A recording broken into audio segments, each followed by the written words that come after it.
service to our duty to the Constitution and to our country, the House Committee on the Judiciary is introducing 2 articles of impeachment charging the President of the United States, Donald J. Trump, with committing high crimes and misdemeanors. It is not difficult to defend this president because this president did nothing that's impeachable. Any Democrat that votes for this sham will be voting to sacrifice their House majority, their dignity, and their career. Okay.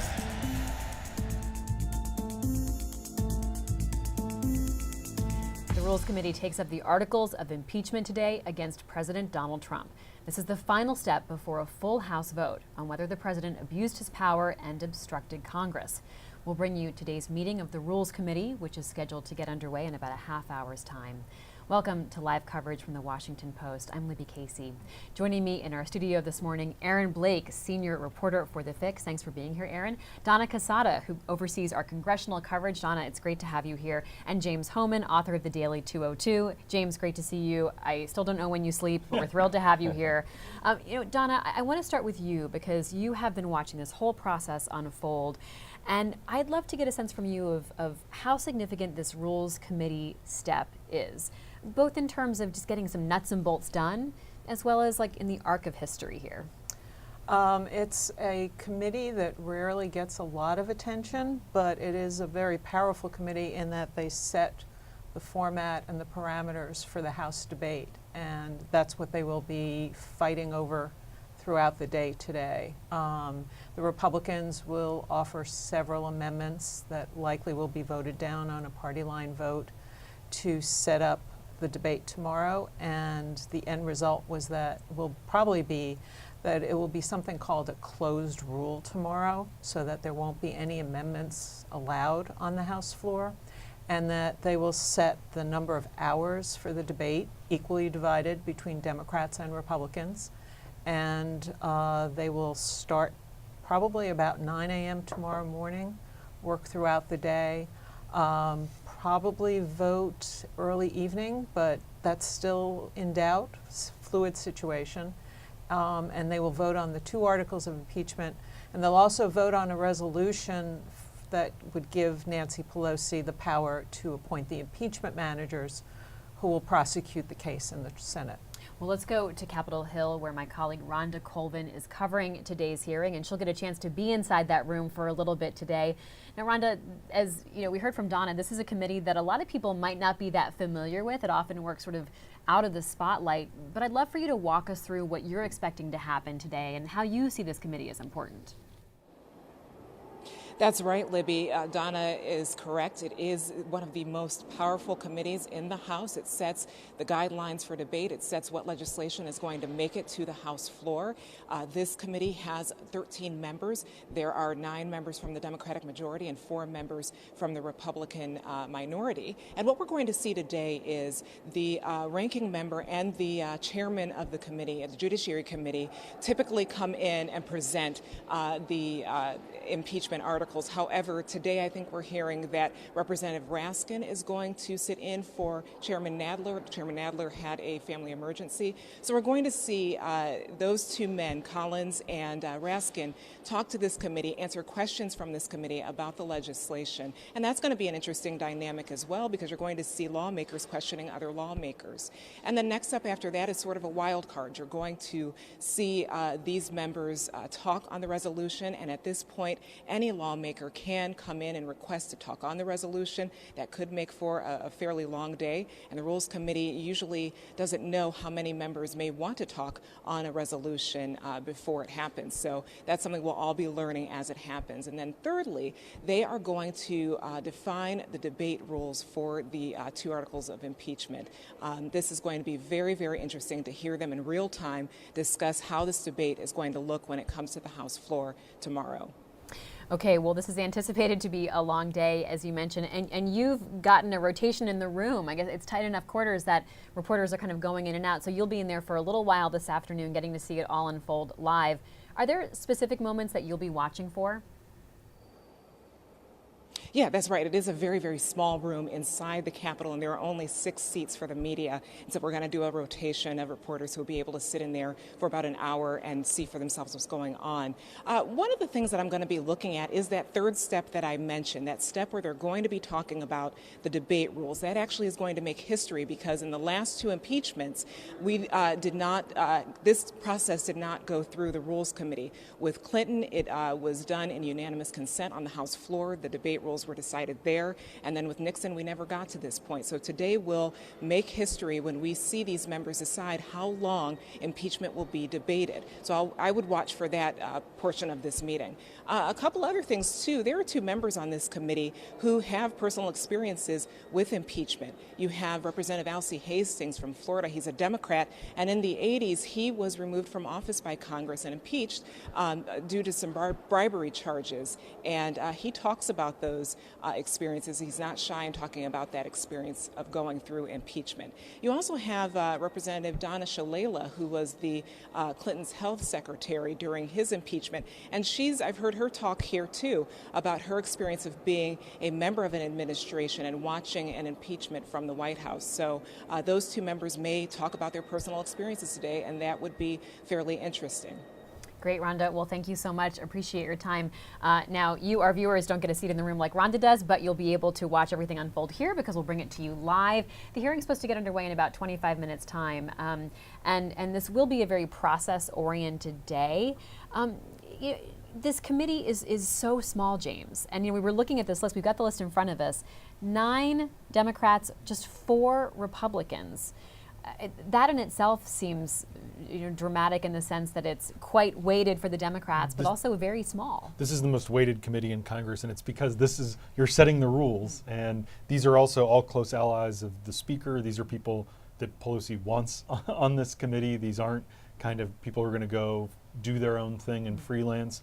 And we saw some of on the Judiciary Committee. Exactly, for sure. we saw a lot of that. Right. And Jamie Raskin's interesting. What Rhonda told us, Jamie Raskin, who represents the D.C. suburbs, Montgomery County, very, very liberal. He's on the Rules Committee, but he's also on the House Judiciary Committee. And he was one of the people who was pushing hard to go big on articles of impeachment, where he wanted to have 10 different articles. And ultimately, Pelosi made the decision to just have 2.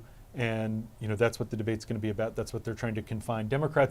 Both Democrats and Republicans have very different incentives, but Nancy Pelosi doesn't want 3 or 4 days of floor debate. I mean, we know tomorrow is the day where they're going to debate this on the floor. Obviously, there's sort of this whiplash where today they're going to vote on funding the government, tomorrow they're going to vote on impeachment, and then on Thursday they're going to vote on the U.S., Mexico, Canada trade agreement. So they kind of have a lot they're trying to get done before they leave town for the holidays, and that's why there is sort of the outcome is preordained here in some ways, what Democrats are driving to do, but they sort of are trying to show that they're being transparent and having an open process, it is called a closed rule, which means that there's not going to be amendments, and it will limit the circus on the floor tomorrow. It will make it feel more somber, but they also could sort of drive this through the Rules Committee really quickly, but I think that their calculus is they don't want the optics of looking like they're trying to kind of rig this behind the scenes, even though they obviously have the desired outcome they want. And what will be interesting to watch today is how those 4 Republicans on the committee, behave. Other people can come in. Tom Cole is one of the most sober-minded, mild-mannered Republicans in either chamber of Congress. Very kind of establishment guy. He's moved toward Trump. He used to be a lot more critical of Trump, but he's not going to. He's not Doug Collins. He's not, and he's certainly not Devin Nunes. So that dynamic will be interesting to watch, and it could just make for fewer fireworks, I guess. One person I'm looking at on this committee is Debbie Lesko, Republican of Arizona, Aaron, and we saw her after the judiciary took its vote on Friday to move this forward. She was one of the Republicans that went to the microphones to defend President Trump, and reporters were asking some pretty tough questions. And she, as the Republicans sort of went away, she stayed back to try to answer and defend President Trump on the merits of the argument, not on process, not on how it's moving forward.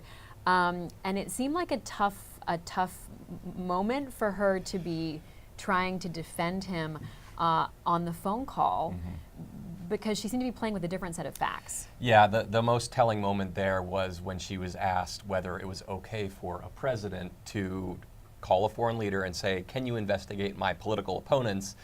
And she essentially said, well, I don't agree that that's what happened. Well, we have the transcript of the phone call. He asks him to investigate Joe Biden specifically, not just Burisma, not just Hunter Biden, but Joe Biden specifically for removing that prosecutor. We have video of the president on the White House grounds talking about how China should also investigate Hunter Biden. And then, of course, we had back in the 2016 election when the president, when he was a candidate, talk about how Russia should find Hillary Clinton's missing emails. Of course, he said later that he was joking about that, but those are three very demonstrated instances of the president doing exactly what Debbie Lesko said he hadn't in fact done here. So I think that, as you mentioned, shows some of the peril of going beyond the process arguments, or maybe going beyond arguing that these aren't impeachable offenses and actually saying the president did nothing wrong, which is his chosen defense. That's what he wants Republicans to be saying. And so, as James mentioned, Tom Cole is a very interesting figure in here, very different than Doug Collins, very different than Devin Nunes, very different than Jim Jordan. But some of these other members, the Republican members, are going to be more outspoken, and I think Lesko would be chief among them. Donna, you're nodding your head. Yes, Yeah. no, you're absolutely right. She was one of the most vocal ones. She's been like that. during I mean, she's been Judiciary. like that throughout her tenure. She's very Yes. much. I mean, you think about Matt Gaetz. Some of these newer members who are very outspoken and building a profile for themselves. She is very high on that list right now. Okay, well, one question everyone has is just who will be like the manager of this, who will present this to the House tomorrow, if that game plan stays on track, Donna. I know one of your reporters just had some news he was breaking about what we know about that decision-making process. Yes, Mike DeBonis, based on his reporting, says we don't expect to hear about the names of the impeachment managers. What we do expect is what comes out of the Rules Committee will be a resolution saying House Speaker Pelosi has the power to appoint the managers at some point, but we're not expecting to get those names today. But that is the big guessing game on the Hill right now. Why is that so significant? Well, these will be the Democrats who will be prosecuting the case in the Senate, going up against President Trump's lawyers. And the other element of this that I think is very interesting is there's a push by a number of the freshman moderates on the Democratic side to get Justin Amash, who is Republican turned independent, has been very critical of the president, has been very outspoken on Twitter in supporting impeachment. And they want to get him to be included and take a spot that might go to a Democrat among the impeachment managers. It's an interesting proposal. I don't know if Speaker Pelosi is going to go through with it. He's something of a maverick, but it would be an interesting step and send quite a message to the Republicans. All right, well, let's look at how some of these moderates are weighing in, because it's been a tough decision-making process for some of them. Many members of the House have been weighing their vote very carefully, and some moderate members just declared their intent as recently as this morning. So let's look at some of the votes member by member. Congressman Anthony Brindisi, who represents a district in upstate New York that President Trump won by 15 percentage points, wrote on Twitter, "Today, I am what I have always been, a person privileged to live in the greatest democracy in history. It is with profound sadness I will vote to impeach President Trump." And Congresswoman Mikey Sherrill, a freshman Democrat whose New Jersey district voted for President Trump, wrote, "My military service taught me to put our country, not politics, first, and my time as a federal prosecutor taught me about the importance of the rule of law and of justice. I will be voting in favor of the articles of impeachment." Okay, so who else are you guys watching? James, I know you were writing about that just today. Who are you watching to make these tough calls? Well, the Brindisi one, I don't want to kind Yeah. of move past this, because I do think Yeah, that absolutely. what that tells us is that it's going to be a very small number of defections. Mm. Brindisi was the one. I actually spent a couple days in that district last fall profiling him, and he barely won. Went to a recount. He was someone who was expected to move, and I think what the Democrats are all feeling, who are still undecided, and it still is a handful. We've heard from, I think now 19 or 20 of the 31 Democrats who got elected in 2018 in districts that President Trump had carried in 2016. I think the Jeff Van Drew situation in New Jersey is actually chilling some Democrats who sort of might be tempted to vote against impeachment, because this is the Democrats want to impeach Donald Trump, and I think that there's a sense among someone like Brindisi that you don't want to alienate the base, you don't want to alienate the donor community. So I think that he was the one that I sort of expected to move compared to the first vote when you had two. Colin Peterson from our home state, Aaron and I are both from Minnesota, our home state of Minnesota. I think ultimately he's still officially undecided. He told a local TV station yesterday that Republicans were trying to get him to change parties. He said he's not going to do it. He said he hasn't made up his mind. He's likely to vote against impeachment at the end of the day. Just the nature of his district, farm country, more North Dakota than Minnesota. And but I think it's going to be a much smaller defection number than we expected. And it is that people are afraid of, in both parties, of their bases. And that's why you're not going to see any Republicans defect tomorrow, which is a pretty remarkable thing that I think would have been surprising, 6 weeks ago to kind of say that definitively. And I think you'll maybe see 2-3 defections. I don't know which specific members now would be most likely to still.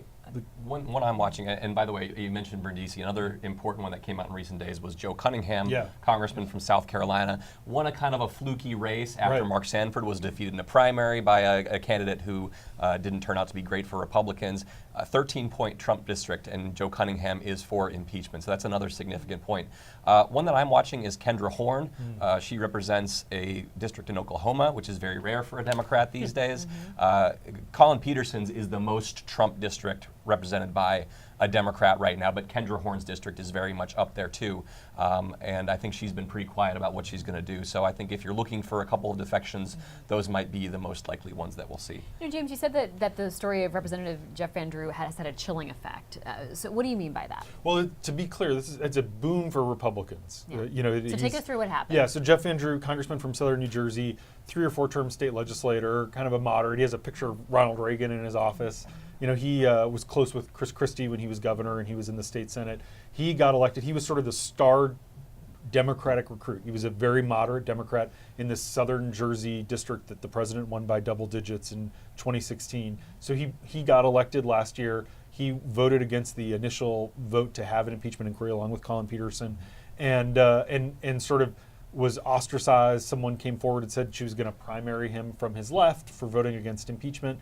And so he kind of talked to the White House. Kellyanne Conway from New Jersey sort of made overtures to him. Chris Christie made overtures. So then he met with the president this past Friday and basically decided, I'm going to become Republican. And the White House is waiting to announce it for maximum impact. They're going to, I think there's some conversation about when exactly they're going to do the rollout, but you can expect to see him standing next to the president, perhaps at a rally tomorrow night. Or at the podium at the White House. And basically Van Drew says, I don't want to be a Democrat anymore, I'm going to be a Republican. He's tried to negotiate so that he can get commitments from the White House to support him in the primary against someone who's going to be more conservative. It'll be interesting to see what deal he got. His staff has all quit, and there was some very funny reporting. I mean, that wasn't very flattering to the congressman. This is a PR huge gain for House Republicans, but he asked his Democratic staffers whether they'd stay around and help him through it, and they were like, no. And then it sort of leaked out before he wanted to, but no surprise because these staffers aren't going to sit on it. Right, they're not going to sit on it all weekend, and they're trying to figure out, So the blowback, and then the Democrats were like, don't worry, we'll take care of these staffers, right? We'll find a place for you. Exactly. We'll find a job for you. But it's so interesting, Donna, because as James said, it had a chilling effect in the sense that, was it that other Democrats saw, it's like, there's not a lot of room right here to be a Democrat and say with sort of strength and conviction, I don't think we've reached the bar of impeachment, but I'm a Democrat and I'm going to go home and be able to defend this to my constituents? That is part of the calculation for them. And I think we saw yesterday in Michigan with Alyssa Slotkin, another moderate, one of the 7 national security Democrats who had expressed support for moving ahead on impeachment. And she faced angry crowds, but she also faced a lot of cheers for her decision in support of impeachment. We have some tape of that. Why don't we listen to it? This is Congresswoman Alyssa Slotkin defending her decision in a town hall. This is this packed room. It's at Oakland University in suburban Detroit just yesterday. The thing that was different for me is this very, very basic idea that the President of the United States would reach out to a foreign power and ask for an investigation for personal political gain. While we may not agree, I hope you believe me when I tell you that I made this decision out of principle and out of a duty to protect and defend the Constitution. I feel that in my bones, and I will stick to that regardless of what it does to me politically, because this is bigger than politics.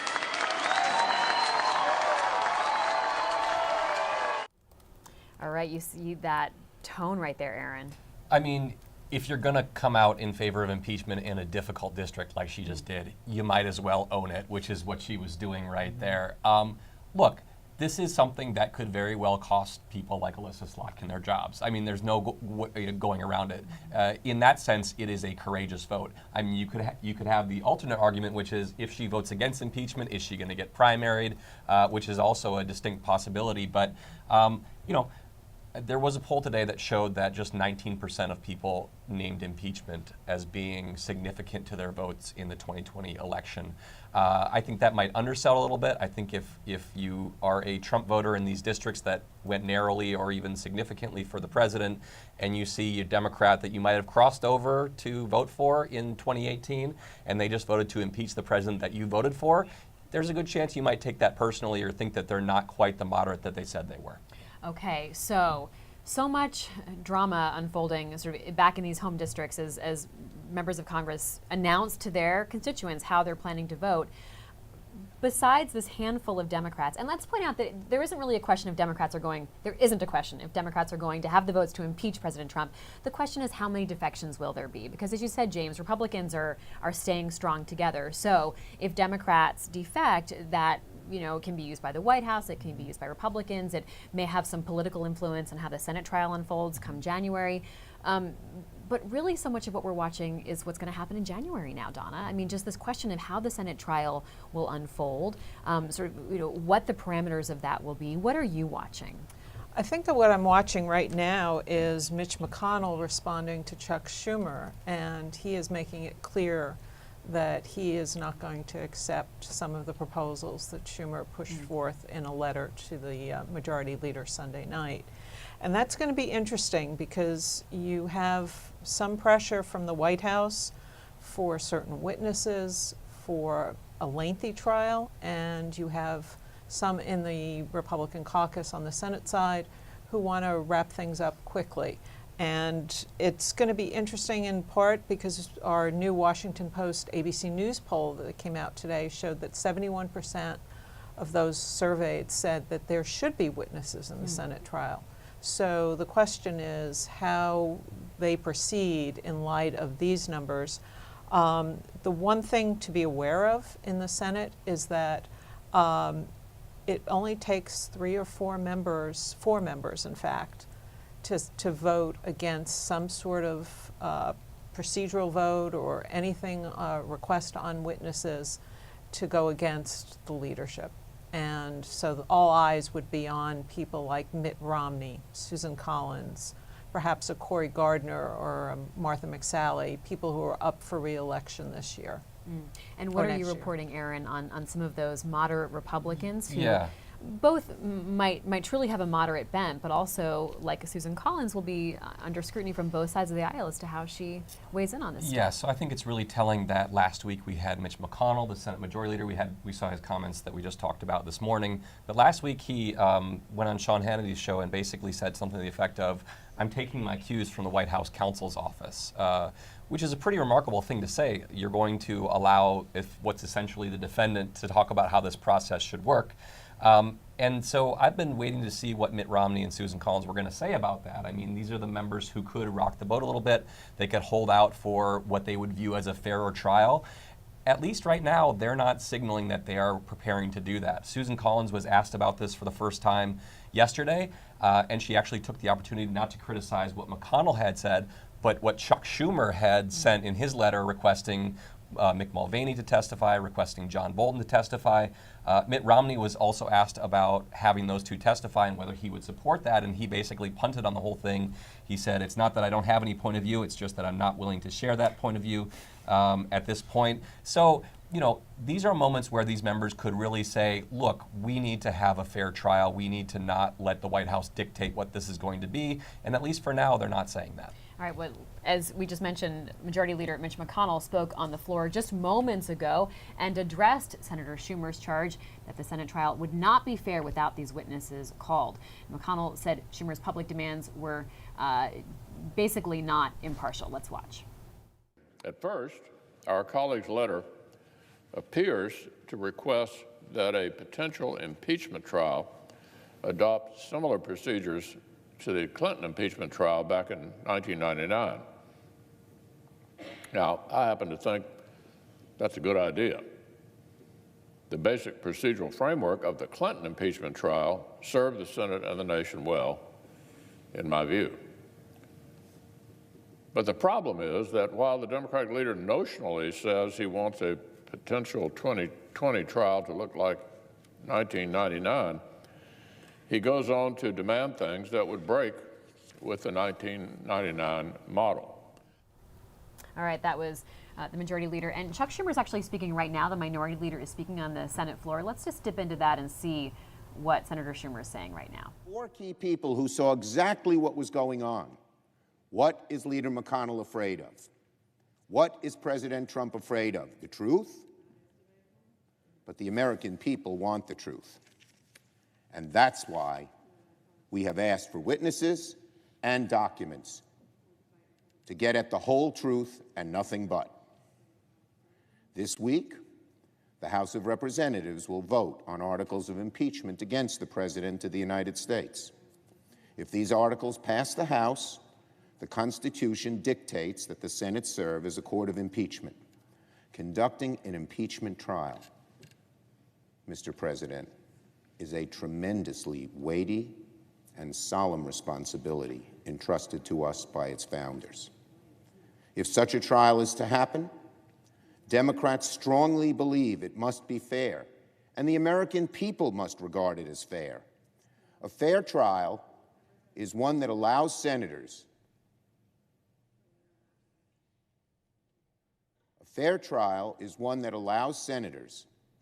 to get all the relevant facts and adjudicate the case impartially. In the letter I sent to Leader McConnell, I proposed a very reasonable structure for a fair trial. All right, Senator Schumer laying out that letter that he did send out. So you get there that conflict of what both sides want. Now, it's so interesting because the president is calling for like a robust defense. Donna, that is absolutely at odds with what Senate Republicans want to see. And yet we heard Mitch McConnell last week saying that he was working directly with the White House. I think there is a divide within the Republican caucus in the Senate of what they want to do. And it's unclear to me, because the White House seems to be maneuvering or at least shifting on some of what it wants. But I mean, it's going to be a fascinating process because there are 100 senators who will serve as jurors, and they have incredible power in the sense that one senator could hand a card to Chief Justice John Roberts and say, I would like to request Hunter Biden, or I would like to request Joe Biden, or the whistleblower. And in all likelihood, the Senate would have to vote on that decision, that request. So there's some horse trading going on here, James. The question is, like, could Republicans get Hunter Biden in exchange for, John Bolton or Mick Mulvaney? Right, exactly. There's those kinds of negotiations that are going to happen. Mitch McConnell wants no witnesses this time. He thinks that opens up, as he's put it to associates, a Pandora's box. I actually had and lunch mutually with assured destruction. Yeah, and that was exactly. And so I think but in some ways Trump wants it to be a circus, and that's the key insight. And there's tension within the White House too. There's tension within the Senate Republican caucus. I had lunch with a Democratic senator last week who was involved in the Clinton impeachment, and he recounted how they had tried to cut deals with the Republicans to have an orderly process, to make it very sober-minded, and they went and presented it to Bill Clinton, and he flipped out because he didn't want a sober-minded process. He wanted it to seem partisan. Bill Clinton wanted it to seem like a circus. I think Trump wants the same thing. He wants this to seem, as he calls it, a witch hunt.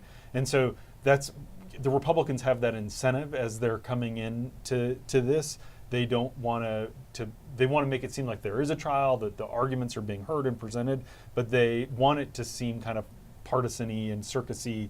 And so that's I think what is going to be on McConnell's mind as he tries to cut some kind of deal with Schumer. Interestingly, Donna mentioned our new Washington Post poll that came out this morning.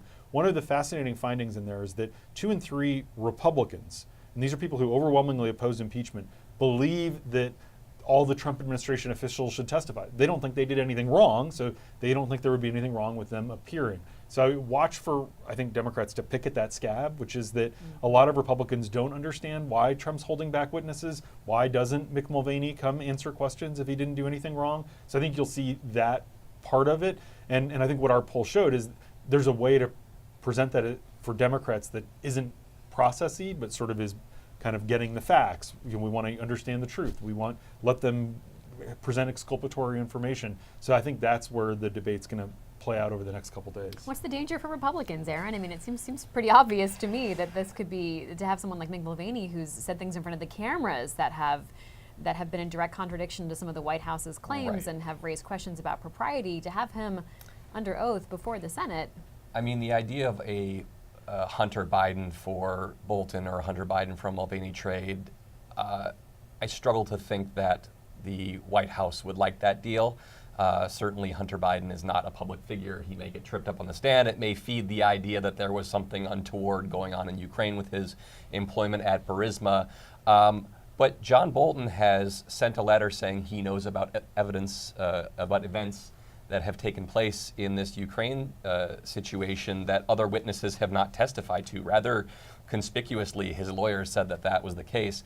Mick Mulvaney is the one Trump aide that has been most closely tied to this quid pro quo with Ukraine, and would seem to be somebody who, if the president was ordering this, would know about that and would be testifying under oath about all that. So, I mean, Mulvaney came from OMB, the Office of Management and Budget, and there's a real question about why OMB would hold back the money. And so it seems like, he would have been a logical person to have some of that interface going on. And then we heard, John Bolton, we heard other people testify that John Bolton called this whole situation a drug deal, and he had very, just really vivid language to describe his concerns about the ethics of all this. yeah. So I can't imagine Republicans would want that on the stand.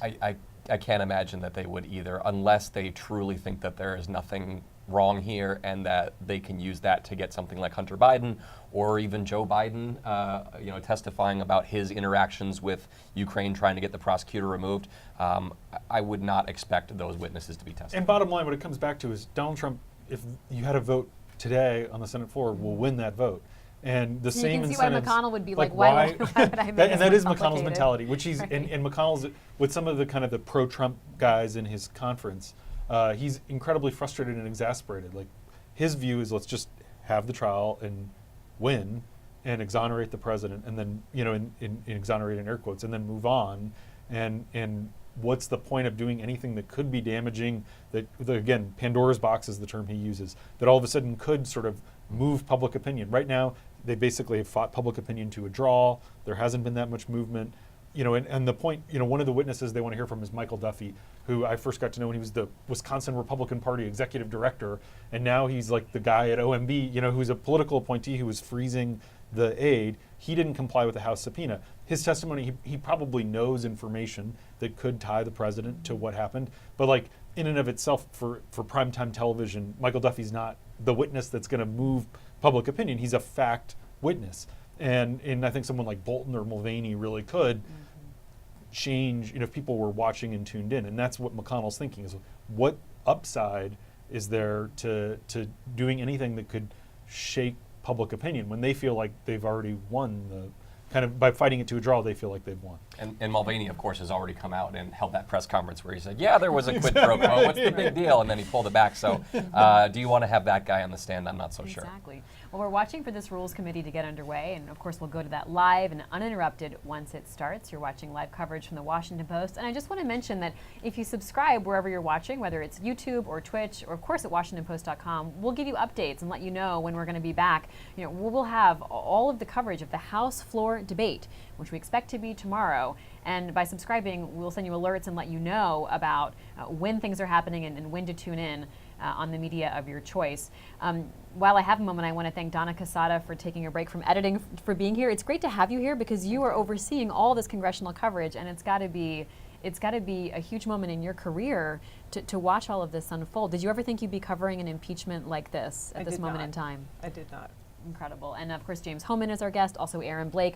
You know, one thing I want to mention about the Senate trial while we've got a few moments here is there is the question of what it means for the 2020 race and the politics of that. And we wondered at one point if Republicans would try to draw things out to keep some of the competitors in the Democratic field home, you know, back in D.C. and off the campaign trail. Aaron, is that being talked about at this point? I mean, they would really have to draw it out to get that done at this point. And I don't know how much utility there is in that. You know, obviously it could impact Elizabeth Warren, you know, trying to win Iowa and New Hampshire, same with Bernie Sanders. But do you really want Joe Biden to have a free run? You know, this is the guy that the president apparently doesn't want to run against. And so his opponents would be sidelined while he would be able to campaign. I'm not sure that calculus makes a whole lot of sense. So, yeah, go And ahead, this James. is also nationalized now. You know, it's not 1980. Like people in Iowa, voters in Iowa go to read the Washington Post and watch Fox News and MSNBC and CNN. So like the idea that you're somehow away from cutting them Iowa, off from you know, access that to you're the right. candidates. The caucuses have become so nationalized. They're not talking about ethanol. They're talking about you know the big issues like Medicare for all and impeachment. And it could be a breakout opportunity for some of the senators who Cory Booker's not going to be on the debate stage on Thursday night. He did not qualify.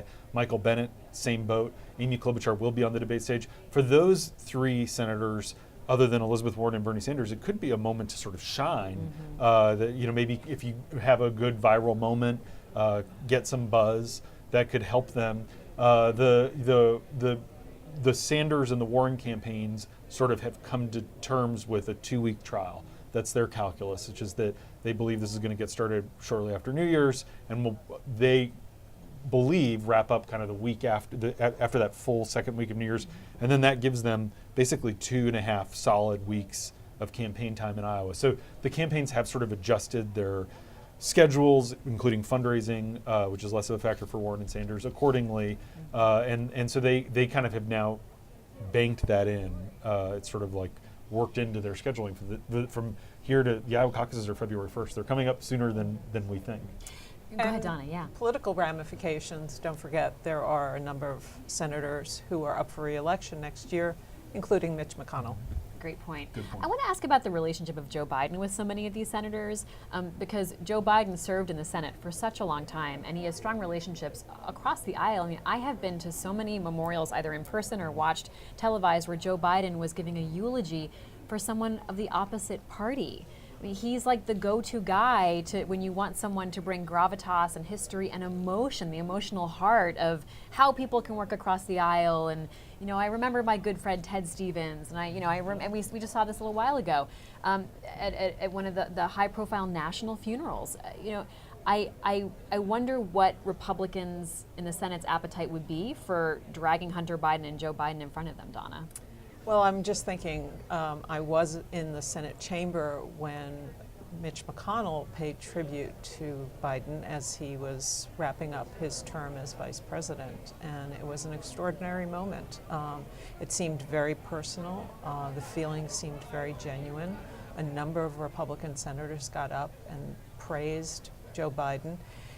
In a lot of the negotiations, whether it was fiscal cliff or January, New Year's, then the final crunch on the economy, it was Joe Biden and Mitch McConnell in the room. So there's a long history of between Biden and those senators. There's actually a video from 2015 that the Huffington Post shot in a car with Lindsey Graham talking about his beloved friend Joe Biden and how he was above reproach. He started to cry about when talking about Joe Biden. Things have changed a little bit since then. Lindsey Graham is a somewhat different character these days, and there's been a little bit of a rift between the two of them because of some of the things Lindsey Graham has been saying about Hunter and Joe Biden. So, you know, Lindsey Graham obviously isn't the entire Senate GOP caucus, but I think there is a recognition that this is business to some degree, and these Republicans in large part are going to toe that line, and if it means they have to apply what they will say is legitimate scrutiny of the Bidens, I think that that's not going to be a high bar for them to clear in their hearts. Yeah, I was just trying to remember which memorial it was. Of course, it was John McCain's memorial last year. We saw Joe Biden give a really moving speech. I just wonder if there would be a potential for enough defections, just a handful of like phone calls from Joe Biden to enough Republicans to say, not so much about getting Hunter out of the hot seat, but having him up there. It would be pretty incredible optics to see senators asking questions of Joe Biden, really at the behest of the White House, about something that he was not directly involved in.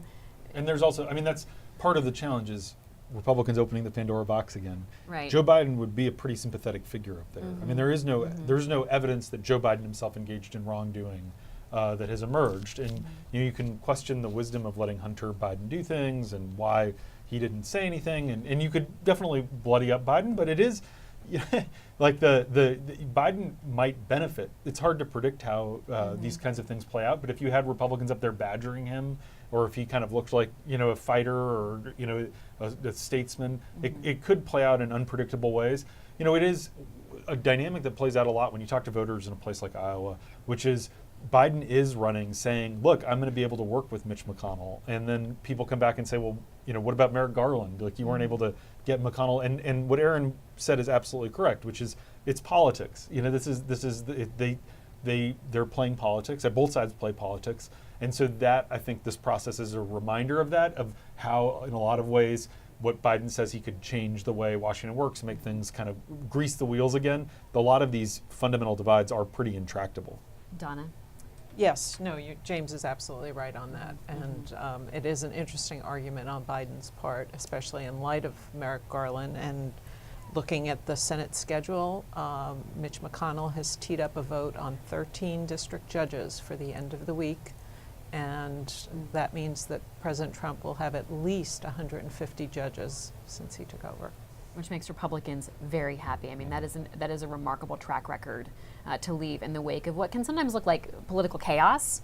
That is a huge priority of Mitch McConnell and other Senate Republicans. It's a very timely reminder to these Republican senators of why they put up with the things they put up with President Trump. I mean, the judges, the Supreme Court justices, the tax cuts.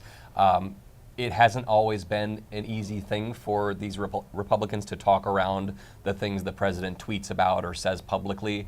But they, in this grand bargain that they have struck with somebody who was not necessarily a conservative Republican stalwart over the years, they have gotten plenty in that grand bargain. And I think that's a very big reminder of that. James, what are you going to be watching for today, bringing it back to this moment in the process? Sort of whether Democrats can bring it back to the facts. I do think this is sort of the when it's about process. Today is sort of a day that lends itself to talking about process and complaints about process and muddying the waters. Can Democrats bring it back to the underlying case of why they believe Donald Trump has abused his power, and also why it matters that he has blocked Congress, obstructed Congress in the words of the article, from getting information. And it's very easy to lose that message in sort of the circus-like environment. And it's also, in some ways, there's not going to be a lot of new facts today. We're not going to learn anything new about the effort to get Ukraine to investigate Biden. And so that makes it harder for Democrats to drive their argument. So how do they do that in a way that doesn't look defensive and in a way that it might actually persuade some people who are tuning in at home? One thing I'm watching today, I don't know how much this is going to be at issue in a Rules Committee hearing, which, as James noted, could be very process-oriented. But the report that we saw this week from the House Judiciary Committee, basically explaining their case for impeachment, accused the president of two statutory crimes: wire fraud and bribery. Bribery was, of course, something that Democrats toyed with, including in the articles of impeachment. They ultimately opted not to.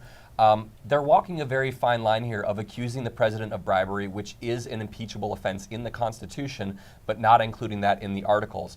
Are they going to keep saying the president bribed Ukraine, but we just didn't mention that in the articles, or are they going to make this more about a broad case of abuse of power? I think that's a very interesting and significant rhetorical decision that they're going to have to make in the days ahead, because they haven't been terribly consistent on that point. You see Doug Collins there, Republican, ready to give his side of the case here. Other members of the Rules Committee are gathered in that horseshoe semicircle.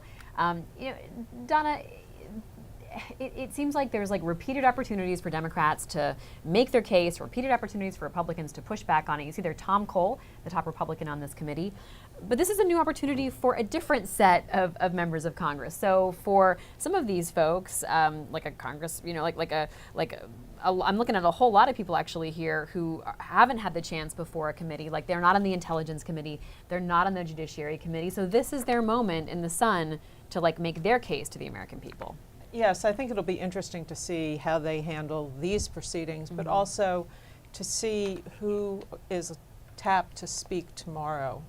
I think Pelosi will present her diverse caucus and get some of the stronger speakers making the case on the House floor. So it'll be an interesting lineup tomorrow. And one point about the 13 members on this committee, they're all in very safe districts. None of these are the swing members who haven't made up their mind. You go on the Rules Committee when you don't have to worry about getting on a cool committee to be able to talk about back home. When you can be a lobbyist. When you go back home and say, I'm on the Rules Committee. Right, on the Rules Committee. And so these are all when you looking at the names, a lot of these are districts that the president either won by more than 30 points or lost by more than 30 points. And so that's partly why they're kind of putting their partisan armor on. And that's why when I mentioned process, I do think there's going to be kind of a lot of I think Tom Cole's an establishment guy. He's going to be very against impeachment. But they're partisans here. These aren't people who are trying to like project to Trump voters that they should vote for a Democrat in November. And that I think does impact the dynamic. You look at Doug Collins there, who was obviously in the spotlight the last 2 weeks on the House Judiciary Committee. That's one of the biggest Trump districts in the country. He represents a rural Georgia district that I think the president won by like 40 some points. And so that's, you're never going to see him sort of break with the president. And in many ways, these folks have an incentive to kind of like show that they're on whichever side on the team. And tribalism is one of the big stories of our time, and it's been one of the kind of the remarkable takeaways of this impeachment, especially compared to the Clinton impeachment, where you did have Democrats cross over and vote for one or two of the different articles. Right. So we see Chairman Jim McGovern there, Democrat of Massachusetts, seated, and we're just waiting for the Democrat to get seated, the Democratic witness, and it looks like Jamie Raskin has just come in. Change of plans and who's presenting today primarily, Donna, for the Democrat side? Yes, The Rules Committee will come to Raskin order. is filling in for Gerald All right, Nadler. let's who go had a now family to the emergency. The Rules floor. Committee will come to order. It's unfortunate that we have to be here today, but the actions of the President of the United States make that necessary. President Trump withheld congressionally approved aid to Ukraine, a partner under siege, not to fight corruption, but to extract a personal political favor. President Trump refused to meet with Ukraine's president in the White House until he completed this scheme. All the while, leaders in Russia, the very nation holding a large part of Ukraine hostage, the very nation that interfered with our elections in 2016, had yet another meeting in the Oval Office just last week. These are not my opinions. These are uncontested facts. We've listened to the hearings. We've read the transcripts. And it's clear that this president acted in a way that not only violates the public trust, he jeopardized our national security, and he undermined our democracy. He acted in a way that rises to the level of impeachment. That is why we are considering H-Res 755 today, a resolution impeaching Donald John Trump, President of the United States, for high crimes and misdemeanors. Congress has no other choice but to act with urgency. When I think back to the founders of this nation, they were particularly concerned about foreign interference in our elections. They understood that allowing outside forces to decide American campaigns would cause the fundamentals of our democracy to crumble. But the evidence shows that is exactly what President Trump did. Not only allowed, but solicited foreign interference, all to help him win his re-election campaign. What shocks me, quite frankly, about so many of my Republican friends is their inability to acknowledge that President Trump acted improperly. It seems the only Republican members willing to admit the president did something wrong have either already retired or announced plans they intend to retire at the end of this Congress. I get it. It's hard to criticize the president of your own party. But that shouldn't, but that shouldn't matter here. I admired President Clinton when he was President of the United States, and I still do today. But when this House impeached him, which I didn't agree with, I went to the House floor and I said I thought what President Clinton did was wrong. Because moments like this call for more than just reflexive partisanship. They require honesty, and they require courage. Are any Republicans today willing to muster the strength to say that what this president did was wrong? Now let me say again what happened here. The president withheld congressionally approved military aid to a country under siege to abstract a personal political favor. He did not do this as a matter of U.S. policy. He did this for his own benefit. That is wrong. And if that is not impeachable conduct, I don't know what is. Now, I've heard some on the other side suggest that this process is about overturning an election. That is absurd. This is about President Trump using his office to try and rig the next election. Now, think about that. We like to say that every vote matters, that every vote counts. We learned in grade school about all the people who fought and died for that right. It is a sacred thing. You know, I remember as a middle schooler in 1972, leaving leaflets at the homes of potential voters, urging them to support George McGovern for president. No relation, by the way. I thought he had a great last name. And he was dedicated to ending the war in Vietnam and feeding the hungry and helping the poor. I remember, even to this day, what an honor it was to ask people to support him, even though I was too young to vote myself. And what a privilege it was later in life to ask voters for their support in my own campaigns. Now, I've been part of winning campaigns, and I've been part of losing ones too. People I thought would be great presidents, like Senator McGovern, were never given that chance. Make no mistake, I was disappointed, but I accepted it. I would take losing an election any day of the week when the American people render that verdict. But I will never, and I mean I will never be okay if other nations decide our leaders for us. And the President of the United States is rolling out the welcome mat for that kind of foreign interference. To not act would set a dangerous precedent, not just for this president, but for every future president. The evidence is as clear as it is overwhelming. And this administration hasn't handed over a single subpoenaed document to refute it, not one. Now it's up to us to decide whether the United States is still a nation where no one is above the law, or whether America is allowed to become a land run by those who act more like kings or queens, as if the law doesn't apply to them. You know, it's no secret that President Trump has a penchant for cozying up to notorious dictators. He's complimented Vladimir Putin, congratulated Rodrigo Duterte, lauded President Erdogan, fell in love with Kim Jong-un. I can go on and on and on. And maybe the president is jealous that they can do whatever they want. These dictators are the antithesis of what America stands for. And every day we let President Trump act like the law doesn't apply to him, we move a little closer to them. You know, Benjamin Franklin left the Constitutional Convention and said, the founders have created a republic if you can keep it. There are no guarantees. Our system of government will persist only if we fight for it. And the simple question for us is this: are we willing to fight for this democracy? I expect we'll have a lot of debate here today. I hope everyone searches their conscience. To my Republican friends, imagine any Democratic president sitting in the Oval Office, President Obama, President Clinton, any of them. Would your answer here still be the same?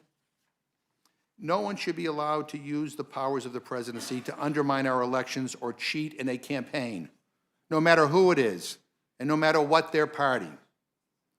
We all took an oath not to defend a political party, but to uphold the Constitution of the United States. History is testing us. We can't control what the Senate will do, but each of us can decide whether we pass that test, whether we defend our democracy, and whether we uphold our oath. Today, we'll put a process in place to consider these articles on the House floor. And when I cast my vote in favor, my conscience will be clear. Before I turn to our ranking member, I want to first recognize his leadership on this committee. We take up a lot of contentious matters up here in the Rules Committee, and often we are on different sides of many issues. But he leads with integrity and he cares deeply about this House. There will be passionate disagreement here today, but I have no doubt we will continue working together in the future and side by side on this committee to better this institution. And let me also state for the record that Chairman Nadler is unable to be here today because of a family medical emergency. And we are all keeping him and his family in our thoughts and prayers. Testifying instead today is Congressman Raskin. He is not only a valued member of this committee, but also the Judiciary and Oversights Committee. In addition, Congressman Raskin is a constitutional law professor, so he has a very comprehensive and unique understanding of what we're talking about here today. And I appreciate him stepping in and testifying this morning. I also want to welcome back Ranking Member Collins, a former member of the Rules Committee, someone who I don't often agree with, but someone who I respect nonetheless and appreciate all of his contributions to this institution. Having said that, now we'll turn this over to our Ranking Member, Mr. Cole, for any remarks he wishes to make. Thank you very much, Mr. Chairman. Let me begin by reciprocating personal and professional respect for you and the other members of this committee as well, because I do think very highly of each and every person on this committee, and particularly of you, Mr. Chairman. But this is a day where we're going to disagree, and disagree very strongly. It is, as you referenced, Mr. Chairman, a sad day for me personally, for the Rules Committee, for the institution of the House, and for the American people. We're meeting today on a rule for considering articles of impeachment against a sitting President of the United States on the floor of the House of Representatives. This is not the result of a fair process, and certainly not a bipartisan one. Sadly, the Democrats' impeachment inquiry has been flawed and partisan from day one. So I guess it should come as no surprise that Democrats' preordained outcome is also flawed and partisan. 7 weeks ago, when this committee met to consider a resolution to guide the process for the Democrats' unprecedented impeachment inquiry, I warned that they were treading on shaky ground with their unfair and closed process. Reflecting on how things have played out since then reaffirms my earlier judgment that this flawed process was crafted to ensure a partisan, preordained result. Unfortunately, this entire process was tarnished further by the speed with which my Democratic colleagues on the Judiciary and Intelligence Committees have rushed to deliver their predetermined judgment, to impeach the President for something, anything, whether there are stones left unturned or whether there is any proof at all. There's no way this can or should be viewed as legitimate, certainly not by Republicans whose minority rights have been trampled on every step on the way, and certainly not by the American people observing this disastrous political show scene by scene. As I've said before, unlike any impeachment proceedings in modern history, the partisan process prescribed and pursued by Democrats is truly unprecedented. And it contradicts Speaker Pelosi's own words. Back in March of this year, she said, quote, "Impeachment is so divisive to the country that unless there's something so compelling and overwhelming and bipartisan, I don't think we should go down that path because it divides the country," unquote. The key word in that quote is bipartisan. Indeed, during the Nixon and Clinton impeachments, the process for even opening the inquiry was considered on a bipartisan basis. Back then, both sides treated the process with the seriousness it deserved, negotiating and finding agreement across the aisle to ensure fairness and due process for all involved in the inquiries. But that's not the case today. Instead, Democrats have pushed forward using a partisan process that limited the president's right to due process, prevented the minority from exercising their rights, and charged ahead toward a vote to impeach the president, whether the evidence is there or not. I suppose I shouldn't be surprised by any of this. Democrats in the House have been pushing to impeach President Trump since before he was even sworn in. In December of 2017, when a current Democratic member of the House forced a vote on impeachment resolution 58 Democrats voted then to impeach the President Trump, even without an investigation, without any evidence to point to. And those numbers have only grown since then, to the point where the majority is now pushing forward with a final vote on impeachment, heedless of where it takes the country and regardless of whether they have proven their case. Mr. Chairman, it didn't have to be this way. When she became entrusted with the gavel over the House, this Congress, Speaker Pelosi assured us all that she would not move forward with impeachment unless it was bipartisan and unless there was a clear consensus in the country. Neither of those two commissions are present here. Indeed, the latest Real Clear Politics average of polls on impeachment shows the country evenly split, with 46.5% of Americans in favor of impeachment and 46.5% against. That is hardly what I would call a national consensus in favor of impeaching President Trump. When half of Americans are telling you that what you're doing is wrong, you should listen. I think this is especially the case given how close we are to the next election. In 11 months, the American people are going to vote on the next president of the United States. Why then are we plunging the country into this kind of turmoil and this kind of trauma now, when the voters themselves will resolve the matter one way or another less than a year from today? All it does achieve is make the political polarization and divisions in our country even worse. That makes no sense to me. Though we may be moving forward with a vote, I certainly do not believe the majority's proven its case or convinced the American people that the weeks of wasted time was worth it. And personally, I believe the articles themselves are unwarranted. The majority is seeking to remove the president over something that didn't happen, the alleged quid pro quo with the president of Ukraine. Never mind that the foreign aid went to the Ukraine as it was supposed to, and never mind that no investigations were required for the Ukraine to get the aid, and never mind that the two participants in the famous conversation, President Trump and President Zelensky, said nothing inappropriate happened. According to the majority, however, a quid pro quo that never existed is an appropriate basis for removing the president from office. And yet, even though the majority has not proven its case, and even though there's no basis for impeachment, they're still moving forward today.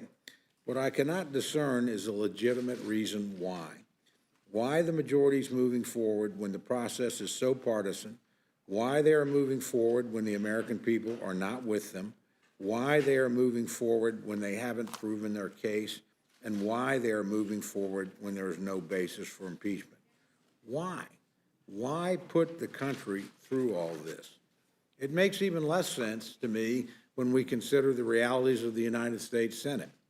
We already know that the votes to convict and remove the president from office simply aren't there. Bluntly put, this is a matter that Congress as a whole cannot resolve on its own. Yet the majority is plunging forward, regardless of the needless drama or of the damage to the institution and to the country, knowing full well that at the end of the day, the president will remain in office. And for what? Scoring political points with their party's base? Again, Mr. Chairman, this does not make any sense to me. We didn't need to go this route. We didn't need to push forward on a partisan impeachment process that had only one possible result.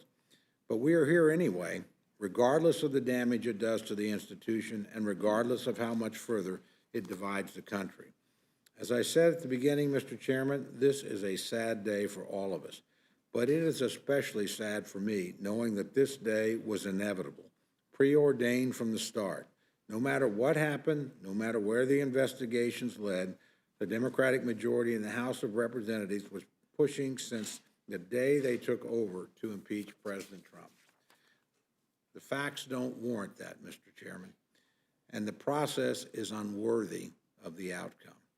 The president should not be impeached, and I urge all members, both here in the Rules Committee and tomorrow on the House floor, to vote no. Thank you, Mr. Chairman. Thank you very much. And I appreciate your comments. Obviously, we have strong disagreements. And just one technical point I'd like to make. None of us in this House had an opportunity to vote on impeachment. The resolution that the gentleman refers to was, some of us opposed tabling it because we thought it should go to committee, where it could be appropriately evaluated. And that's what this process has achieved.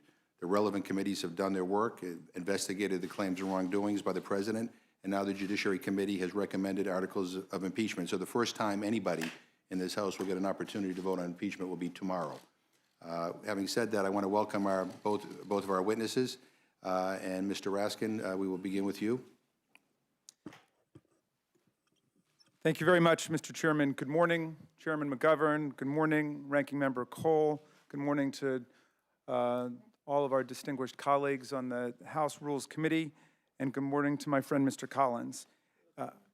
It is my solemn responsibility this morning to present for your consideration House Resolution 755 and the accompanying House Judiciary Committee report concerning the impeachment of Donald John Trump, President of the United States, for high crimes and misdemeanors committed against the people of the United States. I'm appearing, as you said, Mr. Chairman, this morning in place of Chairman Nadler, who could not be with us. I am sure I speak for all the members of both the Judiciary Committee and the Rules Committee in sending strength, love, and prayers to Chairman Nadler's wife, Joyce, and all of our hopes for a speedy recovery. The Judiciary Committee, along with the other committees which investigated President Trump's offenses, the Permanent Select Committee on Intelligence, the Committee on Foreign Affairs, and the Committee on Oversight and Reform, bring these articles with a solemn purpose and a heavy heart, but in active faith with the constitutional oaths of office that we have all sworn. The investigating committees conducted 100 hours of deposition testimony with 17 sworn witnesses and 30 hours of public testimony with 12 witnesses. The Judiciary Committee is now in possession of overwhelming evidence that the President of the United States has committed high crimes and misdemeanors, violated his constitutional oath to faithfully execute the office of the President of the United States and to the best of his ability preserve, protect, and defend the Constitution of the United States, and violated his constitutional duty to take care that the laws are faithfully executed. We present 2 articles of impeachment supported by hundreds of pages of detailed evidence and meticulous analysis. The evidence and analysis lead inescapably to the conclusions embodied in these articles of impeachment. First, President Trump has committed the high crime and misdemeanor of abuse of office. He abused the awesome powers of the presidency by using his office to corruptly demand that a foreign government interfere in our American presidential election in order to promote his own political campaign in 2020. He corruptly conditioned the release of $391 million in foreign security assistance that he held back from the Ukrainian government, along with a long-hoped-for White House presidential meeting. He conditioned those on Ukrainian President Zelensky's agreement to go public with 2 statements. One statement was announcing a criminal investigation into former Vice President Joe Biden, a leading presidential candidate and rival of the president. The other statement was announcing an investigation that would rehabilitate a discredited pro-Russian conspiracy theory by showing that it was Ukraine and not Putin's Russia that tried to disrupt the last American presidential election in 2016. This scheme to corrupt an American presidential election subordinated the democratic sovereignty of the people to the private political ambitions of one man, the president himself. It immediately placed the national security interests of the United States of America at risk, and it continues to embroil the nation and our government in conflict.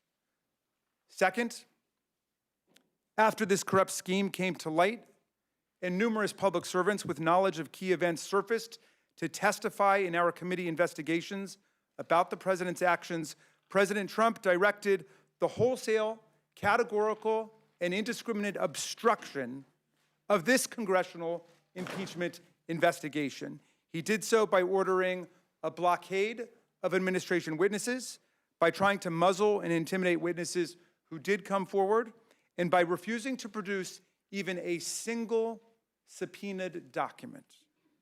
In the history of the Republic, no president other than this one has ever claimed and exercised the unilateral right and power to thwart and defeat a House presidential impeachment inquiry.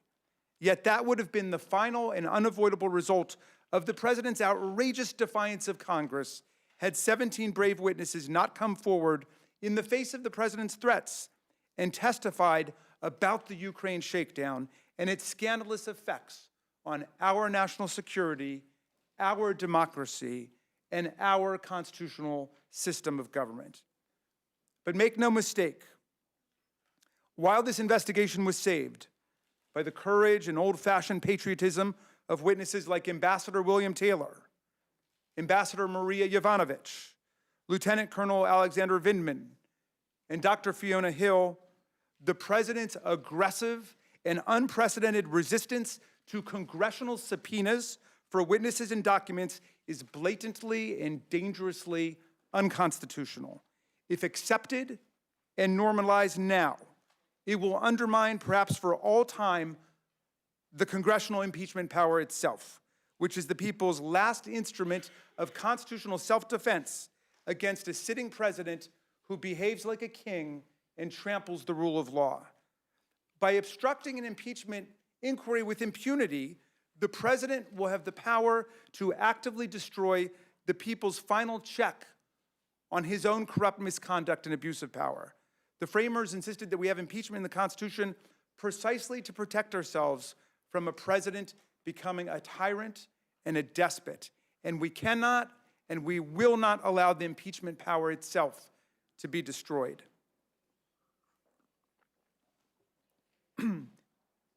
These articles charge that President Trump has engaged in systematic abuse of his powers, obstructed Congress, and realized the worst fears of the framers by subordinating our national security and dragging foreign powers into American politics to corrupt our elections, all for the greater cause of his own personal gain and ambition. Article 1, Section 4 of the Constitution provides that the president shall be impeached for treason, bribery, or other high crimes and misdemeanors. This is the essential check that the people's representatives maintain over the executive branch. As our constitutional expert witnesses testified, the framers sought to capture a broad range of presidential misconduct and wrongdoing through this provision, but the commanding and comprehensive impulse for including the impeachment power in the Constitution was to prevent the president's abuse of power, which the framers saw as the very essence of impeachable conduct. In Federalist number 65, Hamilton wrote that impeachable offenses are defined by abuse of some public trust. From the Federalist Papers and the records of the Constitutional Convention and the ratifying conventions, we find that the framers feared principally three kinds of betrayal of office by abuse of power. Abuse of power by exploiting public office for private political or financial gain, number one. Number two, abuse of power by betraying the national interest and the public trust through entanglement with foreign governments. And number three, abuse of power by corrupting democratic elections and denying the people proper agency through self-government. According to the framers, any one of these violations of the public trust would be enough to justify presidential impeachment for abuse of power. However, President Trump's conduct has realized all three of the framers' worst fears of presidential abuse of power. Never before in American history has an impeachment investigation crystallized in findings of conduct that implicate all of the major reasons that the framers built impeachment into our Constitution.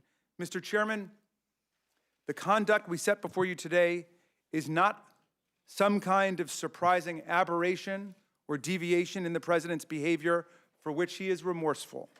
On the contrary, the president is completely unrepentant and defiantly declares his behavior here perfect, indeed absolutely perfect. He says that Article 2 of the Constitution gives him the power to do whatever he wants, conveniently forgetting Article 2, Section 4, which gives us the power to check his misconduct with the instrument of impeachment. We believe this conduct is impeachable and should never take place again under our constitutional system.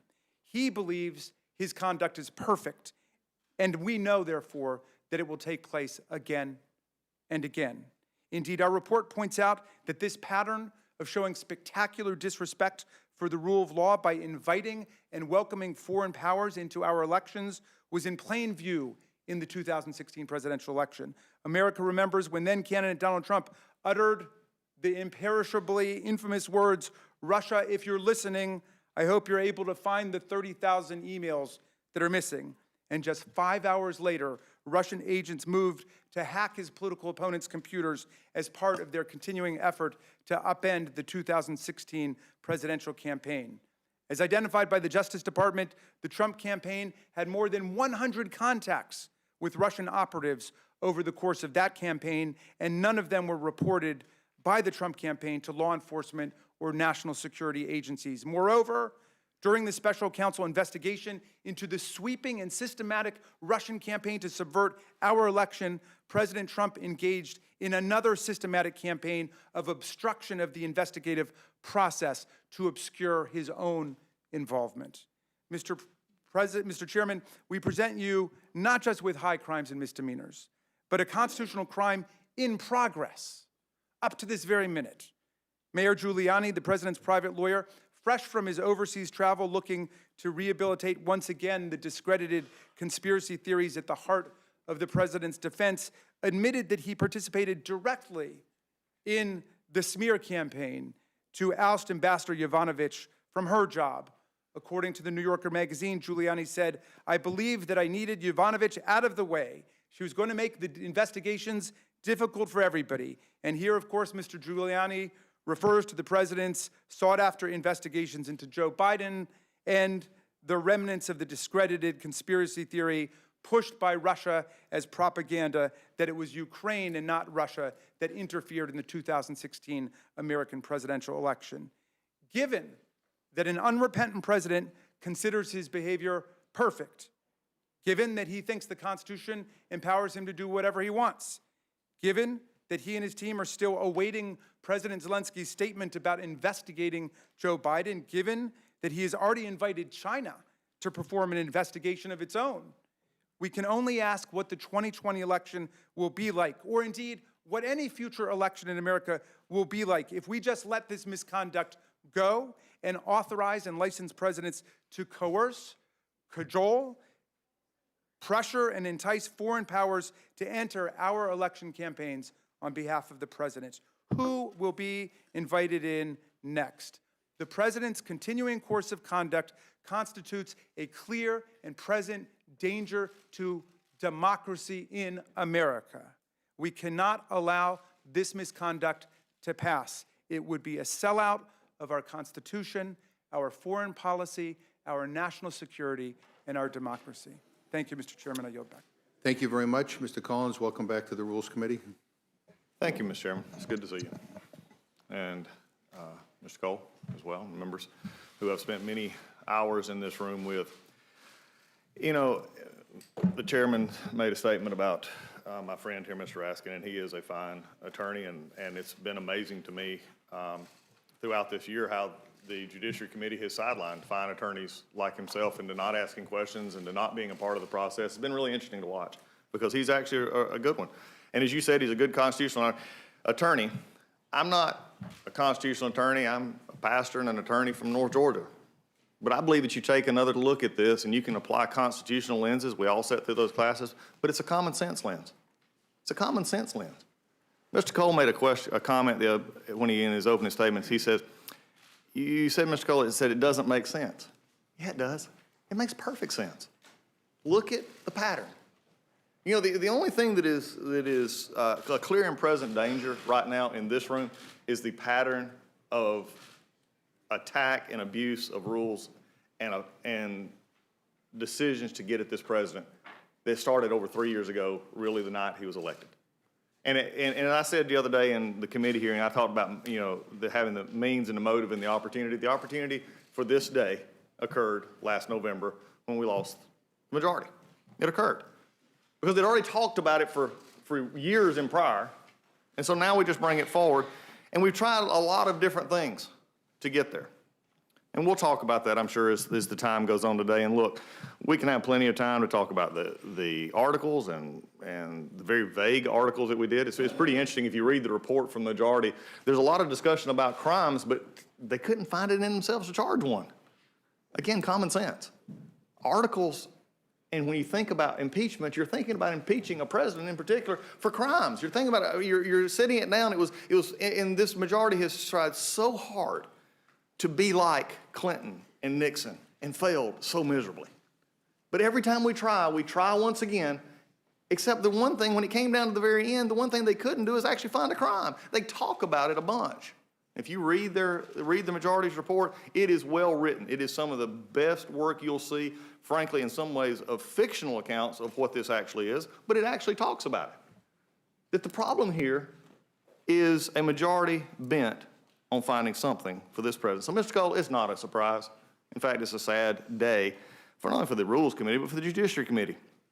You know, it's telling that the articles of impeachment, to show you how partisan this is, and really the concerning part that I see, and Mr. McGovern is a friend, and we disagree, and you're exactly right. We disagree probably on a lot of things. Is this glass half full, half empty? And that's fine. That's what we're supposed to do. That's what our voters send us here for. But to find ways to actually work, well, we have worked together. The question I have here, though, is if this was, as the Speaker said, should be overwhelming, bipartisan, and the American people understand it, then why are we in the Rules Committee today? When it was with Clinton, it was a UC straight to the floor. It didn't have to come to the Rules Committee because both sides could see there was something needed to be discussed, and that's not true here. And so we're having to bring it up here to the Rules Committee, a place that I have spent many hours, and many of us on this group have discussed many things, but this should not be one of them. You know, it's interesting that I hear a lot today, and I've heard already from Mr. Raskin and from the chairman as well, the discussion of the founders. And it's interesting, we cherry pick the founders, and that's okay. That's what, you know, partisans do. When you're in a partisan impeachment, you cherry pick the founders. If you like this partisan work, you do that one. If you like the other partisan. But the one that's not mentioned is the very thing that we're here for. And that was found, I believe it was in Federalist, I think it was 65. It was Hamilton. When he said this, he said, the founders warned against a vague, open-ended charge because it could be applied in a partisan fashion by the majority of the House of Representatives against an opposition president. Alexander Hamilton called partisan impeachment regulated by more of the comparative strength of parties than the real demonstration of innocence or guilt, the greatest danger. And additionally, the founders explicitly excluded the term maladministration from the impeachment clause because they did not want the subject presidents to the whims of Congress, their words. James Madison said, so vague a term will be the equivalent to a tenure during the pleasure of the Senate. And I would say it would be a tenure to the pleasure of this House. When we understand what's going on here, when we look at the discussions here, there are many things that I want to talk about, but the first I want to do is when we talk about how we get to a certain place, proper process leads to proper results, and we've not had any of that in this process. I have always said, and I've said it many times in our discussions lately, is that this is all about a clock and a calendar. It has been for a while. Since January when we were sworn in, it's about a clock and a calendar. Why do I say that? Because we had to get to it by the end of the year, because if we went into the next year, it would be really too close, especially from the House's perspective, to the elections that they're trying to interfere with. And yes, they're trying to interfere with elections, the 2020 election, by actually beginning this process and been going forward. Now, the conduct is not conducted that respects the American people. The clock and the calendar know no masters except themselves. You see, our committee held its first hearing on December 4th, literally the day after Schiff publicly released his report. In the first minutes of the hearing, Mr. Sensenbrenner furnished the chairman with our demand for a minority day of hearings. The chairman also set a deadline of December 6th for Republicans and the president to request additional witnesses. But it wasn't until Saturday, the day after the deadline, that Chairman Schiff transmitted 8,000 pages of material to the Judiciary Committee. And we still haven't gotten everything, not that it matters to the majority. For institutionalists, this should bother you. You can still go ahead and vote for your yes tomorrow and vote for yes today and do that, but it should matter for this institution that while I was in Georgia, I received a call from my staff saying they've just released 8,000 documents, some drives, some of which were going to be kept in a secure holding. And when I asked the chairman about these documents, where are they going to be used, he said, well, we're not going to read them either. We're not going to have a chance to go through them. We're just going to go ahead with what we're doing.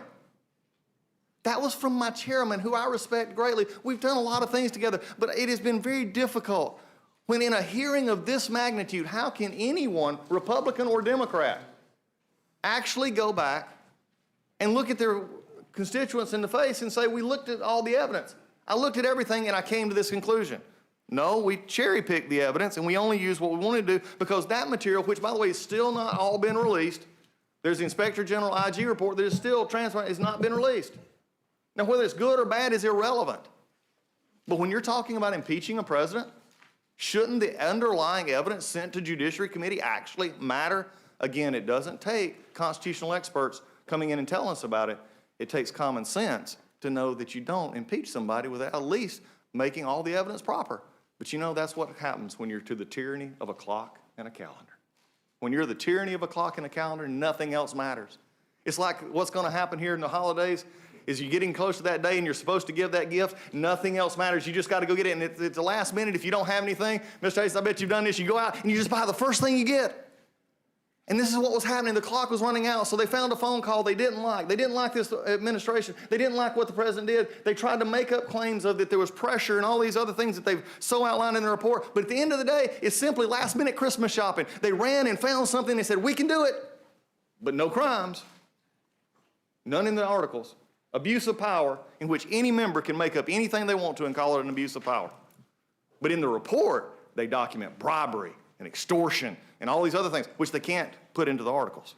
And then the obstruction of justice. Again, it's sort of interesting when I just read Chairman Schiff transferred on a Saturday 8,000 pages of what we were supposed to be working at for the next hearing. We submitted our list of witnesses to Nadler the day before, Mr. Nadler, before the Schiff sent us, we submitted it before Schiff had sent us any more evidence. Last Monday, we had a hearing so Schiff's staff and Nadler's consultants could tell us that the president needs to be impeached. Again, nothing from Chairman Schiff, who had made the reference to himself being like Ken Starr. But for those in this room who have at least opened a history book, Ken Starr actually came and testified and took questions from everyone, including the White House counsel. On Monday, the chairman rejected all of our witnesses out of hand. And on Tuesday, the morning after the presentation of articles were unveiled. Remember, think about this. No factual-based witnesses.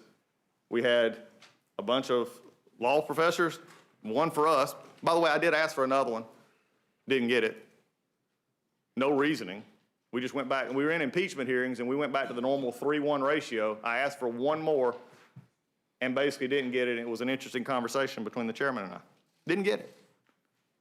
Then we came in and got our witness list summarily dismissed. We get information dumped to us in the middle of what we're supposed to be doing, right before we're having to have hearings, before we had to, after the fact, we had to turn in our witness list. Judge, I don't think this would fly in any regular, normal court proceeding, because I know this is not. So before anybody wants to tweet or say anything, we're not in a court. I know that. We're in a kangaroo court, it feels like, in this place. Because all of this is backwards. What's up is down and down is up. We're more Alice in Wonderland than we are House of Representatives. Because whether you agree that he needs to be impeached or not, do you not think there needs to be a modicum of process and rights? All of this is true. The rules completely aside, the minority hearing day, broken. Access to committee records rule, broken. Due process rights for the accused in impeachment, completely out the window. Rules for decorum in debate, well, we've seen that broken even on the House floor. Res 660, the authorization for this whole thing, the chairman could have used it to run a fair process. Unfortunately, we didn't. The problem comes down today is there's several things that I'm going to leave you with, Mr. Chairman. And this is it. After all that has been said, all that's been talked about, and all that is within that wonderfully written report, there's 4 facts that will never change. Both the president and Mr. Zelensky say there was no pressure. The call transcript shows no conditionality in aid and an investigation. By the way, Mr. Sondland, their key witness, the only thing they ever quote is his opening statement. They don't like to quote when he actually was questioned, when he said, well, yeah, I presume that. And then when he talked about Mr. Yarmuk said, we didn't have any conversation about conditionality of aid. That was just come out just the other day. I'm not sure where we're getting this, but it's definitely wasn't a call transcript. Ukrainians were not aware the aid was withheld even when the president spoke, and Ukrainians did not open investigations, didn't get a meeting, and still got their aid. But what did we see last week and over the past 2 weeks? We saw Mr. Zelensky, President Zelensky, pillared in our committee. He's either a liar, a pathological liar according to the majority, or he is so weak he shouldn't be governing that country. That's tragic. We actually did that to this sitting leader, world leader in our committee. These are the kind of things that bother many of us. But also I know this is also on a clock and a calendar too. We'll have a few hours here, we'll talk about it. But I will remind my majority friends, and I do consider you friends, the clock and the calendar are terrible masters, and they lead to awful results. And yes, there will be a day of reckoning. The calendar and the clock will continue. But what you do here and how we have trashed the process in getting here will live on, and it will affect everything that we've come for. And so whatever you may gain will be short-lived, because the clock and the calendar also recognize common sense, which has not been used in this proceeding. And with that, Mr. Chairman, I yield back. Thank you very much. I want to thank both of you for your opening statements. Mr. Collins, you raised the issue of why we're here in the Rules Committee today. Let me just state for the record that, as you know, the Constitution gives the House the sole power of impeachment and the power to determine its own rules. When President Nixon, during the time he was going to be impeached, the chairman of the Rules Committee, Chairman Madden, actually spoke on the House floor and announced that there would be a rule governing how that proceeding would move forward. When the Clinton articles of impeachment were brought forward, there was a unanimous consent request to kind of govern how we conducted ourselves. And I'm not sure how likely it would be that we would get a unanimous consent request. I'd like to ask unanimous consent without objection to enter into a record a letter that was sent to the chairman of the Judiciary Committee, signed by, I think, 70 Republican members, including the Kevin McCarthy, the Republican leader. And basically, and let me read the key line here, is we will avail ourselves of every parliamentary tool available to us in committee and on the House floor to highlight your inaction. Translated means to try to delay and to make this process as impossible as it can be made. I'm not sure, in light of this letter, that we could get a unanimous consent request with regard to these proceedings to break for a cup of coffee, never mind, determine the rules of engagement. So I point that out. In terms of process, I just want to, again, state for the record, because I think it's important, that I think the House is engaged in a fair impeachment inquiry process. Democrats and Republicans have had equal opportunity to participate in the months-long impeachment inquiry. Members of both parties have been involved at every stage in this process, from sitting in and asking questions in closed-door depositions to questioning witnesses in open hearings. The committees took more than 100 hours of deposition testimony from 17 witnesses, held 7 public hearings, which included Republican-requested witnesses. They produced a 300-page public report that laid out their findings and evidence. The Judiciary Committee then took that report and conducted 2 public hearings evaluating the evidence and legal standard for impeachment before reporting the 2 articles that we are dealing with here today. And I should also point out that President Trump was provided an opportunity to participate in the Judiciary Committee's review of the evidence presented against him, as President Clinton was during his impeachment inquiry. President Trump chose not to participate. President Trump, to date, has not provided any exculpatory evidence, but instead has blocked numerous witnesses from testifying about his actions. And so I just thought it was important to point that out. Mr. Raskin, I saw you scribbling furiously while Mr. Collins was testifying. I don't know whether there was something that you wanted to respond to. Well, thank you, Mr. Chairman. My friend Mr. Collins speaks very fast, so it's hard to keep up with everything that he's saying. But a couple of things to...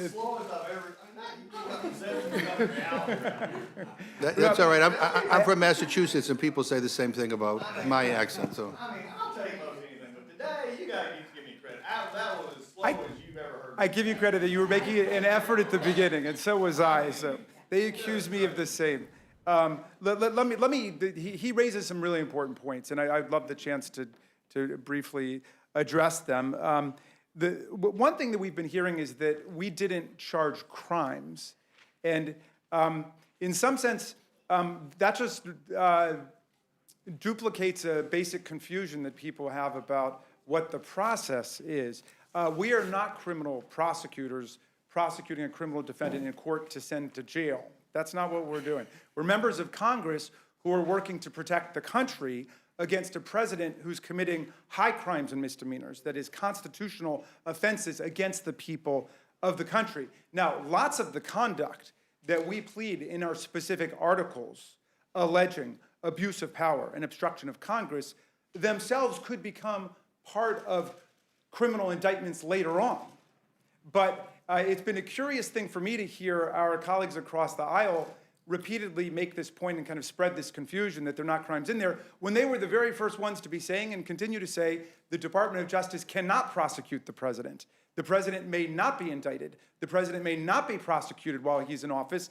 That's the position they take. They then cannot turn around and say, oh, and you can't impeach him because you haven't charged him with any crimes and prosecuted him and indicted him. You see, heads I win, tails you lose is the essence of that argument.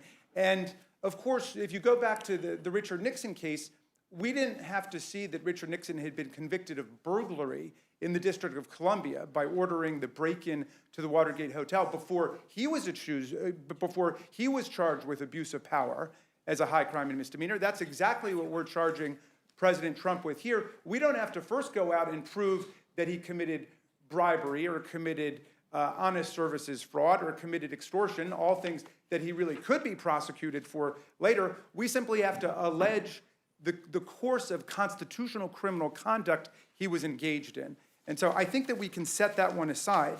A second thing that my friend said was that there were no fact witnesses, that this was based on the report that was delivered to us by the House Committee on Intelligence. And of course, that's a play on words too.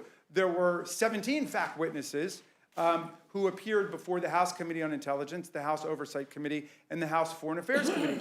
The way that we structured this impeachment process, which is completely our prerogative under Article 1, Section 2, Clause 5, as you said, Mr. Chairman, is to have the fact investigation into this affair, which involved foreign governments and ambassadors and so on, in the Intelligence Committee, then to have them bring the facts in a comprehensive report to the House Judiciary Committee, which would then make the decision about the law. Do all of these events rise to what we think is impeachable conduct? And of course, we did. So there are lots of fact witnesses. The fact, we also had the counsel for the House Intelligence Committee come in to deliver the report and defend the report, and all of my friends on the other side of the aisle had the chance to question, as we had the chance to question. When you say there were no fact witnesses, that's also a perfect description of what took place during the Bill Clinton impeachment, because all of that took place as part of the independent counsel investigation by Kenneth Starr. There were closed-door, secret depositions taking place there. Then Kenneth Starr came to deliver the report, and remember all the boxes of material they brought over in a U-Haul truck, and gave it to the House Judiciary Committee. That was the end of it. Monica Lewinsky didn't testify before the House Judiciary Committee. There were not witnesses who had been there who were brought before the House Judiciary Committee. So we're following the exact same pattern, I think, that took place there, except that it was the House of Representatives here which did its own fact investigation through this assortment of committees. Finally, let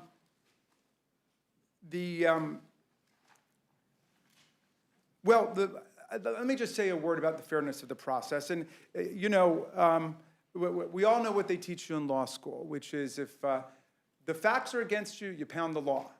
The laws are against you, you pound the facts. If the law and the facts are against you, you talk about process and you pound the table. And I'm afraid I've seen a little bit of that in the performance of our colleagues here. And I don't blame them because they're dealing with the hand that they were dealt. We have 17 fact witnesses, and all of their depositions and all their testimony was published, all part of the report. Everybody can find it. And all of their testimony is essentially unrefuted and uncontradicted. It tells one story, which is the President of the United States conducted a shakedown of a foreign power. He used $391 million that we in Congress had voted for a besieged, struggling democracy, Ukraine, to defend itself against Russian invasion and attack, to coerce the president of that foreign government, President Zelensky, to get involved in our election campaign. What did he want him to do? Well, he wanted President Zelensky to make an announcement on television that Joe Biden was being investigated. Now, what does that have to do with the foreign policy of the United States? What does it have to do with what Congress voted for? What does it have to do with any legitimate interest of the U.S. government? Mm-hmm. But the other thing that he wanted President Zelensky to do was to rehabilitate the completely discredited conspiracy theory that it was Ukraine and not Russia that had interfered in our election. Our entire intelligence community the NSA, the CIA, the FBI, the Senate Committee on Intelligence issued a report about this.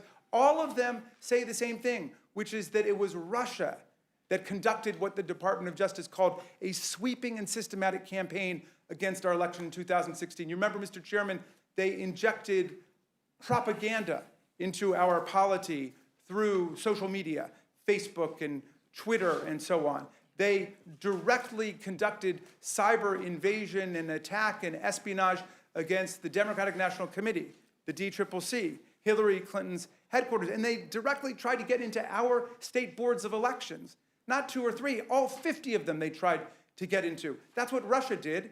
And now suddenly we have the President of the United States telling President Zelensky that if he wants the $391 million that we voted for him, and that he's been certified for by the Department of Defense and the Department of State, clearing every anti-corruption screen that had been put in place and called for by Congress. If he wants the money, and if he wants the White House meeting that he desperately wanted to show that America was on Ukraine's side and not Russia's side, if he wanted to get that stuff, he had to come and get involved in our presidential campaign, and he had to rehabilitate this discredited story about 2016.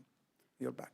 Well, thank you. I think I've been listening to some of the commentary on the news from some of the pundits, and sometimes I think people need a lesson in constitutional law. That's why it's great that you're here. Let me ask you a basic question, because I think sometimes people don't understand this. Why is impeachment in the Constitution? Oh, that's a great question. And Mr. Collins invoked indirectly my favorite American revolutionary, Tom Paine, who, of course, wrote Common Sense and The Age of Reason. And he said you can't have one without the other. In other words, you need the common sense of the people, and you need people to be conducting things according to reason, rationality, facts, empiricism, science. But why did Paine come all the way over here to participate in the American Revolution, which was not foreordained to win in any way? Because America was the first nation in history born out of a revolutionary struggle against monarchy, against the idea that you could have hereditary rule. Paine said a hereditary ruler is as ridiculous as a hereditary mathematician or hereditary artist, right? He said the people have got to decide on their own leaders. Now, impeachment is an instrument that our founders put into the Constitution, informed by the British experience. There was impeachment that Parliament had, but it wasn't against the king. It was only against royal ministers. Why? Because of the British doctrine, the king can do no wrong, right? That's kind of like the king can do whatever he wants. The king can do no wrong, and therefore the king couldn't be impeached. But our founders insisted that impeachment be in there, not just for other civil officers who might commit high crimes and misdemeanors against the people, but against the president himself. And of course, the president, in the Domestic Emoluments Clause, is limited to a fixed salary in office, which can be neither increased nor decreased by Congress, and he can't receive any other emoluments from the government itself, any other payments. The president is effectively an employee of the American people. That's the way he's designed. He's not above the people. He's a servant of the people like all of us are. And the president's core job is what? To take care that the laws are faithfully executed. And if he doesn't faithfully execute the laws, if he thwarts the laws, if he tramples the laws, and he commits crimes against the American people, then we're not going to send him to prison. He's not going to go to jail for one day, but he needs to be removed in order to protect democracy. And for the record, why is abuse of power an impeachable offense? Well, abuse of power is the essential impeachment offense. That's why it's in there. What it's about is elevating the personal interests and ambitions of the president above the common good, above the rule of law, and above the Constitution. And so the founders didn't want a president who was going to behave like a king. We'd seen enough of that. We wanted a president who was going to implement the laws, go out and implement the Affordable Care Act and implement the environmental laws. So that's your job. That's what you're supposed to be doing. And so we've seen evidence that the president decided to withhold from Ukraine important official acts, the White House visit, military aid, in order to pressure Ukraine to announce investigations of Vice President Biden and the 2016 elections. Why does that constitute an impeachable offense? Well, it basically implicates every single one of the concerns that were raised by the founders at the Constitutional Convention.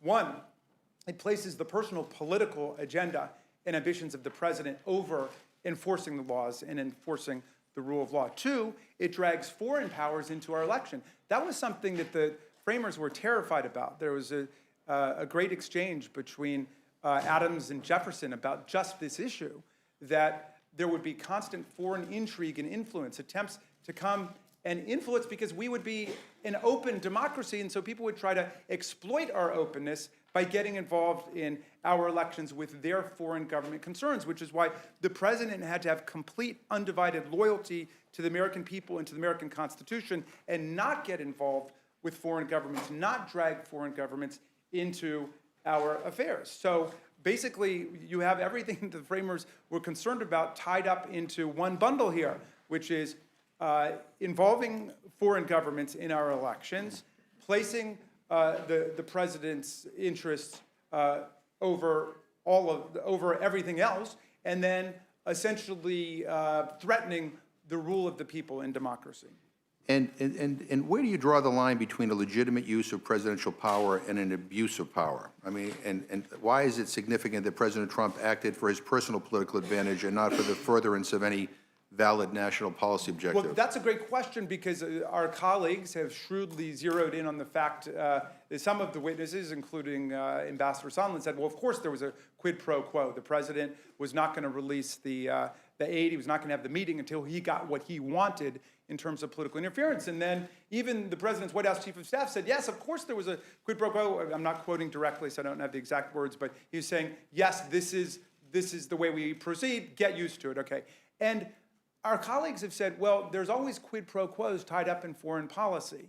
In other words, it's legit to say to a foreign government, we will give you this aid if you comply that the aid is all being used in the proper way.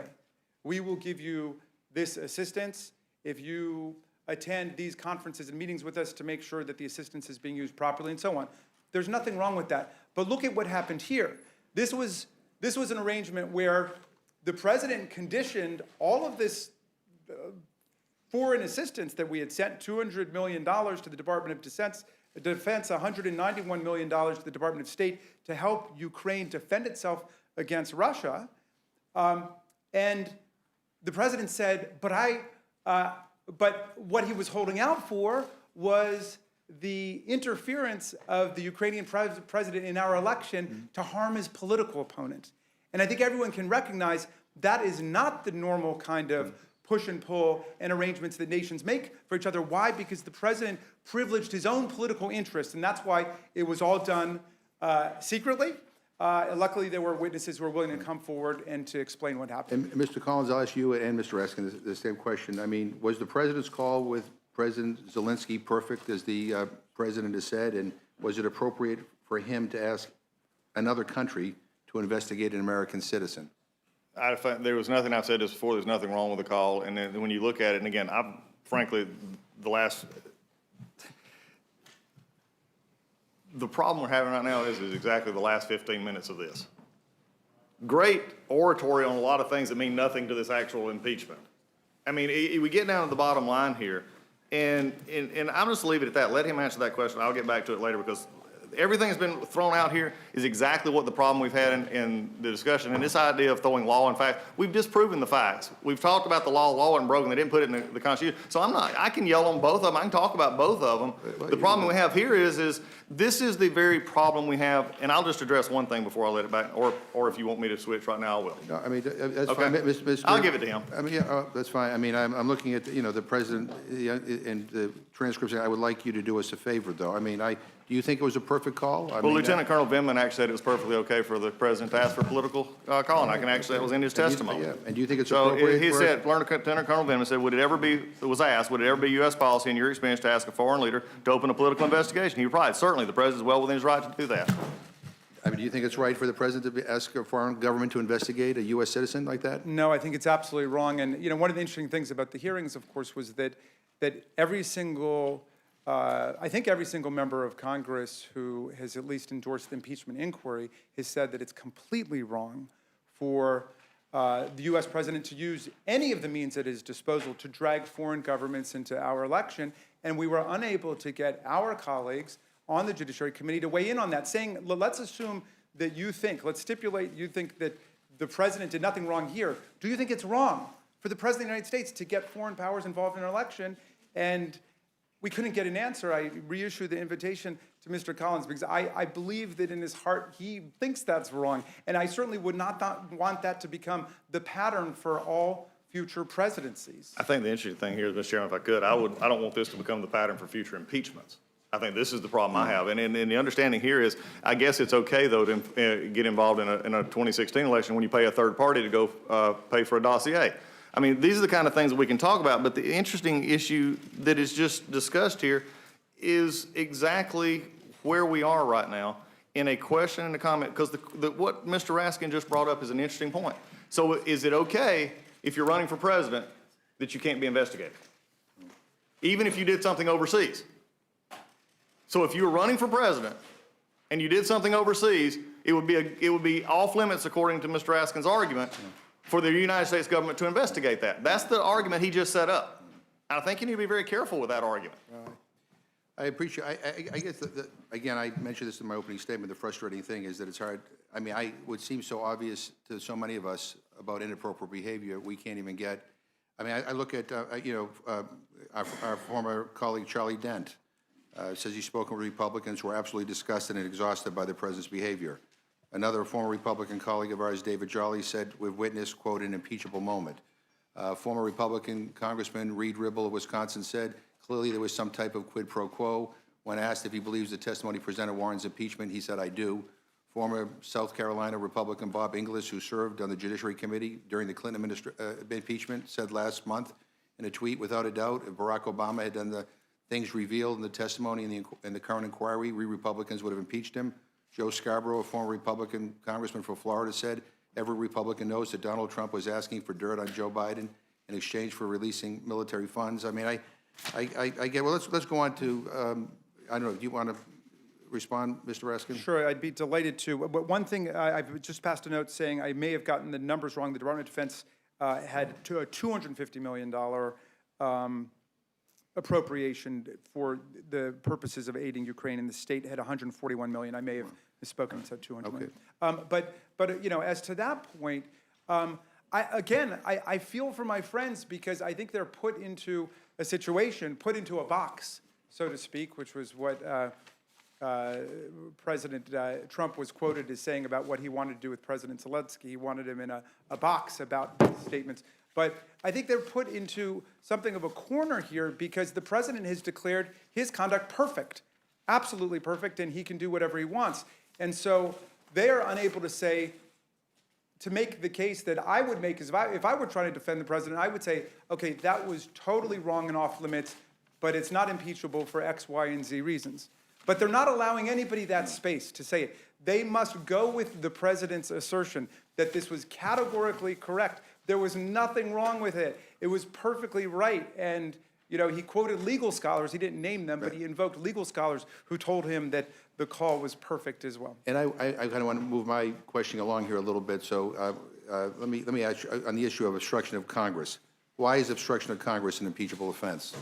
Well, look, and this is something, Mr. Collins made a really important point, which is that we've got to think about this in institutional terms, okay? And he rightly calls us to redouble our commitment to fairness in the process. I've seen lots of fairness in this process. I've seen in the closed-door depositions, I saw the Democratic counsel get an hour. I saw the Republican counsel get an hour. I saw the Democratic members get to question. I saw the Republican members get to question. I have seen this committee bend over backwards to get all of the depositions out as quickly as possible, while the President of the United States is stopping at least 7 witnesses from coming forward. It may be more than that, but he has blockaded witnesses. The President, who says the process is unfair, is the one who's stopping everybody from coming to testify and is essentially trying to blockade the whole investigation. Look, why is this essential, Mr. Chairman? It's essential because, for institutional reasons. It's essential for institutional reasons because in the future, it might be a majority Democratic Congress, it might be a majority Republican Congress, but in any event, it's Congress. And one of our jobs is, as members of Congress, is to make sure that the president does not violate the laws. We're supposed to stand sentinel to make sure that the president will only enforce the laws, take care that the laws are faithfully executed. Well, what happens if you get a president who totally trashes the law? Okay? Some of us think we may be there now. I know some of our colleagues don't believe that, but certainly they can imagine a situation where a president advertises spectacular disrespect and contempt for the law and trashes the law. What is our ultimate check against that? It's going to be impeachment. That's why it's in the Constitution. But now we have a president who, for the first time in American history, says, I am going to try to block the ability of Congress to impeach me by not turning over one single document, by trying to hold back people from testifying, like Secretary Pompeo, like Chief of Staff Mick Mulvaney, like multiple other members of the administration. I don't want them to come forward to testify. And so we're going to have to use our common sense to derive conclusions about what that means. What does our common sense tell us when you have all these other people who are coming forward and testifying about the misconduct of the president, and then the president trying to block everybody else from coming forward to testify in his administration? And let me just point out for the record, we've requested several documents and testimony from members of this administration. And what has the president and his administration done in response? Nothing. I think it's important for people to understand, just for the record, requests for documents from the State Department, ignored. Requests for documents from the Department of Defense, ignored. Requests for documents from the Vice President, ignored. Requests for documents from Giuliani associate Lev Parnas, ignored. Requests for documents from Giuliani associate Igor Fruman, ignored. Requests from documents from the White House, ignored. Requests from documents from Rudy Giuliani, the president's lawyer, ignored. Requests from testimony of former National Security Advisor John Bolton, ignored. Requests from the testimony of White House Chief of Staff Mick Mulvaney, ignored. And here's a list of all the requests that have been made. The red marks are basically to demonstrate noncompliance, that they have been ignored. I think this is what you call obstruction, plain and simple. And in fact, the only people that have complied with our requests have been patriotic public servants, many of them defying instructions that they not comply. I guess I would just ask, what presumptions should we make when the president prevents witnesses from complying with congressional subpoenas? Well, let's use our common sense. People who have exculpatory evidence, which is just a fancy way of saying evidence that shows their innocence, want the court to see the evidence. People who have evidence that demonstrates their innocence would bring that to Congress. People who have evidence which they think may be inculpatory, people who have evidence which may lead people to believe in their guilt, will try to keep it away. But you just make a really profoundly important point, Mr. Chairman, which link Articles 1 and Article 2 of the impeachment articles. Do we want to set a precedent that U.S. citizens can become president of the United States by inviting foreign powers to get involved in our election? Then once they're in, if Congress decides that their conduct is impeachable and involves high crimes and misdemeanors, they can then pull a curtain down over the executive branch and not allow any investigation, not allow subpoenas to be honored, and so on. That is a very dangerous prospect that would have terrified and horrified and shocked the framers of our Constitution. Thank you. And you want to? Do you have these? Okay. I'm about to yield to my ranking member, who I'm sure has lots and lots of questions. But I do want to take a moment. I think it's important that we remember this. I want to remind everybody why we're here today. The president abused the power of his office for his own personal gain and obstructed a congressional investigation to look into that conduct. How did he do that? He withheld aid for a country that was under siege by Russia to leverage help for his political campaign. President Trump's abuse of power has endangered our free elections and national security and remains an ongoing threat to them both. He showed us a pattern of inviting foreign interference in our elections and trying to cover it up twice, and he's threatened to do it again. With the 2020 elections fast approaching, we must act with a sense of urgency to protect our democracy and defend our Constitution. On our first day as members of Congress, we took an oath to support and defend the Constitution of the United States against all enemies, foreign and domestic. I did not swear allegiance to a political party. I swore allegiance to the Constitution, and I hope all my colleagues will do the same. With that, I would yield to the ranking member, Mr. Cole, for any questions he may have. Thank you very much, Mr. Chairman, and you're right, I do have a lot of questions, and I appreciate your forbearance because it's a... I'm very liberal. Yes, you are, and in this sense, in the finest sense of the word. So I express my appreciation for that ahead of time, as we've discussed. And to my friend, Mr. Raskin, a number of my questions have been crafted or were originally crafted for Chairman Nadler. You may or may not be able to answer those directly. We certainly understand why he's not here, and we, as the chairman said, we sympathize with him in a difficult time, but we think they're still important for the record. But I just wanted to sort of highlight that for you. Mr. Chairman, I asked unanimous consent to enter into the record a document entitled, quote, "How We Resist Trump," unquote, authored by Congressman Jerry Nadler and posted on www.jerrynadler.com on November 16th of 2016. Without objection. Thank you, Mr. Chairman. In this document, Chairman Nadler wrote, quote, "We cannot wait 4 years to vote Mr. Trump out of office, so we must do everything we can to stop Trump and his extreme agenda now," unquote. Mr. Raskin, on August 8th, Chairman Nadler stated with respect to the Judiciary Committee's hearing regarding the Mueller report that, quote, "This is a formal impeachment proceedings," but the House, unquote, but the House did not actually authorize impeachment proceedings until the adoption of H-Res 660 on October 31st. So I believe it's important to clarify for the record when formal impeachment proceedings actually started. Is Chairman Nadler correct when he said they started on August 8th, or did they begin when the House authorized them on October 31st?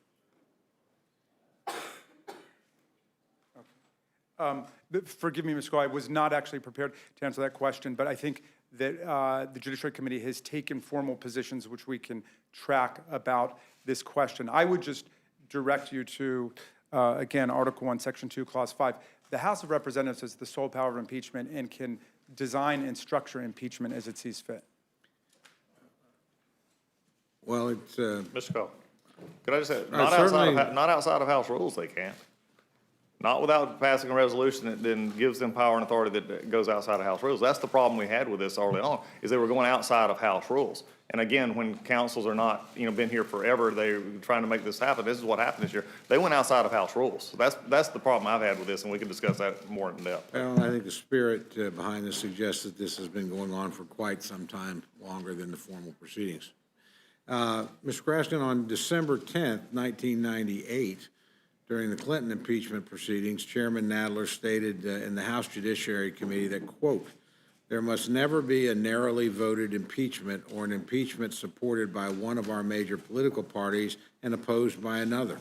Such an impeachment will produce divisiveness and bitterness in politics for years to come and will call into question the very legitimacy of our political institutions." Do you believe that this impeachment, which is supported by only one political party, has produced bitterness in the current political climate? So, well, again, I'm going to have to allow the Chairman Nadler to speak for his own words. I certainly understand. Yeah, look, there's been a lot of bitterness and division in our country for several years now preceding any impeachment proceedings, and it's a sad thing, and I hope that everybody rallies around the Constitution, because it's the Constitution that will get us through this difficult time in our history. Let me just say about the Clinton impeachment. So the conduct that President Clinton was charged with, which was he hadn't been convicted or prosecuted for perjury, but he was essentially charged with perjuring himself in describing private conduct, a sexual affair. And the conduct that we're looking at today goes right to the heart of why impeachment is in the Constitution.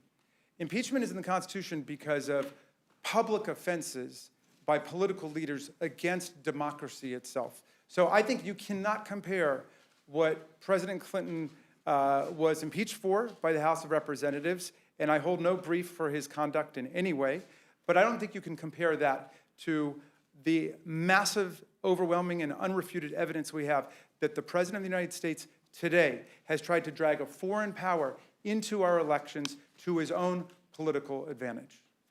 It wasn't exactly the question I asked, but let me turn to Mr. Collins and see if you agree with Mr. Raskin, if there's anything you would disagree with there, and what's been the impact of this process on the domestic politics of the country, since it has been essentially partisan in nature. Look, not trying to, and again, I'll cut some slack that he was trying to answer for a chairman's own words, and I get that. But I think there's several things. Let's just talk here for just a minute. Let's unpack what has happened here, because the only thing I appreciate really out of the whole last few minutes was the chairman trying to bring it into about impeachment. I agree with him on to that point, that this is about impeachment. What I disagree is it's not about abuse of power. It's not everything else. And it would come a lot better from the majority if they have not had a long history, a written record. This is something that you love to see in the law because it's a written record of motive. You've seen it since the day that he was elected. You've seen it in this whole process working out. You saw it last year when my chairman ran for the job because he would be the best for impeachment. What was hanging out last year for impeachment? What became a Mueller report that didn't give them everything they wanted. And then we came into a call. This is a pattern. And look, I've said this to my chairman, who I respect. You've got the votes. You can just vote it. You've got the votes. You can go explain it to the American people. Talk about afflicting an election. This is what we're looking at. But there are also a few things here, though, that is interesting. As I said earlier on, time and clock are terrible masters. And I've heard it so many times from the chairman of this committee, the chairman of my committee, and others. We've got to do this because of the 2020 election. Well, put a candidate up that's worth voting for. How about that? Instead of going after a president who you're having trouble beating because of the things that have happened in our country with unemployment, with the economy going good, and everything else. That's what political primaries are for, not this. When you look back, and I still never got an answer to my question I had just a few minutes ago about have we now set a standard that if you run for president, you can do anything you want to overseas and not get investigated for it? Not got that question answered. But in response to also the chairman's question about requesting stuff, as the chairman knows, and also my chairman knows because my chairman likes subpoenas, or he likes to threaten them anyway. But the Secretary of Defense responded. He said it was open to negotiation for you. The Secretary of State, part of the document dump, was part of that. And the House Judiciary Committee, the dump that we did get from the Intelligence Committee, had OMB records from the Budget Committee in it. I mean, there are issues here that I have had problems with all year in this. And, if you didn't receive a letter, as we have done in the past when we were in a majority under President Obama, and President Obama in Fast and Furious and other times, the thing that amazes me is that it seems like the majority this year all of a sudden discovered that the executive branch and the legislative branch don't play well together in the sandbox. This is not a shock for any of us who've been here under the Obama administration. We saw this happen over and over. I was on oversight my first 2 years here. My former legislative director is here. She's in the room. We pulled our hair out of this. We had IRS. We had everything else, and we was constantly being stonewalled and stopped, had to actually issue subpoenas, in which finally the courts did rule, and they'll think this is your problem. The courts ruled many years later that Attorney General Holder did violate, not giving the information out, and that was actually done. But it was many years later. And again, your time and clock calendar is a terrible master, and you're having to do this because you promised it. You promised it. We're carrying through on a promise here. The other thing is we talk about fairness here, that my friend said that, this has been completely fair. Nobody's questioned the fact that our folks got to question the witness. Nobody's questioning that fact.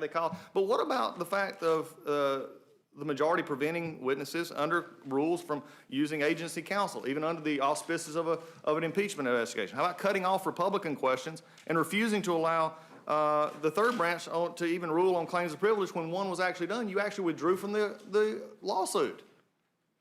So again, it's not a matter of time here. It's not a matter of facts. Again, when we go back to it, I can't not repeat this over and over again because it comes up with Mr. Raskin, it's come up with the chairman, it'll come up again many other times. Put pressure on a world leader. Folks, this pressure is amazing to me because the guy who was supposed to be being pressured denied it ever happened. On multiple occasions, one of his own members of cabinet said, we never talked about conditionality. Yarmouth said, we never talked about conditionality of aid. The only times that they talk about this outside of presumption and hearsay, their main witness, Sondland, said it was presumption. Oh, that's what I presume. Because when he actually asked the president straight up, what do you want? He said, I want nothing. I just want him to do what he promised and he ran on. That's all he did. So it's presumption and hearsay. And granted, this is not a court of law because, believe me, this would have been over a long time ago. We wouldn't have gotten to this place. The rules have allowed it to get to this place because majority rules in this place. But here's the problem. The pressure issue is sad because, again, to continue this line of thought after the president of the Ukraine has came out and denied it and denied it and denied it and denied it, you're either calling him a pathological liar, a world leader, or you're calling him, he was actually called in our committee last week, a battered wife. He was actually called that, compared to a battered wife. How low have we sunk? This is the problem, because at the end of the day, and we can go into process files, we can go into everything else, but you know something, I don't say it's a mistake, but I took my own chairman at his word when I read about his comments from 20 years ago, when he said the Judiciary Committee should never take a report from a third party and actually not try to investigate it itself. Otherwise, we become a rubber stamp. Congratulations. Our Judiciary Committee became a rubber stamp. I hope we recover, because that's all we're doing right now. It's just rubber stamping what Adam Schiff did under his own rules, under his own time frame, under his own ways. Again, a man who has also been out for this president since day one and would not come and testify. That's the most amazing, shocking thing to me in this whole process. But when you understand where we're at here, I can understand why Mr. Raskin, who is eloquent in his discussion of Constitution and why we have an impeachment, let's just cut to the fact. You don't like the guy. You don't like the conversation. You don't like how he does business, because at the end of the day, when you start talking about the pressure on a foreign power to do something for you personally, again, to even get to that remotely, you're having to change words in the transcript. Instead of do us a favor for our country, do us, you have to change it to me. You have to change the facts. And the last time I checked, this country is not real kind to those who are accused, having those who are in power change the rules to fit their game. That's not due process. But I'm going to go back over it, because the chairman actually said, here's why we're here. There are 4 facts that never change. 4 facts that will never change. And it goes straight to the heart of anything he said outside of abuse of power or anything else. There's no pressure. President Trump, President Zelensky. The transcript shows no conditionality of aid and an investigation. And the only one relied upon over 600 times in the Intelligence Committee report was Mr. Sondland, who, after he got past his perfect opening statement, when questioned, said, well, that's what I presumed it to be. And then when actually talked to the President of the United States, he was told, no, all I want him is to do his job, nothing else. And then when he actually said, I had a conversation with Mr. Yarmouth said there was nothing discussed of conditionality. So how do you put this much faith in Mr. Sondland when he is conditionally told stories that change? And all of the rest were hearsay. All of the rest were actually going off of other things. And even Colonel Vindman, who I respect as a soldier, actually said, when the question was asked, is it okay to have this call, said, yes, it's okay for a president can do that, to ask for a political investigation, because it happens. And he even said that. So the question comes back. The Ukrainians were not even aware their aid was withheld. And the Ukrainians didn't open an investigation to get the money. Let me ask you, is this the first partisan impeachment inquiry in the nation's history? Yes. Has the president ever been impeached without votes from a minority party before? I think there's some discussion about that with the Johnson impeachment from many years ago, but that was also when the Congress itself set him up with a law.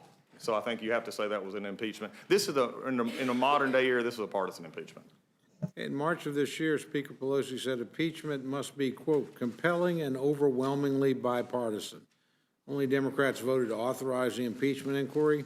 There's bipartisan opposition to the inquiry, and it appears there'll be bipartisan opposition to the articles. Ranking Member Collins, given all of that, do you believe the upcoming vote on HRS 755 comports with the standards set by the Speaker herself? No, it comes nowhere close. Is your belief that meeting an arbitrary deadline is more important to the Democratic majority than building a viable case if, in fact, there is cause for impeachment? Their own words convict them of that.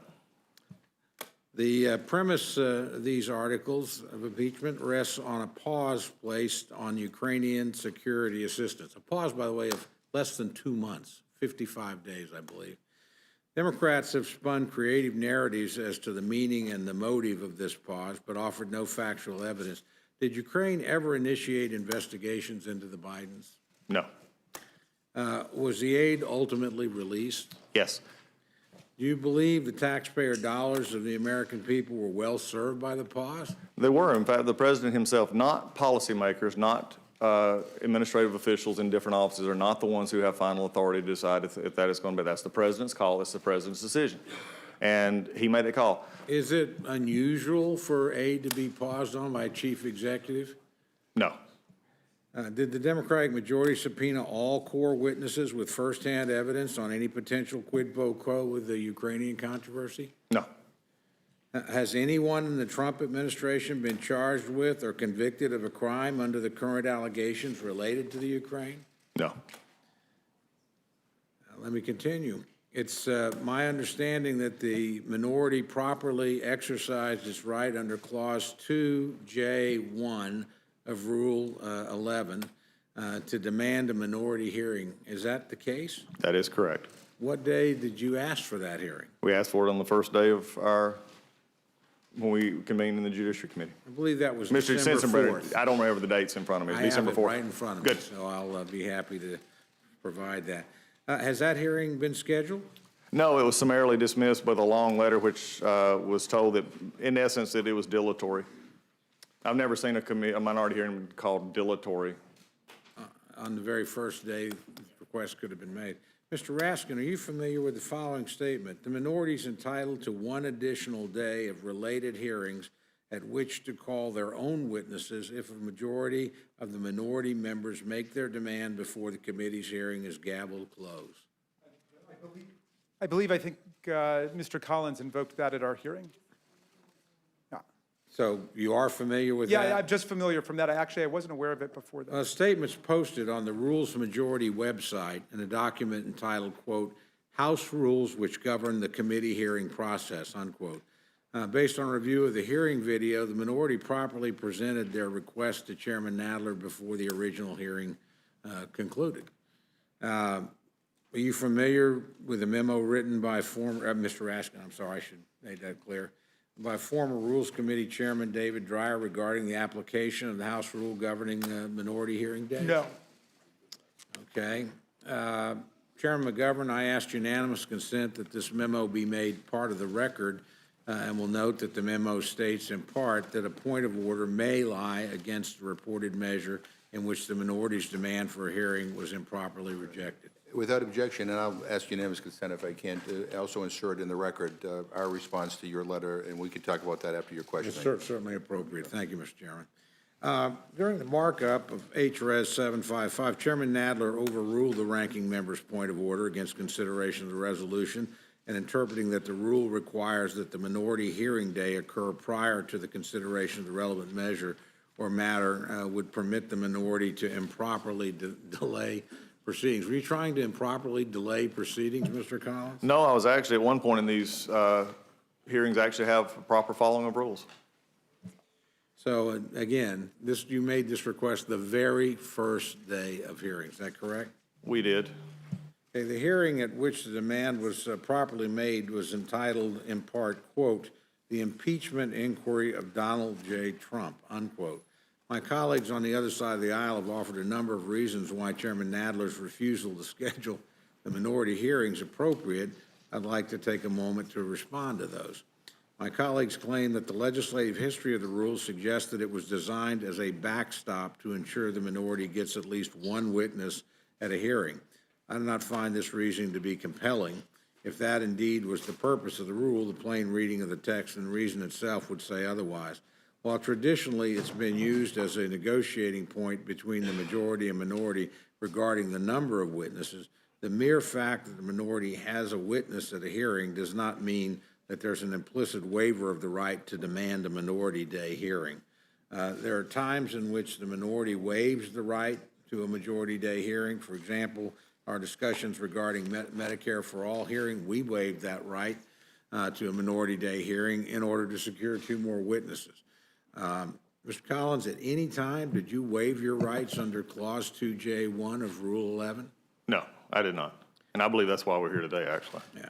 Did you request a second witness day, and did they provide that second witness, excuse me, and did they provide that second witness in exchange for waiving your rights for a minority day hearing? No, it was not even discussed. Okay. My colleagues on the other side of the aisle have previously quoted Joint Committee on Organization of Congress 1966 recommendations, which stated that a minimum safeguard be established for, quote, those infrequent incidents when a witness representing the minority position are not allotted time. Perhaps in 1966, the majority was more willing to provide witnesses to the minority. However, that's not the case today. Witness was allotted time in this case, but not witnesses. In other words, we didn't get anything in exchange for our right not being exercised. And while this may have been one reason for the adoption of the minority hearing day provision, it doesn't render meaningless the plain reading of the text. So we spent a lot of time on this, but we think it's very important. We simply weren't given something that we think by right we should have had, and would actually subject this to a point of order. My colleagues also claim that Chairman Nadler is not required to schedule the minority hearing day before the matter is reported out of committee. You got to be kidding. In other words, we cannot agree that the House intended that the right for the minority hearing day can be fulfilled by scheduling a hearing on a measure after the measure is voted out of the full committee. I mean, that just doesn't make any sense. So, Mr. Collins, with the presumed passage of these articles of impeachment, isn't the minority hearing day now irrelevant? I believe it is, and I believe that's the concern that many of us have who institutionally love this place. Okay, Mr. Raskin, even if Chairman Nadler didn't believe the House rules required him to schedule the minority hearing a day prior to marking up the articles of impeachment, as a member of both the Judiciary Committee and the Rules Committee, wouldn't you agree that it would have been better for the institution and the American people to prevent all this disagreement, partisan rancor, just to schedule the hearing? It's just one day. Thank you, Mr. Cole. Again, I just learned of it the other day when Mr. Collins raised it, and I looked at the rule, and the rule does say that the chair of the committee is not required to schedule the minority hearing as a condition precedent to the continuing course of legislative action. And I, having been in the minority for my first term here, I feel your exasperation about that it might not happen before the bill passes. And if we want to make a change to that rule, I think that's absolutely something that we should talk about for future Congresses. Well, I appreciate that. I appreciate the sentiment behind it because I know it's sincere. Again, I can go on on this, but we do believe, Mr. Chairman, it's a violation of the spirit. And we appreciate your letter very much, which is very respectful. We tried to make ours respectful when we made the request. It was. To us, the facts are clear. Chairman Nadler ignored a right of the minority in committee. It's being ignored by the Democratic majority now, and by doing so, it fundamentally alters the tools available for the minority and all future minorities. So I do hope the Rules Committee will correct this misguided decision, refrain from waiving all points of order against the bill, and at the very least have the matter debated on the House floor. Mr. Raskin, after the adoption of HRS 660, and before the Judiciary Committee's first hearing pursuant to that resolution, Ranking Member Collins wrote 7 letters to Chairman Nadler on the subject of the committee's consideration of impeachment. On November 12th, he wrote Chairman Nadler regarding the manner in which the Intelligence Committee conducted their investigation. On November 14th, he wrote Chairman Nadler demanding that the same transparency and fairness that existed in prior impeachment required inquiries be prioritized in the current inquiry. On November 18th, he wrote Chairman Nadler regarding the credibility of a particular witness and Chairman Schiff's coordination with certain witnesses to conceal basic and relevant facts. On November 21st, he wrote Chairman Nadler asking that he obtain all documents and information from Chairman Schiff pursuant to House Resolution 660 and its accompanying procedures. On November 30th, the persistent Mr. Collins wrote Chairman Nadler asking for an expanded panel and a balanced composition of academic witnesses to opine on the subject matter at issue during the December 4th hearing. On December 2nd, he wrote Chairman Nadler asking for clarity on how he plans to conduct the impeachment inquiry, referencing 5 previous letters he had sent to questions that were never answered. And on December 3rd, he wrote Chairman Nadler reminding him of his recent letters requesting the Judiciary Committee provide the President due process with the Intelligence Committee, and Chairman Schiff did not. It's my understanding that Chairman Nadler never provided a response to any of these letters. To your knowledge, does Chairman Nadler generally not respond to letters from ranking minority members? No, and I will concede that Mr. Collins, like the aforementioned John Adams and Thomas Jefferson, is a prolific letter writer. I I don't know whether or not they engaged in conversation to follow up on any of those, but of course, we're all together on a daily basis pretty much. So I can't speak for the chairman. Okay, well, I just want to note for the record, when we sent a letter to my chairman, he did respond, and we appreciate that very much. Mr. Cole? Yeah, I'm turning to you next. Go Thank right you. ahead. Oh, yeah, it's regular in my committee. We don't get a lot of answers. And this was very true. We got one answer on our witness list. That was it. The other one was a discussion that I had when I asked for another witness, and it turned into an interesting conversation on, were you asking for 3 to 2? Or we're asking for ratios, and all I was asking for was another witness. And told me it was too late and that he could add it. It was just, that's the only, really I got. I appreciate the chairman's under a lot of pressure. That time and calendar do kill you at times. I do too, and I recognize that, and that's true of all of us. But, this committee does, in a sense, have a special responsibility to make sure the other committees, operate according to our rules and just common courtesy. Mr. Collins, articles of impeachment are based on a report written by the Chairman Schiff and transmitted to the Judiciary Committee, correct? That's correct. Did that impeachment report rely on hearsay to support their insertions? Yes. What explanation does Chairman Schiff provide when asked why hearsay rather than firsthand testimony evidence was incorrectly presented as evidence? Well, besides his own discussion of making up the phone call to start with, but also he's not really provided one because he didn't come testify in my committee. Well, did you ask Chairman Nadler to invite Chairman Schiff to come testify? I did. Just to be clear, you were asked to vote on articles of impeachment against our Commander-in-Chief based on a report full of unsubstantiated allegations and hearsay, and you were not permitted to ask the author of the report any questions? That is correct. All I got was a staff member. I'd like to note for the record, Mr. Chairman, that Chairman Schiff refused to discuss the report with the minority, yet he was more than willing to appear on Fox News Sunday, just 2 days ago. It's unfortunately abundantly clear the Schiff report's made for television documents rather than the result of a transparent, thorough, bipartisan investigation. It's also worth noting for the record, and I'll ask you this, Mr. Collins, was the president represent, this is a really odd thing for us because generally the Judiciary Committee is the main committee of impeachment. That's historically been the case. That's clearly not the case here. The Committee on Intelligence is the main committee of impeachment. The president have any counsel there? No, and somewhere along the line, we lost our right to be the impeachment, to work on impeachment. We got it at the end to finish it, but we lost it. There's a difference between window dressing and substance. I mean, 2 or 3 hearings at the end where you don't even question the author of the report or you're not allowed to question the author of the report on which impeachment is based. The president never had representation there. In the past, we always had representation. You were at Judiciary. The president was there. He could ask questions. He could, but the main place where all these things come out of, the president was specifically excluded, and you were not in what's supposed to be the main committee on judiciary. You were not allowed to ask the author of the principal report any question. Mr. Cole, you've just presented in a short summation, which I've always admired by you, the crux of this whole problem. By the time it got to Judiciary Committee, this was a done deal. The train was on the front, not even on the track. The train was past the station. They just had to run to catch up to it. It was already decided what they wanted to do.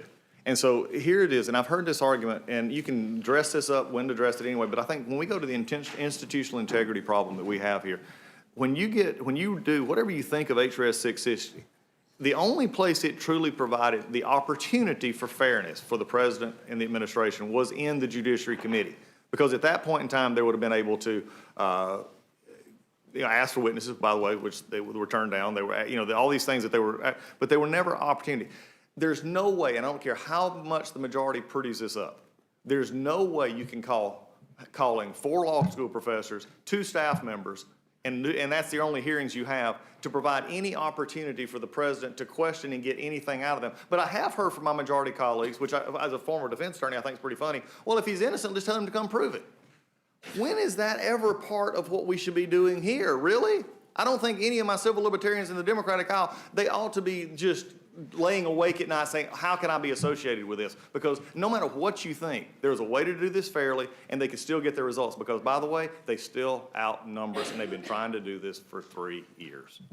Mr. Raskins, did you have any conversations with Chairman Schiff about the contents of the report? I'm certain I have along the way, yes. Really? Because nobody on our side evidently had any conversations.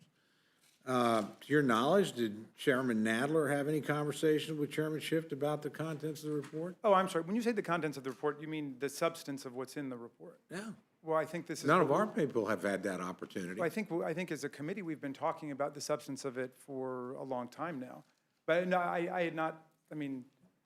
Well, I we've been was- talking about the substance of the report. We didn't have any opportunity to question the person who actually authored the report, Oh, I see what you mean. Okay. And. either formally or informally, to my knowledge. Well, again, the counsel for the Intelligence Committee came over to discuss all of the factual findings that were in the Intelligence Committee's report of its work. He's not the principal author of the report. He's the counsel for the committee. The chairman's principal author. Okay. And by the way, a fact witness as well in many Yeah. ways. And so. Well, if I could respond to this general line of attack, the House Resolution 660 had a number of significant procedural protections for the president, even on the House side. And as you know, the role of the House is to act as the grand jury and the prosecutor, and the actual trial takes place over in the Senate. But still, we had very significant procedural protections, including we invited the president and his counsel to attend all hearings. We provided the president's counsel the opportunity to cross-examine witnesses and object to the admissibility of testimony. And we provided the president's counsel the opportunity to make presentations of evidence before the full Judiciary Committee, including the chance to call witnesses. Now, the president chose not to avail himself of any of those opportunities. So it reminds me of, the president blockading all these witnesses and saying, you don't have enough people with direct firsthand evidence of what I did. First of all, were those rights provided only in Judiciary Committee? Because you're not the principal committee of impeachment here. That's just the reality. But You're sort of the final stop. So did the president get those rights in the in the Intelligence Committee? I believe not. I'd have to go back and check, but. I can assure you not. Well, but then let me explain. Well, you may not accept this analogy, but here's the analogy that we proceeded on, because this is the first modern impeachment where the fact finder was the House of Representatives itself instead of a special counsel or an independent counsel.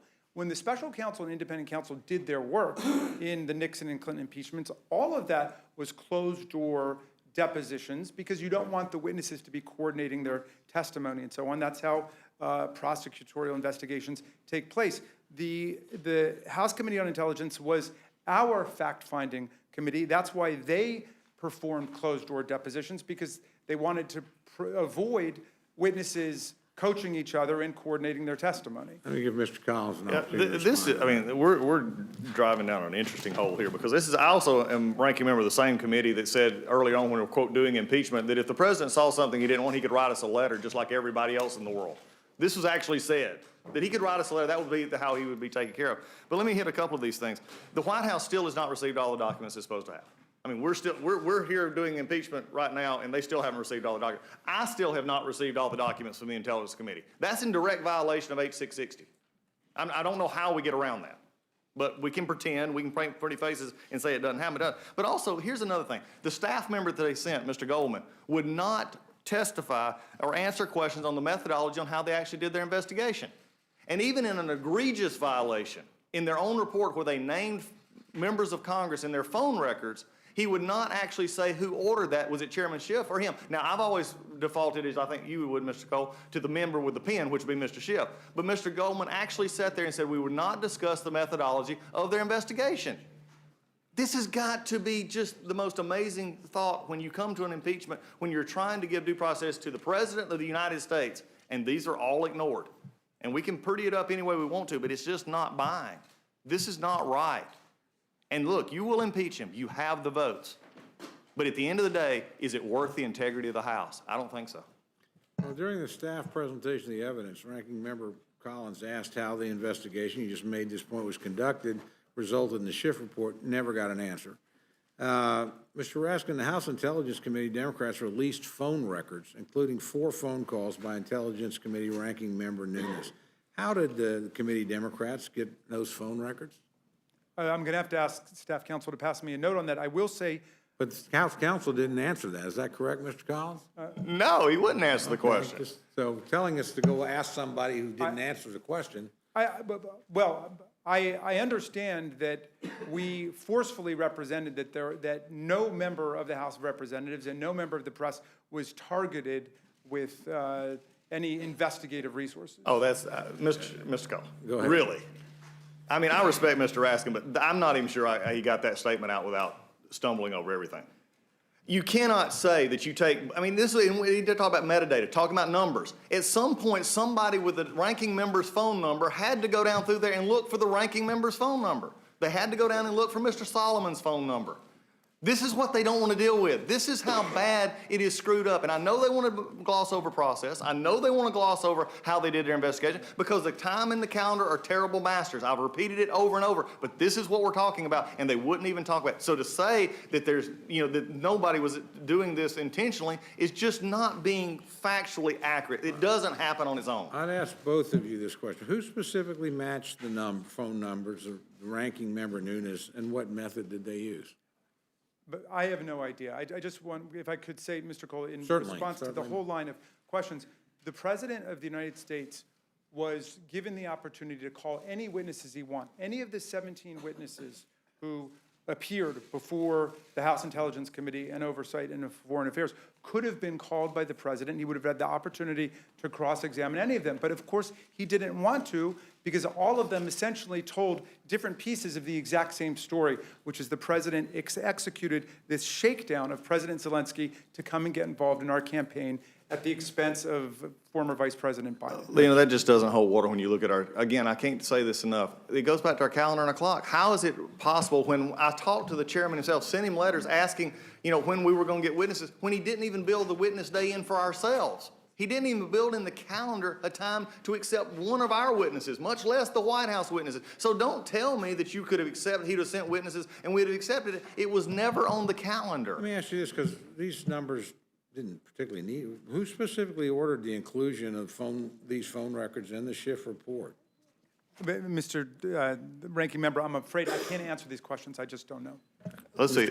Well, undoubtedly, it was the Intelligence Committee carrying out what seemed to be a political vendetta against another member of Congress. Either of you think it's proper to have the names of individuals swept up in call logs who are not the target of criminal investigation, have their names and numbers? No, it is nothing but a political drive-by, and I brought that out. They could have done it several different ways. They could have said member one, it could have been in person one, they could have done it any other way, but they chose to actually use the names. This was a political hit job.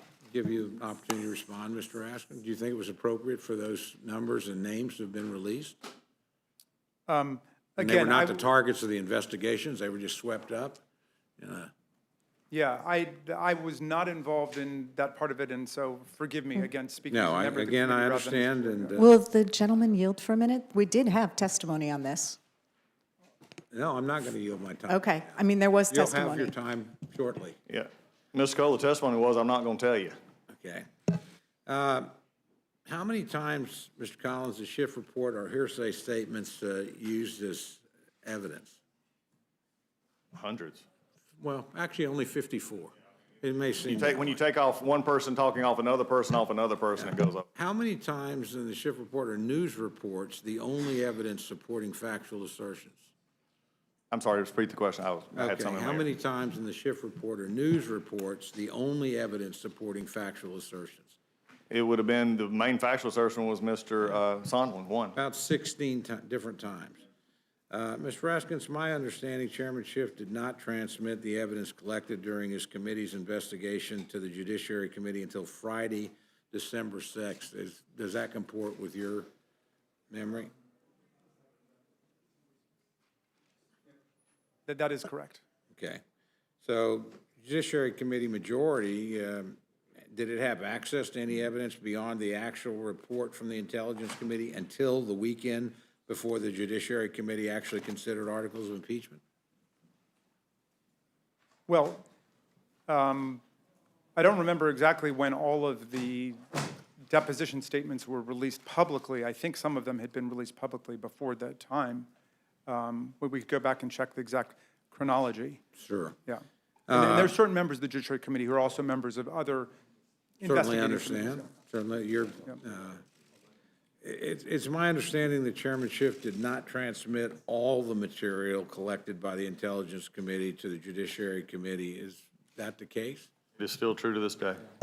So would you not agree, and I'd ask this to both of you, that the House Judiciary Committee should have had the time and opportunity to review all that material collected by the Intelligence Committee? Did you both have that time and opportunity? We did not. It's a direct violation of House Resolution 660. Mr. Cole, all I can tell you is the vast amount of what we ended up getting was what was being produced, released publicly along the way. I know the Intelligence Committee made the commitment to release those deposition statements publicly. And so I've considered it a very fair and transparent process. I don't think I got to see a single thing through the Judiciary Committee that I was not just seeing come out and being released by the Intelligence Committee. In any event, all of it is in the final report. It's there for all of America to see. And I don't want us to lose sight of the big picture. We of the really story don't know if it's all there in We the don't. final report for all. If you haven't seen them yourselves. No, we do not know. That's a statement that is assuming something, facts not in evidence. That we don't know what this is the old classic case of evidence being given from a prosecutor to in a trial. We don't know what we've not seen. We do know we know a few things we know have not been transferred, but we'd also have heard of other things that's not been transferred. And can't be in the report if it's not been transferred, because then we could at least say it was in the report. Let me move on to the articles themselves, because in my view, we've established the Intelligence Committee process was substantially flawed and procedurally defective. That's my view, I underline. Judiciary Committee failed to create an evidentiary record sufficient to justify moving forward on articles, but you basically relied on the Intelligence Committee, again, where the president was unrepresented. That violated rules of the House, in my view, and the entire circus has been politically motivated from the very beginning. On the obstruction of Congress charge, it's uncommon for the is it uncommon for the, and I ask this to both of you, uncommon for the executive branch to push back against requests for information from Congress? Well, no, it is not uncommon for the executive branch to push back on the production of this or that document or the timing of a particular visit. What was absolutely breathtaking in its unprecedented and radical nature was this president's determination to shut down all discovery. They did not produce a single document to us, Mr. Cole, that was subpoenaed in this process, and the president essentially ordered everyone in the executive branch not to cooperate with us. Yes. Excuse me, I don't want to cut you off. But I think that's a dramatic escalation in kind and in degree over anything that's ever been seen before. And that includes Richard Nixon, who I think tried to block 7 or 8 particular requests, like the Watergate tapes. And that in itself became part of the case against him for abuse of power. But, President Trump makes Richard Nixon look like a little leaguer when it comes to obstruction. Mr. Collins, same thing. Do you think it's unusual for an administration to push back against congressional subpoenas? No, it's common. If it's pretty common, do you believe it's a high crime or misdemeanor to assert privileges in response to congressional requests for subpoenas?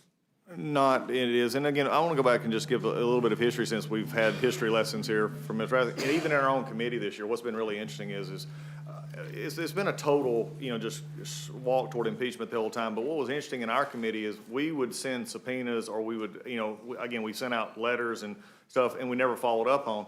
But also, one of the interesting things about our committee is we never engaged, for the most part, with the agencies for documents. But what I thought was really interesting was Mr. Schiff in the Intelligence Committee, while we were still struggling during Mueller and some other times, Mr. Schiff actually negotiated with the Department of Justice and actually got documents released that our committee couldn't. The House Foreign Affairs Committee, Elliot Engel, who was one of the quieter chairmen, but one of the more effective, in my personal opinion, from across the aisle, had engaged all year with the administration on ways to get documents. It's a matter of how you go about it, and to say that this is just unheard of is just not right. Well, and again, I'd ask this to both of you, and I think this gets to the point you're making. There's a normal accommodations process for resolving inter-branch disputes between the House and the executive branch. Is that not correct? Yes. Okay, and that process really hasn't occurred here, I think, Mr. Collins. That's what you're telling me. I presume it doesn't fit neatly into the Speaker's impeachment and Christmas timeline, to borrow your way of looking at it. I mean, we've not gone to court. No, they over haven't. these things. We're not really engaged. This is a normal give and take where actually both sides tend to avoid, quote, an exchange where they might go to court and lose something, but all that's been set aside. We haven't had any process like that, have we? No, and Ms. Cole, I even point out something that I disagree with, Mr. McGahn. There's been a court case in which we've lost, in which Mr. McGahn, and it's still being appealed, but it does show you the process is working. It just don't work as fast as they want it to work. And I think that's where we have to go back to in this whole process. So no, and in fact, even the one that they had that was actually one of the members of the administration contested, they just withdrew their subpoena and withdrew them from the lawsuit because they just didn't want to deal with it. I know Mr. Raskin would have a different view, and if he wants to respond, I would, but I'm going to ask you specifically, Mr. Collins. Is there any actual evidence that the pause on the Ukrainian assistance was for the president's improper personal political benefit, or could he have had other objectives? That's directed to you, Mr. Collins. I'm sorry. I apologize. And it's all right. I'm throwing a lot of questions at you. Is there any actual evidence that the pause on the Ukrainian assistance was for the president's improper personal political benefit, or might he have had other reasons for withholding aid? He had plenty of other reasons. And I think that the part of it is the law itself, which says that, even though it was certified, it was the president's call to make sure that there was no corruption in where aid is given. There was other countries during that time which aid was held. I think from an appropriator standpoint, Mr. Cole, you'll also understand this aid was not even scheduled to go out. It had to be done by September 30th. It actually went out early, if you look at it from that time frame. So there were other reasons. There was a recent poll, just to show you, and again, we talked about this a little bit from our side. The corruption in the Ukraine was so prevalent. A recent poll said 68% of normal, just everyday Ukrainians had said that they had bribed a public official in the past year. There was reasons for this to be discussed and reasons to go at it. But also I want to point out one last thing on this other issue. Fast and Furious, the infamous issue with the Obama administration. It was 7 months from first subpoena to first documents. 7 months. That doesn't fit the timeline here. That doesn't fit the timeline here. Go ahead, Mr. So this is an essential point that you raise right now. And I think that there is not any credible evidence from any of the witnesses or anything in the record to suggest that the president was actually trying to ferret out corruption as opposed to impose a corrupt scheme on the president of Ukraine. Let's start with this. In 2017 and 2018, the president could have raised corruption in withholding military and security assistance to Ukraine and never did. Then in 2019, he did. What changed? Well, Joe Biden was running for president, and the presidential campaign was much on his mind. The president removed Ambassador Yovanovitch, and we learned today from Mr. Giuliani that he was involved with the campaign by Parnas and Fruman to smear Ambassador Yovanovitch, to say there was something wrong with her. In fact, when she was, according to all the testimony we had and all the public information we have, she was one of the leading anti-corruption ambassadors that the United States has on earth. And they sabotaged her, they undercut her, they subjected her to an unprecedented smear campaign that led several of the other witnesses to protest that the State Department was not standing by its own ambassador. And they got rid of her, as Mr. Giuliani said in today's paper, because she was getting in the way of the investigations they wanted. And what investigations were those? Those into Biden, those into the 2016 conspiracy theory. So that's pretty clear. It had nothing to do with corruption. Moreover, if you go to the July 25th telephone call, President Trump never raised the word corruption once. But he did talk about Joe Biden 3 times. So we didn't hear corruption, corruption, corruption. We heard Biden, Biden, Biden. That was the favor that we were looking for, right? He wanted the president of Ukraine to come over and say he was investigating the Bidens. Look, that's unrefuted and uncontradicted in the record.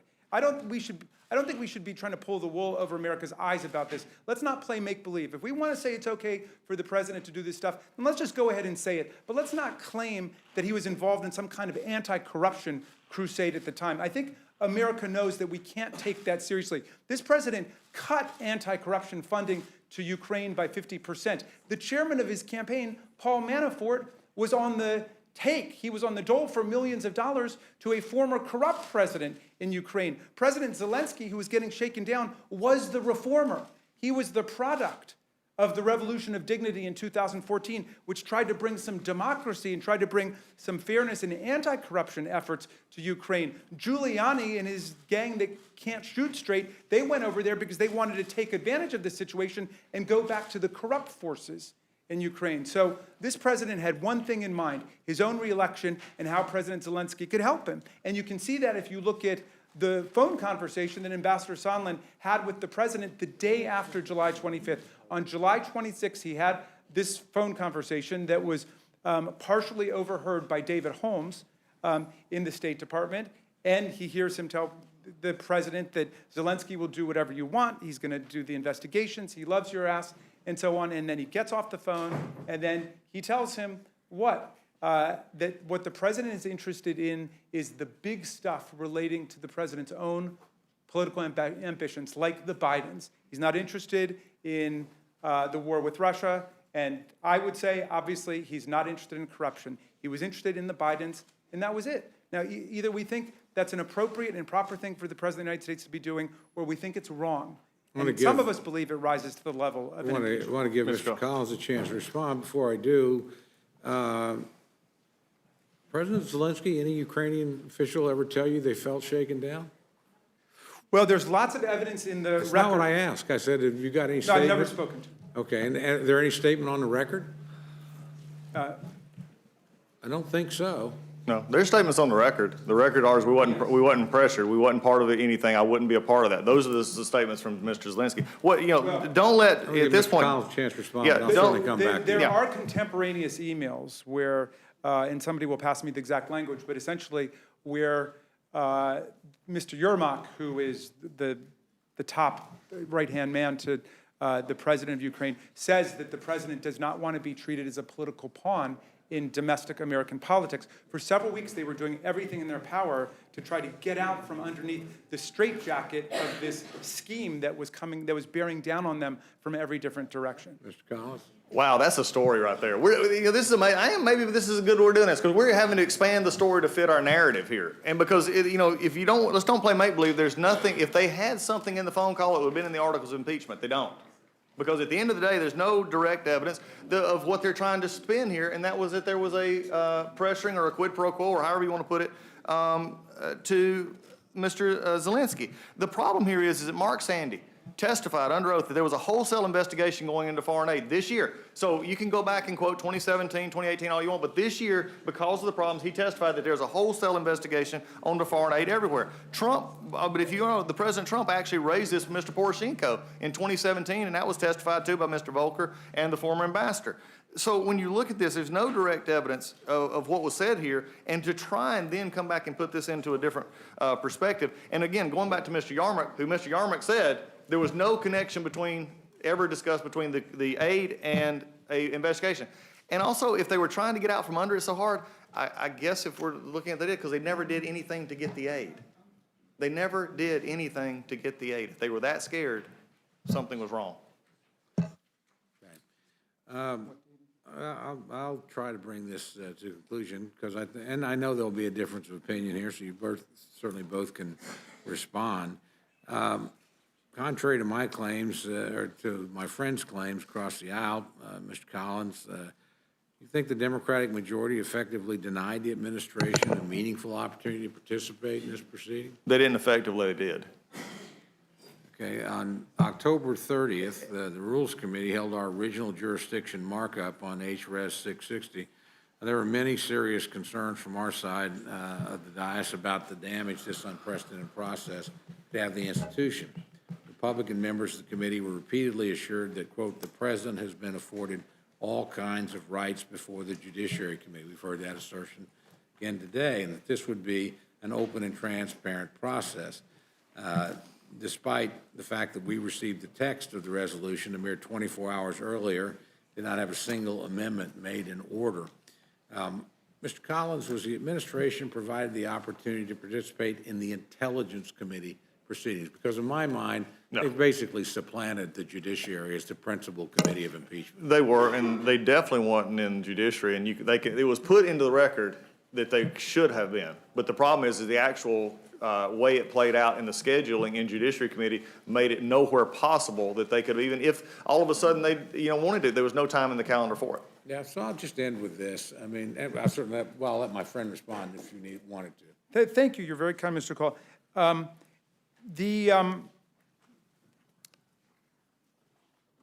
When Lieutenant Colonel Vindman testified, he said that this request for a favor was not, in any sense, a friendly request. It was a demand in the context of the hundreds of millions of dollars that were being held up, the request for the White House meeting, and so on.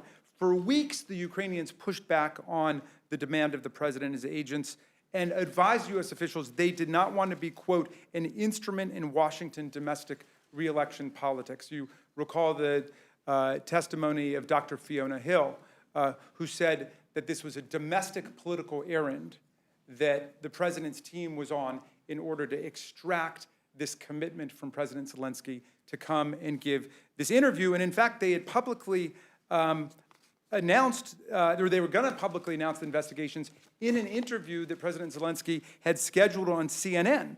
But then Ukraine canceled the interview a few days after the president's scheme was publicly exposed and the military aid got released. In other words, when the whole scheme blew up, then President Zelensky felt that he could be free from this obligation to come forward and say he was investigating the With all due respect, the president was telling United States senators in August that the aid was probably going to be released long before, there was any notion about a whistleblower or anything else. Senator Johnson from Wisconsin has testified to that effect. So, and again, with all due respect, I mean, the last administration for 4 years didn't provide any military assistance to Ukraine. The idea that 55 days was somehow life and death in this situation, particularly during the period of transition from one government to another, it's just pretty thin gruel to impeach a president of the United States on. Mr. Chairman, with all due respect to my friends here, who I admire both and who I think have been very helpful in their testimony and, as always, straight and forthright. In my view, Chairman Schiff ought to be the person answering questions in front of the Rules Committee. It's his report. I don't blame the president for passing on the opportunity not to go before the judiciary for what was clearly going to be perfunctory and provide a sort of window dressing of legitimacy to this process. So to claim that he was given meaningful or consistent opportunities treated anywhere like previous administration, I just don't think holds up when you're denied an opportunity to participate where the principal action's at, and then given a last-minute thing. And so, again, I'm going to yield back my time, Mr. Chairman. I want to thank both of our distinguished members, former and current, of the Rules Committee, for coming up here and providing us their insight and their testimony. It's great to work with both of you, and I appreciate your service to your districts and to the Congress and to the country. Yield back. So I want to thank the gentleman for his questioning. I said I'd be liberal with the time. You were. You're going to make me into a conservative by the end of this hearing.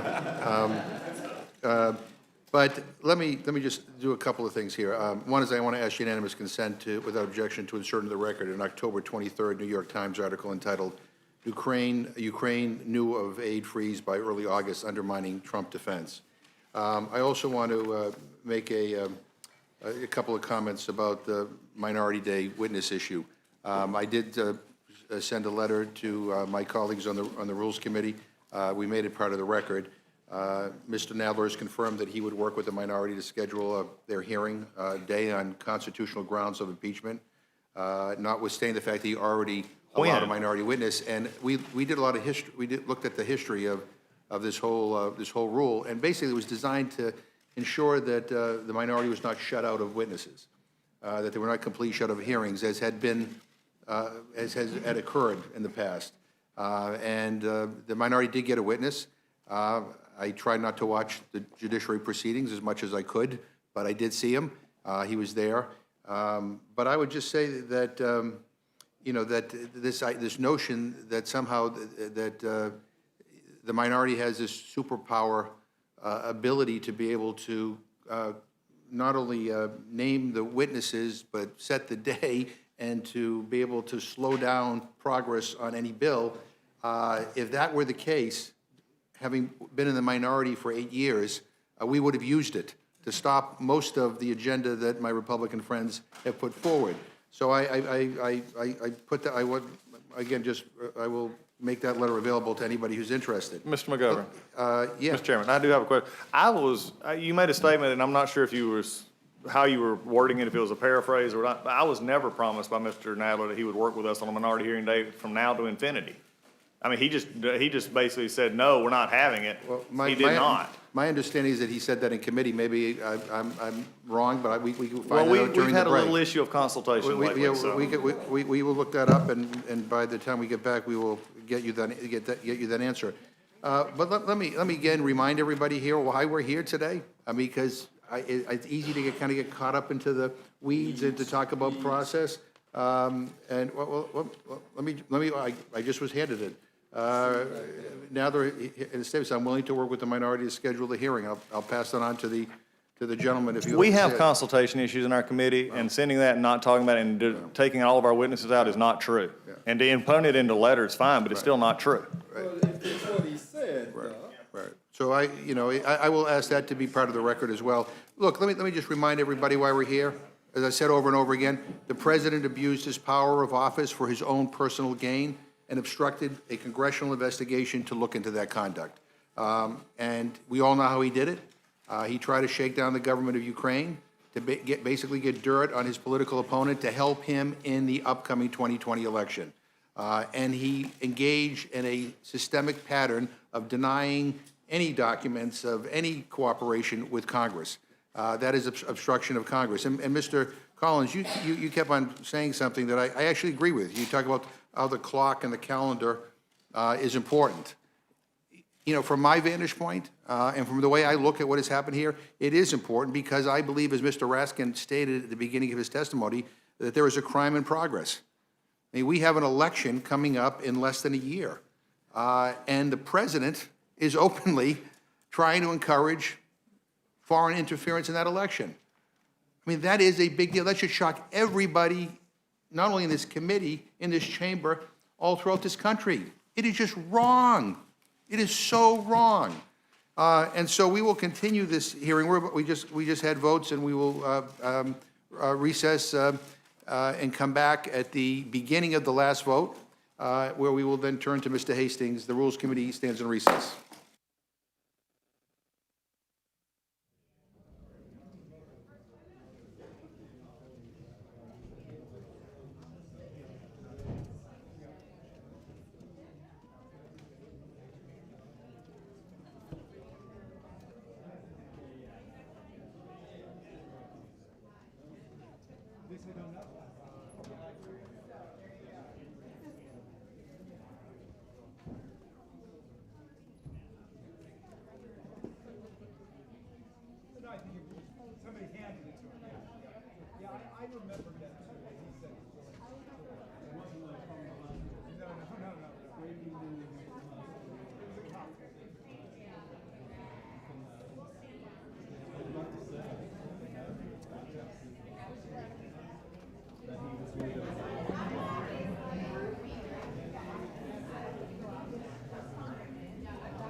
Restart your controller. I hit the power out.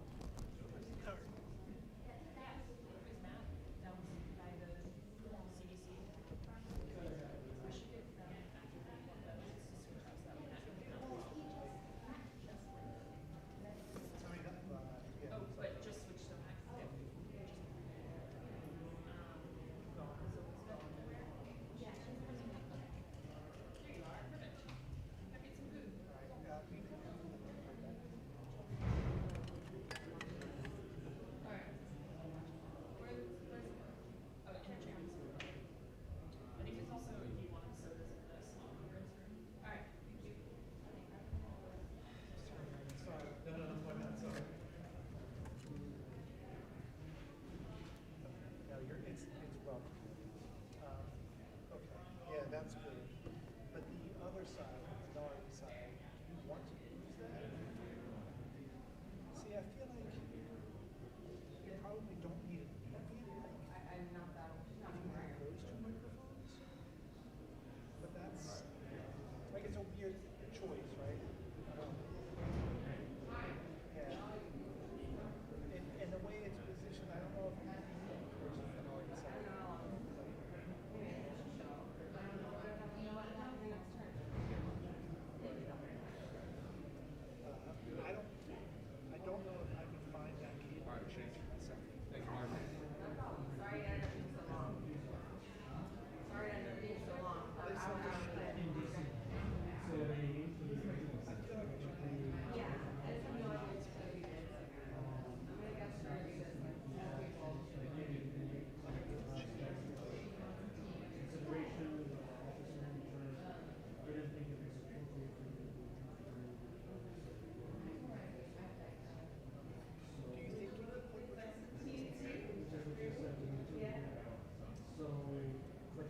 your plan.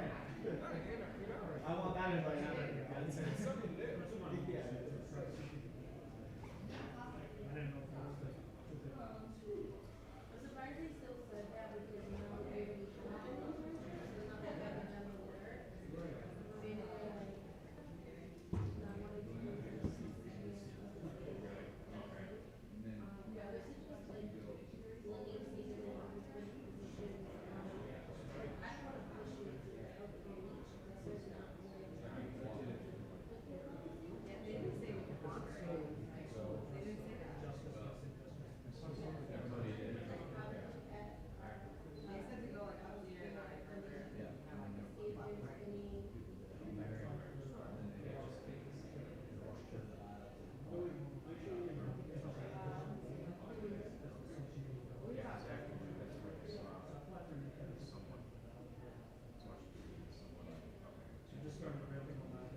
so there's only, unfortunately, there's only and that's why. But then when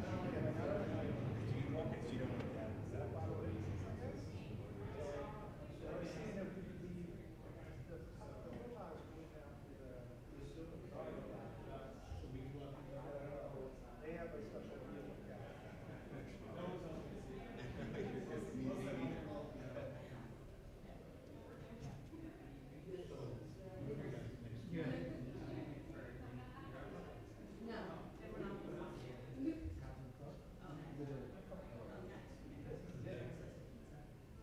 special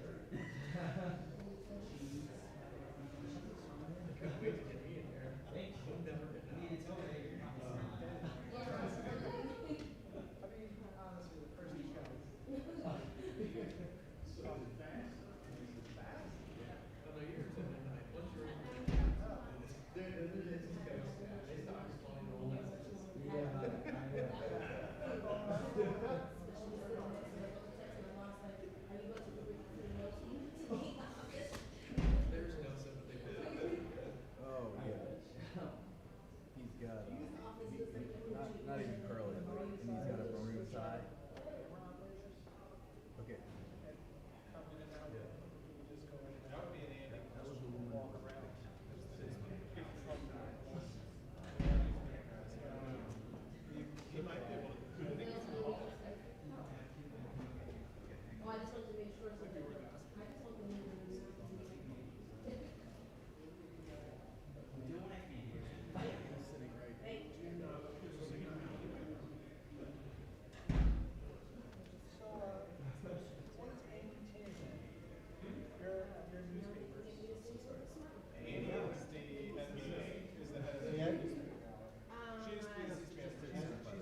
She's like your boss, right? Yes. No, I'm not like the person that. Yeah. Over there, she flipped out. Yeah. Because Ed said I could take a chair. Ed. I would tread carefully on that. You can ask Jessica Andrews, our comms director. That's like her call.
So I'm not sure what we're going to do.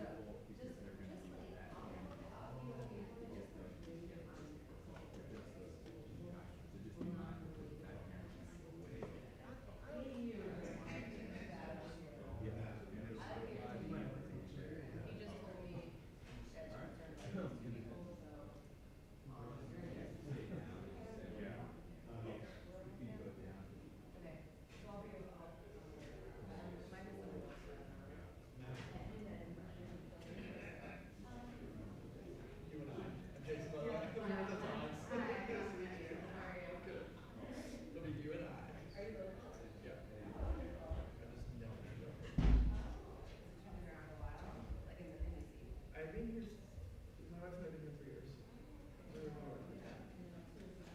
Oh, never. Christine, are you still there?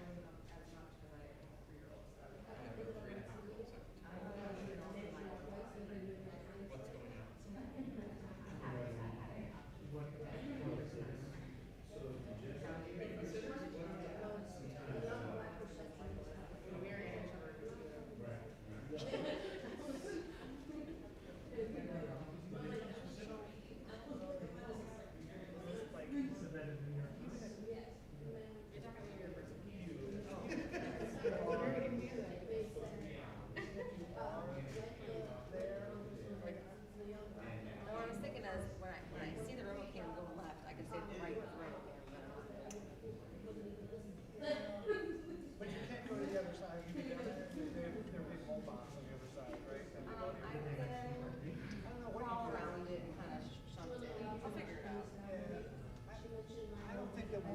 don't think you'll be in the way, but I don't think we'll be. But you can't see the two. I guess you'll try both things.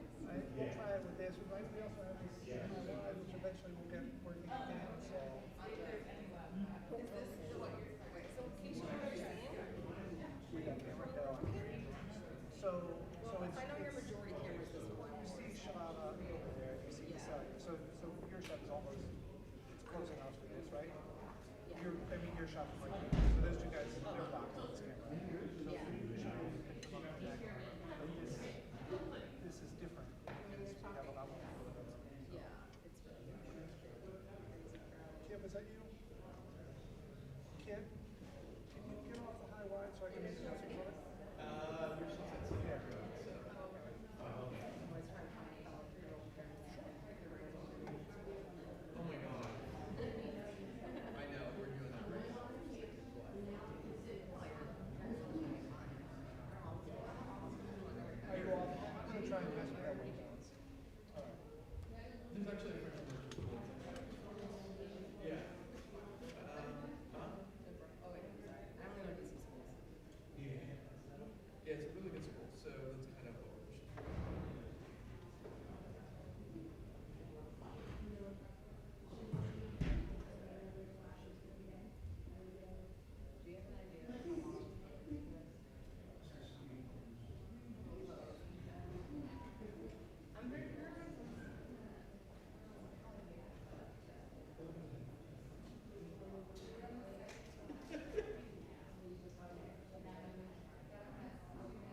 Rules Committee will come to order.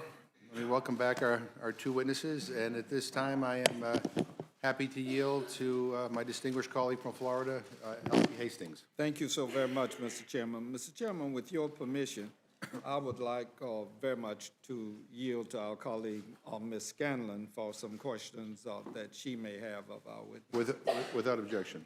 Okay, thank you. I just wanted to clarify one thing. We had a line of questioning from Mr. Cole right before we broke, and it had to do whether or not there'd been subpoenas issued for Ranking Member Nunez's phone records. And, you know, there seemed to be some confusion from our two witnesses here, but I recalled the testimony that we had in Judiciary, which was that, in fact, no subpoenas had been issued for any member of Congress or for any journalist, that the Intel Committee has subpoenaed metadata, so just call records, not actually phone taps, of 4 people who'd been involved in this scheme to abuse the power of office and smear Ambassador Yovanovitch. After each of those people had been subpoenaed individually, so that was Giuliani, Parnas, and Fruman, and Sondland, 2 have been indicted for crimes now related to this investigation. So once those phone records were brought in, patterns were noticed around particular events. And that was when Ranking Member Nunez's phone number was identified. It wasn't that his number was sought. He just happened to be in conversation with the co-conspirators there. So if people are interested in that, in addition to the testimony we heard in Judiciary, that information can be found in the Intel report that was filed on pages 45 through 47, and then at footnote 76, which is on page 155. And I would just note particularly there, it says the committee did not subpoena the call detail records for any member of Congress or staff. So, you know, to the extent that we were getting distracted by some notion that people were trying to improperly investigate members of Congress, I think we should put that to bed and call it out for being a distraction and just not the truth. Mr. Raskin, did that refresh your recollection on any of that? Ms. Scanlon, thank you very much for adding the details. My primary recollection of our conversation about that was precisely this, that the Intelligence Committee targeted no member of Congress. It targeted no journalist. It did not direct subpoenas against any of them. And I believe that the names that came up in the normal course of standard investigatory procedure. So there's nothing untoward there that I can see. Okay, and also there was testimony from Mr. Nunez, or not testimony, questioning of Ambassador Taylor by Mr. Nunez, indicating that in fact he had been phoning folks in the Ukraine, right? So he had acknowledged that? That he, Mr. Nunez, Yes. Nunez said, yes, yes, I believe that's in the transcript as well. I mean, he basically has said that he was conducting a kind of investigation of his own into what happened there. Okay. Hopefully that puts that to bed, and I'd yield back to Mr. Hastings. Yes, I yield to, certainly yield to Yeah, I Ms. appreciate it. It doesn't put it, I appreciate the gentlelady bringing it up, but it had nothing to do with the questions that was asked. And it doesn't put it to bed at all. I've always acknowledged that they were properly done for subpoenas. I'm still an institutionalist. I believe that subpoena power of the committees actually work. And I've never denied that the committees didn't. In fact, I said it in the Judiciary Committee that day to Mr. Goldman. Never questioned the committee process, never questioned the subpoena, and also acknowledged there was never a direct subpoena on any members of Congress. What I did say, and what I'll continue to say was, even in the gentlelady just acknowledged it, was that when they started going through the phone records, they looked at the people they called, and then someone somehow had the ranking member's phone number. And they collaborated that with that phone call that's working. Now, even to that point, I could say, okay.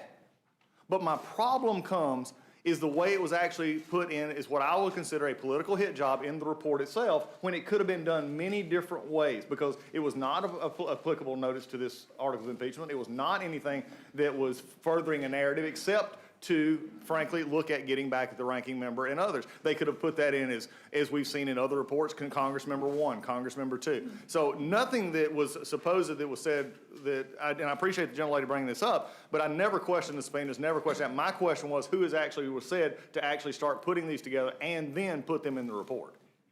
If I could just say, bristle a little bit at the suggestion that Chairman Schiff and the Intelligence Committee did anything wrong there. I was a state assistant attorney general for a couple of years, and my recollection is that if you get a table of telephone records and other numbers come up, you do your due diligence on all of the other numbers to see who's involved. I mean, what we're talking about is possibly conspiratorial activity. And so that was the way in which those numbers surfaced, and I think they did their regular due diligence on it, and that's how those callers were identified.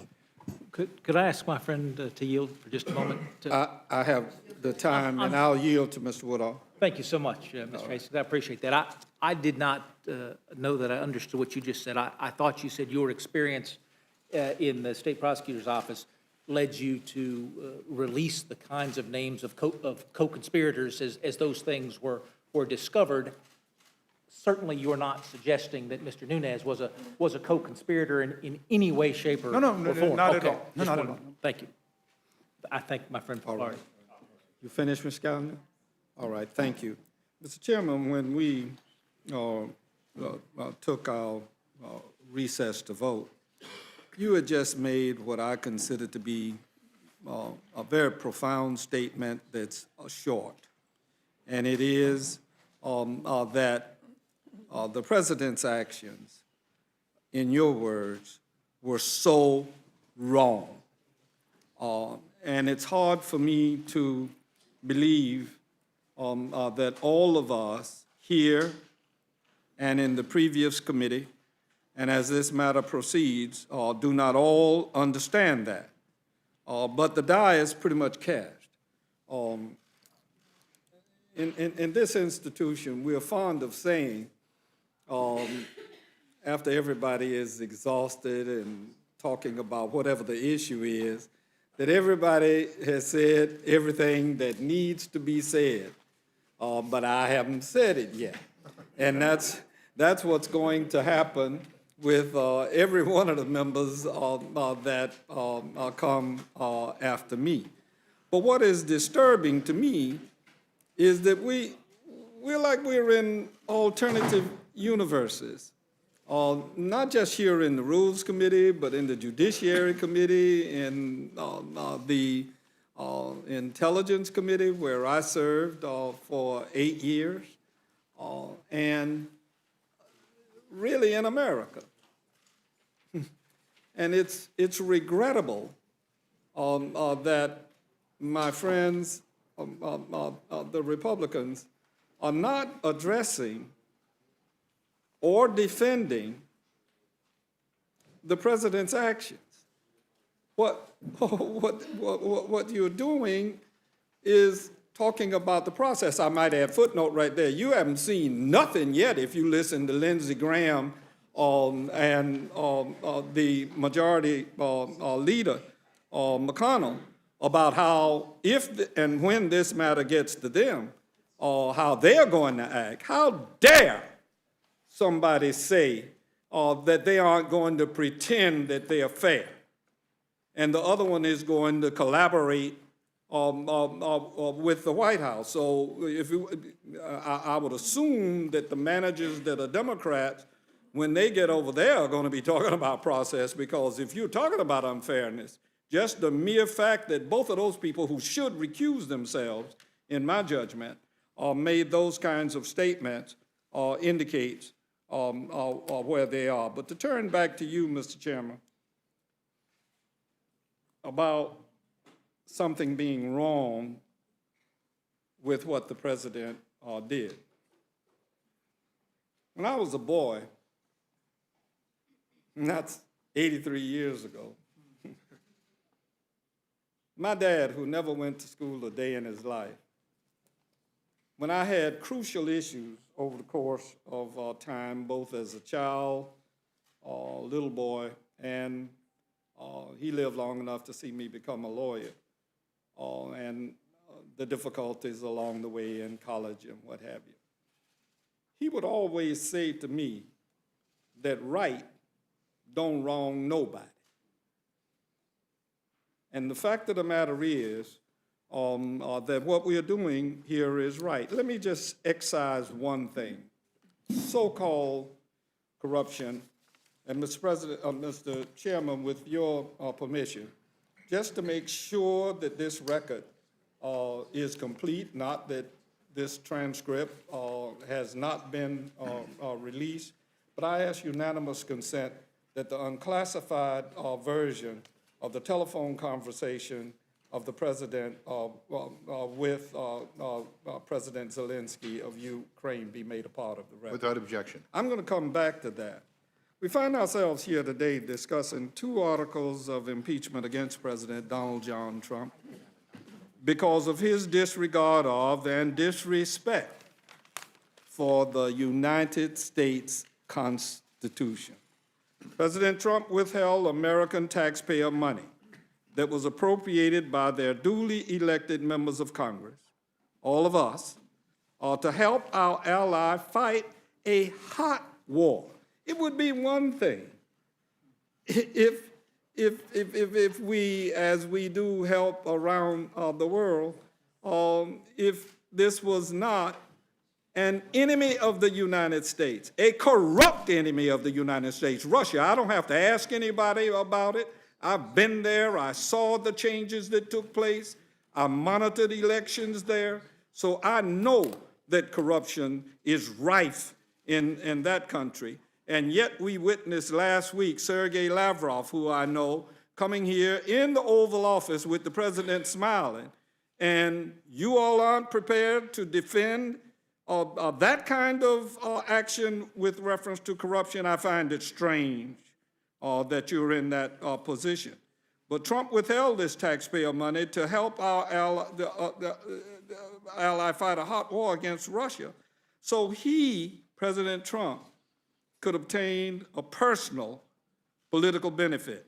And I'm going to get back to this document I asked UC on at some point to talk about that. And just in case folks think that the facts, which my colleagues will not discuss, are a bit too tenuous, a bit too hazy, please remember that on October 3rd, 2019, President Trump went out on the White House lawn, stood in front of a bunch of reporters and television cameras, and advised President Zelensky to announce the investigation. For good measure, he then encouraged China to also start an investigation into the Biden family. Not long afterwards, on October 17, 2019, President Trump allowed his chief of staff, Mick Mulvaney, to hold a press conference in which Mr. Mulvaney not only admitted that a quid pro quo existed, but that we should get over it, because that is just the way things are, he said, when it comes to foreign affairs and apparently foreign countries being lobbied to meddle in our elections. Mick is dead wrong. That is not how we exercise our policy in this country. I'm no world expert, but I began my career here 27 years ago on the Foreign Affairs Committee. I was appointed by Newt Gingrich, along with Doug B. Ryder, to study the reversion of Hong Kong and Macau to mainland China. I went with Donald Payne often to 26 countries in Africa. And over the course of time, I became the president of the Parliamentary Assembly of the Organization for Security and Cooperation in Europe. And if you can say that, you ought to be the president of that organization. But there are 57 countries in that organization, including Russia, and Canada and the United States make it a transatlantic organization. I went to Europe 36 times during a 2-year period to most of those countries.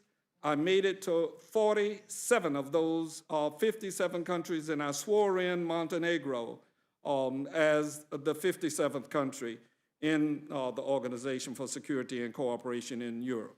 I think I know a little bit more about the world than Mick Mulvaney, and that is not the way President Bush, President Clinton, President Obama. That is not the way they conducted policy at all. Well, he says, get over it. I, for one, will not accept that vision of this great country, let alone get over it. Mr. Chairman, also consider an article of obstruction of Congress today, and I believe the record shows the administration's obstruction to be beyond debate. And you have demonstrably shown lots of that obstruction. And while many of our members don't want to bring it up, I cannot, when I was ill at home for a protracted period of time, I read every line of the Mueller report. And the Mueller report clearly reflects that the president obstructed justice long before we get to this particular matter that we are dealing with. We are stewards of the House of Representatives. And to not have all members of this body object in the most strenuous terms to this administration's complete obstruction of our clear constitutional prerogative to conduct an impeachment inquiry is, to me, truly disappointing. To not object, to not draw the line here, is to do a great disservice not only to those who came before us, but those who will come after us. With that, Mr. Chairman, I have a few questions for Mr. Raskin. Mr. Raskin, did President Trump solicit Ukraine's interference in our country's 2020 election? It is overwhelmingly clear that he did. Did President Trump solicit this foreign interference in order to obtain a personal political benefit? He absolutely did. Did President Trump condition the release of taxpayer money appropriated by Congress on President Zelensky announcing an investigation into President Trump's political opponent? All of the evidence we have says that he did. Did President Trump's actions undermine the national security of the United States and that of a key ally, namely Ukraine? I believe that they did. Ukraine had been invaded and attacked by Russia. There had been more than 13,000 casualties in that war. The president was desperate. The president of Ukraine was desperate to get security assistance, and that was provided by Congress. Congress decided that this money was a good investment to defend a besieged ally, that we needed to contain the continuing imperial designs of Vladimir Putin to expand Russian power and to control nations in the neighborhood there. On January 20th, 2017, Donald John Trump took an oath to preserve, protect, and defend the Constitution of the United States. Has, in your opinion, the president violated that oath? I think this was an essential betrayal of his oath of office when he decided to try and coerce a foreign government to get involved in our presidential election, this presidential election, in order to steer the result in a particular direction. And then, as the pattern shows, to cover it all up by stonewalling Congress and by issuing an unprecedented, categorical, and indiscriminate ban on participation in a congressional impeachment investigation. You know, we got a letter from Mr. Cipollone where he didn't even bother to invoke a privilege. He didn't even bother to invoke the phony absolute immunity pretext they've been using. He just said, no, we're not going to participate.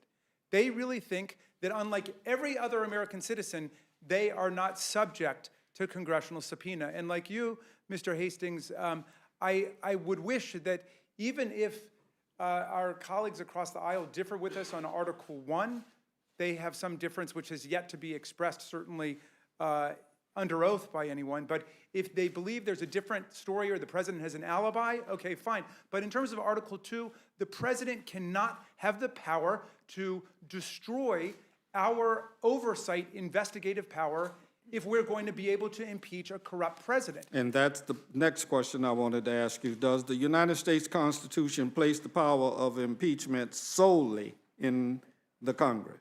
Solely in the House of Representatives. In the House of Representatives. And the reason why it's stated that way, Mr. Hastings, is because the framers didn't want the Senate thinking that they could initiate an impeachment. They can't. It's got to come from the House of Representatives, and because they wanted to demarcate it from the discussion which had taken place at the time, which is that, well, the Supreme Court should impeach, or the state legislature should impeach. There were lots of ideas out there. But look, they said that the House of Representatives was the organ that represents the people.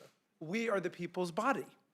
Now, the Senate has some claim after the enactment of the 17th Amendment. They're elected by the people now, too. They used to be chosen by the state legislatures, but they really still do represent on the kind of disproportionate basis of each state getting two, despite the size of the state. But we are as close as you get in our Constitution to the pure representatives of the people. And the Senate acts on oath and affirmation as well, am I correct? They are the constitutional jurors, and in some sense the judges too. They will decide on matters of law, but they will make the final application of the law to the facts in this case. And that's why I think you're correct to point out that all of them have to think very carefully about what the constitutional oath of a juror entails.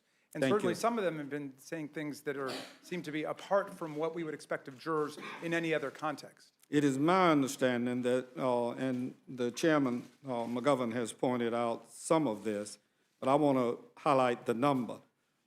It's my understanding that the executive branch has received over 70 specific individualized requests for documents during Congress's impeachment inquiry. How many documents have been produced? Zero have been produced. We have not gotten anything. We've not gotten anything from the Office of Management and Budget. We've not gotten anything from the Department of State. I mean, we have witnesses who complained to us in this process that their own documents had essentially been embargoed and controlled by the president and by the executive branch when they wanted to turn it over so we could find out what was going on. We're in a search for the truth here. This is not a game. We want to know what happened. I hear you. In response to duly authorized subpoenas, how many top aides has President Trump made available to the committees conducting the impeachment inquiry? Well, he's tried to block all of the witnesses.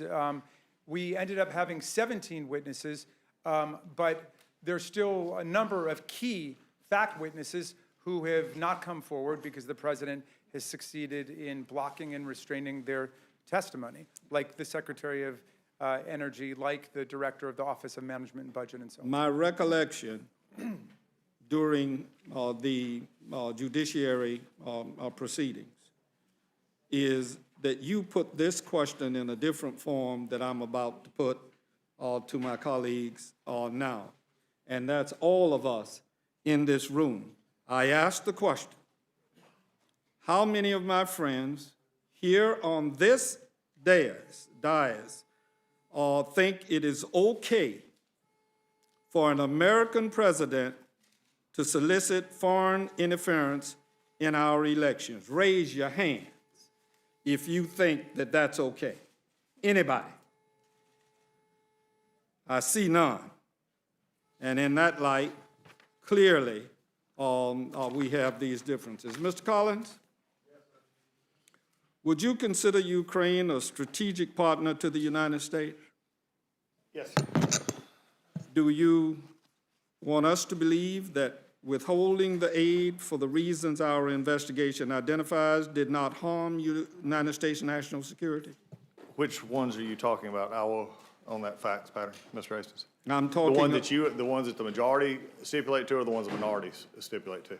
The majority. No, I do not agree with the majority's interpretation of the call. I seem to think that that's going to be your role.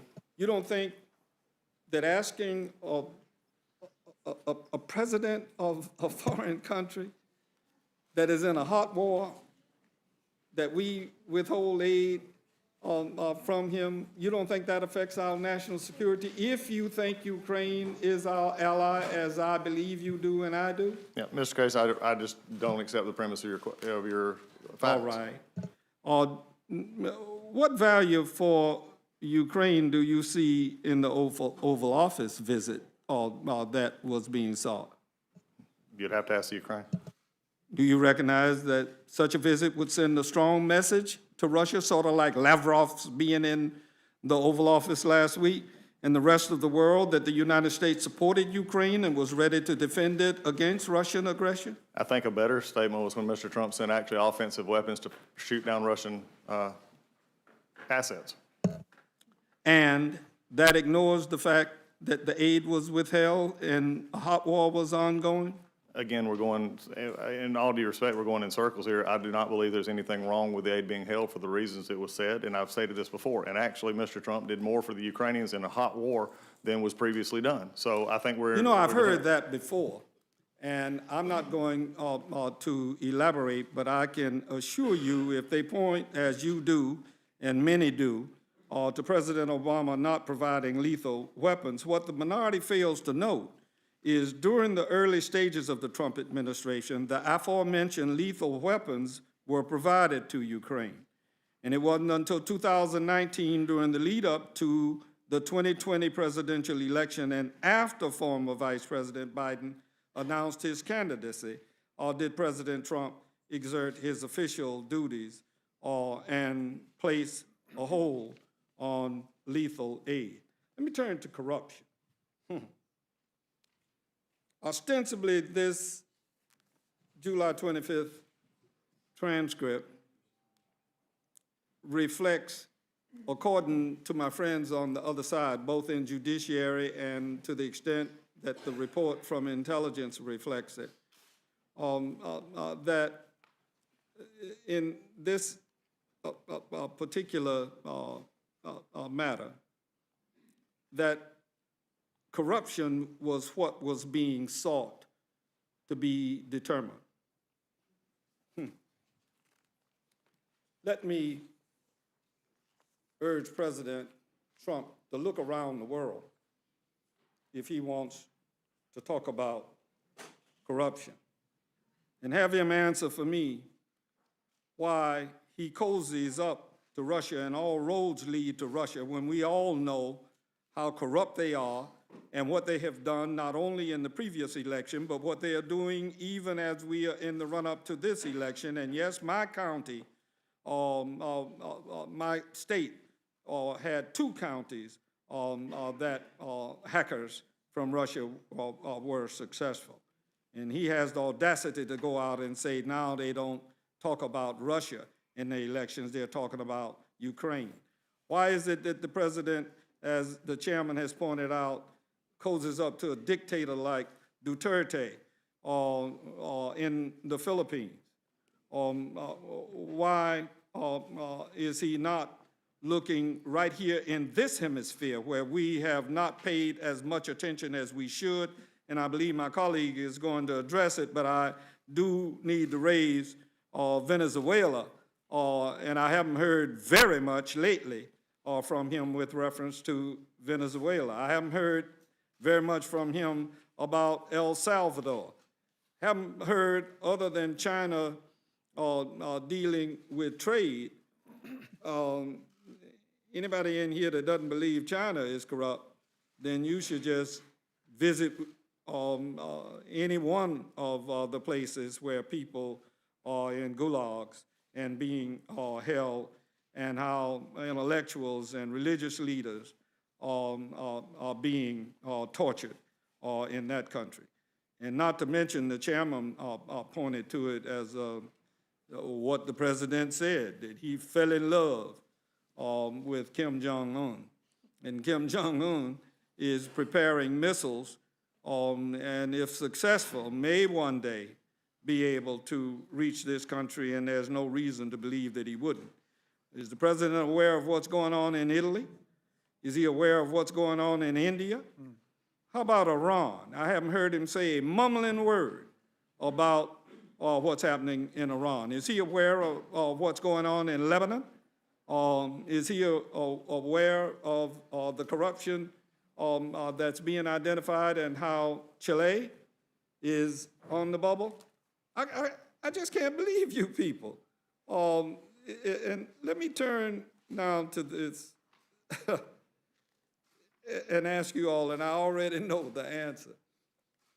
Can anybody in here, particularly those of us on the Rules Committee, name any other president in the history of the United States that has asked a foreign government or its leaders to investigate an American citizen for political purposes? Can anybody in here identify any president that has done that? Seeing none, I'll proceed. The simple fact of the matter is that my colleagues have determined that they're going to go down the road of distraction and are not going to discuss the facts in this matter. Let me tell you some of the people that you all should have heard from, and some would argue that we should wait until the courts, and I'm sure that the administration would fight all the way to keep Secretary Pompeo from testifying, John Bolton from testifying, Mick Mulvaney, Dan McGahn, Don McGahn, the man that the president told to go and fire the FBI director. How about Robert Blair and Michael Duffy, the guys from Mick Mulvaney's shop where the aid has been withheld? Now let me turn to this document. First off, let me ask both of you whether you know if a full verbatim transcript exists of this July 25th call. Ms. Collins, do you know? I know that all the witnesses testified that this was clear and accurate transcript. Mr. Raskin, do you know whether a verbatim transcript exists? For the July 25 call? Yes. Well, that is not a verbatim transcript. Correct. That we have. That's a contemporaneous memorandum that was written by the White House. But I've never seen a verbatim transcript. There's no witness testified. There was no witness that contradicted the statements in that and on any of the witnesses. Excuse me? They did not. They said that the transcript was accurate. Well, what about all of those people that testified before your committee that discussed matters that they thought were wrong that the president did? Wow, Mr. Hastings, I wish we'd have had all those people testify before my committee, but they didn't. Okay. Let me turn to the footnote on this unclassified document that's in the record. It says a memorandum of a telephone conversation is not a verbatim transcript of a discussion. The text in this document records the notes and recollections of Situation Room duty officers and NSC policy staff assigned to listen and memorialize the conversation in written form as the conversation takes place. A number of factors can affect the accuracy of the record, including poor telecommunications connections and variations in accent and/or interpretation. The word, quote, inaudible, unquote, is used to indicate, it says, indicate portions of a conversation that the note taker was unable to hear. Do either of you know why the full transcript is in a classified server that can be accessed only by the highest of authorities insofar as classification of their ability? Do any of you know why this thing is in a server? This classified server? No, I cannot give you the full explanation of that. Mr. Collins? Mr. Morrison testified it was put there in administrative error. Mr. Morrison testified to that. Administrative error? That's his testimony, his words, not mine. Who is Mr. Morrison? The gentleman who testified at committee, Mr. Tim, works at NSS. No. See, I'm sorry. Is he the person that put it in the server? or- He's the one that into the- testified to it. You'd have to ask him. Again, I would love to do all this. We would have loved to have had these witnesses actually in judiciary. Would you have committee. loved to have the server? I would love to have. I'd love to have the witnesses. We got people running around Ukraine looking for a server under some CrowdStrike notion. You know, we also have 68% of the people bribing their public officials too, and that's a Ukrainian issue as well. But on this one, There are a there's whole lot of there's no issues. credible witness who said there was anything in the transcript that was not there. I find none of your it- witnesses. I None of your find witnesses. it that the president goes out, issues this unclassified statement, and there's a statement out there somewhere in a classified server that may have gotten there mistakenly, according to Mr. Morrison, as you're testifying. But my question ultimately would be, why is it there? Why hasn't it been retrieved? And why have you all not received it? But I digress. Let me go on and finish up with this unclassified Can I statement. ask just a question? 'Cause there's an implication here, and I would just like a clarification. Are you implying there's another transcript out there? I'm implying that there's more than what we have here Okay, which that's no in the witness, server. okay, which no witness testified to. No Understood. witness of your witnesses testified to. Understood. And I was just making sure that you didn't believe that there was another transcript out there. I don't know what's out there. I know Well, that's something about is like- in this server. Well, that's about like us with the Intelligence Committee's findings as well, that they haven't transferred over to judiciary. I'd like to see what's in the server. I'd love to see what's from the Intelligence Committee that's supposed to have been turned over on H-660 as You well. and I So could I go- think you and I are in agreement there. Yeah, in that regard, we are. I would also, let me tell you what even the media, in dealing with this statement, have not gone into certain of its particulars. Here is what was said by Mr. Zelensky, and I'm truncating this so that I can get off and let other members go about their business. He said, I would also like to thank you for your great support. This is Mr. Zelensky talking to President Trump on July 25th, in the area of defense. We're ready to continue to cooperate for the next steps. Specifically, we're almost ready to buy javelins from the United States for defense purposes. President Trump replies, I'd like you to do us a favor, though. This is from the man talking about buying javelins. He goes immediately to, I'd like for you to do us a favor, though.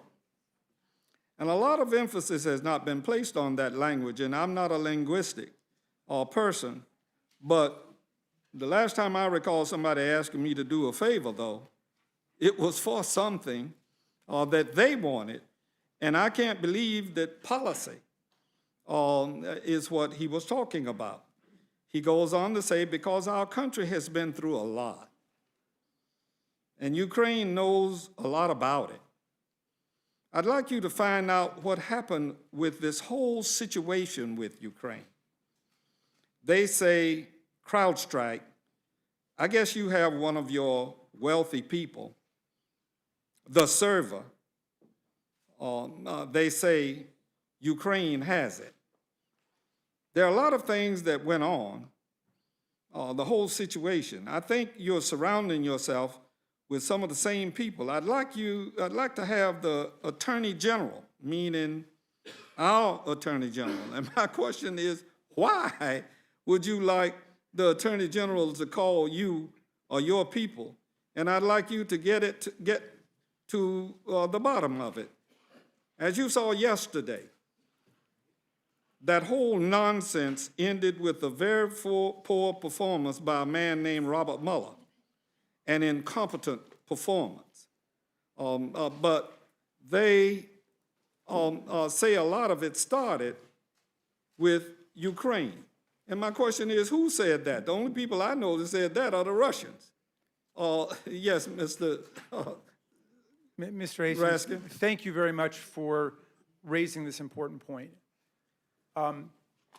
Dr. Fiona Hill, leading Russia expert, who figures importantly in this whole matter, has testified before this committee, and it's completely uncontradicted and unrefuted, that this CrowdStrike story about Ukraine being the one that attacked our election in 2016 is Russian disinformation. The president there was essentially just repeating Russian disinformation and propaganda, either wittingly or unwittingly. It seemed innocent enough. He really thought he had something there, but that's what he was repeating. There's nothing behind it. It has been completely debunked and discredited. But what makes me suspicious, Mr. Hastings, is that he decided to tie that in with his other plan, which is to get President Zelensky to come and to point the finger at Joe Biden and say, this is a guy we're investigating. And you talk about national security and how national security was compromised. And obviously, America's a country that nations all over the world look to. And we're interested in the security of our land and our people, but also that of our allies and our strategic partners around the world. And we should have some interest in what happens to Ukraine and whether Russia is going to get to trample Ukraine or not. But here's another way that national security is implicated. If we say that forever hereafter, we're going to allow the President of the United States to use the awesome powers of his office to shake down particular governments, whether they are tyrants and despots, like Duterte in the Philippines and Orban in Hungary and Putin in Russia and Sisi in Egypt, or they're Democrats, struggling democracies that need our help, like the reformer Zelensky in Ukraine. But the president is now allowed to shake them down, to get them involved on a covert basis in our campaign. Guess what? The president might think he's slick by getting away with that, but now there's a foreign government that's got something on us. They have leverage on us at that point. It turns out... Mr. Hastings, would you allow me? Of course. Thank you. I know you're always great at this. Look, I think the process is wrong. I think we're looking the wrong direction here. And I think it is interesting that we can talk about all the other corruption around the world and the dislike of the way this president has dealt with them. But we also have to remember, even in the transcript that you just read, it is a backwards look, not a forwards look. It is a 2016 look at what happened then. And you rightly read the transcript, and he was talking about Robert Mueller, which was coming out of the 2016 election, all that problems that was coming in. Did you read the Mueller report? I read every bit of it, sir. That's my committee.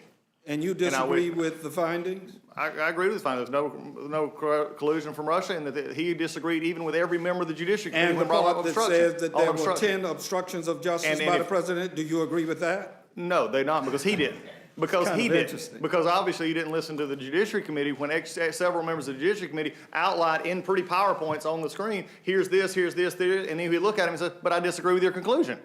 I say, so you have to take the whole transcript. And this is what I'm talking about here. When you look at it here, he's looking backwards. The Mueller report had just been done. But Ms. Fiona Hill... I'm going to reclaim my time and look. Okay, because Fiona Hill is interesting, and I would like, because he brought up Fiona Hill, and I just want to say this one thing. Ukrainians, not Ukraine, but Ukrainians, even Fiona Hill said the Ukrainians bet on the wrong horse, and after being reminded by Ken Vogel that the various Ukrainian officials, Leshchenko, I can't pronounce the then powerful Ukrainian parliament, Leshchenko was spinning tails and providing false information to Nellie Orr, information that we all know was made its way into the Steele dossier. This was aligning themselves with Clinton. Mr. So Collins, it was backwards. Look, Mr. that's Collins, all I'm saying. were you there when Ms. Hill testified?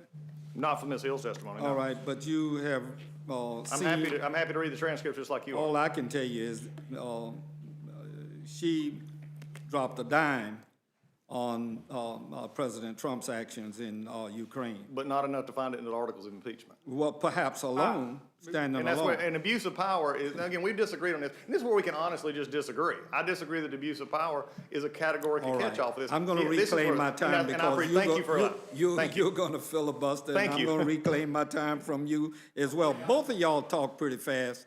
No, I might add, in defense of Mr. Collins for a minute. It's very...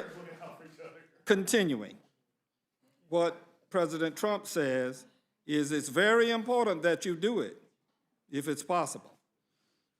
Truncating again, because it's so much in here, but I'll try to start mid-paragraph with Mr. Zelensky's reply. I'd also like and hope to see him having your trust. He's talking about an ambassador that he's sending to the United States. And your confidence and have personal relations with you so we can cooperate even more so. I'll personally tell you that one of my assistants spoke with Mr. Giuliani just recently, and we're hoping very much that Mr. Giuliani will be able to travel to Ukraine, and we will meet once he comes to Ukraine. My question there is, meet about what when Giuliani comes to Ukraine? And the president just recently said that Giuliani is a good man and a patriot, and he's doing this for love. Last time I bought an airline ticket, I didn't present something that said love.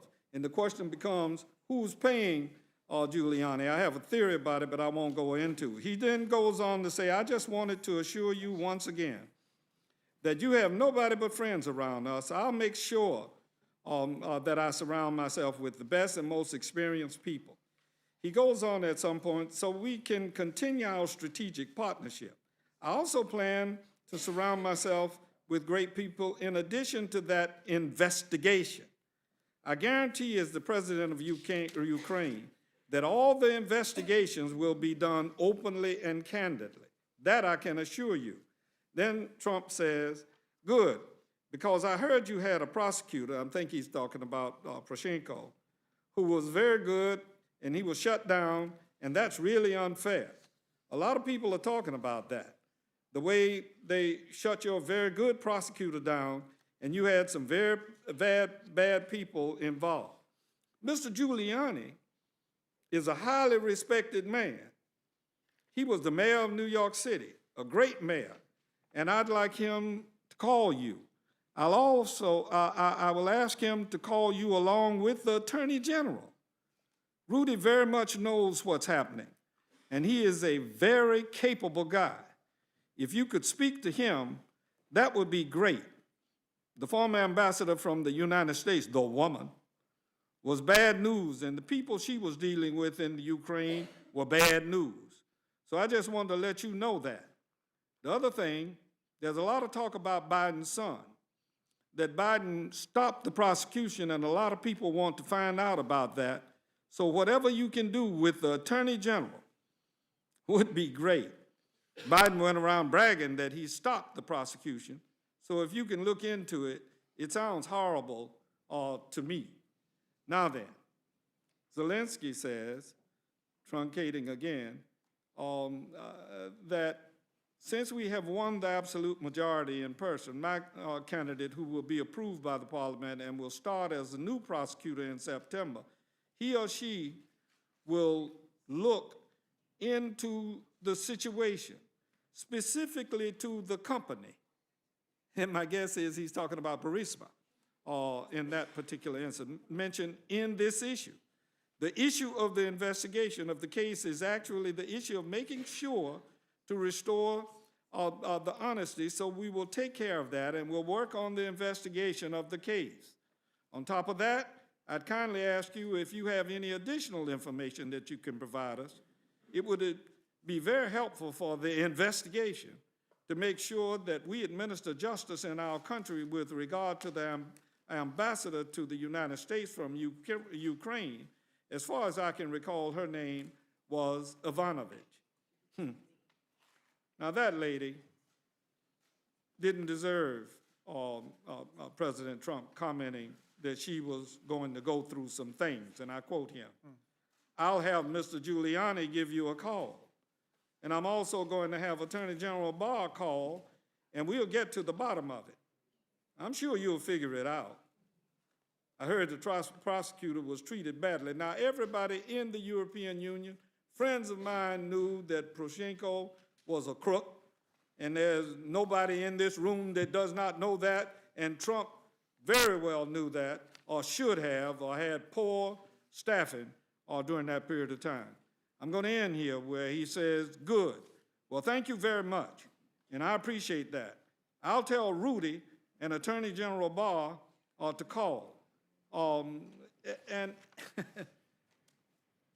I just can't believe that Perry and Sunderland and Rudy Giuliani, or whoever the three amigos were running around in Ukraine in some fashion, aside from the diplomatic responsibilities that we have with any country. And yes, Mr. Collins, we do have an FBI. We do have people that do investigations in foreign countries when there are commissions of crimes, and we don't use people running around. Otherwise, they could have used me. I was on the Intel Committee, and people could have asked me. I went to Ukraine. I did, after the Orange Revolution, the monitoring that led to them being able to stand up their government. And thanks to the Lithuanians and the Polish, along with Zbigniew Brzezinski at that time, that we were able to do that. And then I went back a second time to Ukraine to monitor their election. So I'm no rookie in this stuff. But when it comes to policy, what we have here is a corrupt president that wanted to do something to advance his political circumstances. And as the chairman said, that is so wrong. What say you, Mr. Raskin? Well, first of all, I'm moved by your statements and also by your work for democracy and for freedom and anti-corruption in Europe. And I know that that's something that has been very important to you. The president essentially empowered and outsourced an alternative channel to the regular Department of State and National Security Council officials. And Rudy Giuliani, as you say, was at the heart of it. We have lots of testimony from witnesses who said whenever the president got some kind of report on Ukraine, he would say, talk to Rudy, talk to Rudy. In other words, Rudy's got the franchise on Ukraine. And we know what Rudy wanted to do. Is recently today we had an update on it. Rudy now puts himself front and center in the campaign to smear. On Fox News this morning. He put himself front and center in the campaign to smear our ambassador, the U.S. ambassador to Ukraine, who was fighting corruption, who is one of the world's leading anti-corruption fighters. And she understood that Ukraine had a chance here with the election of President Zelensky. And instead of bolstering Ukraine, helping them, getting the aid that we voted for them, aid that had been approved by the Department of Defense, having cleared all of the anti-corruption criteria that we had legislated, and the Department of State, which had done that. All the T's are crossed, all the I's are dotted, the money's set to go. The president holds it up, and then he puts this other team into action to engineer the shakedown against President Zelensky in order to get the political favor or the domestic political errand, as Dr. Fiona Hill said, that he wanted. It is, in my judgment, a shame of what happened. And my colleagues on the other side of the aisle, I can't believe that they won't address the facts as you have just outlined them and as I have attempted to and as the chairman has. All they want to talk about is process. This ain't about process. This is about the president abusing his power. And you all will pardon me for not using my inside voice, but y'all don't either. I'll yield back, Mr. Chairman. I'm happy to yield now to the gentleman from Georgia, Mr. Woodall. Thank you, Mr. Chairman. I rarely find myself in disagreement with my good friend from Florida. In fact, more often than not, I find myself educated by him. But I've got to disagree with him today because this is all about process. It's all about process. I don't know how many minds were changed when the gentleman from Florida read the transcript again. I suspect none. Probably the single most read transcript in American history. Folks know what they think that they know. But to my friend from Florida's point, is there a verbatim transcript somewhere? I don't know. You asked the question to the two witnesses that we had called to testify, two of the brightest members of Congress, in my estimation. They don't know. And if I understood my friend from Georgia correctly, there were no witnesses who are working on that transcript that you had an opportunity to talk to directly? No, we had no witnesses in judiciary. So my friend from Florida is rightly outraged by his perception of wrongdoing. I hope that he's equally outraged by the inability to get information, not just our inability, sitting here on the Rules Committee today, but your inability. If we had an Intelligence Committee member here, they could have answered Mr. Hastings' question. And I don't know. Well, I'll ask my friends, as Mr. Hastings did, is there somebody in this room, on this committee, that believes that the American people and our support of the Constitution that we've all sworn to uphold is threatened by having a member of the Committee of Jurisdiction be here to share with us? How are the American people advantaged by the absence of by the inability of our witnesses to answer Mr. Hastings' questions? How is America advantaged by that? My friend from Georgia, leading the Judiciary Committee, said that he was told, and I hope I'm misquoting you, Mr. Collins, and I've misquoted you before, so I won't take any offense with your correcting me. I believe you said you asked the chairman about having a minority witness day, and he dismissed it as dilatory. That was part of it, including in the long letter that he read to us, yeah, that it was basically a dilatory task, very similar to the letter that was given to Mr. Cole in answer.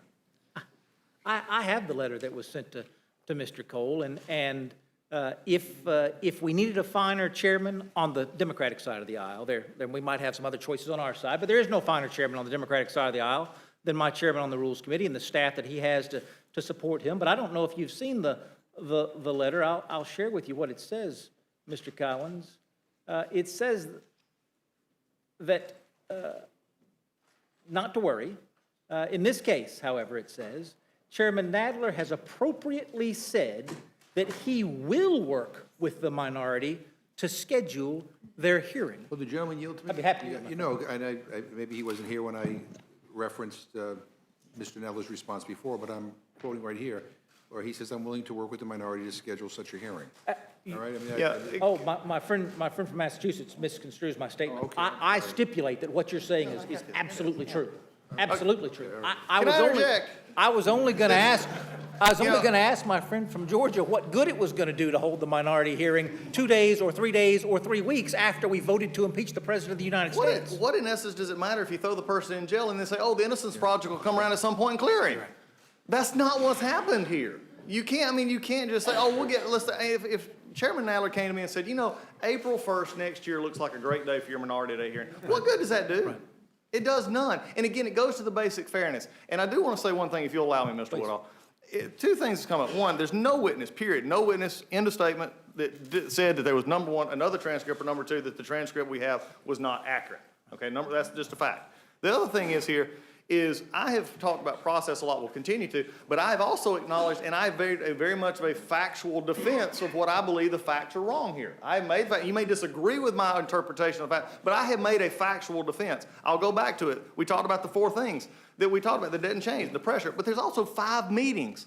5 meetings. If you want to draw a correlation between the conditioned aid, and it should have come up. It had come up in these 5 meetings. On July 25th, we have the transcript of the call between the President and President Zelensky. On July 26th, Special Envoy Volker and Taylor met with President Zelensky. The alleged link in aid and investigations never came up. August 27th, John Bolton met with President Zelensky. Link in aid never came up. September 1st, Vice President Pence met with Zelensky in Warsaw. Link in aid investigations never came up. On September 5th, Senators Johnson and Murphy met with Zelensky again. The supposed link in aid never came up. I point out the last 2 because they're important, because the last 2 were after it became public knowledge through Politico that the aid was being held. Nothing came up. Facts matter. And when you don't have the right facts, then you have to go to the more amorphous topics. That's something I have fought on the facts. We may disagree about them, but I have fought back on facts.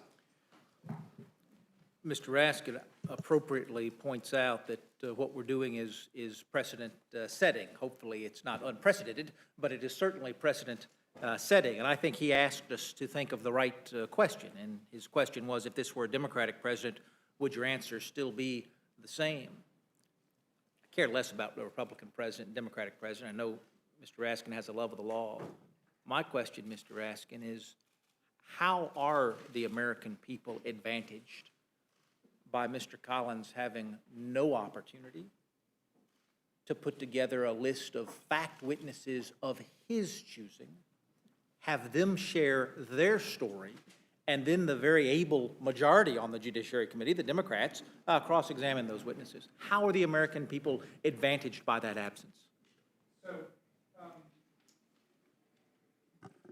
The first thing we need to say again is that the president and his team had the power to call whatever witnesses they wanted. Well, if I could reclaim my time for a Yeah. moment, you've said that several times. Yeah. The first time you said it, you properly caveated it with any of the 17 witnesses that the Democrats called on the Intelligence Committee, the president could have called any one of those Democratic witnesses back to testify again.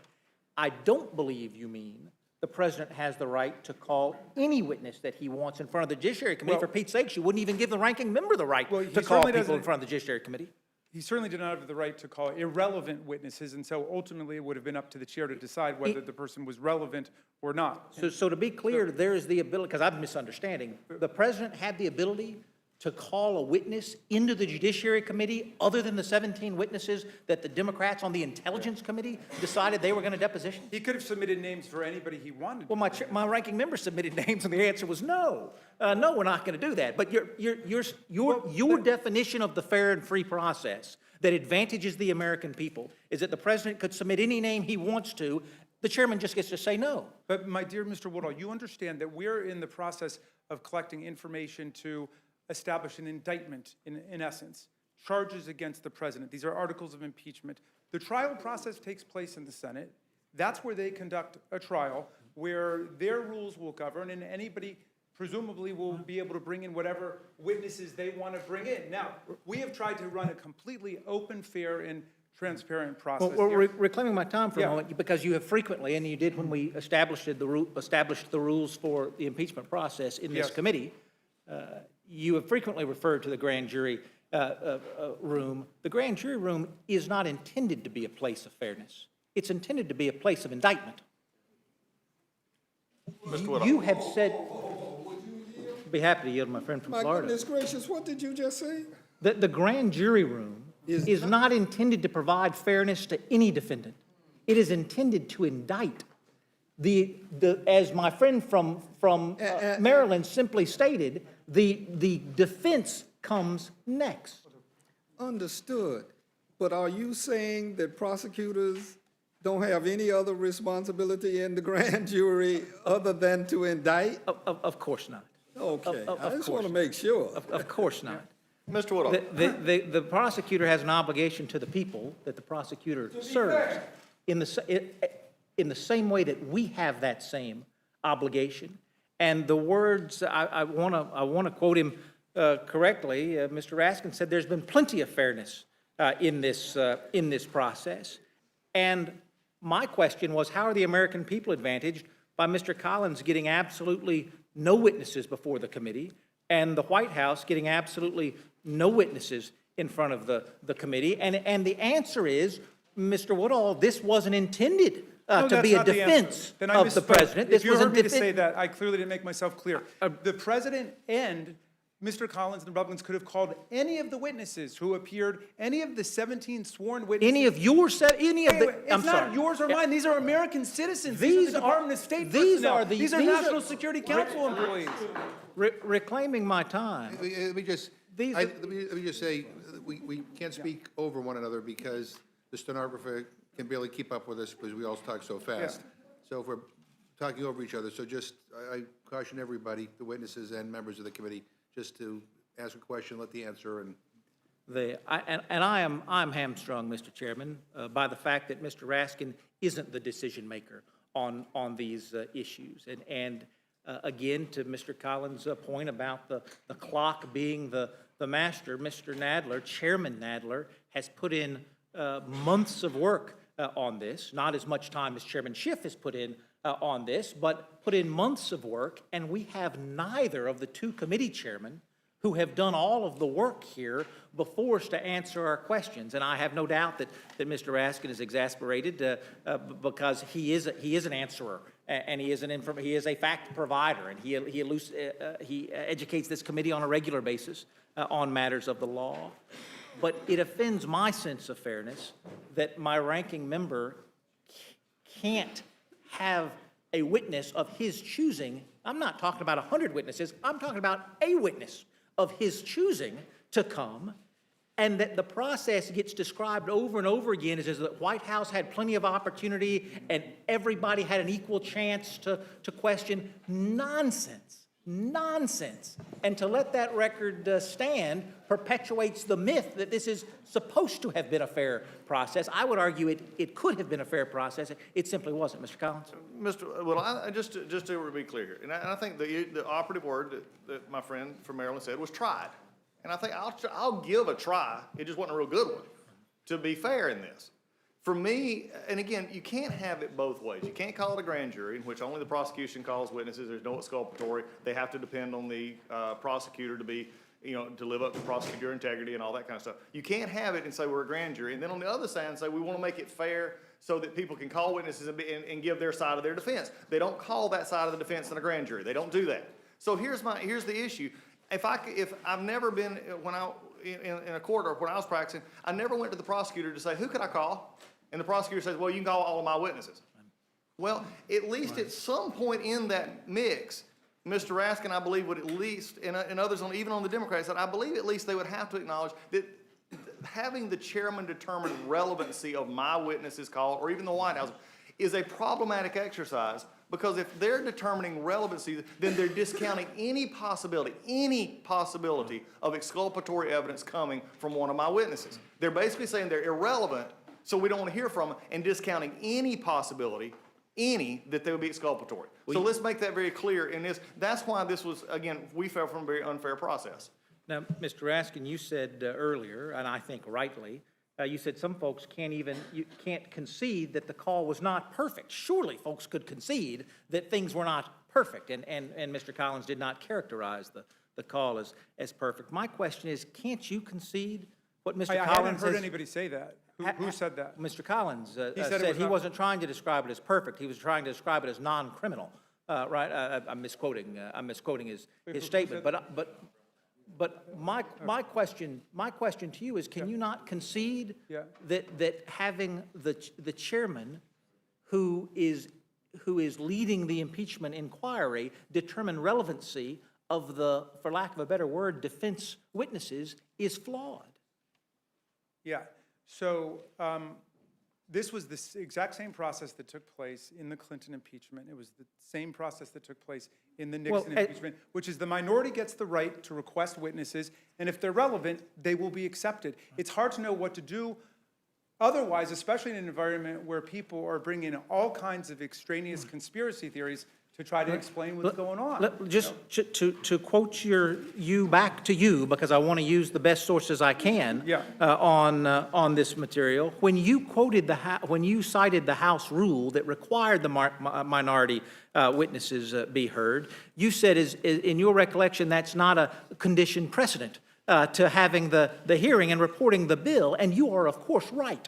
You're talking about the minority hearing provision. That's right. About having an independent hearing for the minority. That's right. There's absolutely no House rule that requires that we hear from the minority before not just the die has been cast, but the bill has been reported, passed on the floor, and sent to the president. That is not a requirement. And you are right that we should probably go back and look at that if we are truly trying to give the minority a voice. But you have to tell me how the American people are advantaged by hearing from exculpatory witnesses after the House has voted.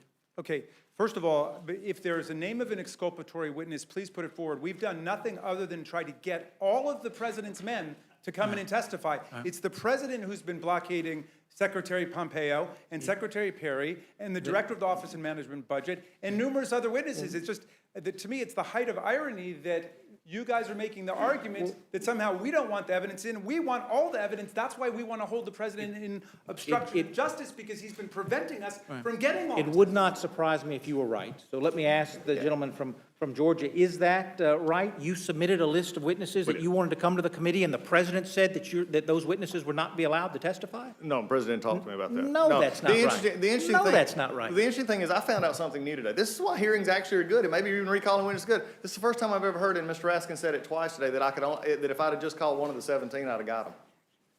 That's been interesting. He said it a couple of times now, if not more, that if I'd have just called one, now they're having to correct him.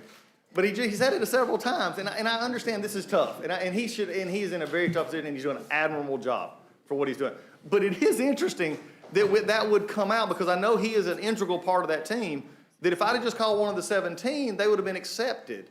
Which would have been interesting. Wouldn't it have then been logical for the chairman to call some of those 17 so that we could have at least had the impression we were actually doing our own interviews of these witnesses? Because what happened even in the Intel committee is some of the, after you talked to them, they gave testimony, then they had to come back and some of them actually re-up their testimony. Why wouldn't we have brought them back, say, okay, you've done this a couple of times, but we didn't get that, and the majority whose job it was to prosecute this didn't do that as well. Well, as you recall, we fought that on our side of the aisle when this process was being set up, thought it was odd that the Intelligence Committee was going to be the only one talking to fact finders, tried to require that exculpatory evidence be provided to the Judiciary Committee. I want to touch on one more piece of process because my friend from Florida raised it. And he raised it in the context of Mr. McConnell and Mr. Graham, Senator McConnell and Senator Graham, and that they should recuse themselves because they've already picked a dog in this particular fight.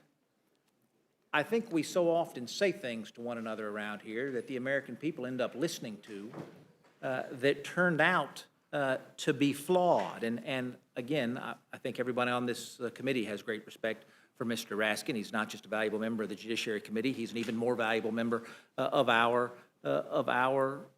Rules Committee, but because I didn't have a chance, when I found out I wasn't going to have a chance to talk to Mr. Nadler, I went and brushed up on Raskin policy, and I think they misquoted you, to be fair, Mr. Raskin, but Salon did an interview with you even before the president was elected, and their headline is at least one Democratic congressman is already preparing to impeach Donald Trump.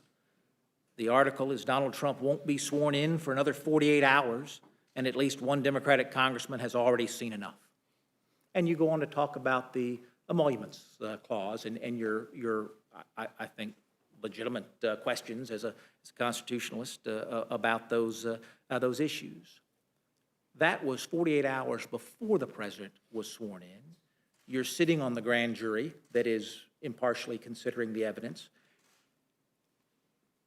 And the emoluments clause that you were quoted as supporting impeachment on behalf of 48 hours before the president was even elected, I can't find anywhere in the articles that we see before us today.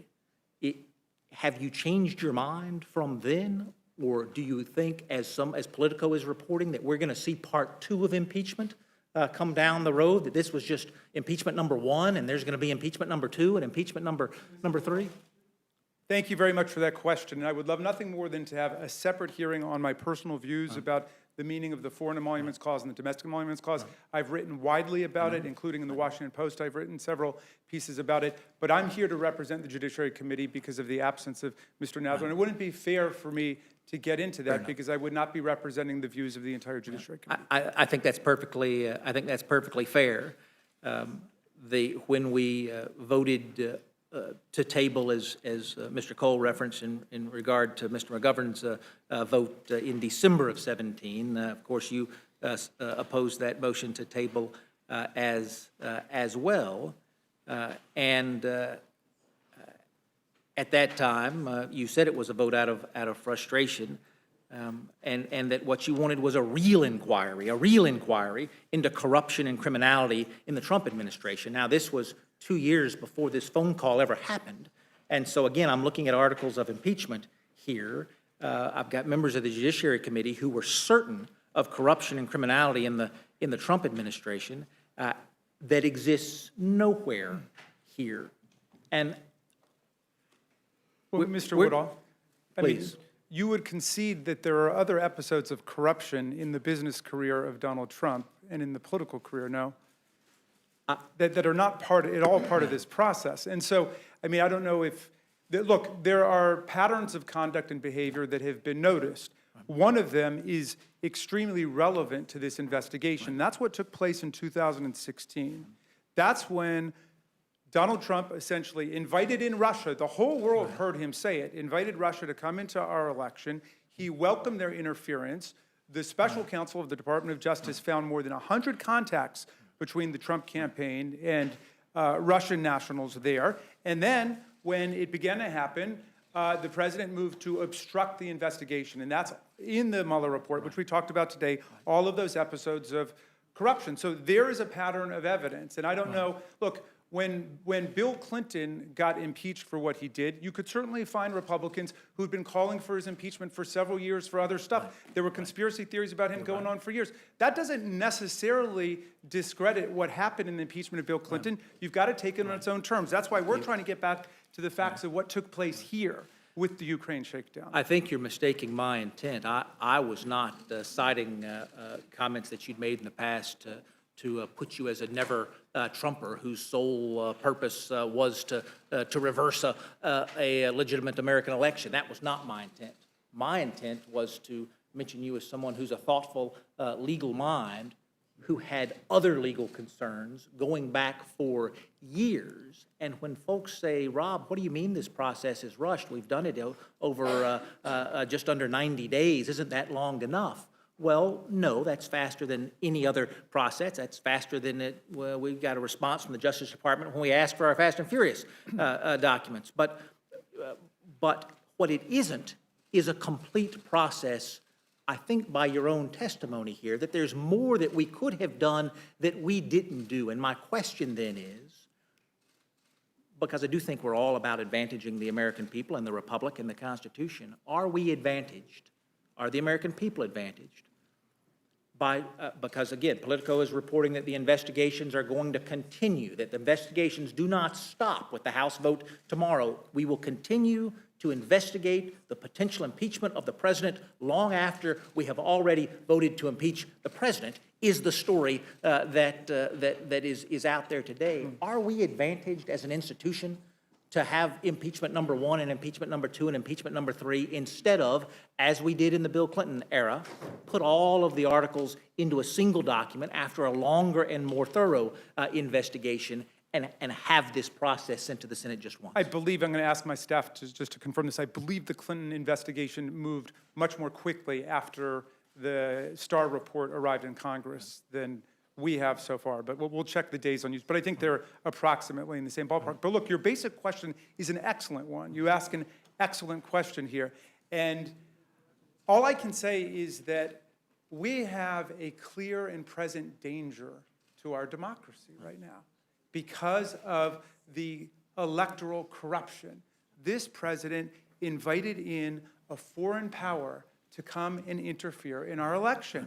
And he used all of the resources of his office to coerce President Zelensky to come in to make these announcements he wanted for a totally political purpose. That's this election. It's going on right now. And so we've got to deal with this. And we have a very serious and complicated problem to address as a country right now, which is, do we want to establish that this can be the norm going forward, that any president, whether their last name is Trump or Obama or Woodall or anything else, can go to foreign governments in the middle of a campaign, lure them in, either through coercion or through honey, whatever it might be, and get them to participate in our election. That's a really serious problem. So, look, I agree with you. You ask a trenchant question, Mr. Woodall. There are other things that are not part of this, but that is because of the urgency of this situation. I take that. I take that point, Mr. Collins. I say it again: clock and calendar. That's why we're doing it. That's what it is. That's why we say things like it's an imperative, ongoing, whatever you want to call it. It's a clock and calendar issue. And look, we already know that when this fails, there'll probably be others. That has been reported widely, not just in magazine, straight out of the words of Mr. Schiff, straight out of the words of Mr. Green, other colleagues that we've had. And again, Press Turley said it this way: the current lack of proof is another reason why an abbreviated investigation of this matter is so damaging to the case for impeachment. It doesn't have the footing on it. And if you're doing it because you want to get into an election, when obviously the discussion was a previous one in which there was issues that was looking at, then I can't help you, and time and calendar will take over. Well, we're talking today about reversing America's last election. Candidly, I have every bit as much concern about the time that we will reverse the next election, or the election after that, or the election after that. To do this in a partisan way, of course there are always going to be differences of opinion. I disagree with my chairman about much more than I agree with him about But that doesn't mean that we can't find a process to move forward on together. It is not more divided in this Congress today than it was in 1998 when folks found a process that they could work on together, because as much as we cared about the presidency then, we cared more about the Constitution later. And we found a way to move forward. And moving forward in a partisan way is going to have repercussions. I know my friend from Maryland knows that. He believes it's urgent enough that it's worth the risk. But it is a measurable and substantial risk.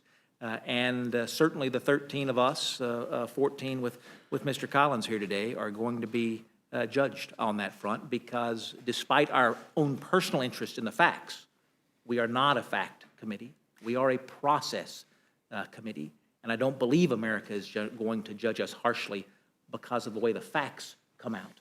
I think America's going to judge us harshly because of the process that has come forward. And with that, I yield back, Mr. Well, I thank the gentleman. Let me just say, we keep on hearing a lot about the clock and calendar, but I would remind everyone that we are here because of abuse and obstruction. The president's abuse of power and obstruction of Congress. That's why we're here. I said in my opening, and I'll say this again, we just have a difference of opinion. My friends try to characterize this as trying to overturn the last election. I look at this, as a crime in progress, and that we're trying to prevent the president from rigging the next election. And again, I've never, ever seen or witnessed a moment like this where a president of either party has publicly invited foreign intervention in our election. He did it when he was running for president. He did it with Ukraine, and the administration has purposely decided not to cooperate, to drag their feet, hoping that we'll get through the next election. I mean, this is, I said it's wrong. I mean, it is beyond the pale. And we just have a difference of opinion on this. I yield to the gentlelady from California, Ms. Torres. Thank you, Mr. Chairman, and thank you to both of you for being here. I also want to thank my colleagues that have spoke before me today for using your indoor voice and for exercising a decorum. We are on the 3rd floor of the U.S. Capitol, and I think it's important for us to be respectful with each other. Today, we regrettably face one of the most solemn duties the Constitution vests in Congress. I, like all of you here, did not come to Congress to impeach a president. As a matter of fact, on January 20th of 2017, I stood in the freezing rain to watch Donald Trump be sworn in as the 45th President of the United States. I was there in good faith. I was there because I believe in the peaceful transfer of power. I was there because I believe in the rule of law. And maybe foolishly, I also believe in second chances, that we would have elected someone who can stand up and represent all Americans. But then in September, approximately 3 months ago, we learned that President Trump had withheld critical military funding to Ukraine, a strategic partner in a war with Russia. And then, October 3rd, President Trump announced that China and Ukraine should investigate his political rivals on national TV. The president's personal attorney also said that Biden should be investigated. Now, President Trump famously said that he could shoot someone dead in the middle of Fifth Avenue in New York City, and he would get away with it. What mindset do you have to be in to say that out loud on national TV and to believe that? Well, anyone who turns a blind eye to behavior like this is providing him that right. 5 GOP primaries have been canceled. Kansas, Alaska, South Carolina, Arizona, Nevada. GOP, the Republicans across the nation are locked in step to defend at any cost the bad actions and illegal actions of this president. The facts are clear. To quote the USA Today editorial board, Trump used your tax dollars to shake down a vulnerable foreign government to interfere in a US election for his personal benefit. Ambassador Gordon Sondland, President Trump's handpicked ambassador to the European Union, testified to President Trump's abuse of power under oath.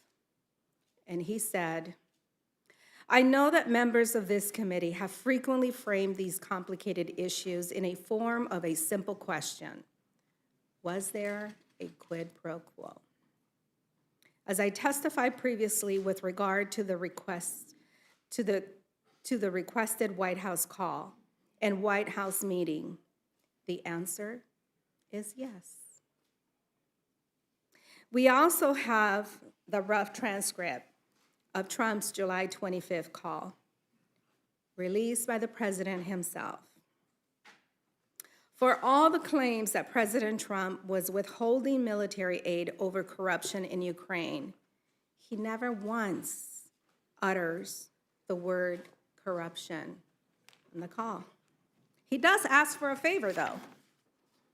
A favor that has nothing to do with U.S. national interest and everything to do with his own political interest. Trump's actions were clear abuse of presidential power. He conditioned official acts of office on a political advantage in the next election. Think about that. All of us here, members of Congress, have taken ethics training on the House rules and on federal crimes. I just did the training last week. We've all sworn the same oath of office to protect and defend our Constitution. And imagine if a city in our districts asked for our help with a grant or an appropriations request. Would any of us reply, "I would like you to do us a favor, though, and announce an investigation into my political opponent"? Of course not. And why would you not do that? Because no one is above the law, not even the president. And you know that asking for that type of favor is illegal. The rule of law is what gives our great country its strength. The rule of law is what separates us from third world countries where dictators reign for decades on. The rule of law is what makes us, our great country, the envy of the world, the place that other countries look for inspiration as they grow their own democracies. And it is the rule of law that brings all of us here today. And as the only member of Congress from Central America, take it from me that we never want to see a day when the rule of law simply fades away. I never want to see a day where American families have to send their children to live outside of the country because of public corruption.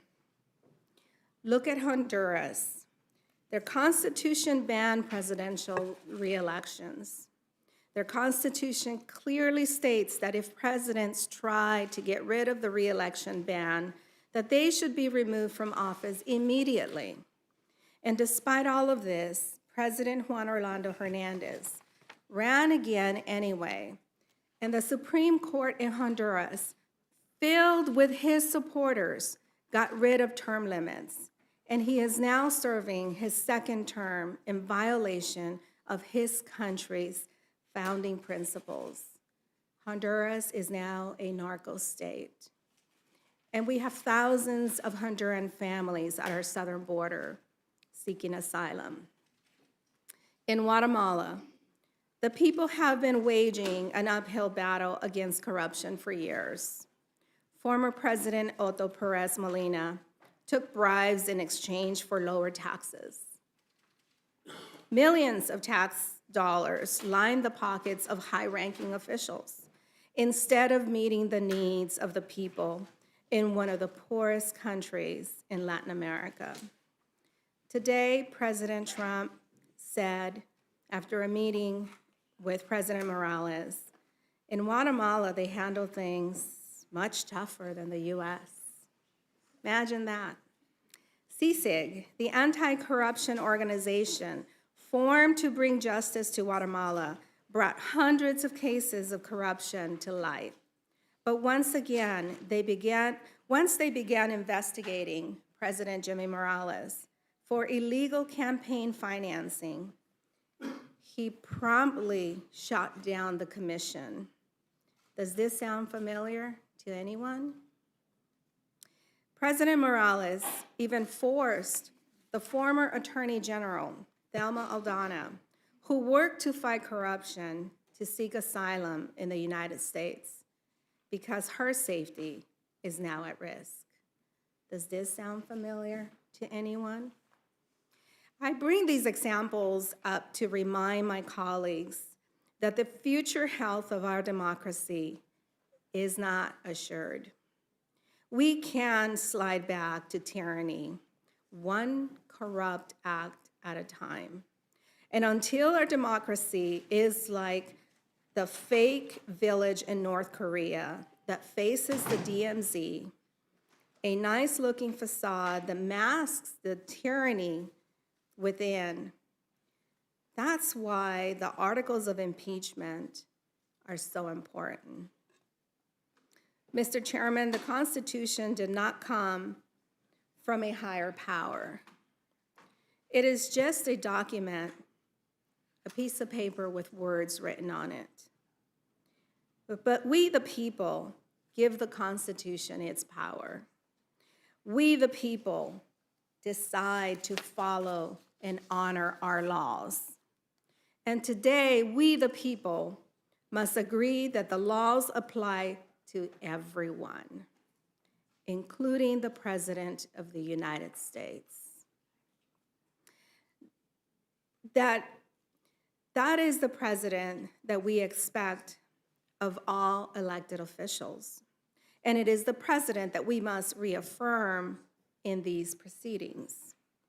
60 years ago, Martin Luther King issued a warning during the Civil Rights era, which resonates very much with the choice before us today. And Dr. King said, if you fail to act now, history will have to record that the greatest tragedy of this period of social transition was not the strident clamor of the bad people, but the appalling silence of the good people. Let's move forward. I want to ask you, do you know how many witnesses were blocked from testifying? I think I may have to ask help on that. I believe that there are 9 administration witnesses who did not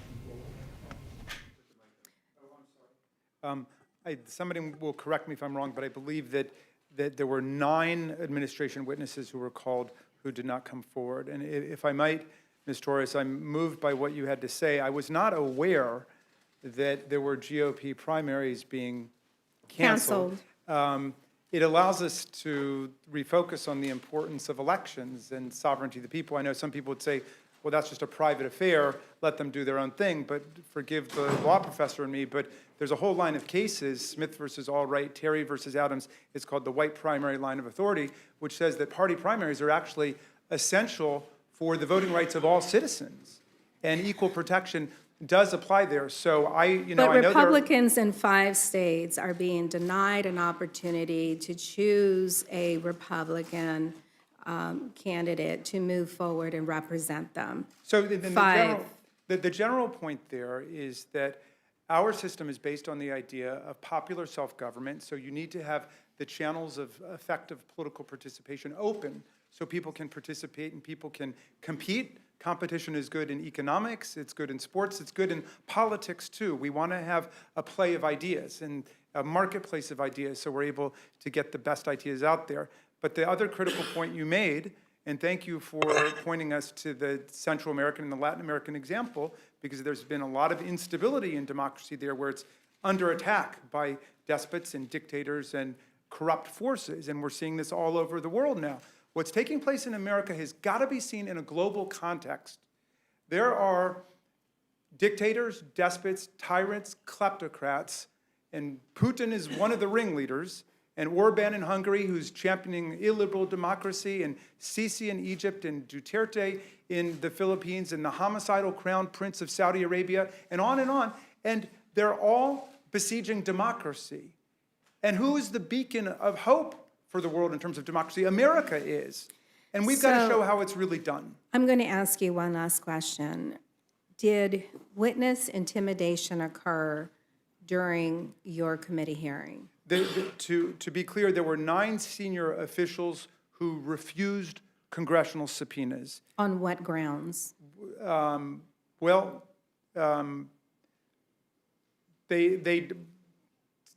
were different statements made by different of them. Some of them said that it was because of an executive branch policy. And I'd have to go back and look and see which ones invoked this or that doctrine, perhaps. I'm not sure. But we've never seen anything like this in scale, in scope, in degree in American history. We just have not. And the chairman of the Intelligence Committee and the chair of the Judiciary Committee have praised those people who've come forward. And if you would allow me just one thought about this, I think it's been said a couple of times, your witnesses. I think there were multiple witnesses there who totally recoiled and rebelled against the idea that they were anybody's witness. These are people who've devoted their lives to the State Department, the National Security Council, serving the American people. We have people in there like Ambassador Taylor, a decorated Vietnam War hero. We have the lieutenant colonel who was injured in Iraq, is a Purple Heart winner. We have Fiona Hill. We have Ambassador Yovanovitch, whose family fled Nazi Germany and Stalinist Russia and committed her whole career to American democracy as an example. These people are not majority witnesses or minority witnesses, or these are ours. The vast majority of them said, we're not here in any partisan context. We're not here with any partisan purpose. We're here to tell the truth. And they swore an oath to tell the truth. Those people went under oath. They are not throwing tomatoes from the sidelines. They went under oath and told exactly what they saw and what they heard, and we have their direct testimony. And rather than commending them for their courage, someone on Twitter decided to intimidate and diminish their testimony. You know, I never thought in my lifetime we would get to a point where the President of the United States heckles people for doing their civic duty of going under oath to tell the truth. Mr. Chairman, Would my friend yield just I one will moment? absolutely yield to you. I was similarly shocked, as Mr. Raskin was, when I heard folks were canceling their primaries. So since South Carolina happens to be my neighbor, I went back and looked, and it turns out that's just something that they do. They did it for Reagan and Bush, and they did it for Clinton and Obama that the party that's in power and has the White House, in the name of saving dollars, cancels it. And I share that with you because I was comforted when I heard that it was a historical practice as opposed to something that had just And I appreciate, my friend. I appreciate your feedback on that. I'm going to yield back to Mr. Thank you very much. So I think the committee is going to take a 5-minute break so you can stretch your legs and do whatever else you need to do. All right? Is there any cold pizza back there? There may- Yeah, this is a strict 5 minutes if we can. All right. Without objection, the committee stands.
Questions about things? I don't know the rule yet. We'll work it out.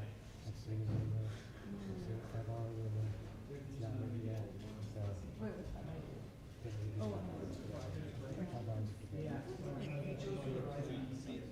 not done yet, so. No, we never do. We only move forward.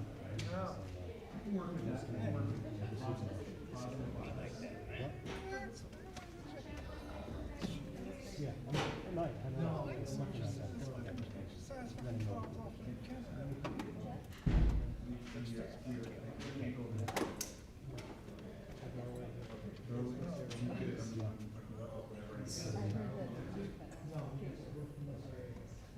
I know that's not true, because every time that they would take comments, I'd see right before, they would say, You didn't see that, did you? Well, you know, my boss is opening. You didn't see that. I was like, man, I hope I remember to do that. I know sometimes I would just say, Excuse me.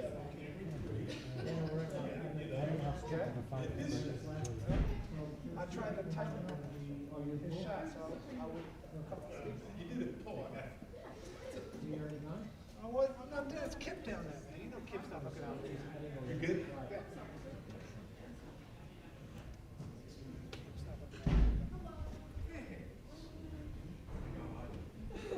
No, it's not bad. I'm just like, oh my god, I'm like trying to file and trying to shoot.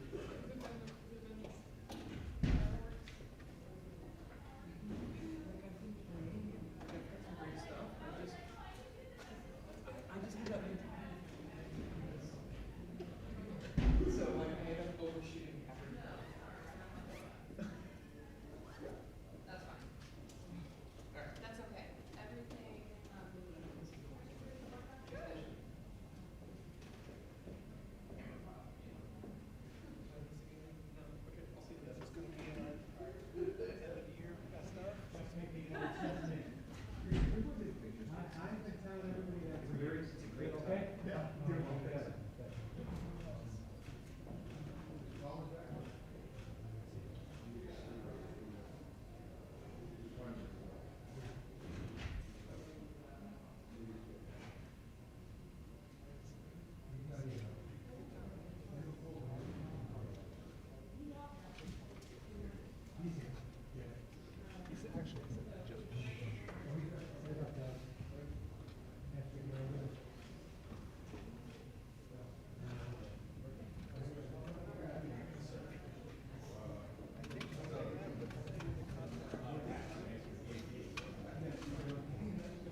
The Rules Committee will come to order. I will now yield to the gentleman from Texas, Dr. Burgess. Thank you, Mr. Chairman. I thank our witnesses for staying with us throughout all of this. I know you've been through a lot already, but I can't help but be struck by the fact that this does seem to be proceeding rather rapidly. It did, after all start with a phone call. No, not with the phone call in July, but with a phone call in November, when Molly Hemingway overheard incoming Chairman Nadler talking to constituents on the telephone and said that impeachment of the president was going to be of the highest order. So although there's not a transcript of that call, it was well documented in social media, and that seems to be one of the things that we can now use as evidence that can be introduced.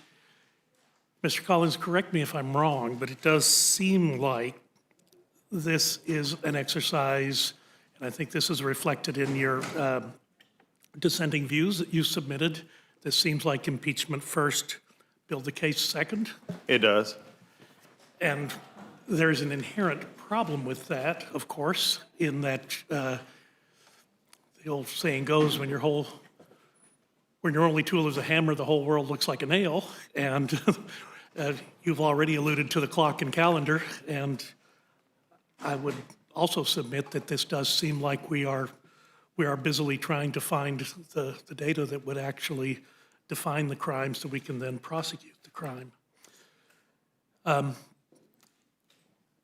The difficulty, and again, this is reflected in your minority views, the difficulties for future presidents and indeed future Congresses. It says in these dissenting views, if partisan passions are not restrained, the House of Representatives will be thrown into an endless cycle of impeachment, foregoing its duty to legislate and usurping the place of the American people in electing their president.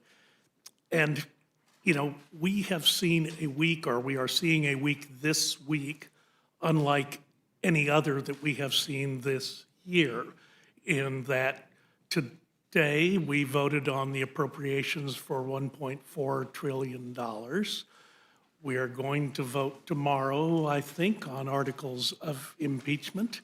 And then on Thursday, we're going to vote on approving a significant and important trade authorization that has actually been basically agreed to for the past year, but we're just now bringing it up this week. And I guess it just begs the question, the committees of jurisdiction, certainly your committee has been involved in this. A lot of time in your committee has been taken up with this process.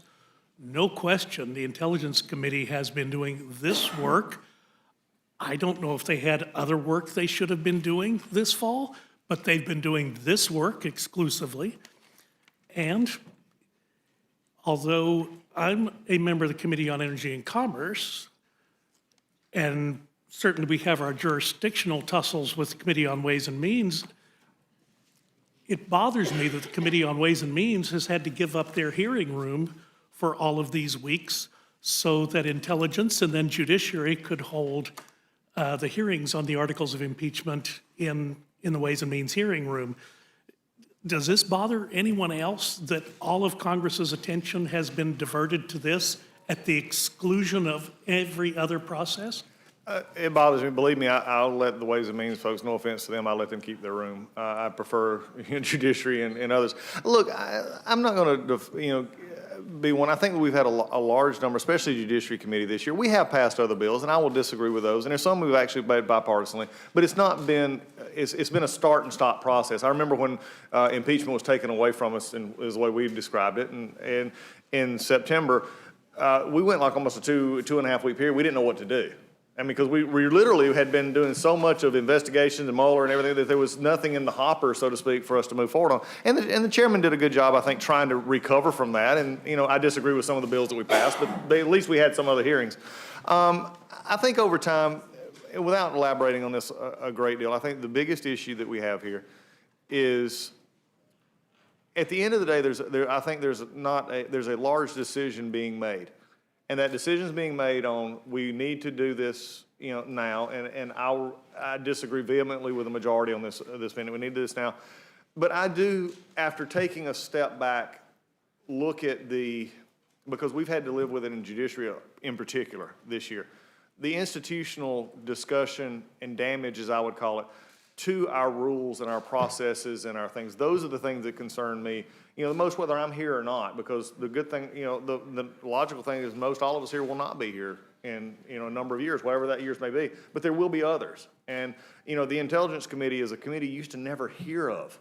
It was a committee that did its job in silence, in the dark, in the basement. When I first got here, Mike Rogers and Mr. Doug Rustenberger, I thought they were combined, because every time I saw them, I saw both of them together. And now it's become a committee that I don't think it ever intended to be, and I don't think it should have had this time. It could have been handled differently. I may disagree with the findings of my Judiciary colleagues and even Intel colleagues, but this should have never been in Intel to start with. And I just disagree inherently with that. There were other committees that could have handled it properly. I just don't think this was where it should be, but I know I feel like I know why it was, but it just shouldn't have been down there.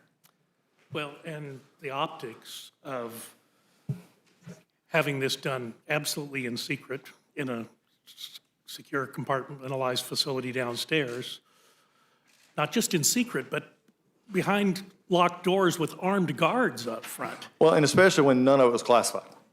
I mean, that's the whole different issue. I mean, if it was all non-classified, then why do that? And again, I'm not going to, we're late in the day and I'm tired and everybody else is tired.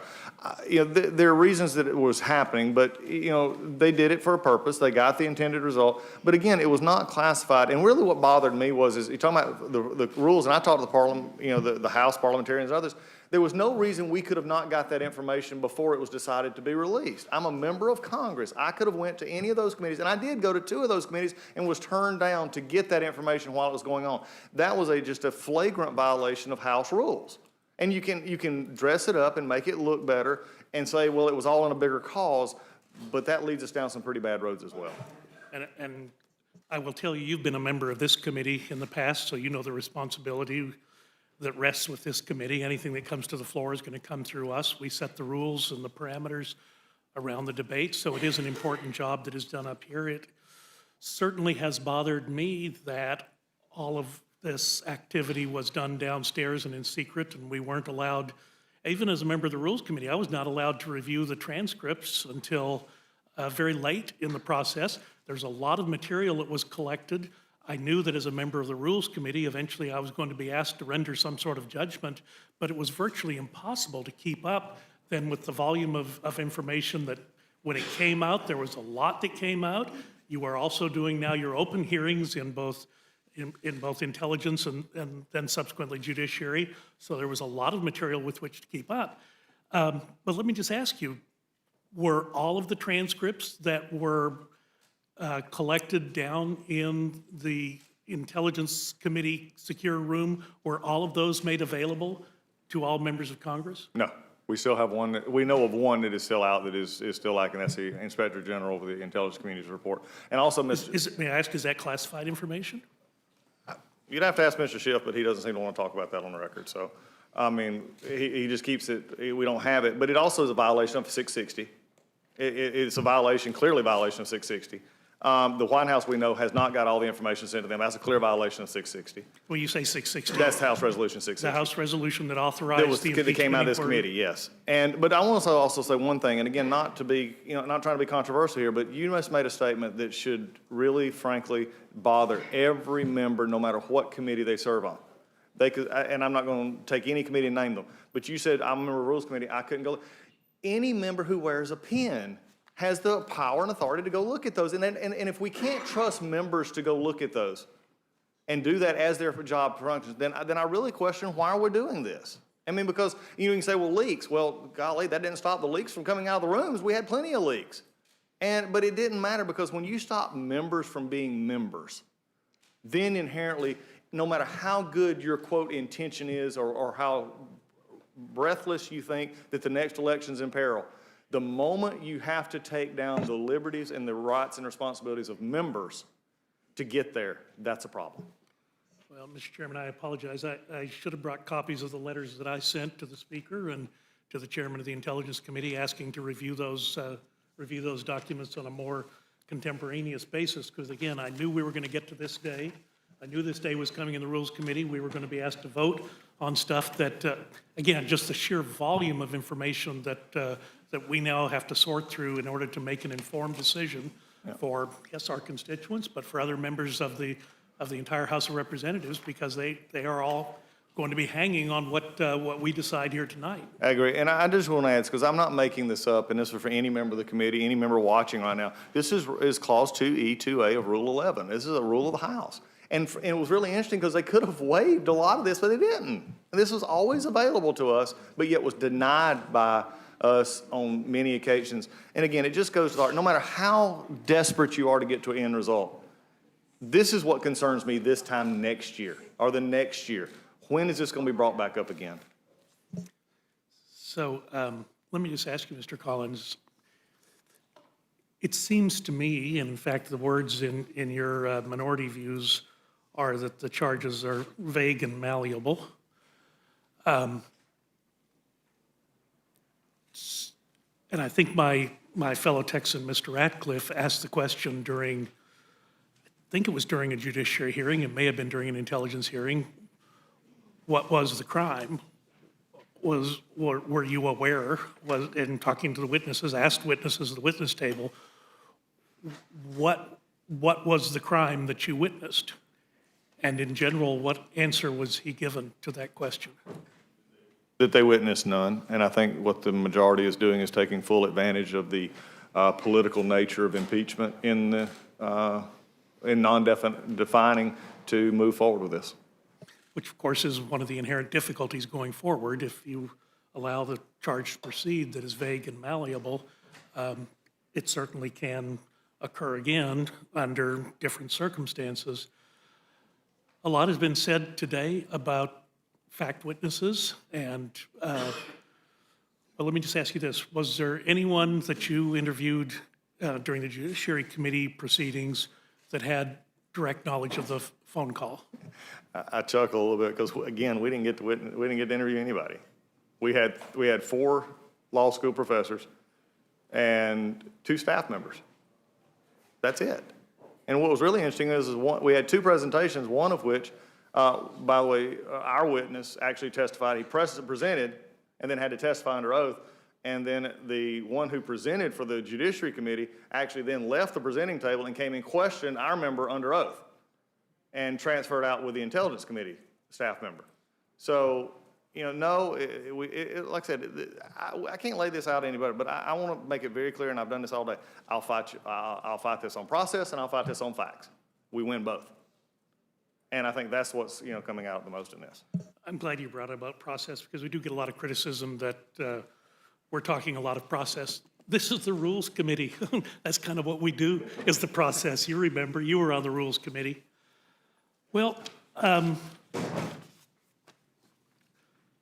there's a statement from Lieutenant General Keith Kellogg, National Security Advisor to the Vice President, and I'm going to read just a portion of this. I was on the much-reported July 25 call between President Donald Trump and President Zelensky. As an exceedingly proud member of President Trump's administration and a 34-year highly experienced combat veteran who retired with the rank of Lieutenant General in the Army, I heard nothing wrong or improper on the call. I have had no concerns. So was this, I mean, I'm assuming this type of information was made available to you while you were conducting your hearing. Is that not correct? Yeah, he didn't testify. He submitted that. He submitted. So, Mr. Chairman, I'd ask unanimous consent to put Lieutenant General Keith Kellogg's statement into the record. Without objection. Well, again, it just goes, you didn't have a testimony from an actual fact witness. As far as we know, no actual crime was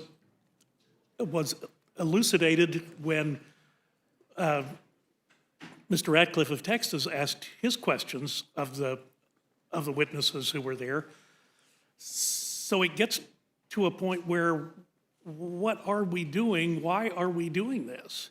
And we do need to have a good answer for the American people, because they are going to be asking us these questions, and they should ask us these questions. And without an identifiable crime, with people who were present when the telephone call was made, who have significant credentials, and say there was nothing wrong and they witnessed nothing improper, what are people to think? Well, I agree with your assessment here, and this is one of the reasons we brought out the problems that we've been bringing out.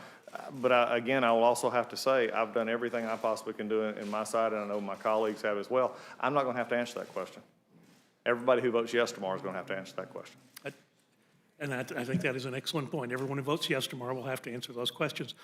Let me just ask you one last thing, and it has to do with the transcripts, not the transcripts of the telephone calls, but the fact that phone calls were released as part of and I know it wasn't your report, it was the Intelligence Committee's report that detailed telephone calls. Again, the transcripts of the calls themselves were not revealed, just who made calls to whom. I got to tell you, of all the things that we've encountered in this, that's the one that I've gotten the greatest amount of anxiety back home. People ask me, wait a minute, they intercepted a call from the president's lawyer to the president? I mean, that's pretty serious stuff. They intercepted a call from a member of Congress. And I realize that we're not held in very high regard outside of this room, but still, a member of Congress was listed on that form and not given an opportunity to know about that before their name was listed. That seems to me to be really going too far. Well, look, and I've said that, and I've testified this before, the subpoenas that were issued are valid subpoenas. They got the numbers, they did the metadata, they got the stuff, and they matched numbers. But to say that there wasn't a determination, you know, as we looked at who these calls and to have those numbers, such as the ranking member, such as a member of the media, and others, you know, even if you wanted to, even if you, you know, just grossly in your mind could come to the conclusion it was okay to know that, at what point was it okay to put into that report and not say anything about it? There was no reason to put that in report. I mean, it's the unindicted co-conspirator kind of thing, and I've heard this already. Well, you know, that's even more of a smear on a member of Congress. Well, we didn't really do anything wrong, but you know, that's what we do. No, that should never have happened. There was ways to do it. Mr. Goldman had no answer for that. In fact, he was very uncomfortable because, and he told us he wasn't going to talk about how they did their investigation, which is problematic even you know, further, because we are the committee. This was our one chance to actually look into how the sort of methodology was that went behind it. And again, look, it's very important to members of Congress, and it should be on both sides of the aisle doing that, because at the end of the day, it did not make their case better, it did not make their case stronger, it did not make their case any better, except for the simple fact that all of a sudden when this report came out, there was about 15 or 20 or 30 or 40 or 50 or 500 media outlets that picked that up. And it just inherited this story of Mr. Nunez and snowballed. And that's, I think, exactly what they wanted. Because frankly, if I had the report that I had to put out, I'd want something to take attention away from it. And that's sort of what they did. They just threw it in there as a gratuitous that meant nothing. But it just goes to show how rushed and how partisan this has become. So and that should scare everyone. Your opinion, that was a diversionary tactic? I think it was a tactic to say, look at what else we've done here, and also look at the ranking member, let's look at the others. All of this involved. I think it was just simply, again, without going into the mind of Mr. Schiff, who I would actually blame for this, Mr. Goldman not, we don't know.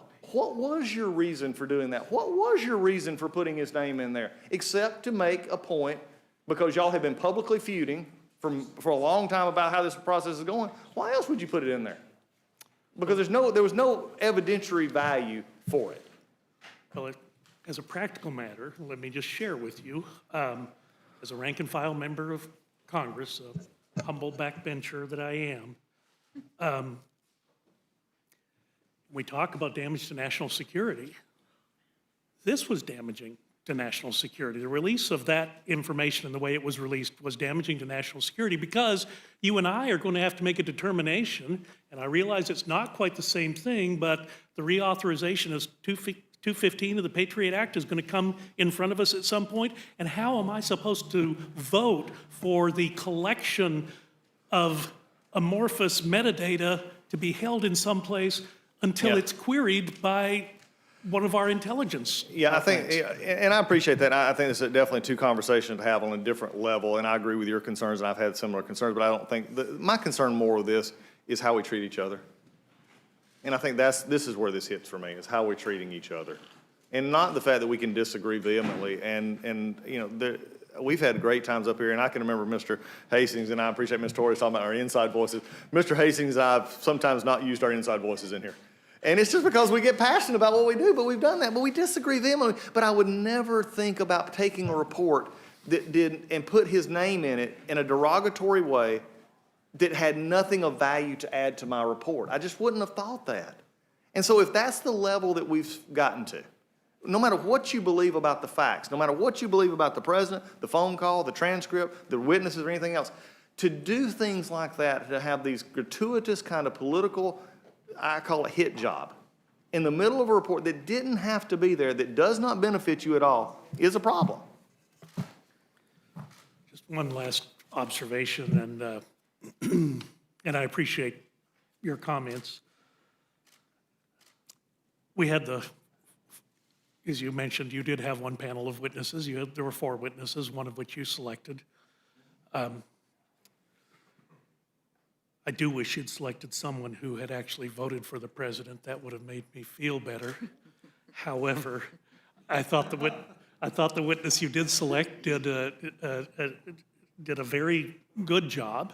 And certainly, I mean, as you recall, he came and testified here to the Rules Committee at one point when we were contemplating a legal action against then President Obama over some part of the Affordable Care Act that we thought had been administered improperly.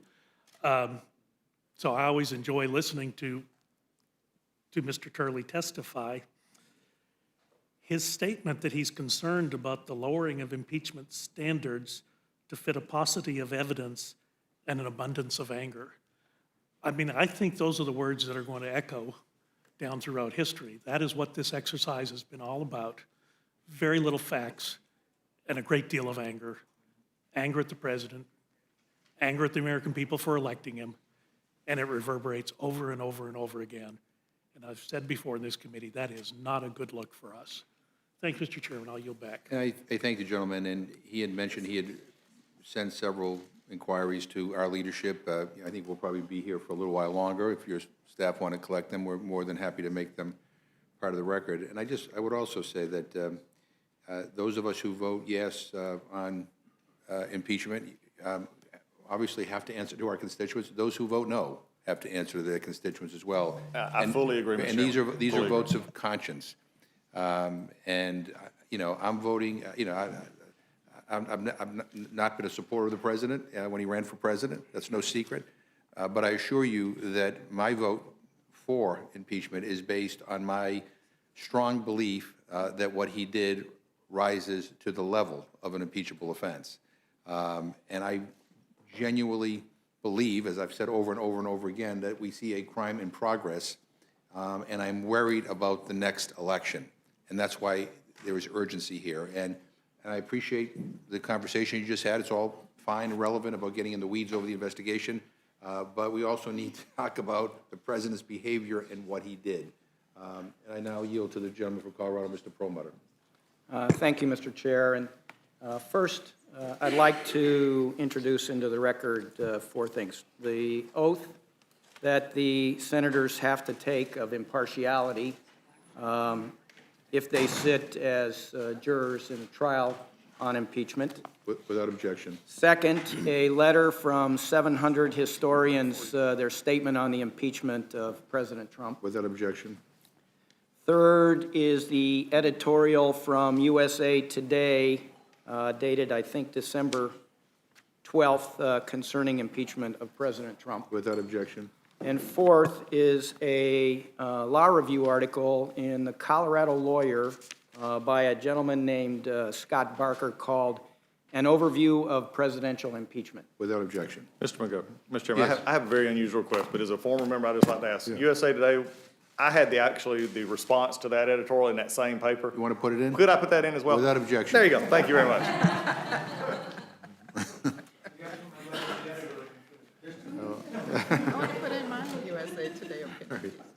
Mr. Perlmutter. I'd like to read a statement and then ask some questions of my 2 colleagues here. The president should be impeached. His actions were an abuse of power that jeopardized America's national security and compromised our elections. No one is above the law, and that includes the president. By withholding almost $400 million, Ukraine desperately needed to defend itself against Russia until Ukraine did the president's political bidding. The president committed high crimes and misdemeanors for which he should be impeached under Article 1, Section 2, Clause 5, and Article 2, Section 4 of the Constitution of the United States of America. This abuse of power is compounded by the president's refusal to cooperate with Congress's impeachment investigation and his stonewalling of witnesses from testifying or turning over documents to Congress. Almost 14,000 people have been killed since Russia invaded Ukraine.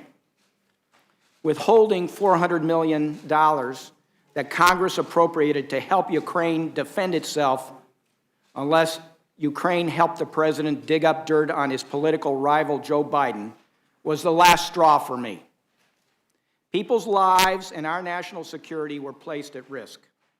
This was more than hush money for strippers or profiting from foreign governments, staying at resort properties, or even obstructing justice, as laid out in the Mueller report.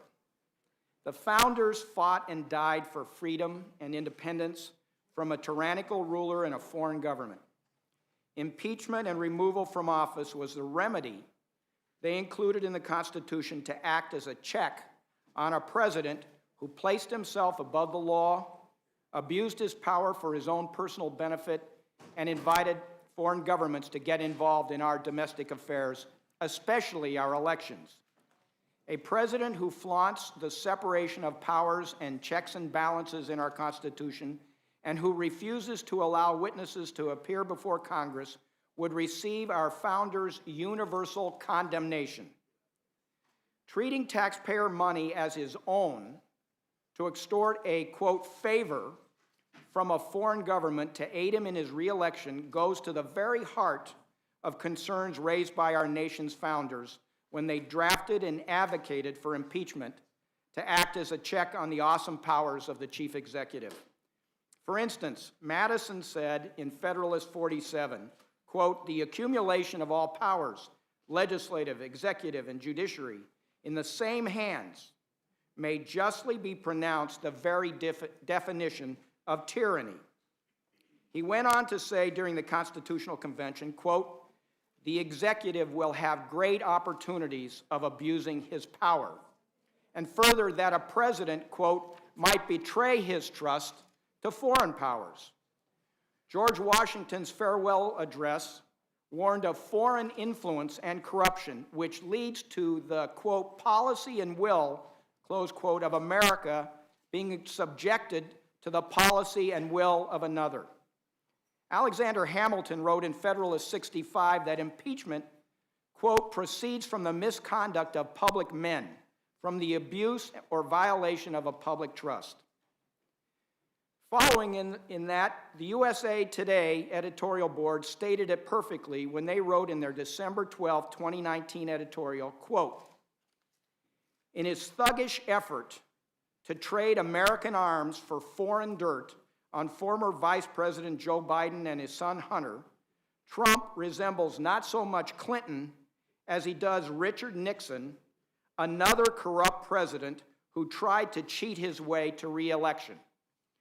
This isn't party politics as usual, they go on to say. It is precisely the misconduct the framers had in mind when they wrote impeachment into the Constitution. Close quote. Impeachment is the remedy the founders placed in the Constitution to remove a president during his or her term of office. This is especially true when the misconduct involves an upcoming election. The president invited foreign participation in our election at least 3 times. First with, quote, Russia, if you're listening, close quote. Second, with his demands on Ukraine to, quote, do us a favor, close quote.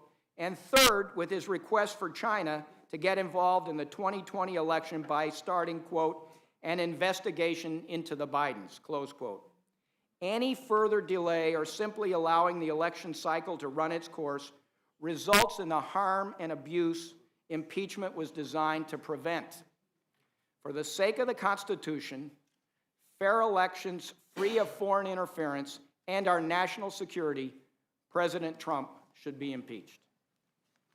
So, obviously, and to my friends, we have very different opinions about this, and we work up here in the Rules Committee a lot of hours. We respect one another. But for me, this goes to the heart of the Constitution. And to my friend, Mr. Collins, you and I couldn't disagree more on this. And I would want to compliment my friend. My guess is that as an attorney, and you kind of come off with that country attorney kind of approach, and a number of us think of ourselves as kind of country attorneys. My first question just is sort of a general proposition to you, sir, and to you, Mr. Raskin. do you, as an attorney, understand the terminology, time is of the essence? Do you know what that means, Mr. Collins? What does it mean? What's it mean? Depending on how you want to take time of this, I need to know it now for a purpose that might happen if I don't get it. Because, as you would say, the clock is ticking. Would you agree with that, Mr. Yes. Raskin? Okay. Well, the clock is ticking on the 2020 elections.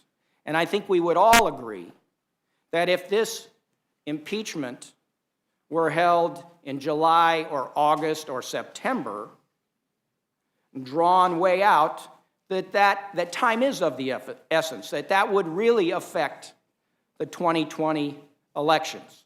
So I appreciate the gentleman's statement that, oh, this has been rushed and there just hasn't been enough time and all of that sort of stuff, but time is of the essence. And this instance began, at least what started it all, and Mr. Hastings introduced this into the record, the memo of July 25th, 2019, which generally transcribes, but not completely transcribes, the President's conversation or parts thereof with President Zelensky. And, you know, we were talking about it, and you used the word transcript, and Mr. Hastings said memo.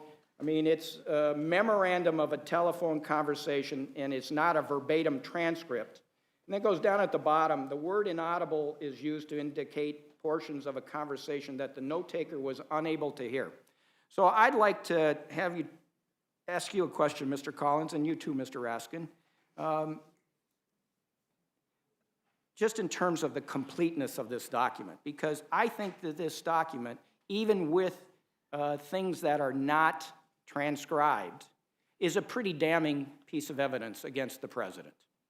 And then I think Mr. Mulvaney's comments a month later saying, oh, we do this all the time and get over it, that too is damning.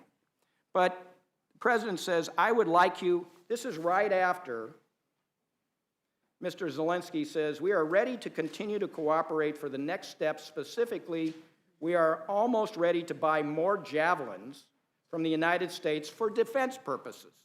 The president's next words are, our president, I would like you to do us a favor, though, because our country's been through a lot and Ukraine knows a lot about it. I would like you to find out what happened with this whole situation with Ukraine. They say CrowdStrike, ... Gentlemen, in your experience, what does ...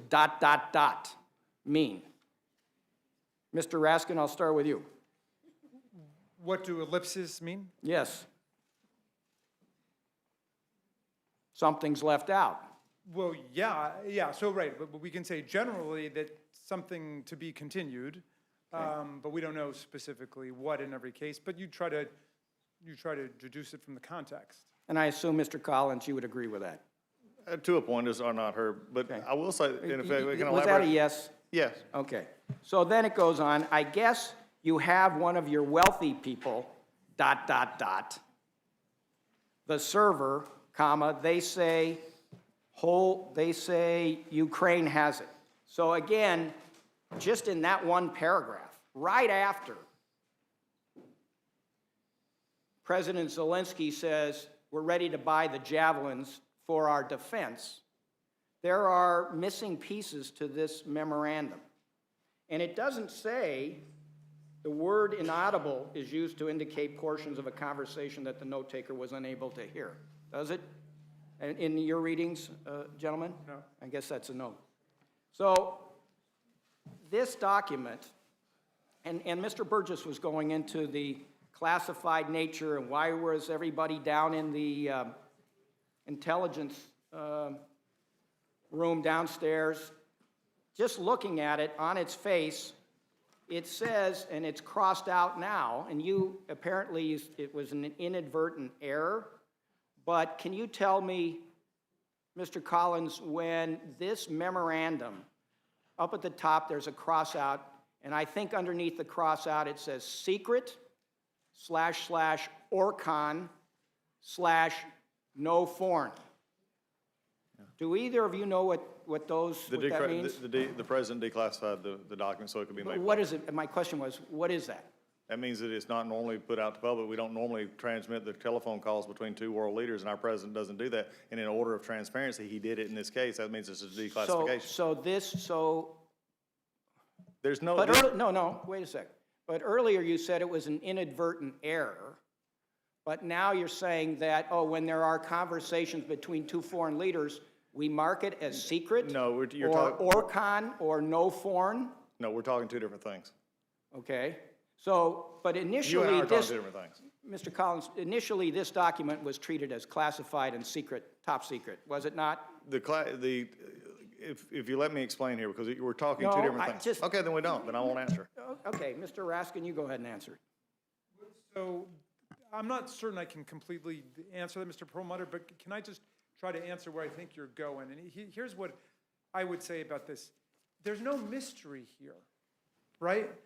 As you stated, Mr. Perlmutter, the July 25th contemporaneous memorandum itself is overwhelmingly damning of the president's designs on President Zelensky. You add that up with everything that came before and everything that came after, and it's all uncontradicted. To me, it looks like it's case closed. Let's talk about July 26th, the next day. I think that's a good idea. The day after the July 25 call, the president called Ambassador Sondland. That's his ambassador to the EU, but he's part of the three amigos who are working on getting Zelensky to do the president's will. Okay.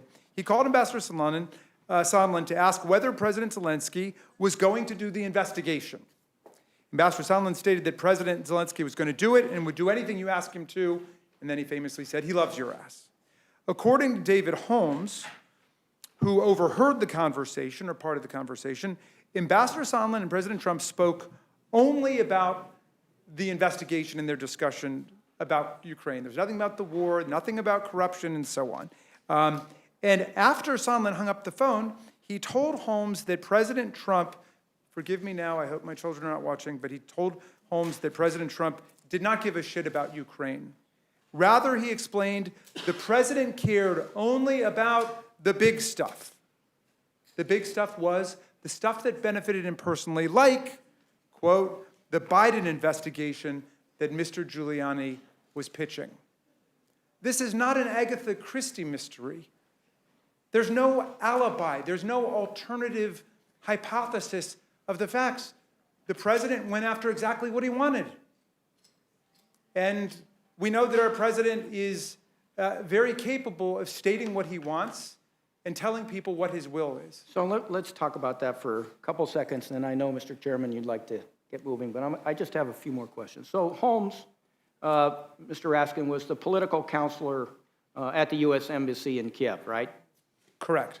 And his job was, I think in his words, quote, gather information about Ukraine's internal politics, foreign relations, security policies, and report back to Washington, represent U.S. policies to foreign contacts, and advise the ambassador on policy development and implementation.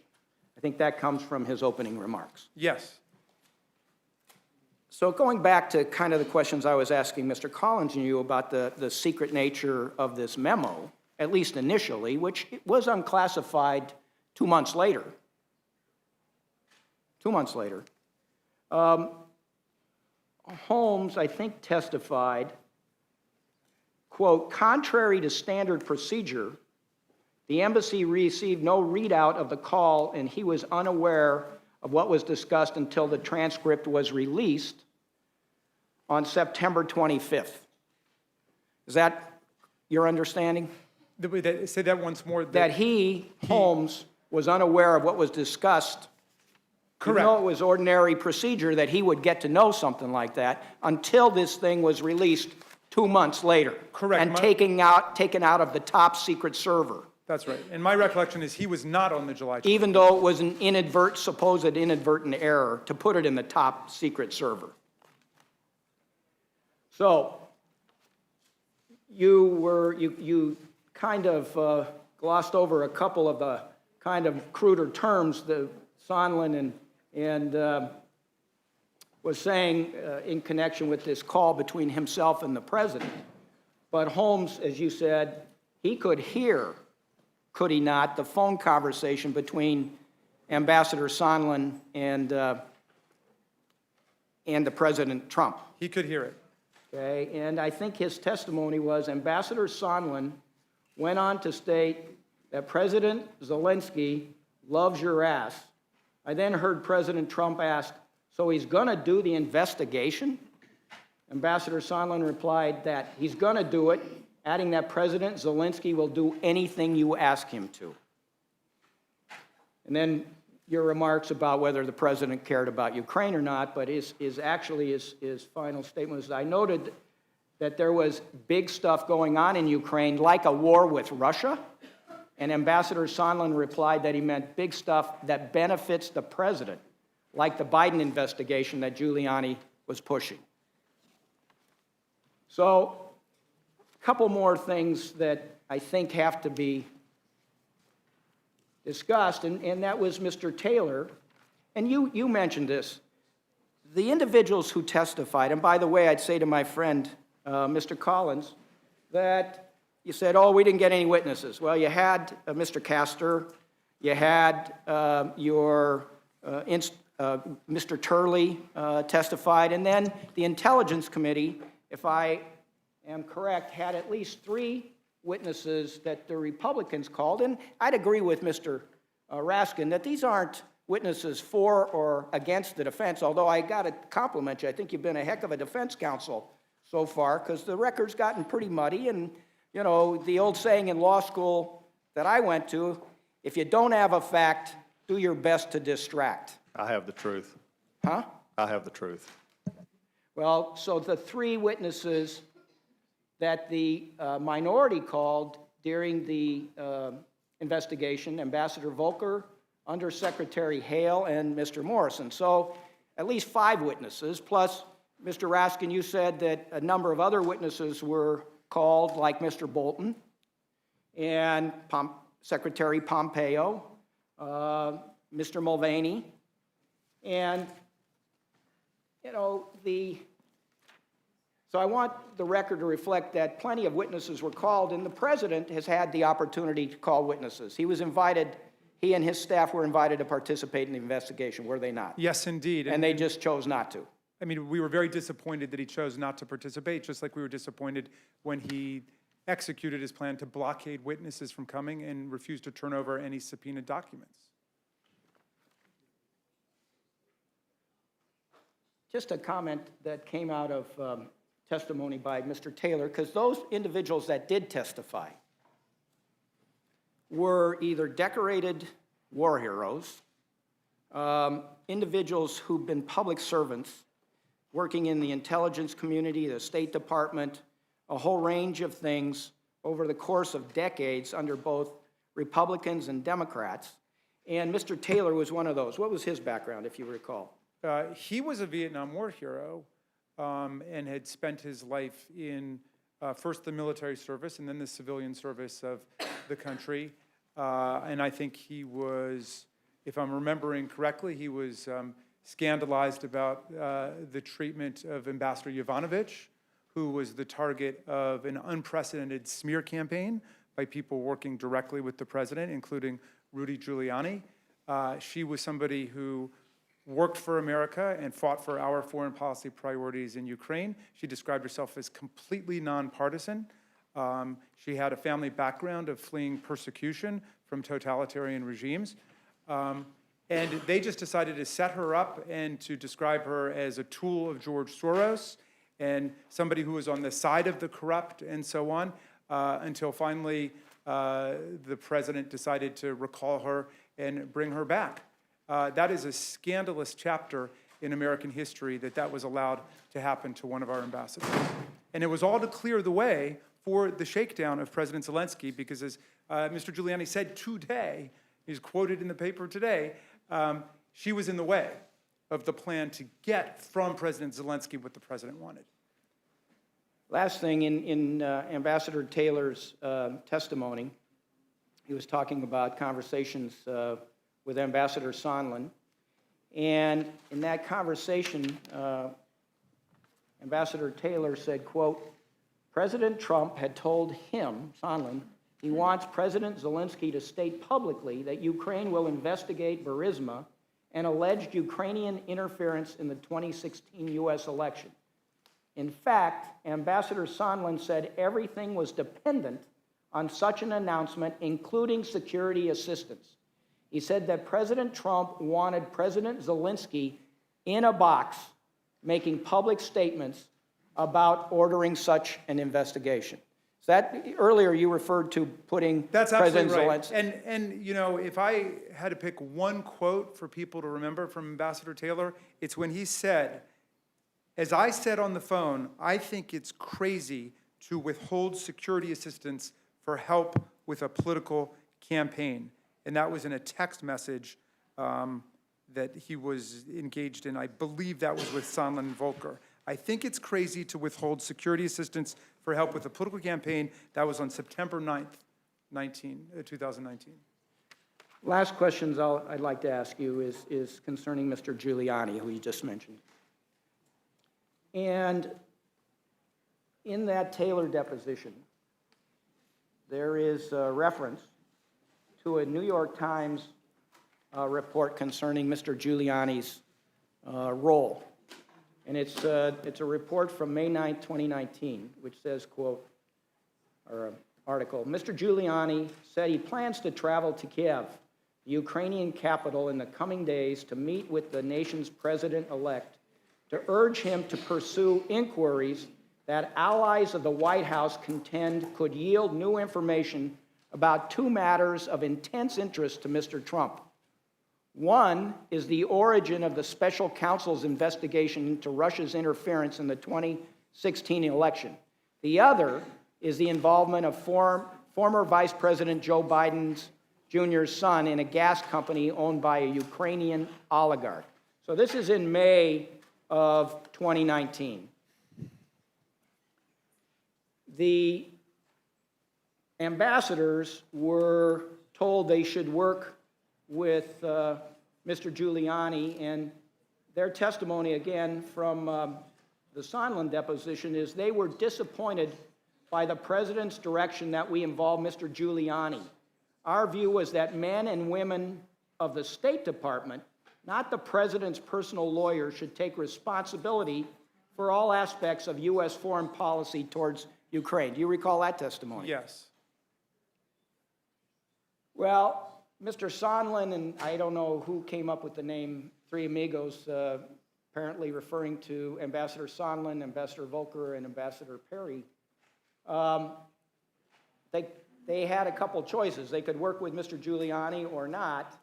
And in his testimony, Mr. Sondland says, in working with Mr. Giuliani, that, quote, all communications flowed through Rudy Giuliani. He determined in his testimony, he said, this turned out to be a mistake. But I did not understand until much later that Mr. Giuliani's agenda might have included an effort to prompt the Ukrainians to investigate Vice President Biden or his son, or to involve Ukrainians directly or indirectly in the president's 2020 re-election campaign. Do you recall that testimony? Whose statement was that? That was from the Sondland deposition at page 16, 297. Okay. Yeah, I recall reading that, yes. Well,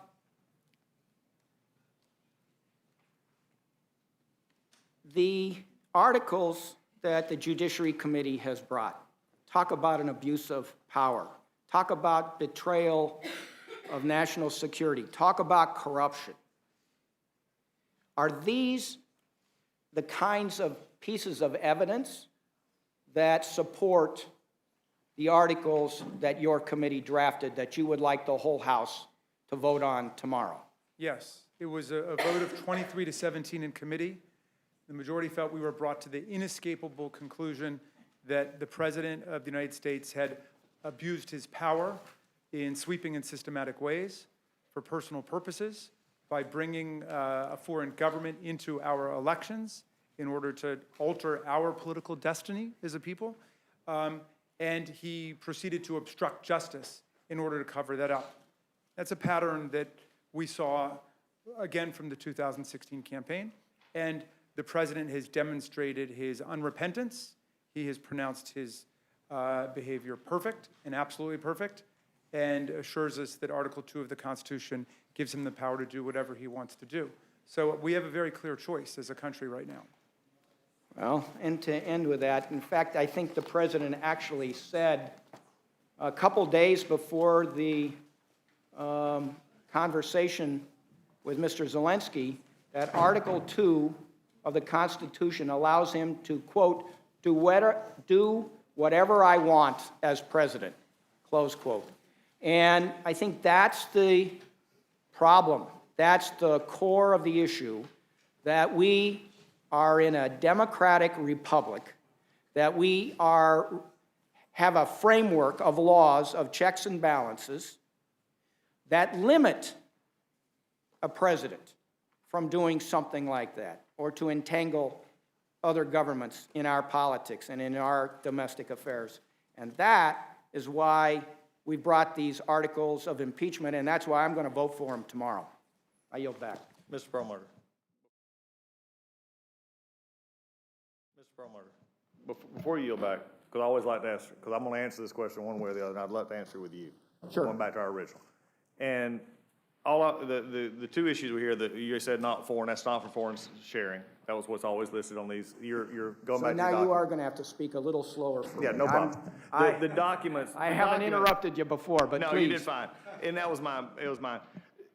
What I wanted to make sure was my clarification of my answer, and to out of respect for your question. It was two separate things that we were talking about. I was talking about that Mr. Morrison said that it was put on the other server by an administrative mistake.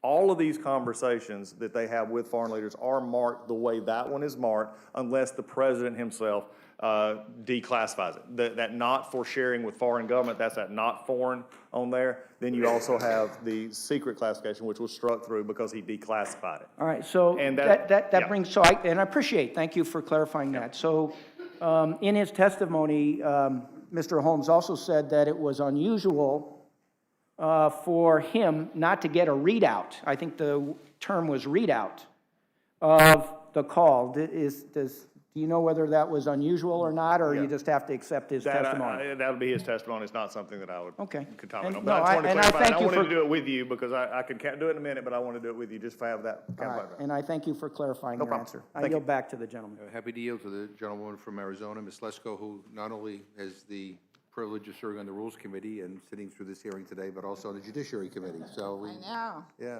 I'm going to dream impeachment and my arguments, I think. Although to me it's a nightmare, quite frankly. Mr. Chairman, before I started asking questions, and I have several of them, sorry, Mr. Collins and Mr. Raskin, I would like to ask unanimous consent to include my statement on these articles of impeachment into the record. Without objection. And, Mr. Chairman, I also ask to unanimous consent to include President Trump's letter to Speaker Pelosi into the record. Without objection, and I was going to do it at the end, but you beat me to it. So I beat you to it. I think it's important to have that part of the record. Having just read it. Yeah. All right. Before I get into my questions, I just want to, I thought it was very interesting. I had staff look up votes on impeachment. And Chairman McGovern, at the beginning, in your, I believe, opening statement, you said something to the effect that no Democratic congressman or woman on the Rules Committee has voted for the articles of impeachment before. I think that's what you said, right? I did. And boy, I think that's a little disputable or maybe a little misleading, I'm not sure, but I can tell you, I have here the final vote result for, it was H Resolution 646, and it was dated December 6, 2017. 58 Democrats, including many on this committee, voted to advance an article of impeachment for the high crime or misdemeanor of dissing the NFL anthem protests and calling a member of Congress wacky. This was a House resolution that Mr. Perlmutter introduced, and all 9 of the Democratic members on the Rules Committee voted to table it, which means that if this was, or against tabling it, I'm sorry, let me clarify, against tabling it, which means if it wasn't tabled, you would have voted on the floor of the House of Representatives to impeach the President of the United Gentlelady would States. yield just for a correction. I mean, the intent was to vote to advance it to the Judiciary Committee. Because that is, you know, I voted against tabling because I wanted to send it to the Judiciary Committee where I thought that was the appropriate way to deal with it. So I stand by what I said. Nobody in this House has yet voted on an article of impeachment. And tomorrow will be, assuming we give them a rule, will be the first time that anybody, Democrat or Republican, will have that opportunity. But thank you for letting me clarify the record. And thank you. And with all due respect, I asked my staff that because you had said that in your opening statement, and I said, is that accurate? And they said, no, that would be if there was a referral. This was actually articles of impeachment on the floor of the House of Representatives that if it had not been tabled, you actually would have been voting on the floor of the House of Representatives for articles of impeachment against the President. The one that was on December 6, 2017, was because you didn't like that President Trump said something negative about the NFL anthem protest and called a member of Congress wacky, and all nine of you here voted against tabling that. Yeah, Mr. Chairman, with all due respect, if I could just interrupt, I don't think Ms. Scanlon, myself, or Ms. Shalala were members of the House.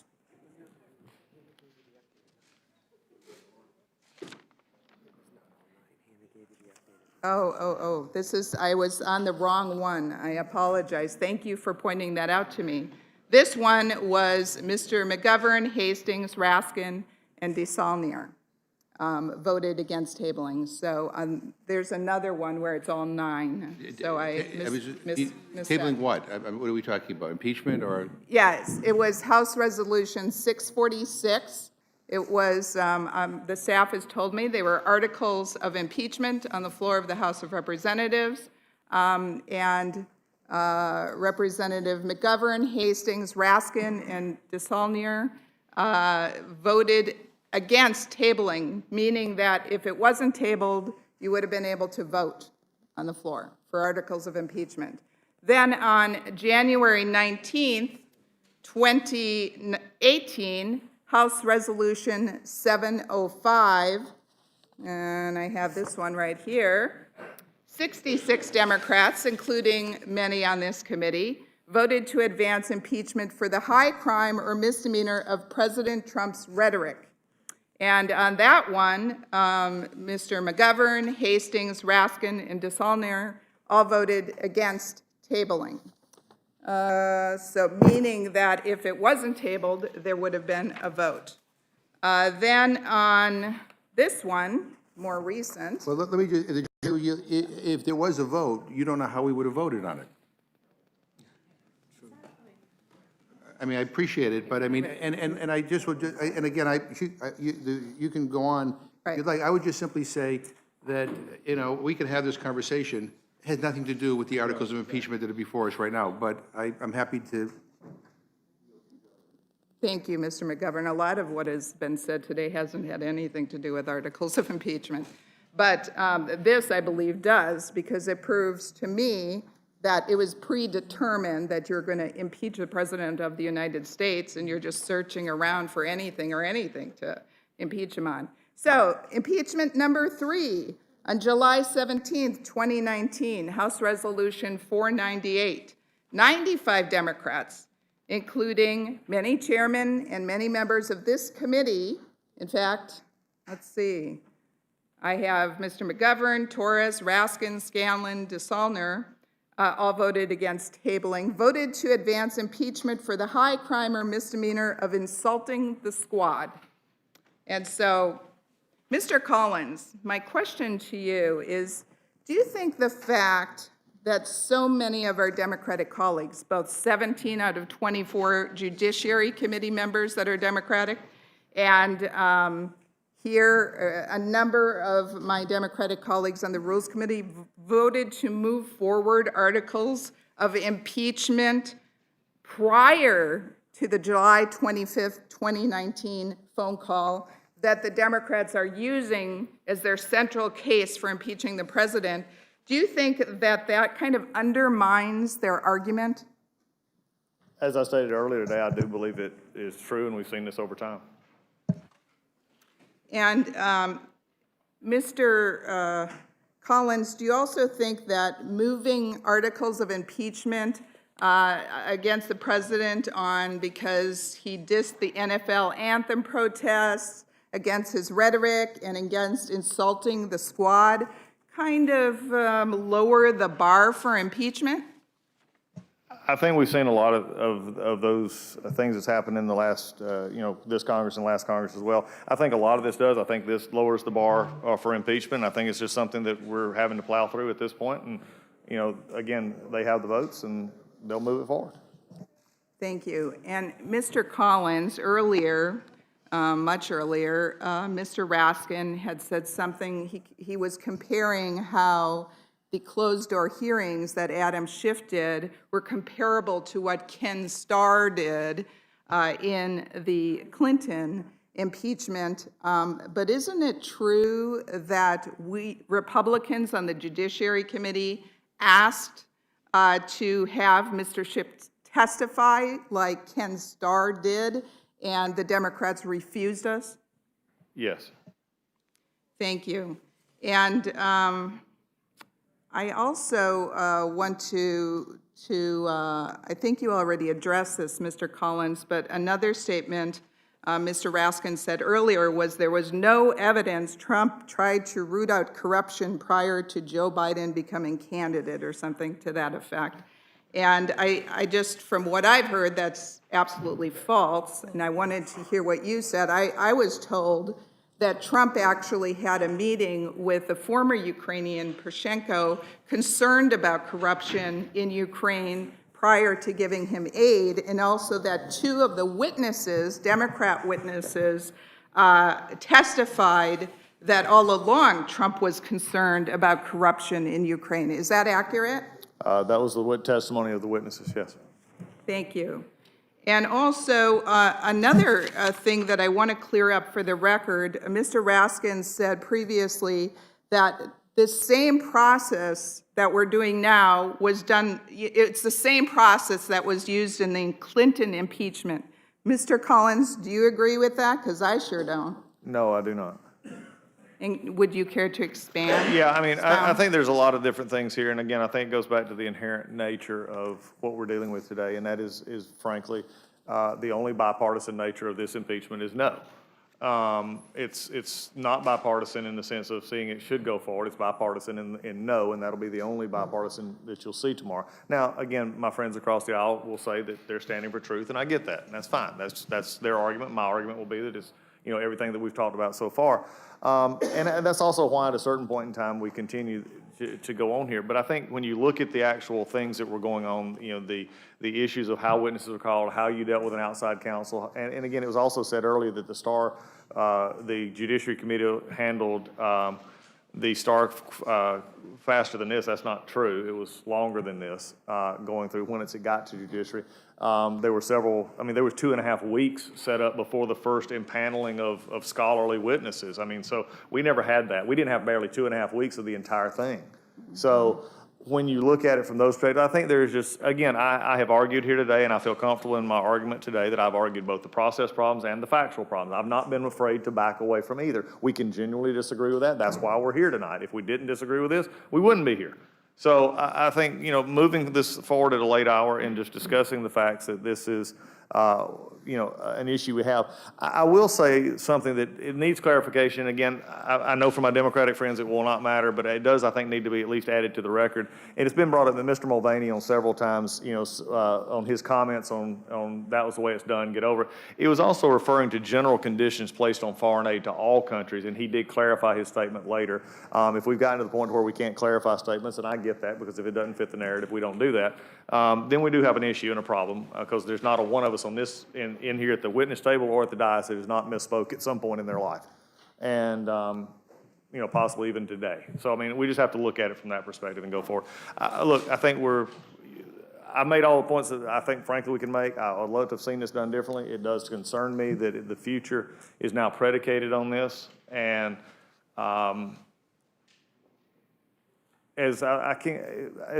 I said, it's just a concern that the bar is at a certain point now to where it is anything you want it to make it. It's always been a concern, but the founders concerned about many things from foreign influences to everything, but they were also very concerned about this being an overreach in the branches that impeachment, could be used this in a partisan way, or as the quote actually was, is whoever had the most votes, basically, who was stronger in their majority. Well, and that's very true in the House, and I think that's why it is resting in the House. That's why I agree with my friend on the Constitution side. It rests in the House for a reason, because it's the same reason taxes and spending have to originate here. We're the closest to the people to actually do this. So I think this is normal that impeachment would be here. I just don't want it to become that is frankly this, you don't even have to jump to clear the bar anymore. And I think that's a concern I have about impeachment is going forward now. Thank you. I'm going to actually turn to the actual bill, and I'm on page 2 now under Article 1, Abuse of Power.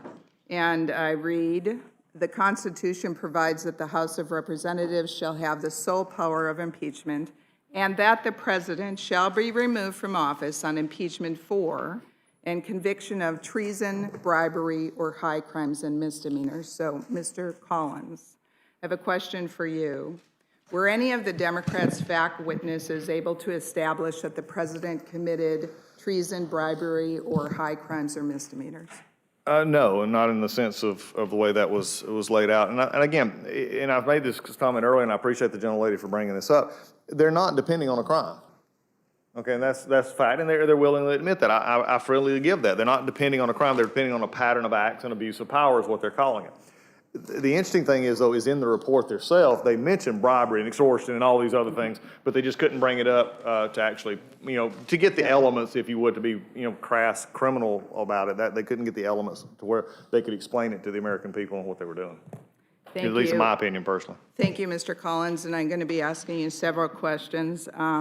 So then further down on page 2, the Democrats are claiming, which I think is inaccurate, using the powers of his high office, President Trump solicited the interference of a foreign government, Ukraine, in the 2020 United States presidential election. Mr. Collins, was there any mention of the 2020 election in the phone call? No. And Mr. Collins, has there been any proof or evidence or witness or anyone that can prove that Mr. Trump was referring to the 2020 election? No, and the only testimony that, that it really was never to that. It was discussing on aid and conditions on aid that they tried to put forward.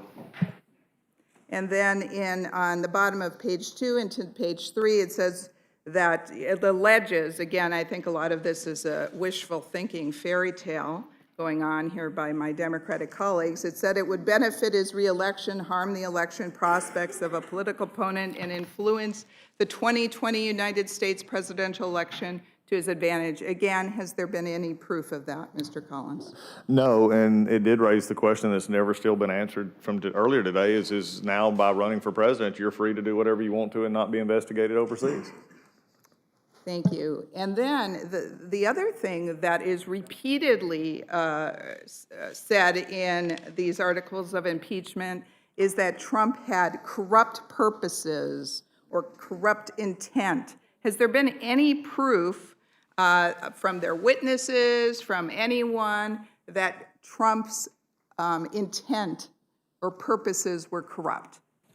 Depending on how you're wording that question, no. And I think the interesting issue is how they would presume what his intentions were in those phone calls. And those were presumptions or beliefs given to them by someone else.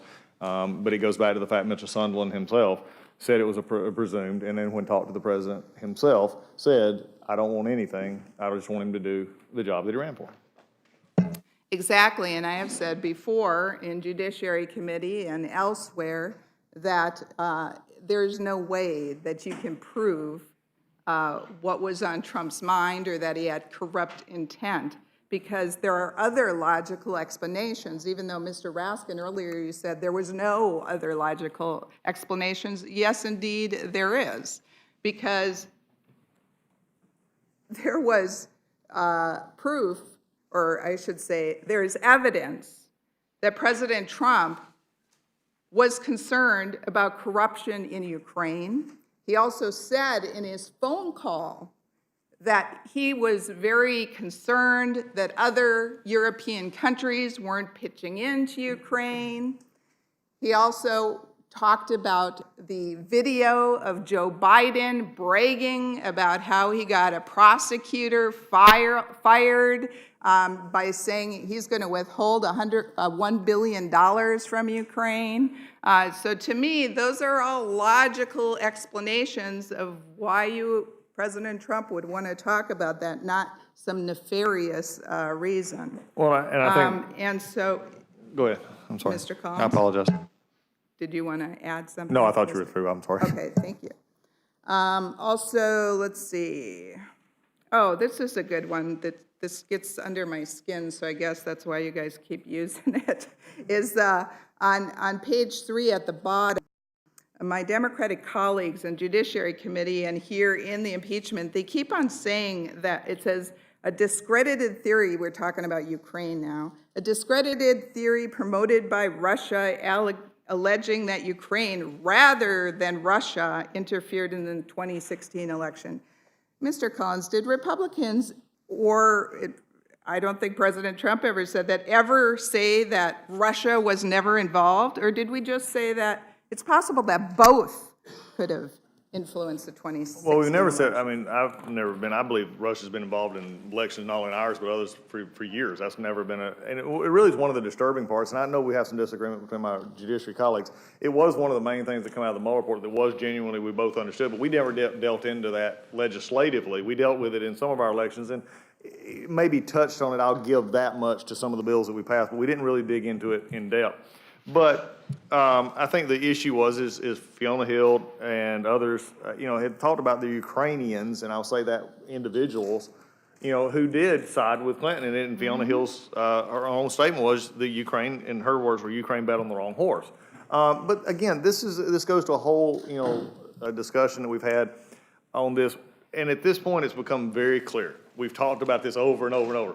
These are the facts, that we look at it. I think it is interesting that you would say, that I hear this a good bit, that these are undisputed facts. They are disputed, inherently disputed, because if we didn't have undisputed facts, we'd all be agreeing here.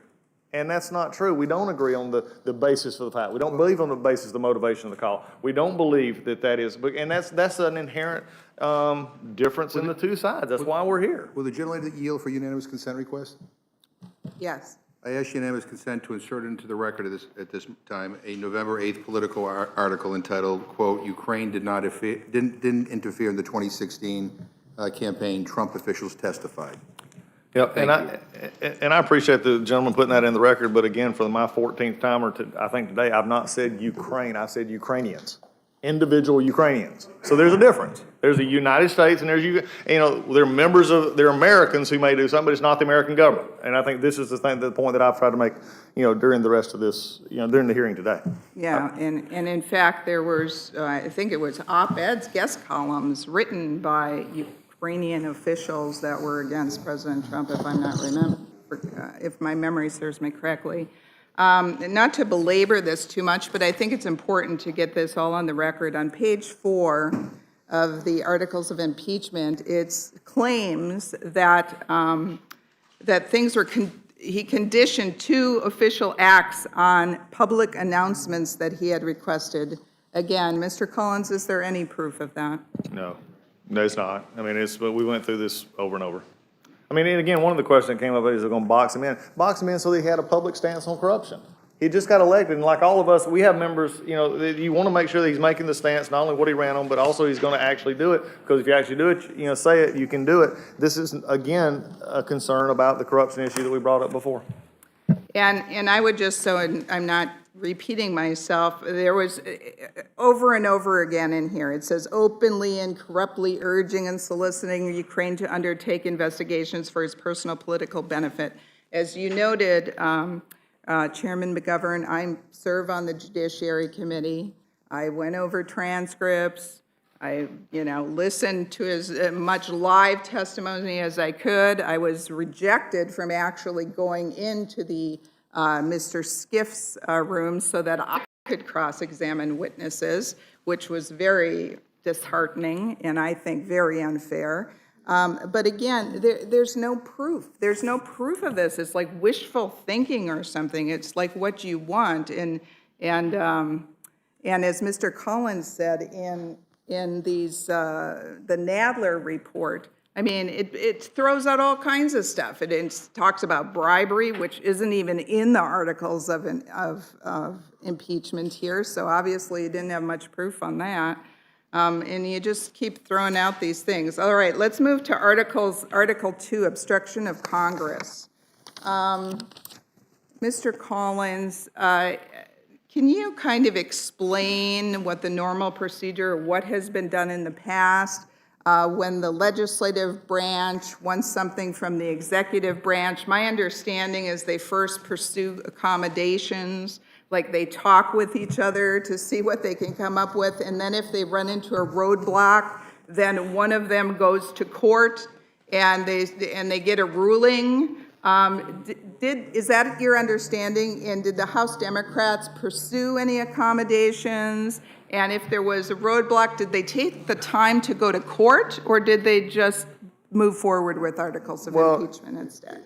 Again, it's a whole year process, but if you just want to talk about the last couple of months, whenever they would call a witness or the witness would not, wouldn't come, in a couple of cases, the witness actually went to court to determine, should they testify or not, given their position, and the House majority withdrew from the suit. I mean, so they didn't want to continue that process in court. Historically, and look, it's if you take the majority's argument on face value that there's a time issue here, that there is an election issue that is a clear and present danger, as they've actually said many times, then you'd want to avoid something that could drag this out further. I get that. But this is not historically the way this is done. It's not historically. Even investigations of impeachments have been done. Those took long, several years. The Nixon, the Clinton. I mean, there were investigations for a long time into these things as we go along. Remember, though, we were tied up for the first half of the year in Mueller, and then we got out of Mueller in July, and we went basically straight into this, right after it. So this has been the situation we're in. Thank you, Mr. Collins. I'm now going to turn to what I call the Nadler report, which was kind of dumped on us at, I don't think it was midnight last night. It was after midnight the night before, 658 pages. So I was frantically trying to read through it while I was in different committees. But Mr. Collins, at the beginning of this, it says, to me, this was laughable, I have to admit. It says, from start to finish, the House conducted its inquiry with a commitment to transparency, efficiency, and fairness. The minority was present and able to participate at every stage. Boy, Mr. Collins, do you think that's true? Well, I think they're talking about what they witnessed and not what they did. I think this is the interesting part of this, is getting it from our committee and being a rubber stamp for what somebody else did.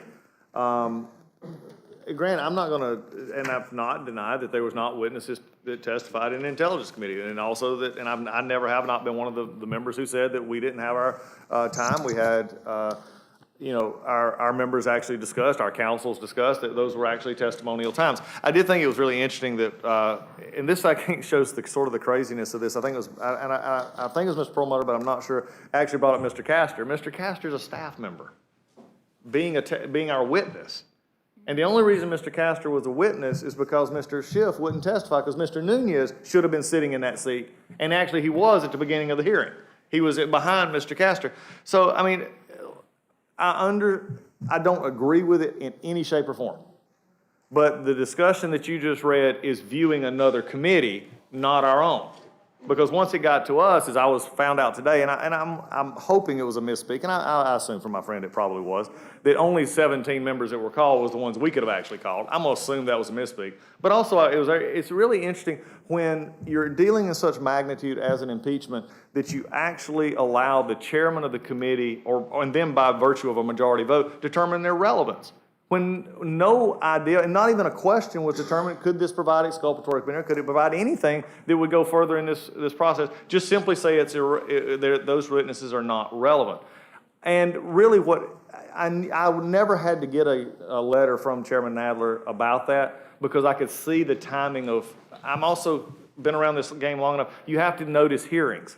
And the way we were noticing hearings, there was not enough time to notice the next hearing if you had to put in either a minority hearing day, or you had to add witness day, or the president. You just didn't have the time, because when they started actually noticing hearing, sometimes, like I said, it's just a simple fact you can look that you're not going to get the witnesses. It didn't matter. I could have put anybody on there and it wouldn't have mattered, because they didn't have the time. They'd already scheduled the hearings, out when they got it back. So that's just a concern. It just goes into the general concern I have about where do we go in this body, in this House, come January 1? Because this will be long gone from us tomorrow. But where are we going to be on January 1? We all have to get together. We all have to work together. We all have to look forward. And then who sits in these seats after this time happens? And that's just the general concern that a lot of us have. You'll get the majority will get what they want. And that's fine. But is that in long-term benefit, not only to what they wanted to accomplish, but also the long-term benefit of this body? I would have to say no.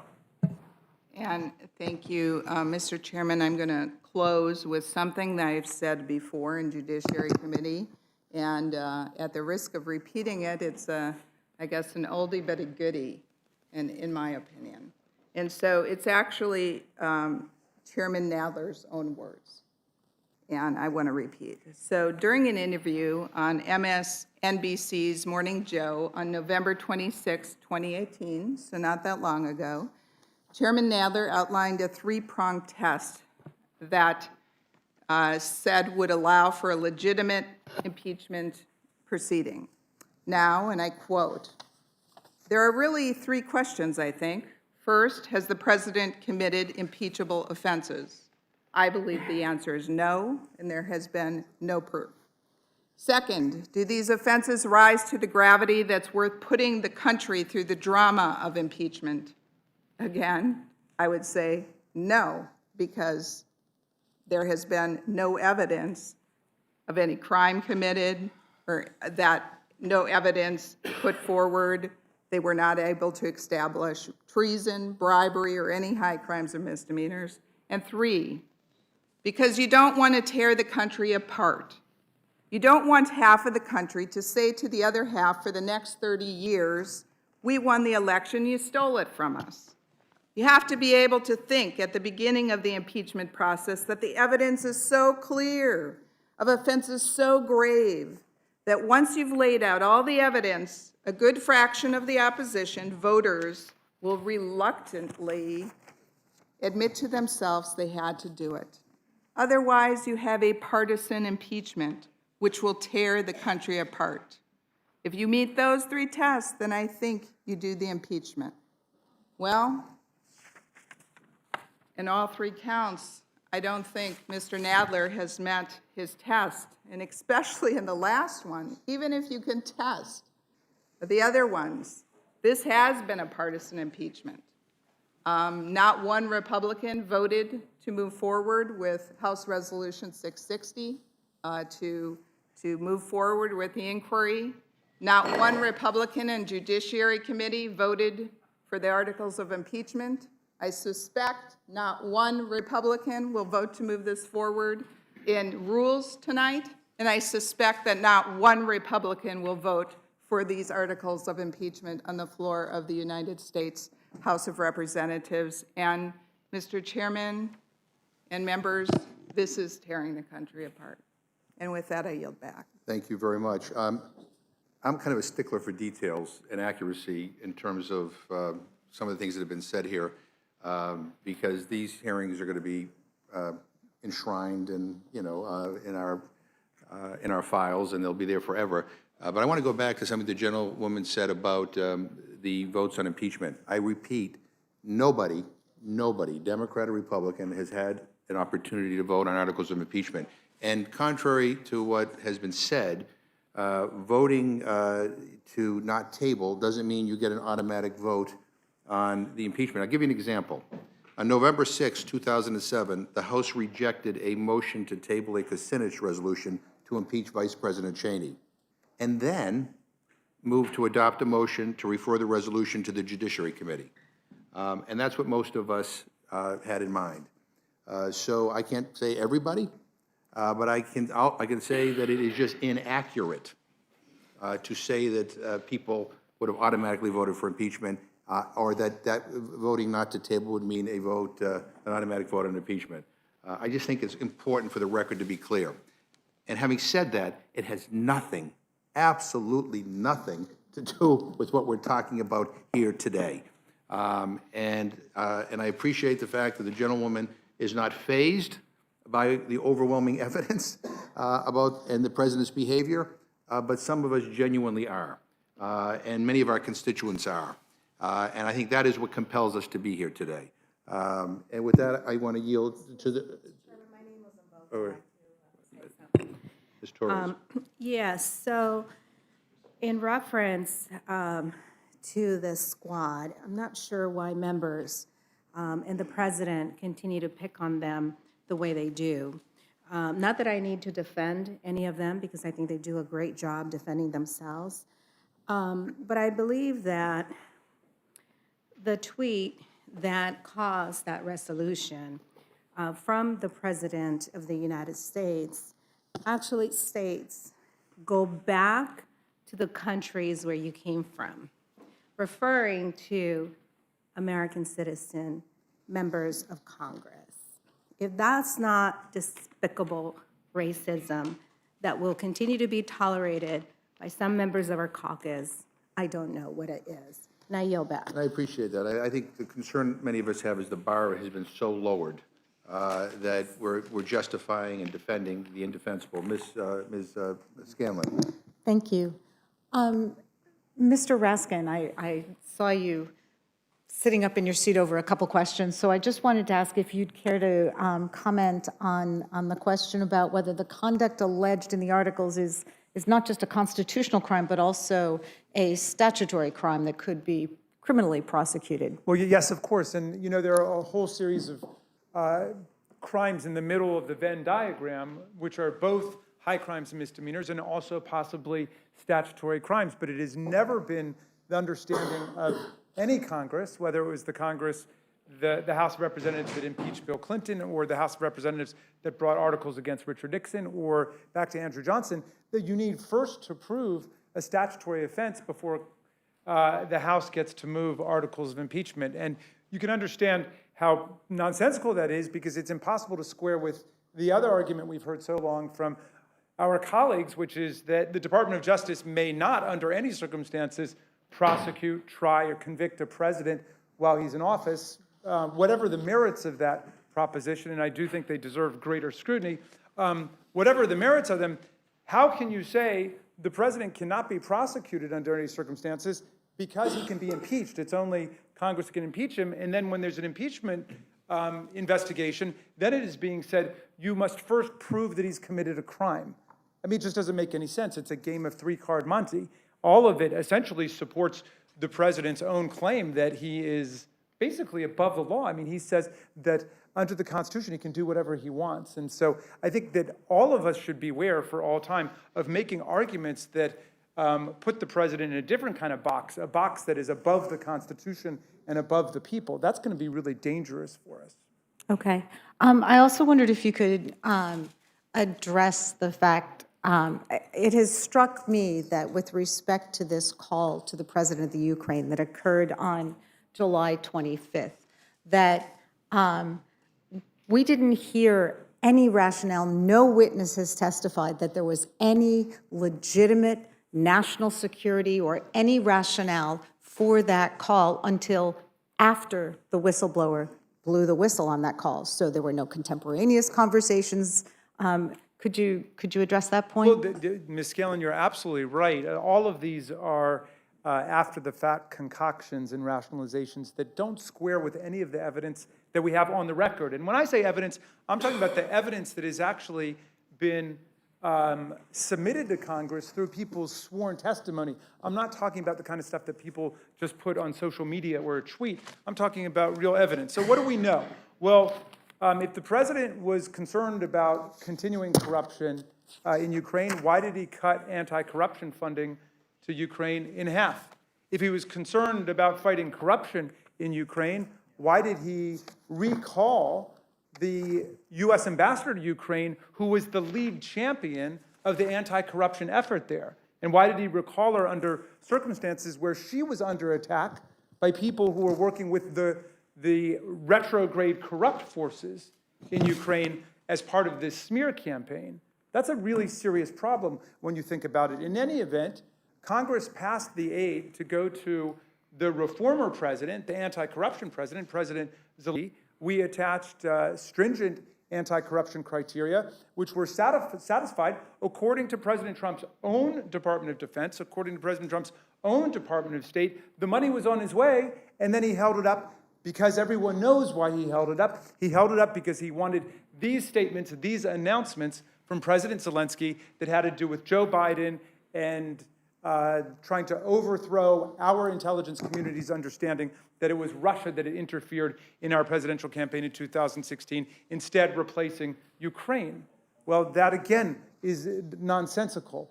But none of that appears on the record anywhere. We asked lots of witnesses. They also said, for example, oh, the president was concerned about burden sharing. Actually, the European countries, the EU member countries have given billions of dollars to Ukraine, $12 billion to Ukraine. How insulting is that for us to go around saying, as a way to justify our president's behavior, oh, they weren't doing enough for Ukraine? The EU member countries put up $12 billion, and I'm proud of the more than $1 billion that we put in over the last few years, but that's not as much as the EU member countries collectively put in. So we'd rather pick a fight with our own democratic allies and say they're not doing enough, even though Ambassador Sondland himself testified, the president's own ambassador testified when we asked him, did the president ever say to you, go to the EU member countries and tell them they need to increase their funding? No, never happened. There's no record of the president doing anything to try to get them to put more money in. It's an after-the-fact rationalization. It's a pretext. And it's beneath the dignity of this body for us to keep spreading this as some kind of plausible rationale for the president's behavior. If you don't think it's a big deal for the president of the United States to shake down foreign governments and pressure them to get involved in our campaigns, just tell us so, but don't make up all of these other fairy tale explanations for what was going on. Okay, and contrary to these after-the-fact rationalizations, in fact, we have contemporaneous witnesses like Ambassador Sondland and others who said, no, it was clear that what was important to the president was getting this personal political favor. I mean, the president himself said when asked in public what would he have the Ukrainians do, he basically said the same thing, just like his chief of staff admitted it. This stuff is happening in plain sight. Let's stop playing pretend. We've got a very heavy decision to make about what to do with the president who enlists and recruits foreign governments to get involved in our elections. Is that what democracy is going to be like for the rest of the 21st century? Is that what it's going to be like for our children and our grandchildren and our great-grandchildren? We've got to decide that. You know, Dr. Fiona Hill, in her testimony, said, Russia can't beat us militarily. Russia can't beat us economically, but they've got a strategy that involves the internet and intervention in elections around the world. She said she thinks of Russia as the world's largest super PAC. Right? And are we going to be allowing the President of the United States to be working with Vladimir Putin's super PAC for the tyrants and the despots and the people who are trying to interfere with the growth and the spread of democracy around the world? I hope not. Okay. Well, I wanted to spend a couple minutes just looking at the real fundamental question here before us, which is, should these articles of impeachment move forward? And Mr. Collins, I understand from the dissenting views from the minority that you think it's too vague to charge with abuse of power here. And I also understand that you accept that abuse of power can form the basis for an impeachment, correct? Yes. But as I understand it, the objection is that you need more concrete facts. So I'd like to just explore for a minute what concrete facts could get you, if any, could get you over that bar. So if a president were to send our troops to war in exchange for a personal cash payment That would be impeachable, wouldn't it? I think what we're going to go down a road here of hypotheticals that frankly, I'm just not going to play with. And I mean, there will be things that you and I can both agree. Reclaiming my time. That's fine. Mr. Raskin, in fact, that was a hypothetical that the framers of the Constitution looked at, wasn't it? Sure, that the executive can't interfere with that, yes. Yes. When the framers were looking at what kinds of offenses should be impeachable, didn't they look to the example of an executive who was being paid off by a foreign country? Absolutely. First of all four witnesses, the three called by the majority, and Professor Turley from GW, who was the minority witness, all of them said that abuse of power is an impeachable offense. In other words, we had unanimous agreement among our academic scholars that abuse of power is an impeachable offense. There's nothing vague or nebulous about it. Abuse of power meant something to the framers. Now, we've got to wrestle with the facts. That's our job, but they all said that. And when they canvassed all of the records of the Constitutional Convention and the ratifying conventions and the Federalist Papers, and everybody can retrace their steps themselves, and I encourage you to do it because we've got to use this episode as a civics lesson for America. When you retrace it, you will find that there were three kind of things on their mind. One was a president who tries to corrupt our elections. Two was a president who makes deals with foreign powers in order to alter the course of our political destiny. In other words, taking choice away from we the people and giving it to foreign despots and spies and people who would not have our best interests at heart, basically. And the third thing was the president elevating his own personal, financial, and political interests over the common good. And I really want to emphasize that point because the framers wanted the President of the United States to have complete and undivided loyalty to the American people, and not foreign powers, and not his or her own financial plans, and certainly not elevating his or her own electoral ambitions over the rule of law, such that he or she would be willing to corrupt elections just to get reelected. And George Mason famously asked, is there anybody who really should be above justice? And especially the person who himself has the more means of injustice. And so we have more to fear from the president because of his awesome powers. How can we say then that he should be beyond the reach of the law? Well, that's one of the things I found really interesting as we've gone through this, listened to the experts. I did want to ask unanimous consent, and I'm not sure which letter Mr. Perlmutter introduced before, but we do have a letter now that has 500 legal scholars who've signed on saying that there's grounds for impeachment in our current fact situation, and over 700 historians who have signed a separate letter. So I'm not sure which one. Okay. But so I wanted to explore a little bit, and I'm sorry if Mr. Collins doesn't want to do this. Perhaps he'd consider another question, because I'm trying to find, do we have any common ground here with respect to what might be impeachable? So if the president ordered the government to withhold payment from a contractor building his wall on the southern border unless the contractor paid the president $1 million, would that be an impeachable abuse of power? With all due respect to the gentlelady who is very talented in law, if we want to talk about the issue at hand, I'll be happy to. But I think we're way past the point here at Rules Committee to determine, because we've already issued the articles of impeachment. And I think, in all due respect, we're just getting it to the floor.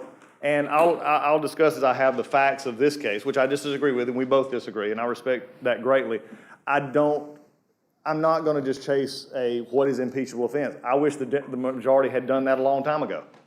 So, well, okay, reclaiming my but time. I appreciate it. You can go back to it. I think, the minority's report says that you don't think the abuse of power allegation here is concrete enough. So I'm trying to figure out what, if anything, you might think is concrete. How about if the facts showed that the president had ordered our government to withhold foreign aid to Israel unless the prime minister of Israel paid off our president? Would that be enough? The gentlelady is very good. But I will also continue to say, if the gentlelady, my report is specific to this action, and the gentlelady is laying out a hypothetical and laying out a theoretical, which is fine, but with all due respect, I'm just not going to participate in it.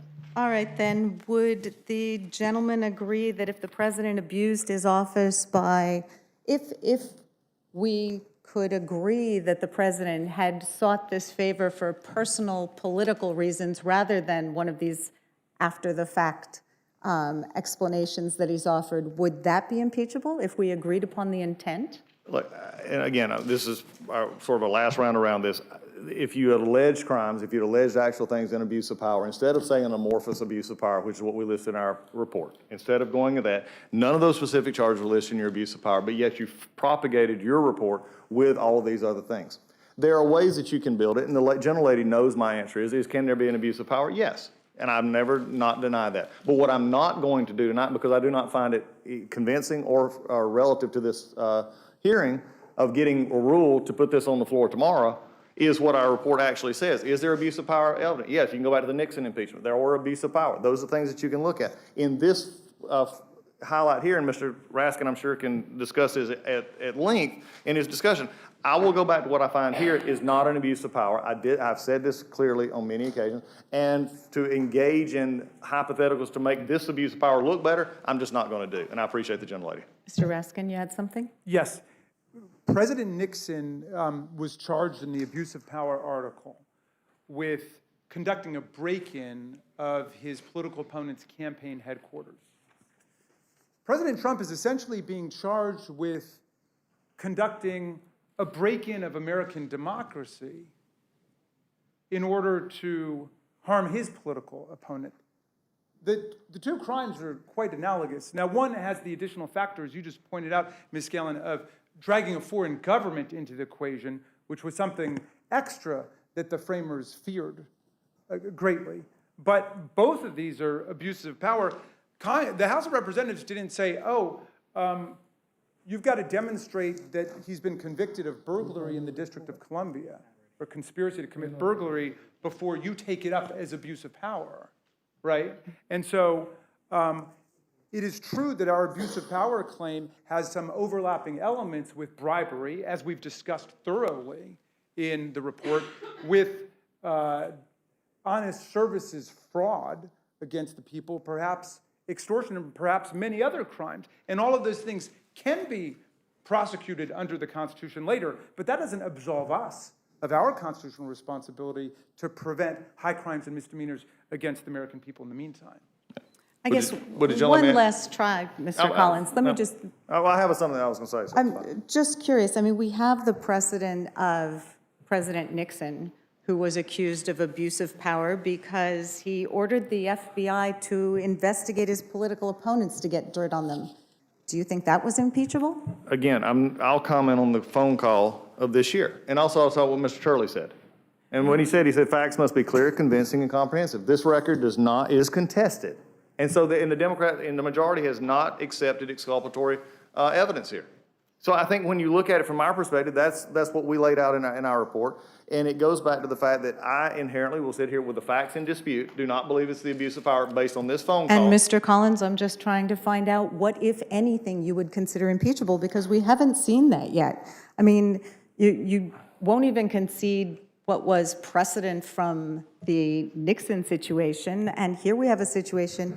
I'm asking, if the facts were to show that the president withheld foreign aid to another country in order to get a personal political favor, not for matters of national security, would that be impeachable? And you don't seem able to answer that question. I seem very capable of answering. I'm just not going to follow your path on where you wanted me to lead, because at the same point in time, I've got to do. You and I both have to vote on words on paper, and words on paper tomorrow is this case.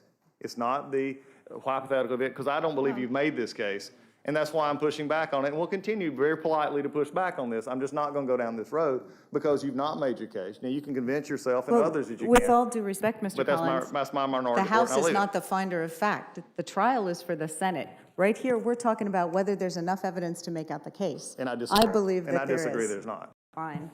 I guess one other thing I wanted to just push back on is this idea that somehow this impeachment process is some kind of radical left plot of some sort. I do have to thank our colleagues on the other side for giving my children a good laugh, that their, soccer mom carpool driving PTA running the Apple Festival at the Methodist Church mom is some kind of radical. But I did want to make clear for the record that the only radical view I'm embracing here is the idea that we, the people, should be governed by a constitution that divides powers between three co-equal branches and establishes checks and balances on the president. And despite the rhetoric that somehow this is a completely partisan exercise, my faith in these core constitutional principles is I believe it's still a shared American value that unites Democrats, independents, conservatives, libertarians. I think there is a growing consensus even among Republicans who speak off the record or are not dependent on the president for continuation in their job. And I'd just like to point to a couple examples. This weekend, Tom Ridge, the former Republican governor of my home state, Commonwealth of Pennsylvania, the first Homeland Secretary of the United States, member of Congress, Vietnam vet, said that he believed the president's conduct here was an abuse of power to ask a foreign leader for a political favor. Our former colleague, Mr. Dent, also from Pennsylvania, said he's spoken with Republicans who are absolutely disgusted and exhausted by the president's behavior. Another former Republican colleague of ours, David Jolly, said we have witnessed an impeachable moment. Former Republican Congressman Reed Ribble of Wisconsin said recently, clearly there was some type of quid pro quo, and when asked if he believes the testimony presented warrants impeachment, he said, I do. Former South Carolina Republican Congressman Bob Inglis, who served on the Judiciary Committee during the Clinton impeachment, said last month, without a doubt, if Barack Obama had done the things revealed in the testimony in the current inquiry, we Republicans would have impeached him. And while I'm hesitant, I don't want my colleagues to have a stroke, Joe Scarborough, who is a former Republican congressman from Florida, said every Republican knows that Donald Trump was asking for dirt on Joe Biden in exchange for releasing the military funds. These are just a few of the folks who've come out here. Ms. Scanlon, would you yield just one moment so I can add one? Certainly. William Webster, the only person that has been the FBI director and CIA director, said the same thing. Okay. And at age 95. Okay, and with that, I would yield back. Mr. Raskin, did you have anything further? I just want to say, nothing strikes me as more conservative than wanting to conserve the Constitution and the Bill of Rights and the political order that has been bequeathed to us by the framers and the founders. And the conservative tradition is a great tradition in America, like the liberal tradition. In the heart of the word liberal is liberty. And liberals have every reason to stand up for the Constitution now. Just like progressives, people who look for progress, they have every reason to rally around the Constitution. We're not one political party. We're not one political belief system or ideology. We're not one race or ethnicity, but we've got one Constitution in our country. We've got to cling really closely to our Constitution through this period. And I know that doesn't mean we're all going to agree in the end, but I think that if we're all constitutional patriots, we're going to be able to see our way through a very dark moment in American history. Yeah. Could I comment on that? Just is the last. If not, you need to go back. It's fine. I understand. Fine. Okay. All of these that you just mentioned, the Republicans you just mentioned, Tom Ridge is a great guy. In fact, the last time I saw him was a few months ago when he awarded Hakeem and I the civility award from Allegheny College. He's a good guy. There's just one difference in all these. They don't wear pins currently in this Congress. They're not voting on these articles. And I believe I mentioned assume, that. And I would have to assume in my position that if they did, then we could always disagree. But they're not. And I think my only thing is from a constitutional perspective, and I appreciate it. And again, I'll just say this. I'm looking at facts. You're looking at facts. We disagree. And I think at the end of the day, that's the way it's got to be. And I didn't mean to prolong that. And from that perspective, I think it's not I don't fight less for the Constitution than Mr. Raskin here. I'll never back up on that argument. He can fight and say he's fighting for it. I'm going to fight and say I'm fighting for it. And that's my case then to my voters and the American people. To frame this in, anything else is just simply say, look, here's the facts. Let's deal with the facts and let's vote on it tomorh, and we'll go from there. I yield back. Thank you. If I could add one thing to, I think, a fine statement by Mr. Collins. For those out there who don't know Capitol Hill lingo, wearing a pin means Oh, I thought I had, there's my pin. You got to wear a pin in order to get into the buildings because there's so many of us. There's 435, so they don't recognize. Now, some of us are famous here.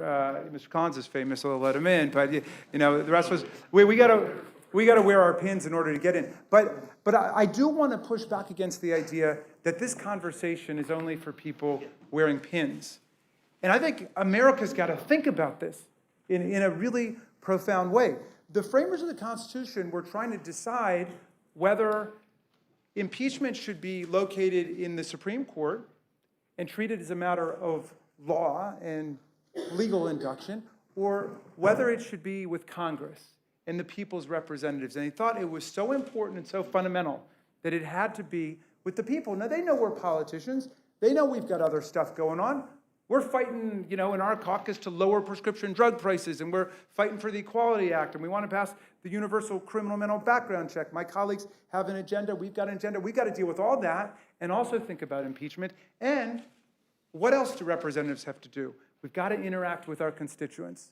So when people say to me, oh, well, you don't want to talk to the public about it, you just want to go decide, I don't think that's right. I think this is a national dialogue that we're engaged in here. It's about the destiny, the future of our whole country, our whole form of government. So I'm glad that you raised this. I'm glad that I hear from conservatives all the time who are on our side. I'm sure that there's some liberals who are on the other side. I think that's the way that it should be. I think we gotta not be bound just by what these labels, certainly these partisan labels, are all about.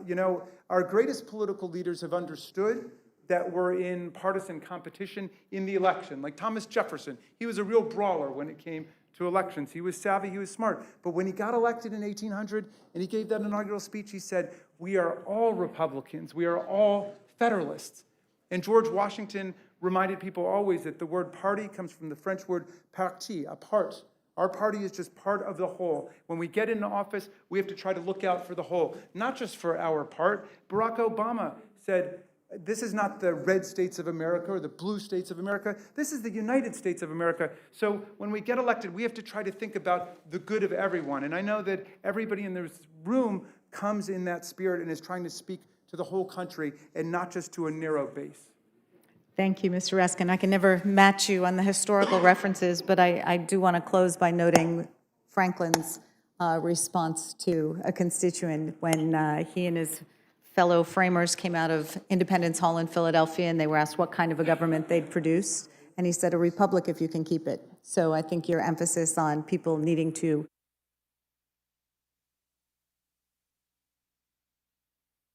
this and engage with it as citizens. So thank you, and I yield back. Thank you very much.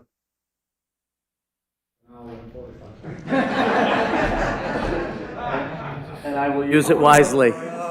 I promise. You said that to a New Yorker. Thank you, Mr. Hastings. I want to thank both Mr. Raskin and Mr. Collins for enduring a long day and for all the hard work that you've put in. Just some observations and then a few questions, if I might. When America's founders gathered for the Second Constitutional Convention more than 230 years ago, they laid down not just laws and procedures, but the core principles and values that would guide this young nation. At that time, George Washington asked whether we are to have a government of respectability under which life, liberty, and prosperity are secured to us, or whether we are to submit to one which may be the result of chance or the moment springing perhaps by some aspiring demagogue who will not consult the interest of his country so much as his own ambitious views. The founders did not take lightly the matter of impeachment. As has been described, the journals of James Madison, for instance, detail a solemn and thoughtful debate among the framers over the power to remove a president and the conditions that would warrant such a decision.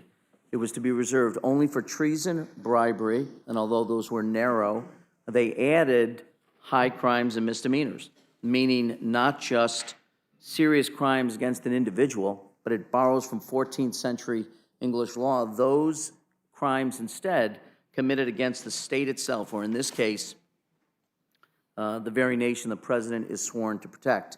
And our founders feared two things, and you touched upon this earlier, Mr. Raskin, but two things above all others: the overreach of executive branch powers by what they call the chief magistrate or the president, and the interference of foreign powers. At the time, Great Britain and France most came to mind, but the interference of foreign powers in our domestic affairs. And both, they feared, would undermine the foundations of our democracy. In fact, those fears had given rise to the very revolution which the American colonies sought independence from in the first place. And those fears have been realized, in my view, in the actions of the president, exactly why impeachment exists at all. And the last time this committee gathered on the subject of the inquiry, I spoke of my hopes that the public phase of this process would bring answers for the American people on those allegations. And since that time, more than a month ago, we've heard, and members of the Judiciary Committee, we thank you, and members of the Intelligence Committee, because we've heard publicly from many key witnesses that have illuminated the alarming pattern of behavior the president has engaged in. And these witnesses are not partisan actors, but career diplomats, experienced intelligence officers, and dedicated public servants. And I have to say, parenthetically, one of the proudest things for me was to observe those people testifying and giving as people dedicated to the country, patriots who spoke out not as partisans, but as people who love this country. Lieutenant Colonel Alexander Vindman described the unprecedented subversion of America's national interest in a strong Ukraine in favor of a wholly personal interest of President Trump. Dr. Hill testified to the back channels outside of our usual national security and diplomatic policy that sought to exchange a White House meeting for investigations pursued by the president. Ambassador Sondland, closely involved in the campaign to pressure Ukraine at the behest of the president, declared in no uncertain terms that this was a clear quid pro quo. These and other brave Americans gave testimony not as partisan Democrats, but experts in their field, underscoring that this process has not been one of politics, but one of duty. We have remained committed to a fair and open process with the only goals of discovering the truth and protecting the American public, which is why I'm so troubled that members of the Trump administration have repeatedly refused to testify in hearings and provide transparency to make their argument to the public. Despite this, we now have a clear picture of what occurred between the President of the United States and the government of Ukraine. Regrettably, sadly, I'm convinced President Trump has abused the powers of his public office, leveraged a foreign government for political benefit, and obstructed necessary congressional oversight of his conduct. In the end, it comes down, I think, as you just mentioned, Mr. Raskin, to one simple question posed by George Mason 2 centuries ago. Shall any man be above justice? The answer, of course, must unequivocally be no. This is a profound moment in our nation's history. It is not just a responsibility, but our somber obligation to protect the Republic and uphold the very tenets it was founded upon, and that's why we must uphold our constitutional duty to justice by taking up these articles of impeachment. And I hope those on both sides of the aisle can see that we are at a crossroads. And the future of our country hinges on decisions like the ones we make today. We cannot abdicate our responsibility to our constituents, to our country, by choosing to ignore the grave and, in my view, unlawful actions of the president and threaten to unravel centuries of progress. I'm blessed, as many of us are, with 3 beautiful grandchildren and a 4th on the way. And when I talk to them about right and wrong, I want to be able to look them in the eye and tell them I've always done my best to uphold what is good, what is just, and what is fair. And today that means casting a vote to hold accountable a president, the highest office in the land, but a president who has blatantly and egregiously abused his office, jeopardized our national security, and put his own political favor ahead of our national interests. And for the sake of our children, our grandchildren, all of us, I urge my colleagues to do the same. And with that, I'd like to, if I may, just pose a few questions. And part of it involves, admittedly, around the unclassified transcripts of the phone call. The argument being made by the president and his administration arguing that the call of July 25th was intended to deal with widespread corruption in the Ukraine. That's as I understand the argument. Is that correct, Mr. Raskin? Do you see it the same way, Mr. Raskin? Forgive me, whose argument? The argument by the president and the White House is that their arguments and pushback was to combat general corruption, although it's not in any way described in the actual transcript. But that's the argument now being articulated. It is impossible for me to take it seriously, given that I have researched all of the circumstances and the context, but I think that there's at least some half-hearted effort to stick with that story. So, what's interesting when you read the transcript, Mr. Lutsenko was the prosecutor who I believe Trump was referring to in the phone call when he said, I heard to President Zelensky, he said, I heard you had a prosecutor who was very good and he was shut down, and that's really unfair. A lot of people are talking about that, the way they shut him down, a very good prosecutor down, and you had some very bad people involved. That is Mr. Lucensko that he's referring to, isn't it? I guess it is. No, Yeah, it is not. and- No, it is not. It's Shokin. Well, that's not, Mr. Shokin. Oh, it's not entirely clear then. it's not clear then, because that's not it's not mentioned at all. But the, Mr. Lucenko is generally viewed to be corrupt himself. I mean, that was part of what had happened with President Zelensky, was the removal of Lucenko and other prosecutors deemed to be corrupt by the world community. Is that not correct? That is correct. But there was a history of corruption going back, and Zelensky was elected as a reformer. So yes. And in fact, during the call, it does seem to me that, I don't want to say that the two presidents were talking past one another, but on the one hand, President Trump seemed to be arguing for retaining the prosecutors who had been deemed by the world community generally to be corrupt and to be pro-Russian, and yet President Zelensky is talking about bringing in new and capable people. Is that not how I read the transcript, or should I not read it that way? I'm sorry, that who's talking, that Zelensky? It's sort of like Yeah. talking past each other. The president, Yes. President Trump is essentially arguing for the status quo, the prosecutors who have been deemed to be, is that? Well, the way I read it is that President Zelensky is walking a tightrope. He's Correct. elected as a reformer. He has taken on the corrupt forces in his society, but he is being presented essentially with yet another corrupt scheme. I mean, that's what's so heartbreaking about this, as described to us by Dr. Fiona Hill and Ambassador Yovanovitch. This was a moment where Ukraine was trying to move forward from all of the corruption. And as I think it was George Kent who said, we try to teach the other countries of the world not to engage in politically based prosecutions, not to have a situation where someone gets into office and then decides to prosecute their opponents or go after someone who is considered a political threat to the president. And here we were, the most powerful country in the world, which Ukraine was depending on, and we were essentially imposing that scenario on them. Yeah. And I do note that despite suggestions to the contrary, the only real references to this are the Biden and, as it says, at one point the president says, I would like you to find out what happened with this whole situation. They say CrowdStrike, I guess you have one of your wealthy people, the server, they say Ukraine has it, a lot of things that went on. Unfortunately, it's somewhat unintelligible to understand exactly what he's talking about, but at no point is there a suggestion that he's talking broadly about corruption. I want to just focus, if I can, in just a few minutes on the role of Rudy Giuliani in all of this. Obviously well known to New Yorkers, but, and I note that Ambassador Taylor, I think in his testimony, said that he had suspicions before even taking the job, and said in part, can anyone hope to succeed with the Giuliani-Biden issue swirling? What was your sense of what he meant by that in his testimony? Sure. Ambassador Taylor said that he had suspicions before taking his job, and he said, can anyone hope to succeed with the Giuliani-Biden issue swirling? Did he expand further upon that, and can you share that with us? Well, the general concern was that no one knew quite in what capacity Rudy Giuliani was operating.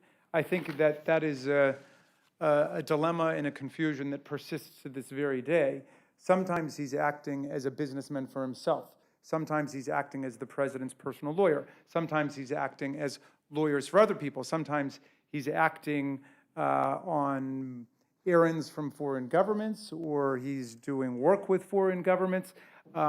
There's an interesting analyst of corruption today named Sarah Chayes, who's written a lot about corruption in Afghanistan, where she lived, and she said, you've got to understand corruption today crosses different domains. So some of it's in the government sector, some of it's in the private corporate sector, some of it is in the underworld, and then you get certain players who cross all of these boundaries and unify them in different ways. So I I think that people understood that Rudy Giuliani had the ear of the president. He seemed to be authorized or empowered by the president to go on this domestic political errand and try to make this happen. And he clearly had entree into the highest levels of the U.S. government and seemed to be working with a lot of the government officials who were involved there. That's why President Trump kept telling people, go talk to Rudy, talk to Rudy. So did you hear in committee any evidence or uncover any evidence in the hearings that the White House lacked confidence in the State Department, the diplomatic corps, or the Department of Justice to communicate with Ukraine the need for a broad attack against corruption generally? I'm sorry, I missed the beginning of your question. Did we? Did you uncover any evidence or hear any testimony that suggests the White House lacked confidence in the State Department or the Department of Justice or the diplomatic corps to communicate effectively with Ukraine the president's desire to worry about corruption generally? Well, there's an unstated premise there, which is that the president had a general interest in fighting corruption in Ukraine. And we saw little or no evidence of that at all. Remember, there had been hundreds of millions of dollars that had flowed to Ukraine under the prior corrupt president without a peep being mentioned about it. And it was during Zelensky's rise where the president got interested, but that didn't even have anything to do with Zelensky. It was because Joe Biden was running for president, and he was looking for a hook to go after Joe Biden. And this was the plan that he decided on, and he was monomaniacal and single-minded about the whole thing, and he brought a lot of people together to try to make that happen. Right, so if you take the president at his word, which, trying to give him every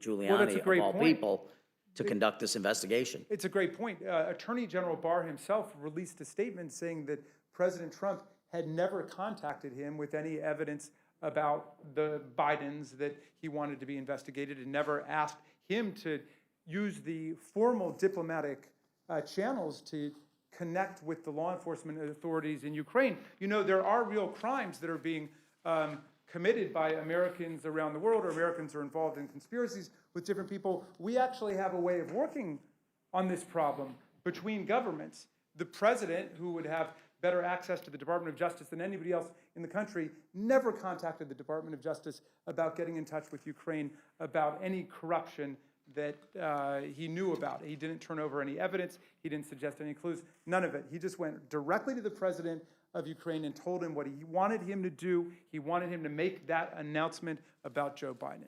Well, and I do note, going back to the transcript, which is much talked about, where the president talks about, which I referenced just a few moments ago, the things that he was interested, which were narrowly about Biden's and the so-called server. It's actually Zelensky who raises the name Giuliani first. So it's clearly something that had been communicated to him well before July 25th, because he says, I will personally tell you that one of my assistants spoke with Mr. Giuliani just recently, and we are hoping very much that Mr. Giuliani will be able to travel to Ukraine, and we will meet once when he comes to Ukraine. And clearly, there's already a pathway, and clearly Giuliani, who I don't think would be tapped to talk about corruption generally, when you had Attorney General Barr and you have Secretary Pompeo and thousands of members of both the State Department and the Department of Justice that could do it, why they would choose Giuliani. But that's clearly a cue for President Zelensky in this conversation to raise the name of Giuliani. It's then the president suggests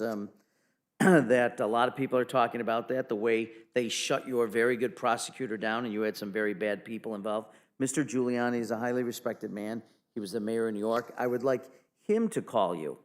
I will ask him to call you along with the Attorney General. Rudy very much knows what's happening. He's a very capable guy. If you would speak to him, that would be great. An indication that, again, these unusual channels of operating, not through normal diplomatic channels, and then again, later on in the conversation, the president, well, she's going to go through some things. Speaking of Ambassador Yovanovitch, I will have Mr. Giuliani give you a call, and I'm also going to have Attorney General Barr call, and we'll get to the bottom of it.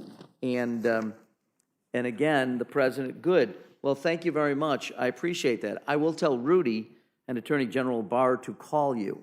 And so on it goes, and it is just, in my mind, troubling that Mr. Giuliani would be mentioned in the same breath repeatedly with the Attorney General, and clearly representing the President personally. And as you point out, it's hard to tell what role he's playing at any given moment. Is he the President's personal attorney? Is he a representative of the United States? Is he doing the President's political bidding for him? Or is he doing something that relates to his own commercial and business interests? Yesterday, Mr. Giuliani is reported to have said that President Trump was given detailed information about how Ambassador Yovanovitch was impeding investigations that could benefit Mr. Trump. Not that benefit the United States, but benefit Mr. Trump. Giuliani told the President, Secretary Pompeo, that Ms. Yovanovitch was blocking visas for Ukrainian prosecutors to come to the United States to present evidence to him, Giuliani, and federal authorities that he claimed to be damaging to Vice President Biden and to Ukrainians who distributed documents that led to the resignation of President Trump's 2016 campaign chair, Paul Manafort. Is there any evidence at all that supports any of Mr. Giuliani's claims against Ambassador Yovanovitch, either those that were reported yesterday or reported earlier in this investigation? Well, it's a great question, because we asked that to numerous of the witnesses, whether there was anything to this conspiracy theory, basically, and the answer we got was no, there's basically nothing to it. They are not aware that there was an organized campaign by the Ukrainian government to get involved in our 2016 campaign. My friend, Mr. Collins, rightfully pointed out that he and other supporters of the president in this matter have said there were Ukrainians who said things, and I think the Ukrainian ambassador of the United States was one of the ones who said things, but you cannot put that in the same sentence or paragraph or book with what Russia has been doing to elections around the world. Our Department of Justice Special Counsel found a sweeping and systematic campaign to subvert and undermine the American election. They had hundreds of employees working on this around the clock. They spent millions of dollars or rubles doing it. They were trying to inject poison racial and ethnic and religious propaganda into our social media system. And that's, one thing, Mr. Morelli, that makes me very sad, that our country is divided. I don't think it's divided because we're trying to stand up for the rule of law and impeachment investigation, but the Russian attack on American democracy did have a lot to do with it. I mean, why did we have hundreds of neo-Nazis and Klansmen marching in broad daylight in Charlottesville? It's because there was divisive racial propaganda, ethnic and religious propaganda pumped into American society. So I think that it's almost a patriotic duty for us in this very tough time to see that we try to bridge partisan and ethnic and racial and sectional differences, regional, all of those things. We cannot allow the enemies of democracy to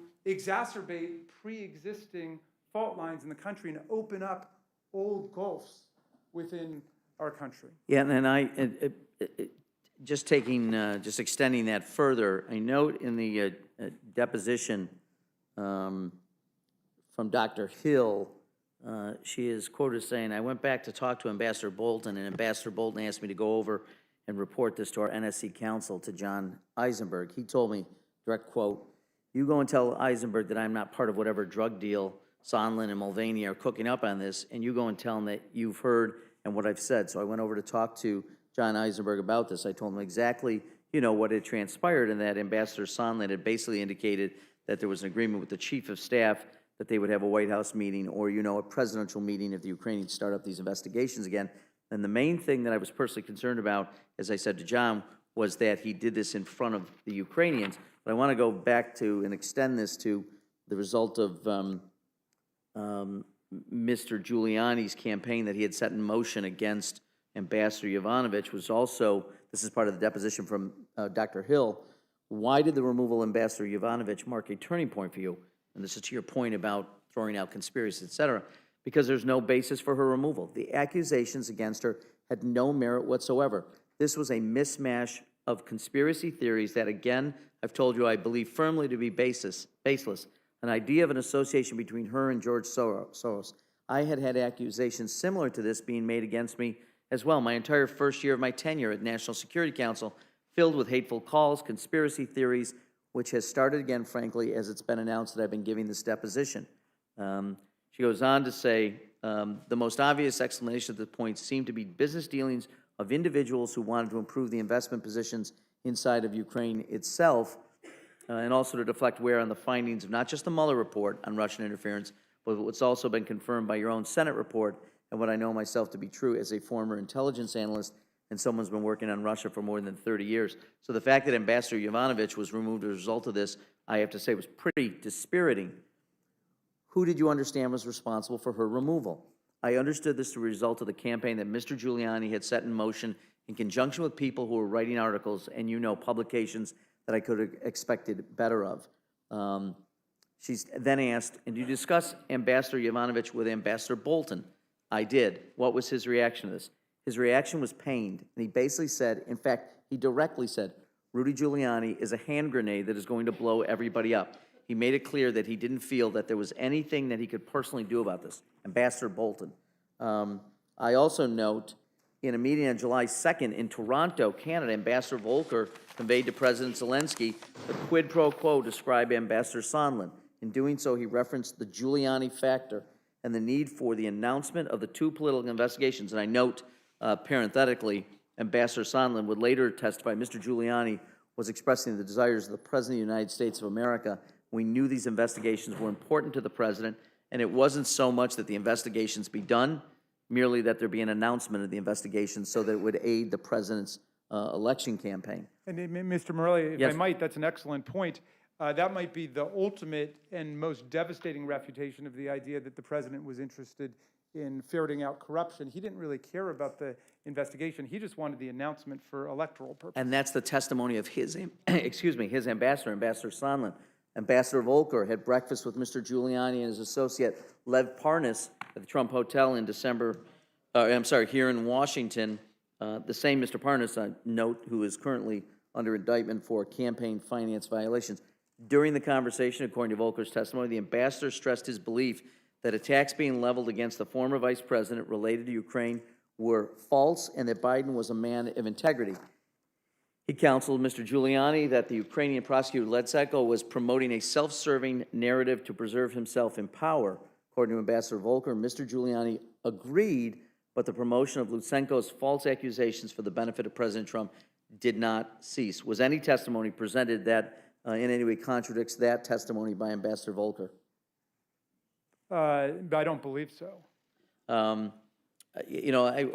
Also, testimony on August 2nd, Zelensky's advisor, Mr. Yermak, met with Mr. Giuliani in Madrid. They agreed Ukraine would issue a public statement. Again, I note that, again, it's the public statement part of this because that undermines the Biden candidacy. It does nothing to address corruption because the president, as it was testified by Ambassador Sondland, Mr. Trump didn't seem to care at all about whether the investigation was actually conducted, simply that it was announced. And Volker encouraged Giuliani to report to the boss of his results of his meeting with Mr. Yermak so that the White House visit could be arranged, which was sought after, as we know, by Ukraine. I'll stop there and relate to questions about Mr. Giuliani, which to me,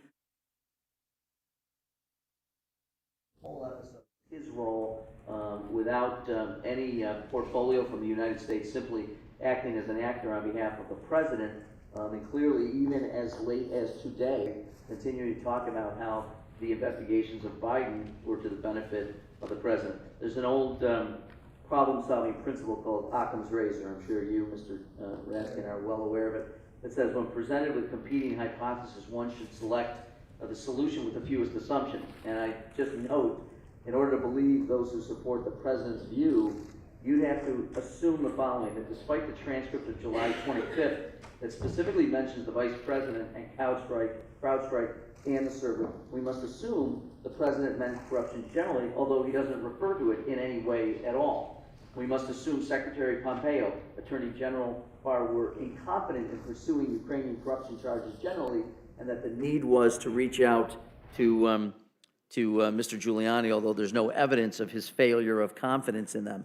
We must assume Mr. Giuliani was in a special position to pursue Ukrainian corruption generally, although there's no evidence or rationale for that at all. We must assume Ambassador Sondland and Acting Chief of Staff Mulvaney were both in error when they confirmed a quid pro quo.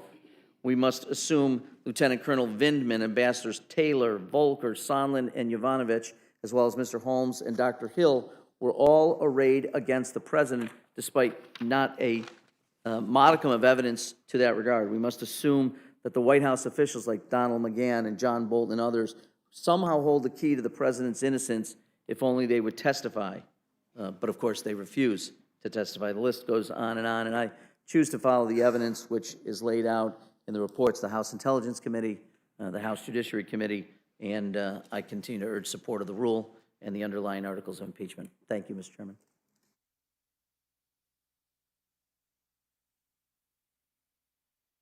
Mr. Raskin, at the heart of, I want to follow up on the accusations against Vice President.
ideology. This is a matter of protecting the integrity of our democracy for the next generation. As we labor to pass on to future generations many of the great hallmarks of our society, our financial might, our brilliant scientific enterprises, the gifts of our great natural resources, the strength of our military and the diplomatic corps as a force for good, we must also work with active stewardship and vigilance to pass on a vibrant and functional democracy. If we don't do our duty to protect the Constitution, the republic that we hand to our children will be less vibrant, less fortunate to inherit. The framers of the Constitution knew that democracy is fragile. They knew that its survival depends on the strength and the courage we display in maintaining it. But this fragility is also a strength. It requires our public servants to put our nation's interests ahead of our own, to root out corruption and to hold each other accountable for the high standards of democracy that democracy demands. That's why we take an oath to defend the Constitution. If protecting the Constitution were trivial, we wouldn't have to take an oath. For over 200 years, honesty and vigilance and courage have won out as generations of Americans have adhered to their oath of office and met the standards of service that our democracy necessitates. Many died protecting our democracy. We cannot let this legacy be damaged on our watch. President Trump has not treated his oath of office with the seriousness it requires. But ultimately, this is not only a vote about one person. This is a vote about his and our oath of office. This is a vote to determine whether we will maintain our democracy or set our nation on a path to upend the values and standards the framers laid out for us. I yield back.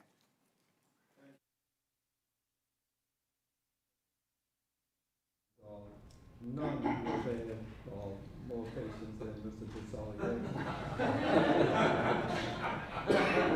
If it is any consolation to you, I've been in the number 9 position and in the number 4 position, but look at me now.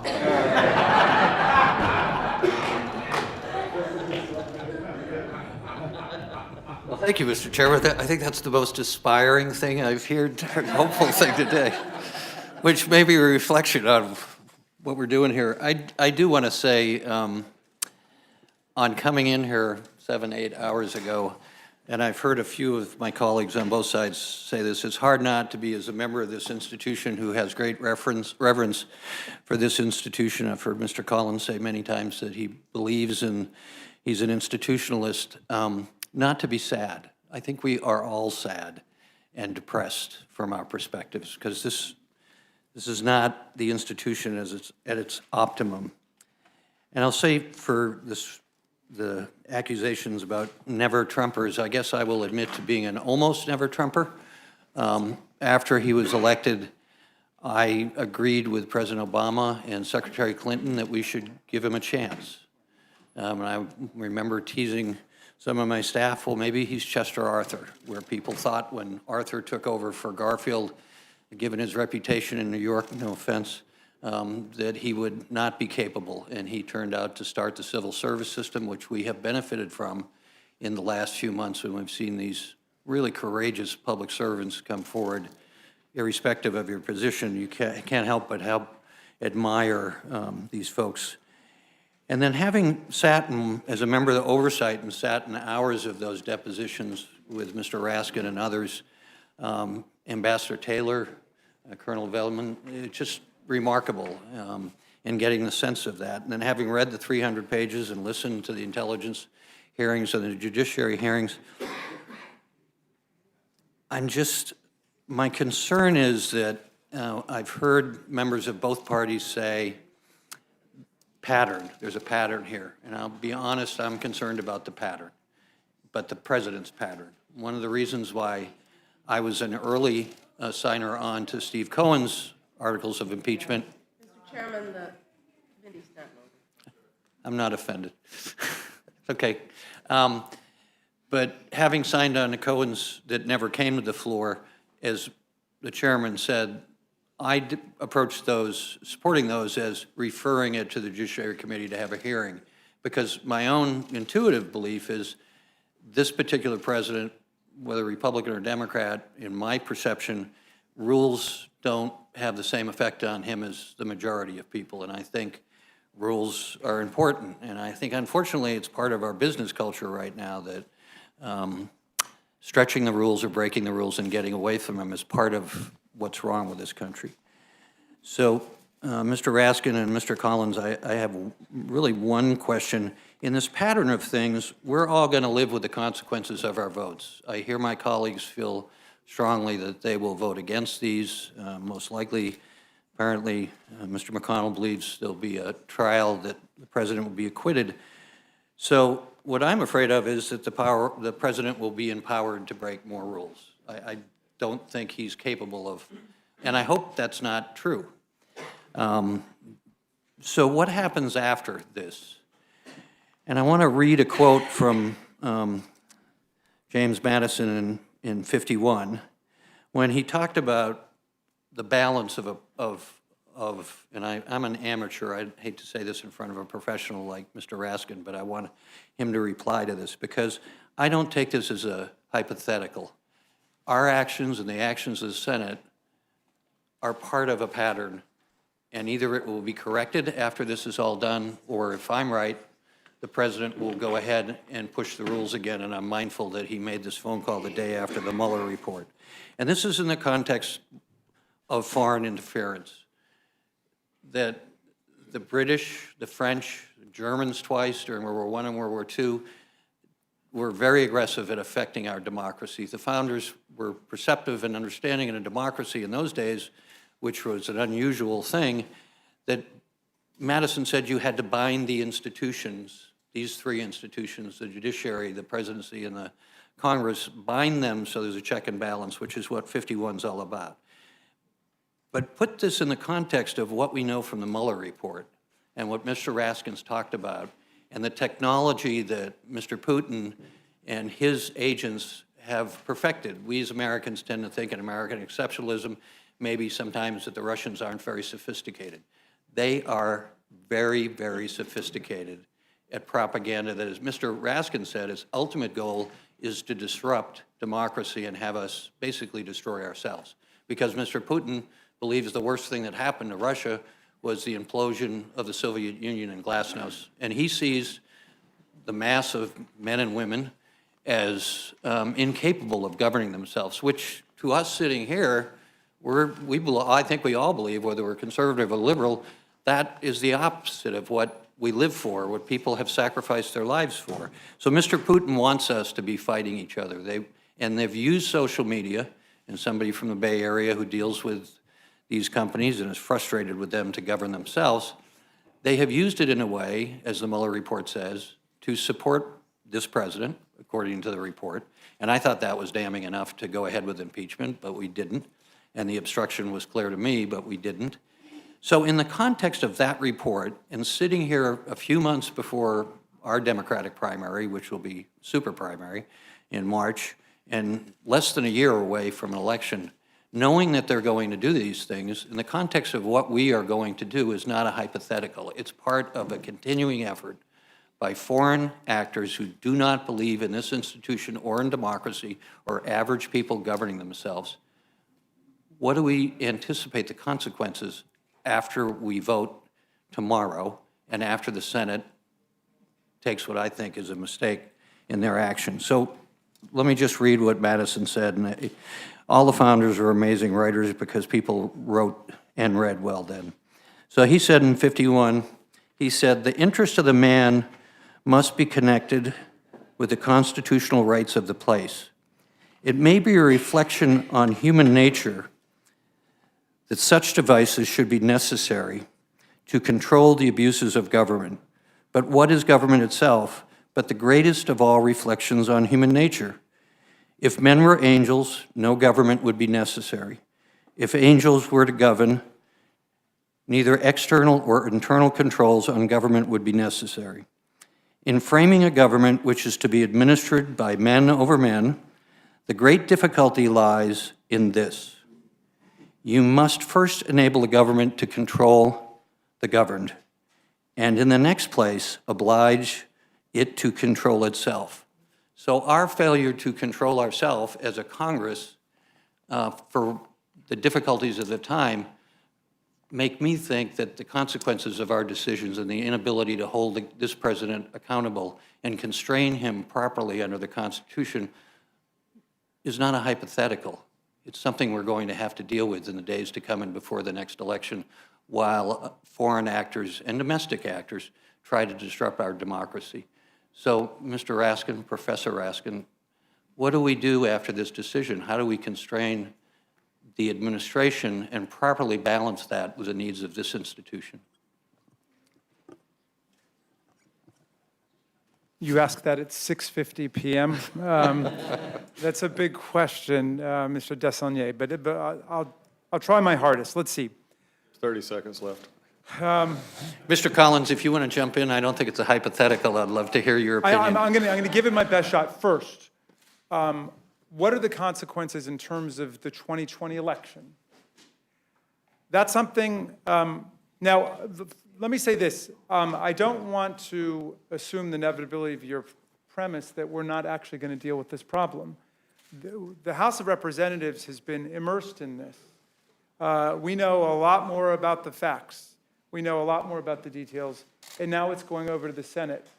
And I want to believe that 100 senators are going to adhere to their constitutional oath, reflect on what that means, and then be open-minded, critical thinking jurors in the process. Okay. But what would happen if we don't deal with it, if we all just go home and say, hey, you know, authoritarianism is on the march all over the world, democracy's on the run, there's only so much we can do at this point, and we don't deal with it? Well, I think President Zelensky's got to be watching, Ukraine's got to be watching. From their perspective, they're in the middle of this. I mean, all of us are sort of acting like, well, President Trump got caught, so of course they're not going to go through with it. But if we let him go, why won't they go through with it? Why won't he have to go through with it? Why won't he have to make his announcement about the Bidens? And then for his own domestic political consumption, he'll have to go through with an investigation. We've just set a new precedent there, a new standard that the president can go and try to recruit foreign governments to get in our campaign by threatening, announcing, and engaging in criminal investigations of their political opponents. That's banana republic stuff, right? That's tin pot dictator stuff, but we've set that as a standard. So that terrifies me.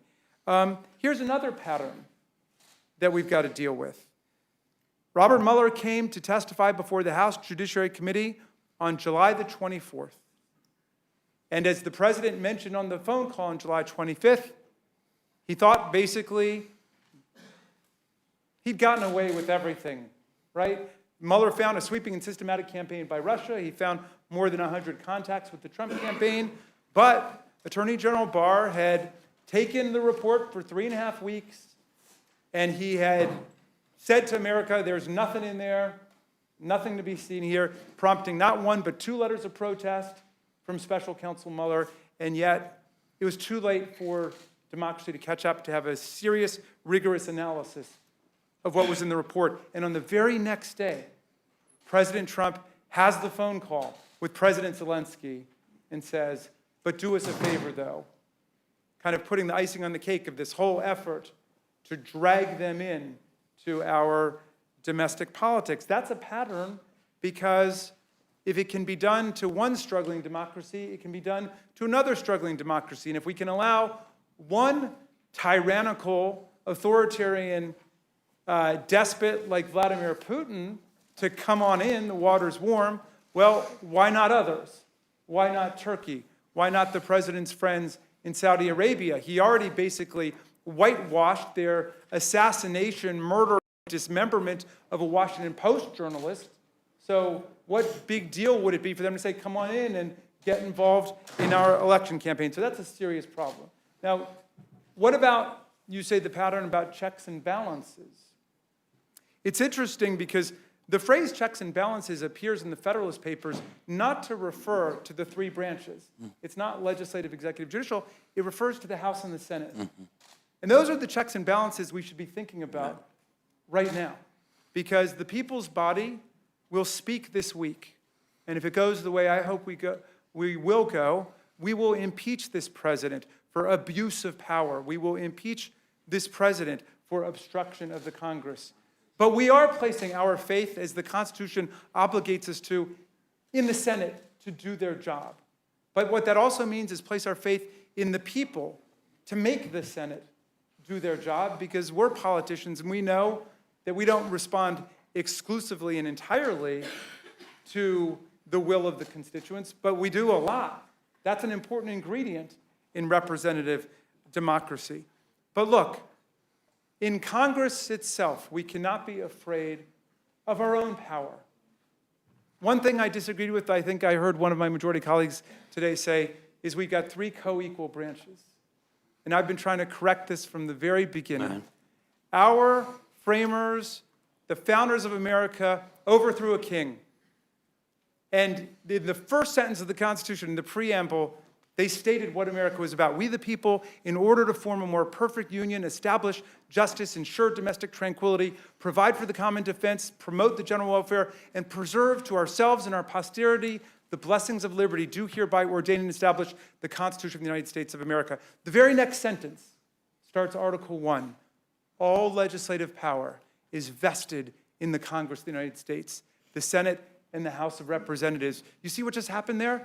The sovereign political power of the people of America flowed from the act of constitution making into the Congress of the United States. And then you get 37 paragraphs laying out all the powers of Congress: the power of appropriation and spending, the power to regulate commerce domestically and internationally, the power to declare war, the power over the seat of government, the power over copyright, and so on and on. Even the power in Article 1, Section 8, Clause 18, to have all the other powers necessary to the enforcement and execution of the foregoing powers. And then in Article 2, you get to the president. And remember, in the Articles of Confederation, in the Articles of Association, we didn't even have a president, right? So they wanted to create somebody who would show executive energy to execute our laws, but that was the job, to take care that the laws are faithfully executed and to be the commander-in-chief of the Army and Navy in times of actual insurrection, right? That's the core of what the job is. And Section 4 of Article 2 is all about impeachment in order to make sure a president doesn't become a king. Think about this. Why do we have the power to impeach the president and he doesn't have the power to impeach us? And it was a great Republican president, Gerald Ford, who answered it. Here the people rule. Here the people and their representatives rule. So if the president were to be impeached, he doesn't go to jail for one day because of that. That's criminal prosecution. It's got nothing to do with us. But what we're doing is protecting the country and the Constitution. Mr. Collins, you want 30 seconds? I think my friend just summed up the entire thing for me. He did. We went on a whirlwind trip. He is a wonderful teacher. I would have loved to have had him in class. And went all over the world at a 30,000-foot level. You'd watch him along, and his oratorical skim down to touch the common man and come up and touch the wings of the gods. The problem is he never addressed the issue we're dealing with. And I think that's the very heart of the problem we have right now. It is one thing to speak in brash or rhetorical flourishes today, and we have, and we're getting to an end, thank you, Lord, of dealing with this. But the bottom line is the question I believe you asked, where do we go from here? Mm-hmm. It's like the simple man who once needed to get his, it was, I used to watch it, and I know this may come strange to my colleagues on the majority side. I really enjoy The West Wing. I watch it. My family has watched it over and over and over again. And that answer right there, which I respect deeply, it is amazing. We differ on so many things, but actually, Jamie and I just get along very well on many other things. He's wrong, I'm right, but we'll deal with that. No, I'm kidding. But we did. But there was an episode in which President Bartlett was in one of his rhetorical flourishes, and Toby asked him about a friend who had called about getting something fixed at the VA. And he went into this long story. If you remember this scene, he went into this long story about the red tape and that veterans had to come to D.C. and because they were tabled with red tape, that's where red tape come from. And Charlie, who was the body man for the president, looked at him. He said, but Mr. President, all he wanted to know was how to get his wheelchair fixed. And I think that's what we're seeing a lot of here today. It's future. What is going on? What's going to happen? What happens tomorrow? What's going to happen tomorrow is you're going to vote the articles of impeachment. Probably after that, it's going to go to the Senate, which has been a predetermined observation from day one, not because of anything else. It's not going anywhere, and that's fine. That's the path we chose. But where do we go from here? This is my question. Because I think when you look at this, to simply say, and to come at it from the facts, which is the only way the majority can come at this, is that the president did something wrong. At which point has he ever done anything right for this majority? He never has. And I think when you look at the discussion, and I understand your discussion, Mr. Perlmutter, I get it. But when you look at it from the fact that from the moment after the election, there was discussion of impeachment. From minutes after he was sworn in, the Washington Post said, now the impeachment begins. When we begin to look at this process all the way through, my only question is not when do we do this, how or where do we go from here? It's just when. It's just when do we do it again? Because it's not a matter of this facts. And it was like I said earlier, not engaging in hypotheticals. We go back to the simple basic facts of happened in this case. 4 basic truths. Zelensky and President Trump said no pressure. The transcript shows no conditionality. The Ukrainians were not aware of the aid was being held when they spoke. And the Ukrainians didn't open an investigation, still received aid, and got a meeting with the president. There were 5 meetings, 3 of which took place from the call till the time the Ukrainians found out about the aid being held. 2 of those meetings were held after they found out about the aid being held. None of these, ranging from President Trump to Senators Johnson and Murphy, Vice President Pence, none of these actually discussed aid being linked to the money. None.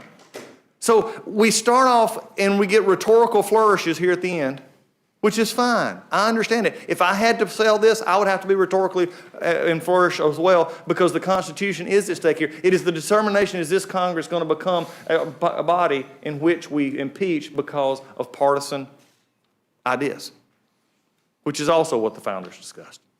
You have the majority. We had the majority for a while I was here, for 6 years. It's a massive responsibility. And at times we did it well, and at times we did not do it well. And I believe that is why probably last November we got an election that gave you the majority and gave you the gavel. But remember, just because you can, don't mean you should. And sometimes when the facts, especially when you have to go at them from a perspective of the way this process has went, as I said earlier today, I'll fight process and I'll fight facts, and I'll win on both. Because when I take this case from here at this table in just a few minutes when we leave, then I'll take it to the floor tomorrow, and then I'll take it to the American people, just as this president will, and just as those who fought. And when we understand what actually happened, when what is actually charged, not what was assumed and not what was put deep into a report, but what was actually ended up, then I simply see nothing that helps us down the line. But I do see 2 things that bother me, and this will finish my statement to you. I see a process that has been trashed in the rules and processes of the committee and of the whole. And I see a process of impeachment that has been lowered to where you don't even have to jump anymore.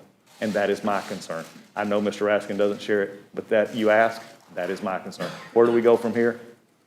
In some ways, looking at this, God help us. I yield back. Let the record know that was more than 30 seconds. Let me just finish with, from my perspective, the specificity. And Mr. Cole and I were talking about people reading the summary of the phone call and different people reading it and having different realities when they read it.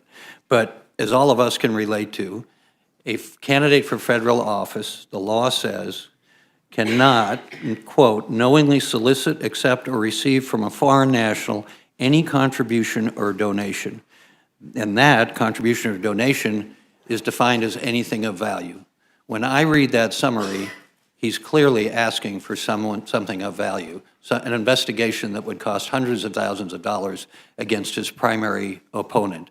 The day after the Mueller report, a day before, he went out, I'm told, and said that the Second Amendment gave him the right to do anything he wanted. So with that, just maybe briefly, Mr. Raskin, the president withheld his funds. Mr. Collins says he released them, but my recollection is in the testimony, he released them because people in the Congress and the press were starting to say, you need to release these. So it was the pressure brought to him to release it that got him to release it. And in that time, the Ukraine was exposed to his patron, Mr. Putin. So was he faithfully executing the duties of his office when he did that? Well, he got caught red-handed, and I don't see any ambiguity in the historical record about that. We announced our investigation on the 9th of September, and then it was on the 11th that the money was finally released. Thank you. I yield back. Thank you. I have good news for both of you. I think everybody has asked their questions. There's nobody left here on this committee. I do want to close with this. First, I want to thank both our witnesses for enduring this very long hearing. I want to thank the members of the Rules Committee, Democrats and Republicans, because I think we have very sharp disagreements on this. But I think this hearing was conducted with civility. I want to thank Mr. Cole and his team for helping with that. I mean, I like this hearing, quite frankly, better than the one that was in your committee. But I mean, I think people feel very strongly about these issues, and I think, you know, and I want to thank everybody for their cooperation here today. And so you guys are dismissed, and there are no other witnesses here, so that will end the hearing portion of this. Mr. Chairman? 7:55, yes, Mr. Could I be recognized for You unanimous may. consent Yeah, request? sure. All right, then, when we haven't ignored what I just said, yeah. I have the 4 letters that I sent individually, asking to review the documents, 2 letters that were group projects, and I would like to add those. Without to the record. objection. And then also, I think it's significant that President Poroshenko came and talked to a joint session of Congress, many remember, in 2014.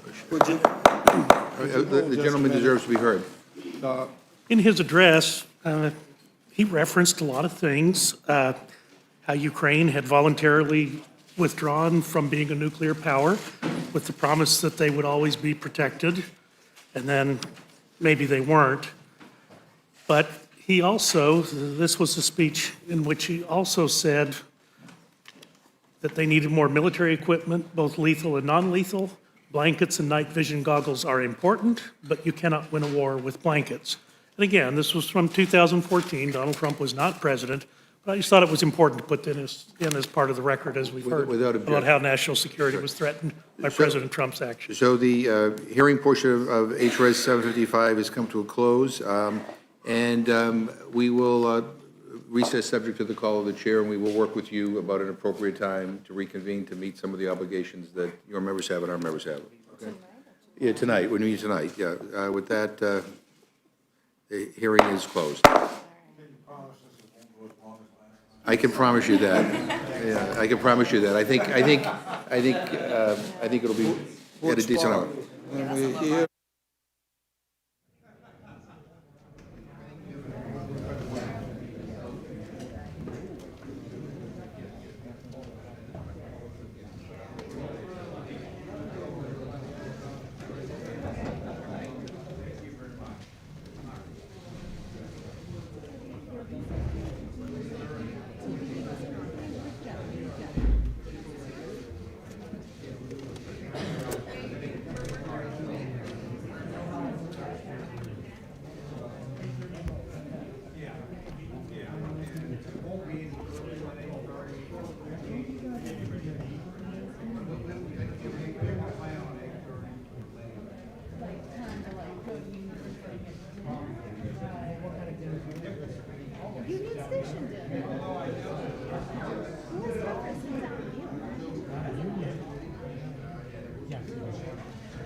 It would have, they were here until 12:30. There were no breaks.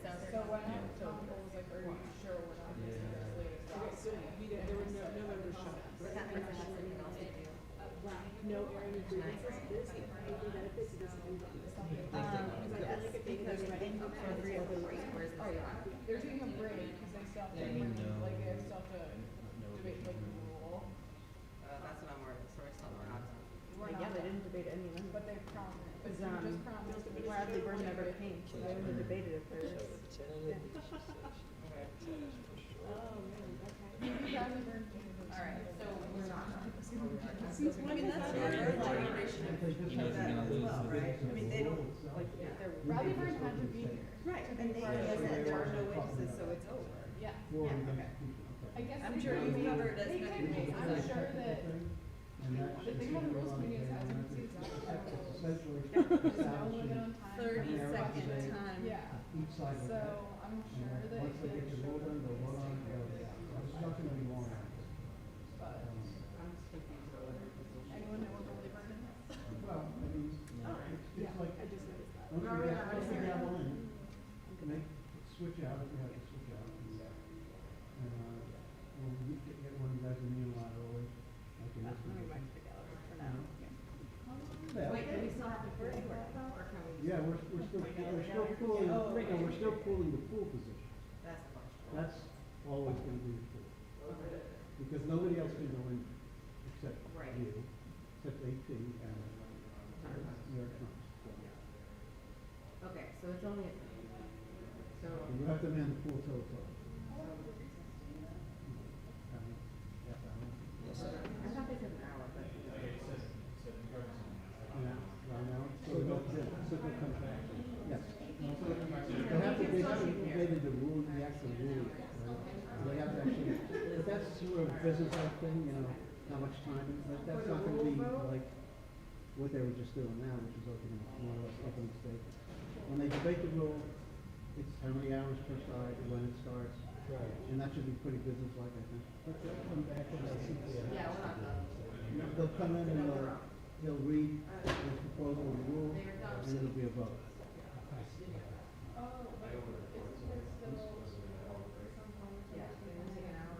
They can debate the rule, but there's nothing to debate. I mean, it's just. If they wanted to talk, they were supposed to be here at the end of the conversation. Like Bradley Byrne has an amendment submitted. I'm sorry, but he should have showed up. I thought they were.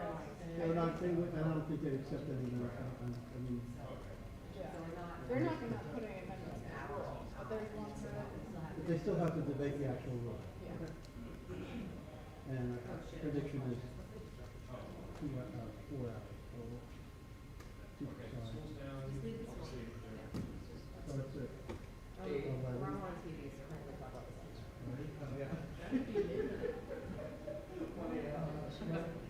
I don't know, I mean, 4 hours tomorrow.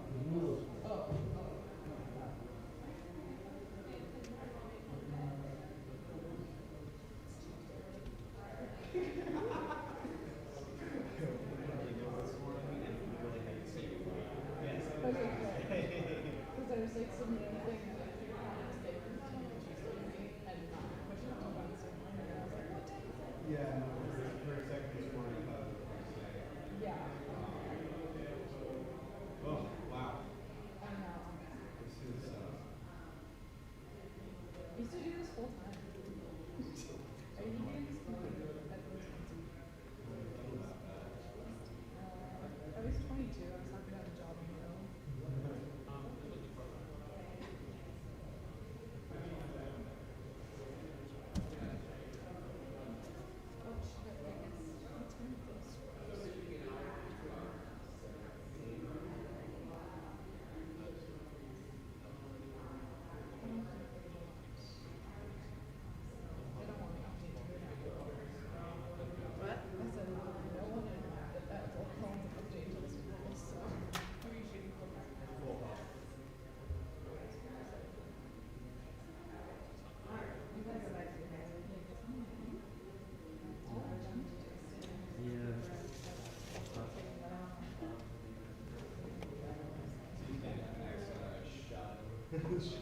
yeah, all my working, again, the working meals being provided to Opus for that. Oh, actually, Maybe it's 5 burgers, or they found a pumpkin. Or it's a brownie, who knows?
I am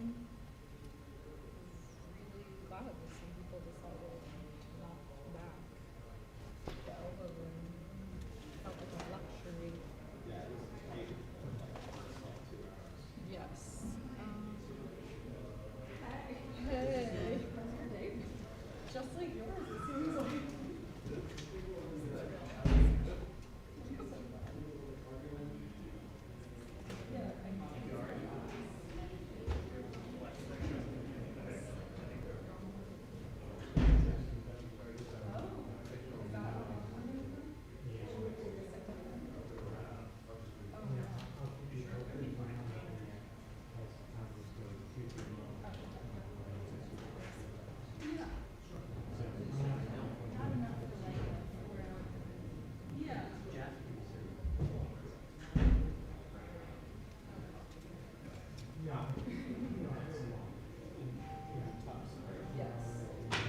We found out during the intel meeting that we took like the same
Because you're not showing it.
Breakfast here, I had lunch here, dinner here. Yeah, let's say it's strapped in. Yeah, exactly. That was in the room that I wanted to say. All right, thanks. Hey, yeah, sorry, I didn't realize you said we were. Okay. So yeah, this is what it was spent. Yeah. So when we took that, it was like, after this, we went back and then that TV says, tonight. I don't think this recess will be astronomically long. Well, actually,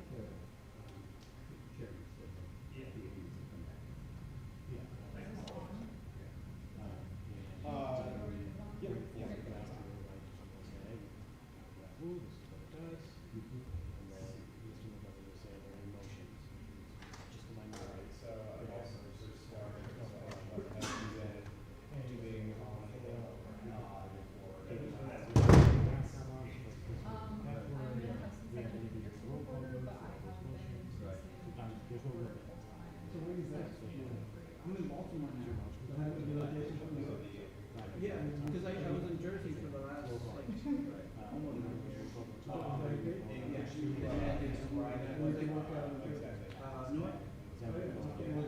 Okay. I used to work in, across from the airport.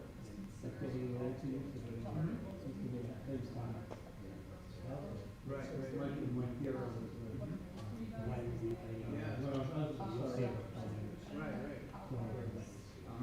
I will hand it to you. Yeah, I remember that. Yes. Yeah, no. I was there for, just almost 9 years. And then they moved, Pat to here from Baltimore. And they asked if because after the file,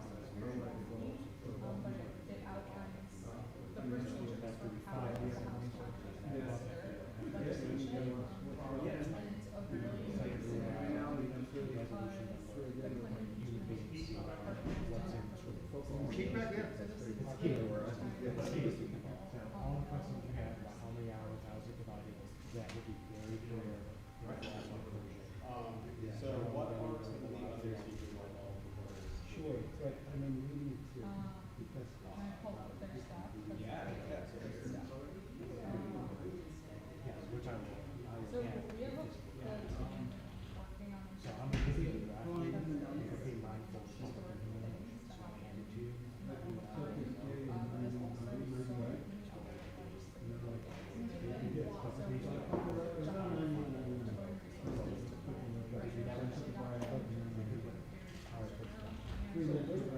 So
prick the man. I think it doesn't have to be. They want to move it floor. Don't strings, and they want to move it to the world, which is back in Maryland. Yeah. But it doesn't have the room. So for the first 8 hours today of the rules hearing, the rules committee members were free to ask questions Yeah, of the it's two a camera, they don't- witnesses who were Doug Collins, who's on the Republican Judiciary Rule, and Jane Gaskin, who is a constitutional expert. Some are all about like the power. Trying to undercut the. He was not If you're in one, witness that this panel anticipated. They were expecting Chairman Jerry Nadler, who led the judiciary portion of the impeachment inquiry into President Trump,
many pieces of buildings that can slow things down. Good, So you got all those cards, right? yeah, what will actually take place. Part of why I have spent so much time in this committee room today when some of the outlets have put resources elsewhere is because the rule is going to determine some of the outcome. Not the outcome, we are.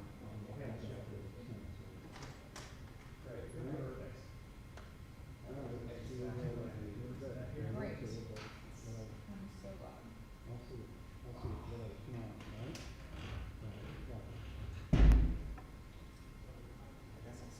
What's up, Jed? Hi. What do you know? Yeah. You should ask what I feel like How's good it working role this- would be to vote. Yes. But I don't know if they're like come in or put it on because I think that's all quiet. It's been redone. It seems to be small. Good. So you could You ask remember them that there was a, like right before the vote. like a They're anti, not, almost like like an once the vote anti-fall? starts, I don't think they're And gonna then, vote. how long have you been? Yeah, I mean, literally. Yeah, how long have you been? Oh, Started that one So, out. I've kind of had. Maybe one of those committees done. Not the little section next door. No, it was. Yeah. Reminds me of that a little bit. Yeah, we go, yeah, maybe just sort of, a little bit, yeah, maybe go further. We're ready to go to the main committee. You want to, you want to take off the, Here's the, left on our cover, but, Solid. Thanks for, bearing with me on that. So, and not glad that they recessed for this long, but also like when they do either just for roads or like the temporary recess. no, when it comes back.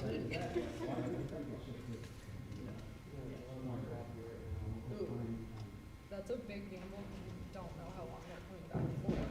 Sure. That's, do you know Ribbits? Yes, okay. Cause I felt so, I don't drink it. Oh, yeah, I don't. We're big, like, difference markup, and so when Todd brought one, he like came specifically just to put through orders, and I like convinced him to try it, and I wrapped up like in like an hour, and I was like, I'm so sorry. The thing is, like, I don't know why I tried coffee. You just necessarily hear me anymore. Oh, I don't even drink coffee, so like a Ribbit for me is like actual drugs. Oh, God. Like, yeah, it's bad. Coffee stuff affected me, like, even before undergrad. Oh, wow. That's good. Oh, God. Oh, John. Right up here. There he is. Yeah, right there. Oh, yeah. He actually was the chairman. Right. Of the government. He was right. Literally to. He was a second. He was a. Okay. So what I'm gonna do, I might go back over and do some more, come back. Hello. Hey.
4,000. 4,010, okay? They have us, because they got some dates and. They're 4,100. Is that the max? Yeah. See the upper left, color temperature? This is lux, which is useless to us, but. Yeah. It does the other one. Now, where does it just looks at the sign, so this is what it does here? Yeah.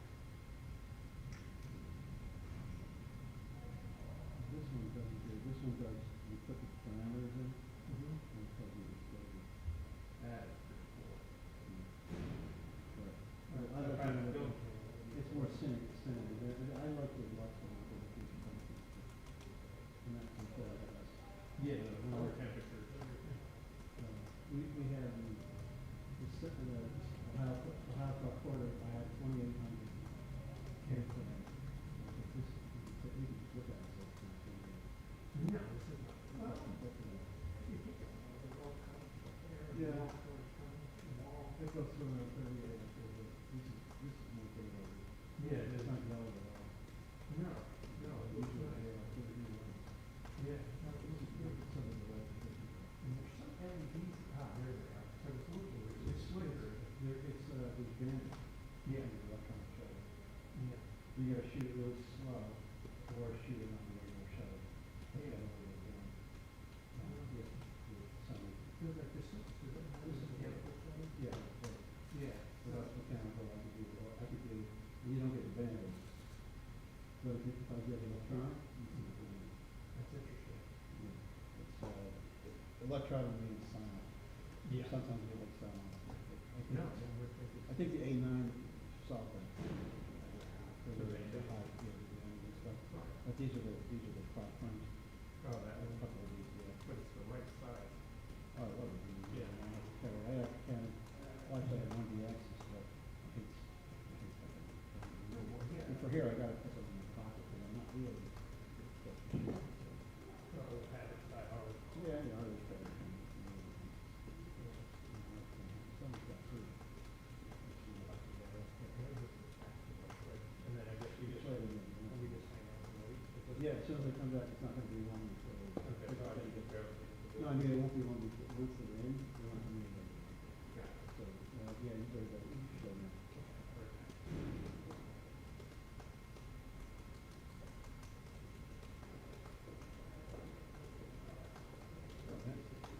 That's for the long haul, huh? Well, I don't know. Yeah, picking up.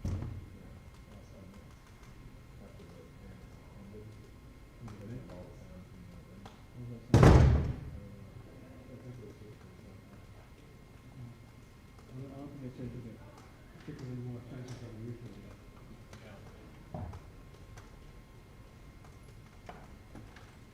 Okay, they told you about the sound thing at the end? No. You guys had full sound on for like 5 minutes after the hearing ended? It would be ambient sound, it would just be from microphone. We got calls from the committees. Really? Saying it was like full sound, and like hooking up conversations and things. I don't know, Andy will. We're not trying to do that, but Yeah. I'll mention it. This is right. I'm just telling you. So you know. Yeah, oh, no. We just want to have something up in the room, we don't care about picking up, we don't want to pick up these conversations. This is,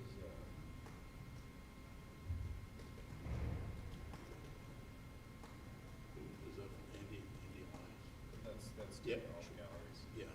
That's the judiciary Okay. committee. So just so you know. Absolutely. It's a thing. Oh, yeah. It might be, I don't know. Yeah, we don't want to,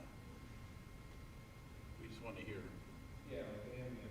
Just something room without specific conversation. Yeah. We don't want to hear conversation. I just want to make sure you guys. No, I just wanna make thanks. sure it's on your radar. Thank you, appreciate it. I don't have anything else. Cool. Are you here for the whole thing? The duration.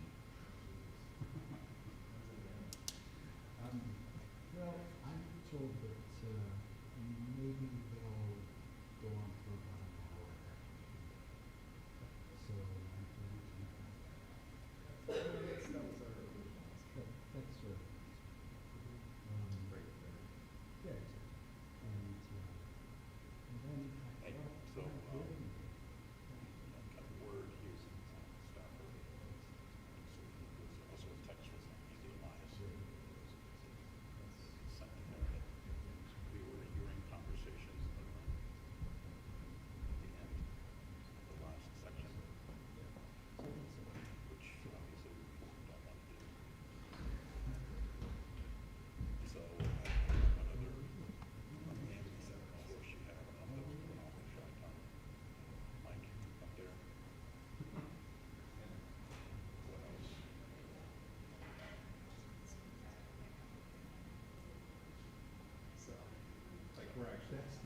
you know, whether it's, that's obviously different, it's not really, like managing.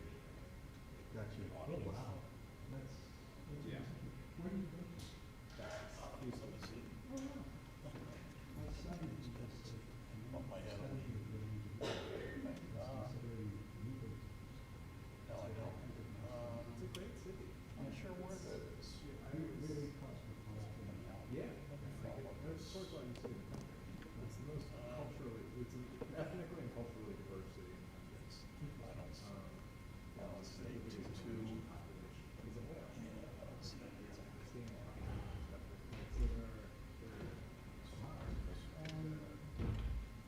Logistics of the city are like. See the cable going into a massive cable. I'm sure where it is. It's sunny there right now. Well, yeah, so they're gonna spend this July and August. So I go back and forth I every week. imagine it's about the same. That's why. I go back and forth every week. July, August, I say this, I say that.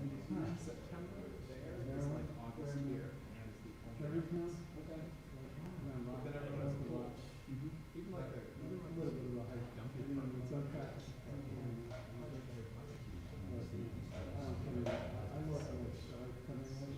Well, what are you doing here? I close every day. Do you have that up right now?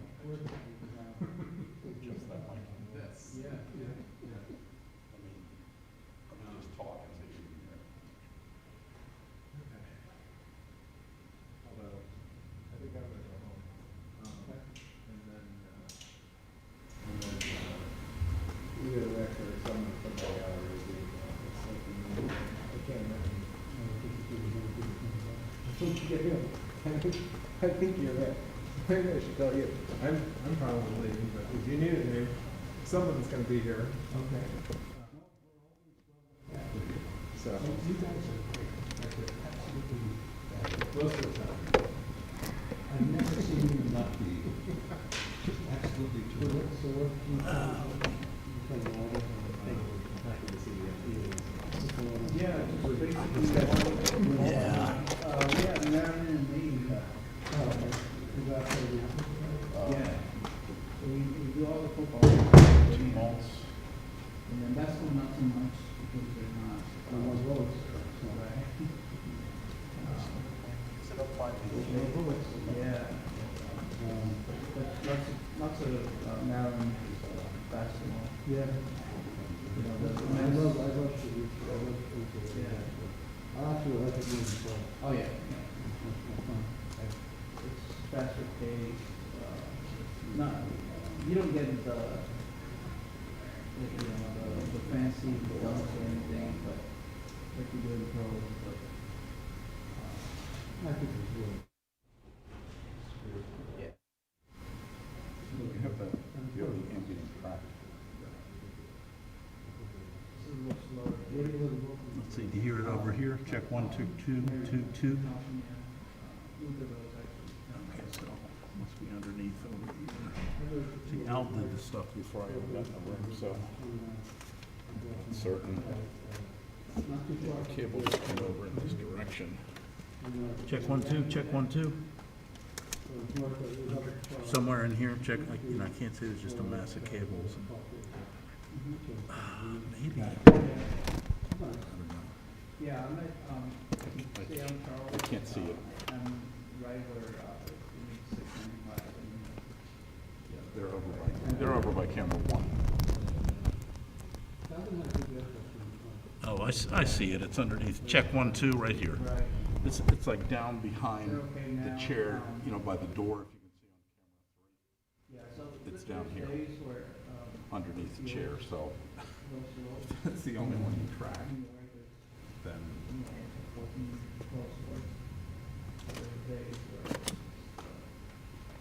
yeah.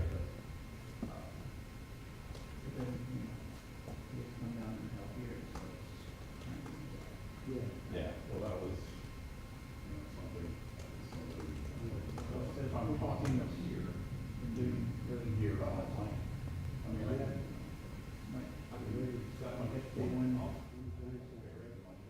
Oh, yeah.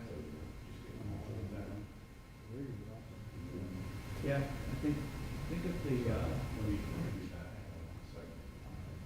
promises, I think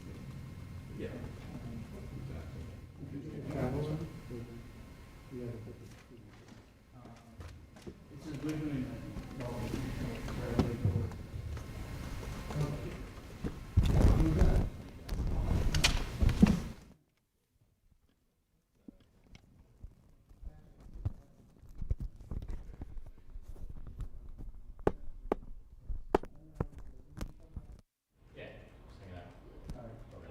be not too long. Then they won't be here too long after that, so. Or is that different to, Yeah, so they said they're gonna come in and vote. We're talking about the rule actually.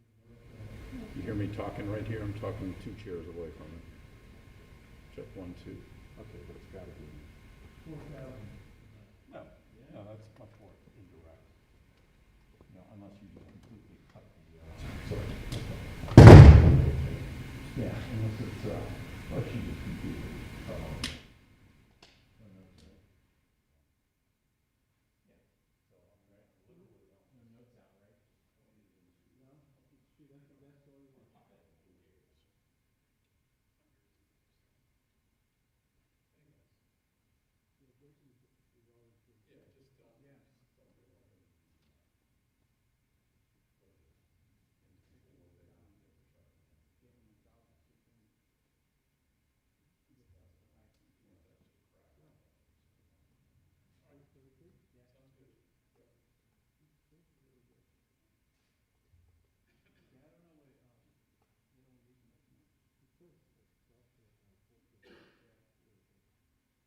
Well, I mean, you've got a contract, pretty good contract with EPA. Right.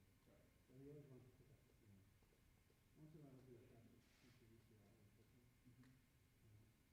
Then he's always trying to get Jerry to home and even into the job. Easy now.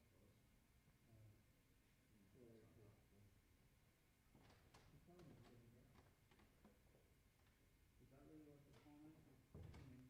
I mean, well, he doesn't drive. Right. I mean, I feel like it's dirty, but I do it in driving. He's a classic New Yorker, you know. Yeah, yeah. Does not have a car, you know. It's weird, it's just, like I said, I don't know why we don't give him more, because he can do the job, he's done it many times, and we know that it should be good.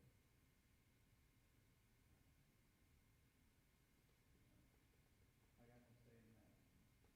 Well, you know, Jason's a New York person, so when we first started working together in EPA, I was in charge of the, when EPA started our technical director, I was doing all the bullshit, and I put the team together. And they were like, listen, he would drive me nuts. Between him and John, 2 New York guys that wouldn't stop, would not stop. So I told him off, and I said, look, man, I said, I can do the quarterback and stuff. So Jason said, he said, you know, you got it. So he calms down, he really talks to him. So, but I think that's part of it. I mean, he loves, he's a New York personality, he looks at, you know, American way. And I'm not, I'm from Woodbridge, which is like 10 miles from here. But I still not, there's a big difference being from a little bit out of here in the city. Right. And he's in the city. So he's got that personality, but I think you could depend on him for that. Yeah, I know. He'll do anything to get picked, that's why he was very frantic about, you know, doing this, should I do that? Give me your guess, I'll take your guess, you know, he's like, cool, he's good. But he's calmed down, he doesn't back up that much, you know, he is very afraid of messing up the captain. Yeah. So he's saying to me, dude, you're good. Yeah, I help him with that.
So you're still, are you getting the lead? I am, yeah. So Jack is also, yes, he's got a spot in there. Okay. Well, I think the unilateral will have two positions, so I think, since it's so late, and, there's not a lot of people there, I think we'll probably push a little bit. But for, I mean, it doesn't, it's only, it only makes sense to let them in here so they can see it. Not because you're gonna make them look at pictures, because they're not happening. Yeah. I mean, you got you in there, or Jack in there, right? And someone else here, where can they go? Yeah. And they're there, they're here. Oh, so that's what I'm saying, you can. And is that corner is? That's a pool. Okay. So there's two pools, that one and the middle. Oh, wow. And that pool's gotta be banned by the time. Okay. The whole time. Okay. So, in other words, you can't stick it on in there. Yeah. And make it unilateral, it's gotta be pool. Gotcha. Okay. But from this state. That's it. Okay. So, I mean, you don't know, and the closer you get here, you're creeping on this guy a little bit. You'll get on purpose, you know, so you gotta be really cool. But you can go up a little bit. Oh. But the closer you go up. Earlier in the day, these seats, right, they said the seat. If it does that, then it's gonna be good. Yeah. But I don't think it's gonna be. Okay. I mean, I'd like to be able to put everybody that wants to be there. Yeah. So it won't be that long. Okay. I don't think. I just don't want it to be flat. You see that I loaded, because the deal was, first it was one. Right. So we shouldn't have put it. But we just put it. And if it's as quick as they said, we would all be coming in, you guys would all be coming in for the regular anyway. Yeah, so when they break up and start to talk. So, you know, like, when you were in the meeting, when they just start, there's a few pictures, yeah, there's a few different pictures. And once they sit down, that's it. Okay. Let's play it by ear. Yeah. We'll play it a couple thousand, make sure the pool's starting.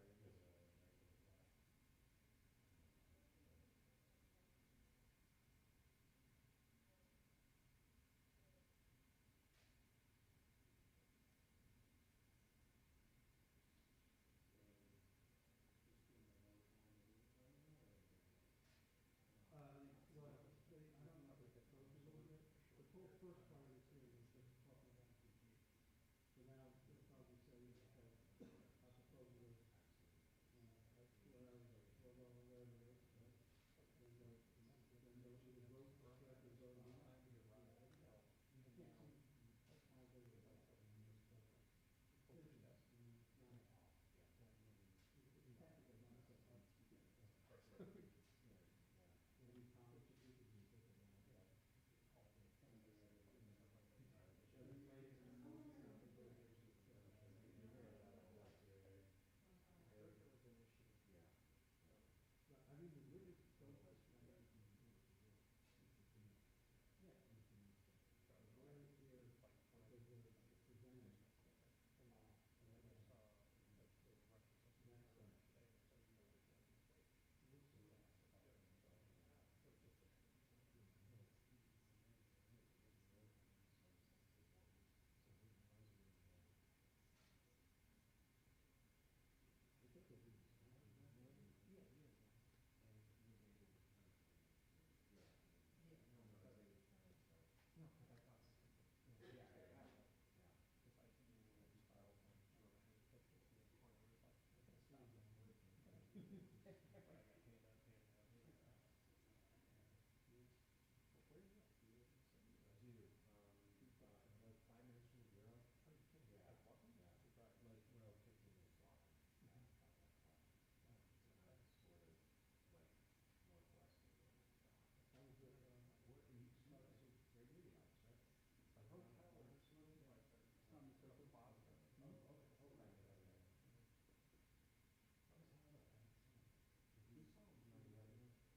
We were doing Bloomsbury this morning, and then,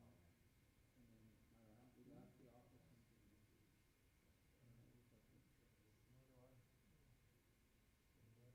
But, yeah, I haven't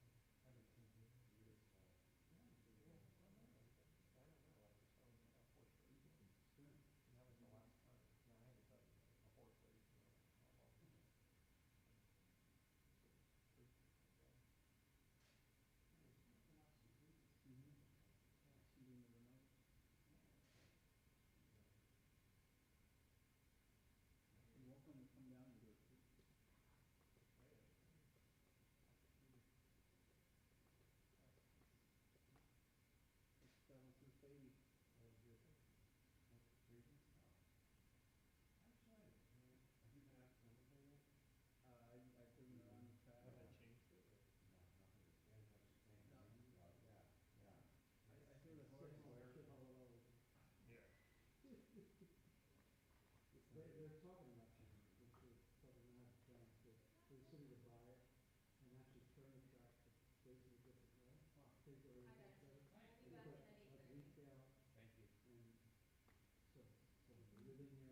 city before the dad found out, and the Constitution found out.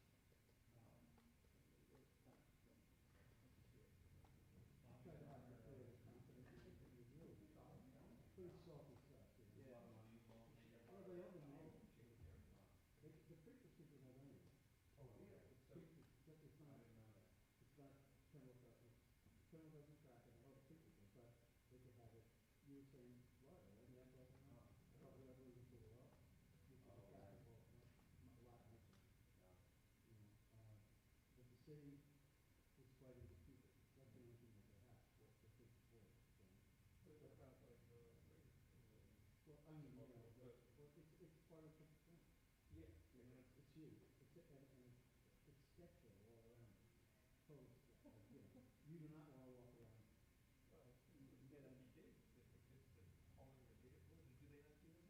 Yeah, they do, but if you go hole, you're going to kick the shit out of you. Because that UPI kid, that UPI, I forget his name. He got the shit kicked out of him right in the parking lot. He was a little guy. Good fight. That was a couple years ago. Mike, he had gone out with Simon Huber. You know Simon? No. He's probably cheaper to Dallas. Anyway, they were going out. Okay. He was there, he must have mouthed, did something, or was sarcastic or something, that was it. Wow. Yeah, he was the most something. And they were kids, like 16-year-old kids. And he was like, but you know, you got enough of them. Yeah.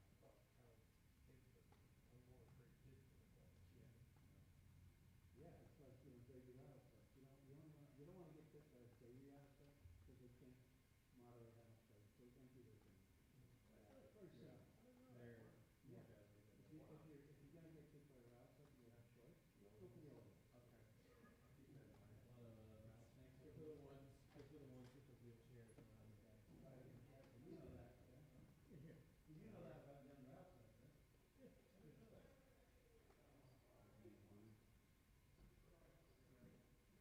That's the stuff we usually just look up. This time was quick. I knew a guy who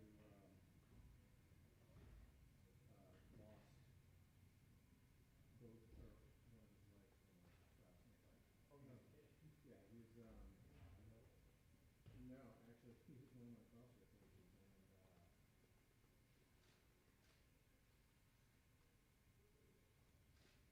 is that him? No.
I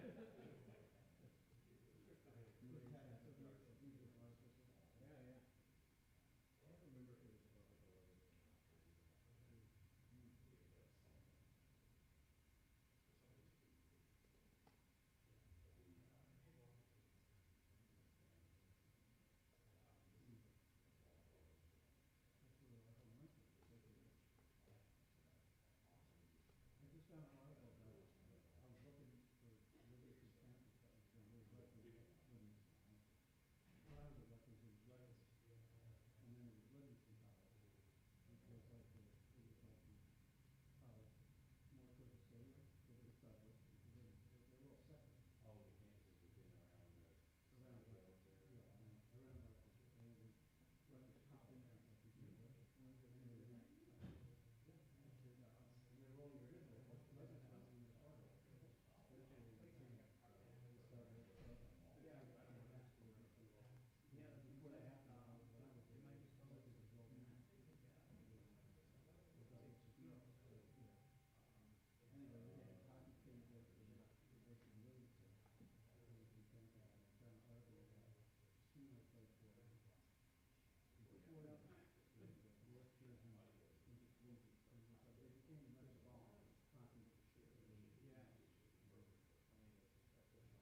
road here, 35. It's like, there's a, some people here, and there's a one. That's we're just wondering. Hi, team. How much consumers on this road? I heard you might have those really fun. So, very congested. The turning to the south, the road here.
Eventually, I think, you know, if they go to school and the kids, they're living on the project, they're the part of the whole, yeah.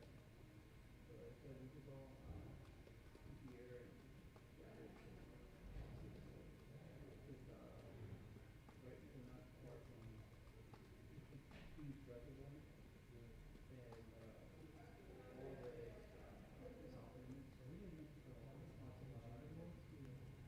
So we're gonna have some cool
we said earlier.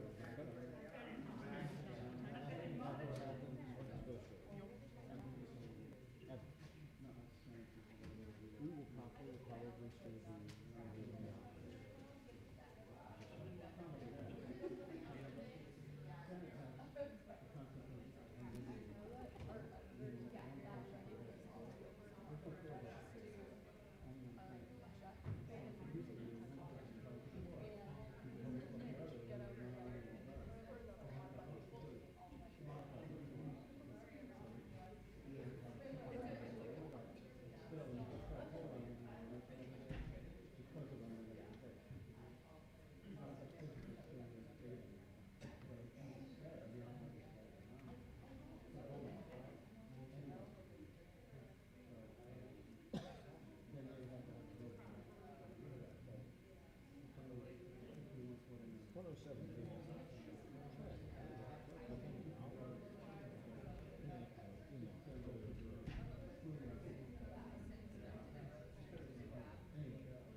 Does she have the motion? We're ready.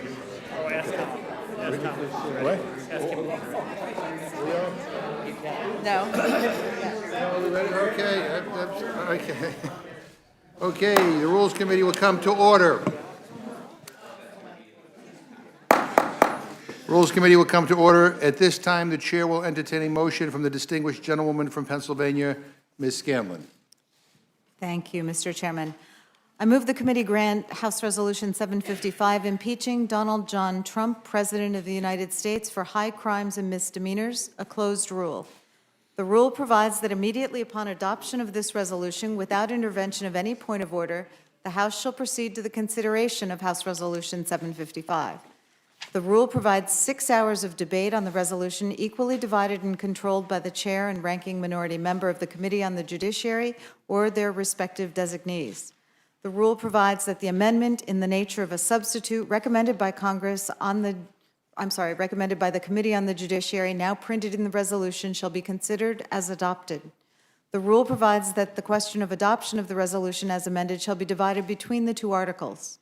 The rule provides that during consideration of House Resolution 755, only the persons shall be admitted to the hall of the House or rooms leading thereto. Only the following persons: A, members of Congress; B, the delegates and the resident commissioner; C, the President and Vice President of the United States; D, other persons as designated by the Speaker. Section 3 provides, after adoption of House Resolution 755, for consideration of a resolution shall be considered adopted.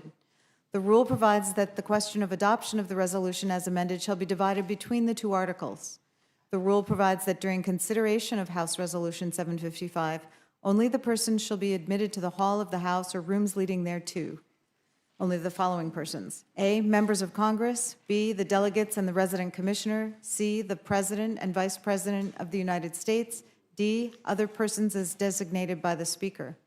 Section 3 provides, after adoption of House Resolution 755, for consideration of a resolution appointing and authorizing managers for the impeachment trial of Donald John Trump, President of the United States, if offered by the chair of the Committee on the Judiciary or his designee.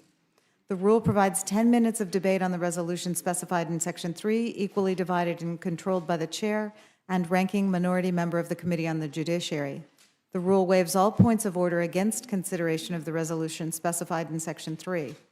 The rule provides that no other resolution incidental to impeachment relating to House Resolution 755 shall be privileged during the remainder of the 116th Congress.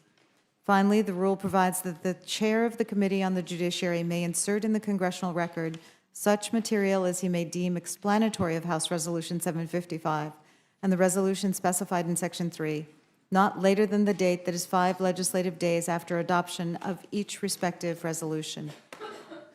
You heard the motion from the gentleman from Pennsylvania. Is there any amendment or discussion? Mr. Chairman? Mr. Cole. Thank you very much, Mr. Chairman. I have an amendment to the rule. I move the committee provide 12 hours of general debate, equally divided and controlled by the chair and ranking member of the Committee on the Judiciary. Mr. Chairman, because of the Democratic majority's hasty time frame to impeach the president, it's imperative that the House have ample time to debate H.R. 755. We should strive to come as close as possible to the allotted time for debate in the Clinton impeachment. Members should have sufficient time to explain to the American people on the House floor their position on these impeachment amendments. Providing 12 hours of general debate will only allow each member of this Congress a mere 1 minute and 40 seconds to debate H.R. 755. I know there's a lot of demand on both sides that members have an opportunity to state their positions publicly, so we would ask for the 12-hour. All right, thank the gentleman. I mean, we've provided 6 hours of debate plus an hour of debate time on the rule. That's 7 hours total. Seems like a reasonable amount of time. We're dealing with fewer articles of impeachment with President Trump than we were with President Clinton. I think it's a fair amount of time, and I respect the gentleman, but I would urge a no vote on his amendment. Any other people requesting time? Mr. Burgess. Yeah, I would just speak in favor of Mr. Cole's amendment. Not every member of Congress has the privilege that we do of serving on the Committee on Rules. We've enjoyed unlimited time. You've been very kind with the time today. So we've all had ample time to talk. I think every member of Congress needs to be able to take time to explain to their constituents and to the country. This is not a trivial matter that we're taking up. This is a matter of great importance for the future of our country.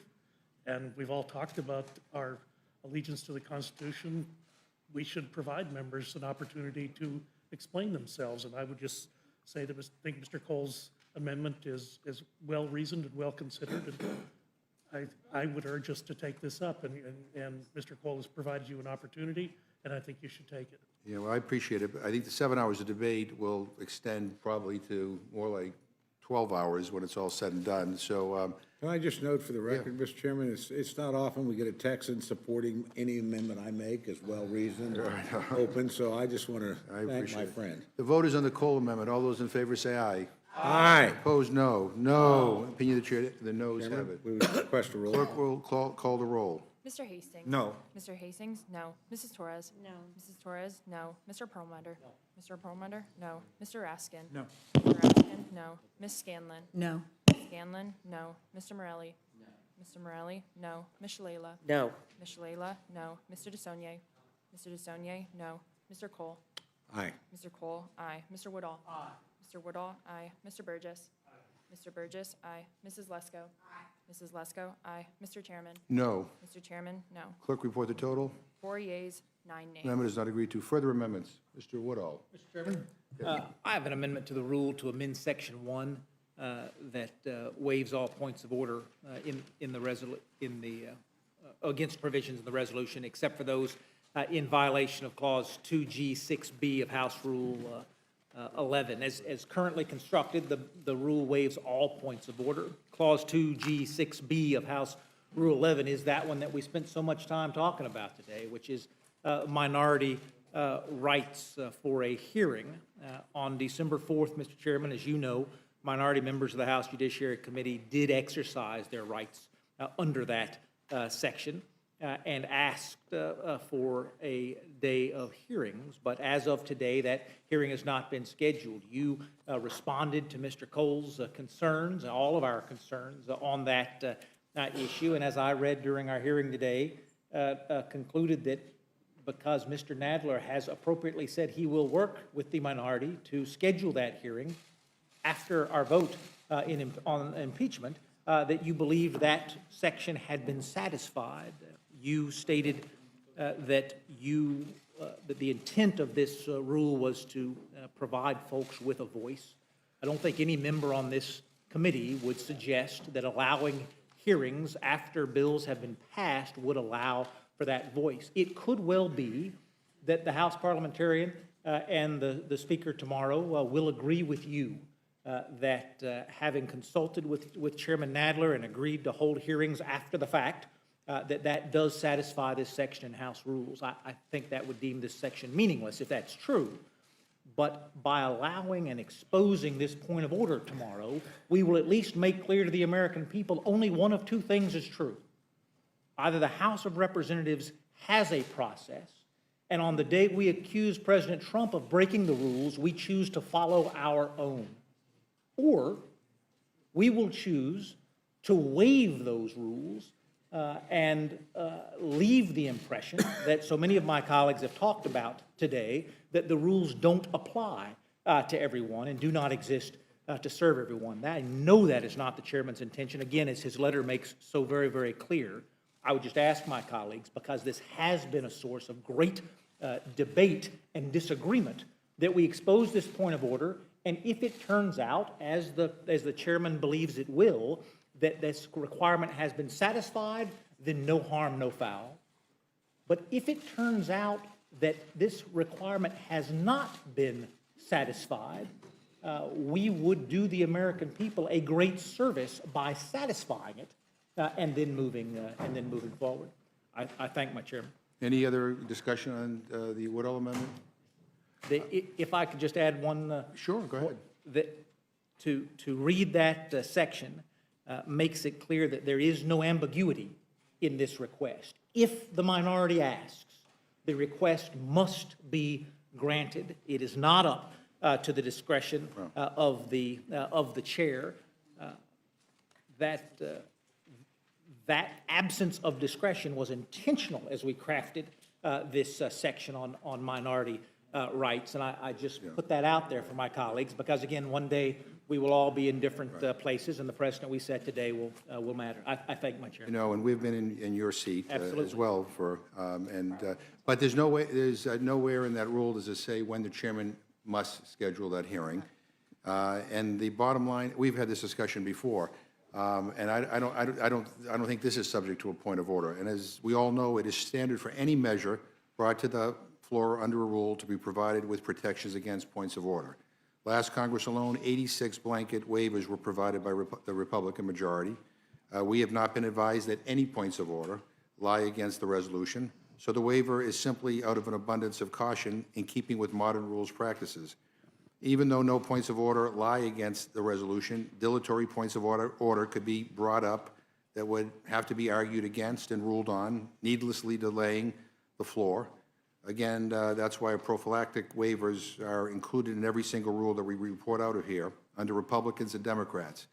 So I just disagree with you on how you interpret the Minority Day rule. I responded to you as to my opinions, but look, we need to make sure this resolution moves forward. With that, Mr. Chair. the gentlelady from Arizona. Thank you, Mr. Chair. I would like to speak in favor of Mr. Woodall's amendment. I think the American public would think it's really ridiculous to grant a minority hearing date after we vote on the articles of impeachment. I mean, any person with any common sense knows that that is really, in my opinion, outrageous. And so, if you go forward with this, as I assume you are, I think we're going to make hay out of it for sure. You can make hay out of whatever you want. As I said before, the whole point of this resolution was to ensure that the minority had a right to a witness during committee procedures. That has been granted in the Judiciary Committee. And this is to protect against chairmen or chairwomen who basically allow no minority witnesses. So I am perfectly comfortable with my response. But I will also say that we received a letter from 70 members of the party, including 2 members of the Rules Committee, saying that they're going to use every dilatory tactic within their means to try to delay and derail this process. I do not want this to turn into a circus. This is a serious matter, and it will be considered in an orderly and respectful way. And I think that's, so we'll just disagree on this. Yeah, Mr. Woodall. Thank you, Mr. Chairman. If I could just be heard on one further point, I may have not explained my motion articulately. I agree with you.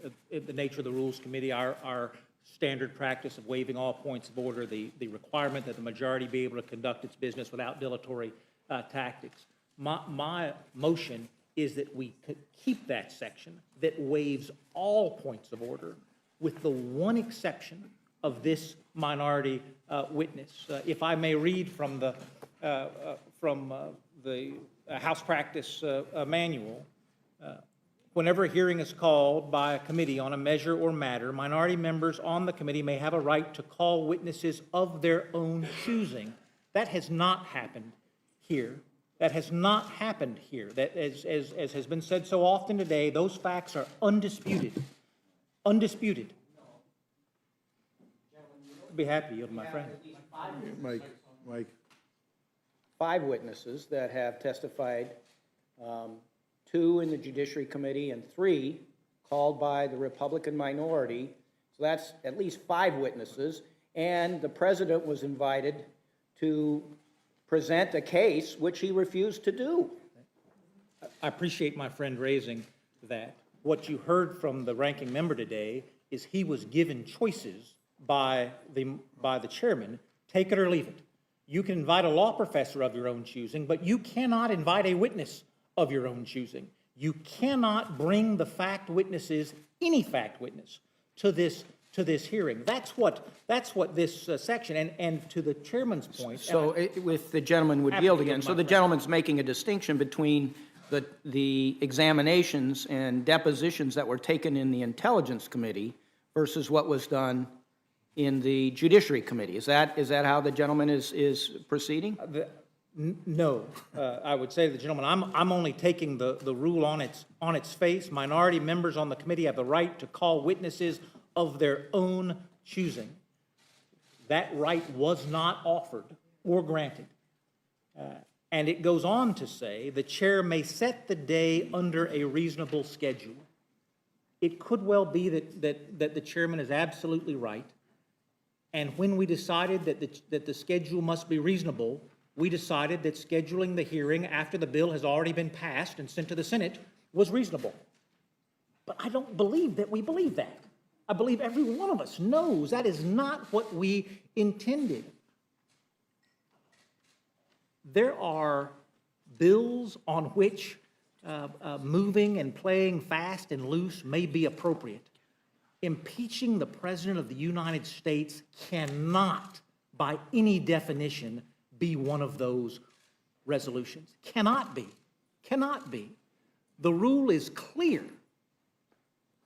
The Rules Committee has the right to waive the rule. To suggest that the rule has been satisfied, as the chairman's letter does, I think creates a very dangerous precedent that future chairmen are going to be much more liberal with and much less enthusiastic about protecting minority rights than the chairman would be. The chair may set the day under a reasonable schedule. Is the day after we've passed the bill reasonable? And that's best case scenario as we sit here today. The chairman's been very indulgent. No, and I would just simply say, I think you are misinterpreting what the rule actually states. And we do not agree, and what we're doing here is standard operating procedure, and we are going to follow that.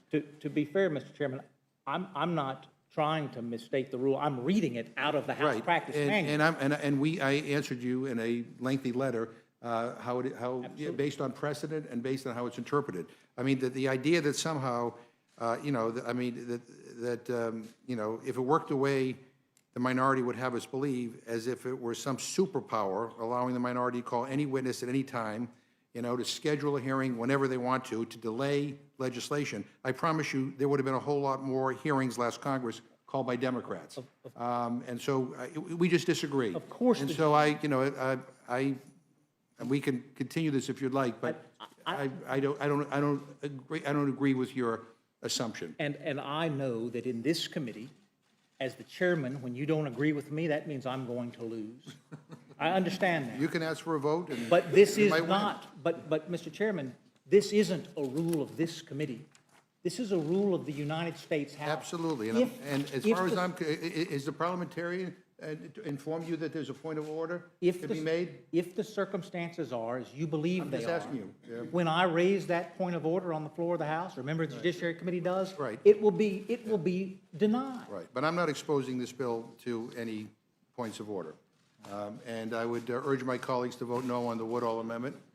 All those in favor of the Woodall Amendment say aye. Aye. Opposed, no. No. Being the chair, the noes have it. I'm reluctant to put my friends on the record on this issue, but I will. Okay, clerk will call the roll. Mr. Hastings. I'm not reluctant to vote no. Mr. Hastings, no. Mrs. Torres. Not reluctant to vote no? Mrs. Torres, no. Mr. Perlmutter. No. Mr. Perlmutter, no. Mr. Raskin. No. Mr. Raskin, no. Ms. Scanlon. Ms. Scanlon, no. Mr. Morelli. Mr. Morelli, no. Ms. Shalala. Ms. Shalala, no. Mr. DeSaulnier. Mr. DeSaulnier, no. Mr. Cole. I'm proud of my friend overcame his scruples and put everybody on the record. Aye. Mr. Cole, aye. Mr. Woodall. Aye. Mr. Woodall, aye. Mr. Burgess. Mr. Burgess, aye. Mrs. Lesko. Mrs. Lesko, aye. Mr. Chairman. No. Mr. Chairman, no. Clerk, report the total. 4 yeas, 9 nays. Amendment is not agreed to. Any further amendments? Before we vote on the final motion, I'd like to yield to the gentleman from Oklahoma for any concluding remarks he'd like to make. Well, thank you, Mr. Chairman. I want to agree with my friend, Mr. DeSaulnier. This is a sad day. I don't think anybody in this panel, Democrat or Republican, came here with the expectation they'd be voting on impeachment for the president, and I think they all regret that. I think we all regret that. But I want to tell you first, Mr. Chairman, I'm very proud of this committee. I'm very proud that the discussion have been civil and professional. I think the points have been fair by all sides, and I think that's to the credit of this committee. And Mr. Chairman, I'm very proud of you. I think you've presided over this process, which is a difficult one. It's one where we clearly disagree. There was not much opportunity for agreement to arrive, but you've given everybody an opportunity to have their say. You've allowed every question to be asked, every point to be made. You've made your decisions. That's your prerogative as the chairman, and we respect that prerogative. But I think you've done so in a very fair and open and transparent manner, and for that I'm personally very, very grateful. I do think, as a Congress, we're on an awfully dangerous and awfully divisive course. And I've thought about this quite a bit. I know all of us have. And I've been around this business for a long time, and I've watched the last impeachment process. I was not a member of Congress, but I was pretty closely associated with Congress at the time. And I thought probably where we went wrong in that process is that I don't think most of the Republican members in the 90s ever really regarded President Clinton as a legitimately elected president. I would caution my friends, I think you're making precisely the same mistake now. There's no question, we can quibble about votes, but many, many members of Congress on your side have been trying to impeach the president from the very first day. No question about that. There were testimony about that. And we're going to impeach a president in this case, if we go ahead and we have the vote tomorrow, for something that didn't happen. The dispute has been about aid to the Ukraine.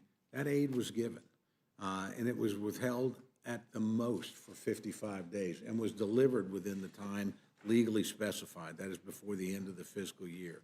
There were no investigations undertaken by the Ukraine in exchange for that aid or in exchange for time at the White House or visit with the president. And both the principals involved in the critical conversation, President Trump and President Zelensky, all said everything was fine. No pressure was intended, none was felt. This process that we're engaged in, Mr. Chairman, is going to fail. I mean, we'll have a vote tomorrow. It may well succeed. You occupy the majority here. I respect that. But we're here because I think the Speaker did not follow the very conditions she laid down at the beginning. She said, we will not go down the road of impeachment unless it's bipartisan. This is not bipartisan. We will not go down this road unless there's a consensus in the country. There is no consensus in the country. And we are precisely, or a little bit less than that now, 11 months from an election where the American people can and will make this decision. But I want to conclude, Mr. Chairman, on a little bit more optimistic note. A lot of people would say that means Congress is broken. And we've focused, and I think the public will focus mostly on this measure today. But we ought to reflect a little bit about what's happened this week and what's happened in this committee that we saw last night. We had a major bipartisan agreement on funding the government for the balance of the year. It was a give and take process. By the way, the president was pretty integral in that process as well. So he's participated. We can't pass much. If he's not willing to sign it, he's not willing to negotiate. He certainly did. We're going to have major tax changes. 3 major items that fund the ACA were eliminated today. I'm very, very pleased with that. The president was involved in that. We're going to have a tax extenders package that we all stayed here a little bit late last night, later than any of us wanted. But that's because the principals on all sides were actually negotiating. So that tells me that things are going in a workable fashion. And we're going to have a USMCA vote on Thursday that, again, this committee was involved in, and I think will be bipartisan. So while I'm very disappointed about what's happening, I don't think it's good for the country. I think my friend Mr. Collins made some very, very good points about lowering the bar for impeachment and setting us up to engage in this again. I am pleased to say that in a number of areas we've been awfully functional, and I think in a very bipartisan manner. And, Mr. Chairman, that's in part because the manner in which you've operated this process, a very divisive process, but one, again, in which I think you've been open and fair and transparent. We haven't agreed with all your decisions. You had the opportunity tonight to accept 2 fantastic amendments. But The reality is, you allowed those amendments to be offered. You treated them with respect and fairly. And so for that, I extend my sincere appreciation, and we look forward to seeing you on the floor tomorrow and appreciate the manner in which you discharge your duties here in this committee. Well, thank you, and I want to thank the gentleman from Oklahoma for his kind words, and I want to thank all the members of this committee, Democrats and Republicans, and all the staff that have put in long hours during this week, but who have sat here all day and conducting themselves in a very serious and thoughtful manner. I had a number of people say to me that they were surprised that despite the difficult topic before us, that what they observed play out on TV was relatively civil. And so I'm proud of this committee, too. And we have strong disagreements over the matter at hand. I think the president behaved in a way that is reprehensible, quite frankly. And yeah, he did, the aid did go to Ukraine, but only after he got caught withholding it. You know, while this committee was meeting this afternoon, the President of the United States sent the Speaker of the House a letter on this impeachment process. And Ms. Lesko earlier asked unanimous consent to put it in the record. I'm not sure how many of you read it, but it's 6 pages long, and it essentially amounts to one long Twitter rant. He calls impeachment an illegal coup, and he claims, quote, more due process was afforded to those accused in the Salem witch trials, end quote. I mean, are you kidding me? Innocent people were tortured and hung. Their corpses were thrown in shallow graves. An 80-year-old farmer named Giles Corey was literally placed between boards and crushed to death. I mean, for the president to say that he is being treated worse than the Salem witch trials is unhinged, just like so many of the missives on impeachment. Now, I know a little bit about the Salem witch trials because I'm from Massachusetts. And here's a little more history about Massachusetts. It was our forebears who were killed in the Boston Massacre and who fired the shot heard around the world at Lexington and Concord. It was our Commonwealth that stood up to a tyrannical king and insisted that rights come from the consent of the governed and not the whims of a monarch. In his letter, the president even writes, and I quote, "I have no doubt that the American people will hold you and the Democrats fully responsible in the 2020 election," end quote. The president just doesn't get it. This is not about his reelection.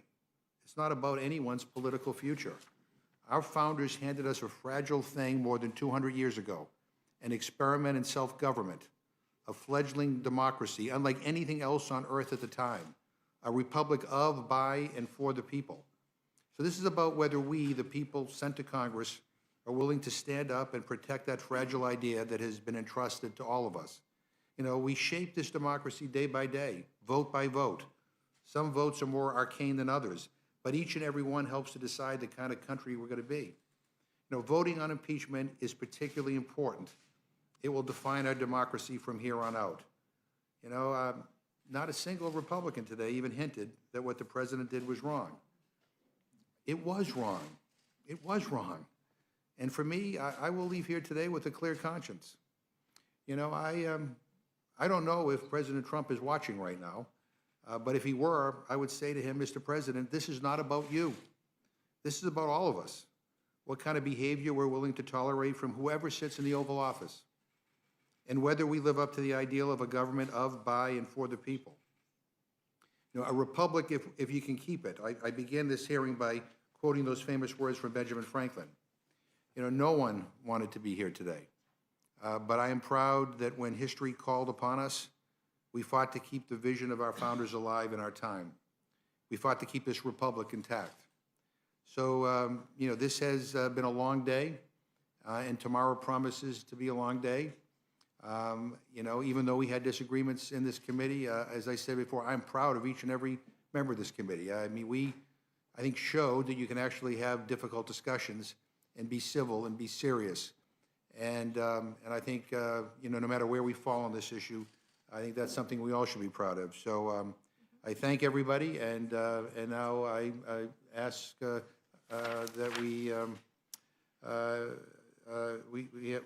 the question is now on the motion offered by the gentlewoman from Pennsylvania, Ms. Scanlon. All those in favor will say aye. Aye. All those opposed, no. No. In the opinion of the chair, the ayes have it, and the motion is agreed to. The yeas and nays have been requested. The clerk will call the roll. Mr. Hastings. Aye. Mr. Hastings, aye. Mrs. Torres. Aye. Mrs. Torres, aye. Mr. Perlmutter. Mr. Perlmutter, aye. Mr. Raskin. Aye. Mr. Raskin, aye. Ms. Scanlon. Aye. Ms. Scanlon, aye. Mr. Morelli. Aye. Mr. Morelli, aye. Ms. Shalala. Aye. Ms. Shalala, aye. Mr. DeSaulnier. Aye. Mr. DeSaulnier, aye. Mr. Cole. No. Mr. Cole, no. Mr. Woodall. No. Mr. Woodall, no. Mr. Burgess. No. Mr. Burgess, no. Mrs. Lesko. Mrs. Lesko, no. Mr. Chairman. Aye. Mr. Chairman, aye. The clerk report the totals. 9 yeas, 4 nays. The ayes have, and the motion is agreed to. Accordingly, I will manage this rule for the majority. Again, I thank everybody, and without, absolutely. Just for the record, Okay. Mr. Chairman, we talk about democracy and the federal system, we ought to remember the Iroquois Confederacy. There were people here even before our brave I agree- forebears I in agree. I Massachusetts agree with that understood something about I agree with democracy you. and federalism. I Thank agree you. with you. Thank you. Without objection, the committee is adjourned.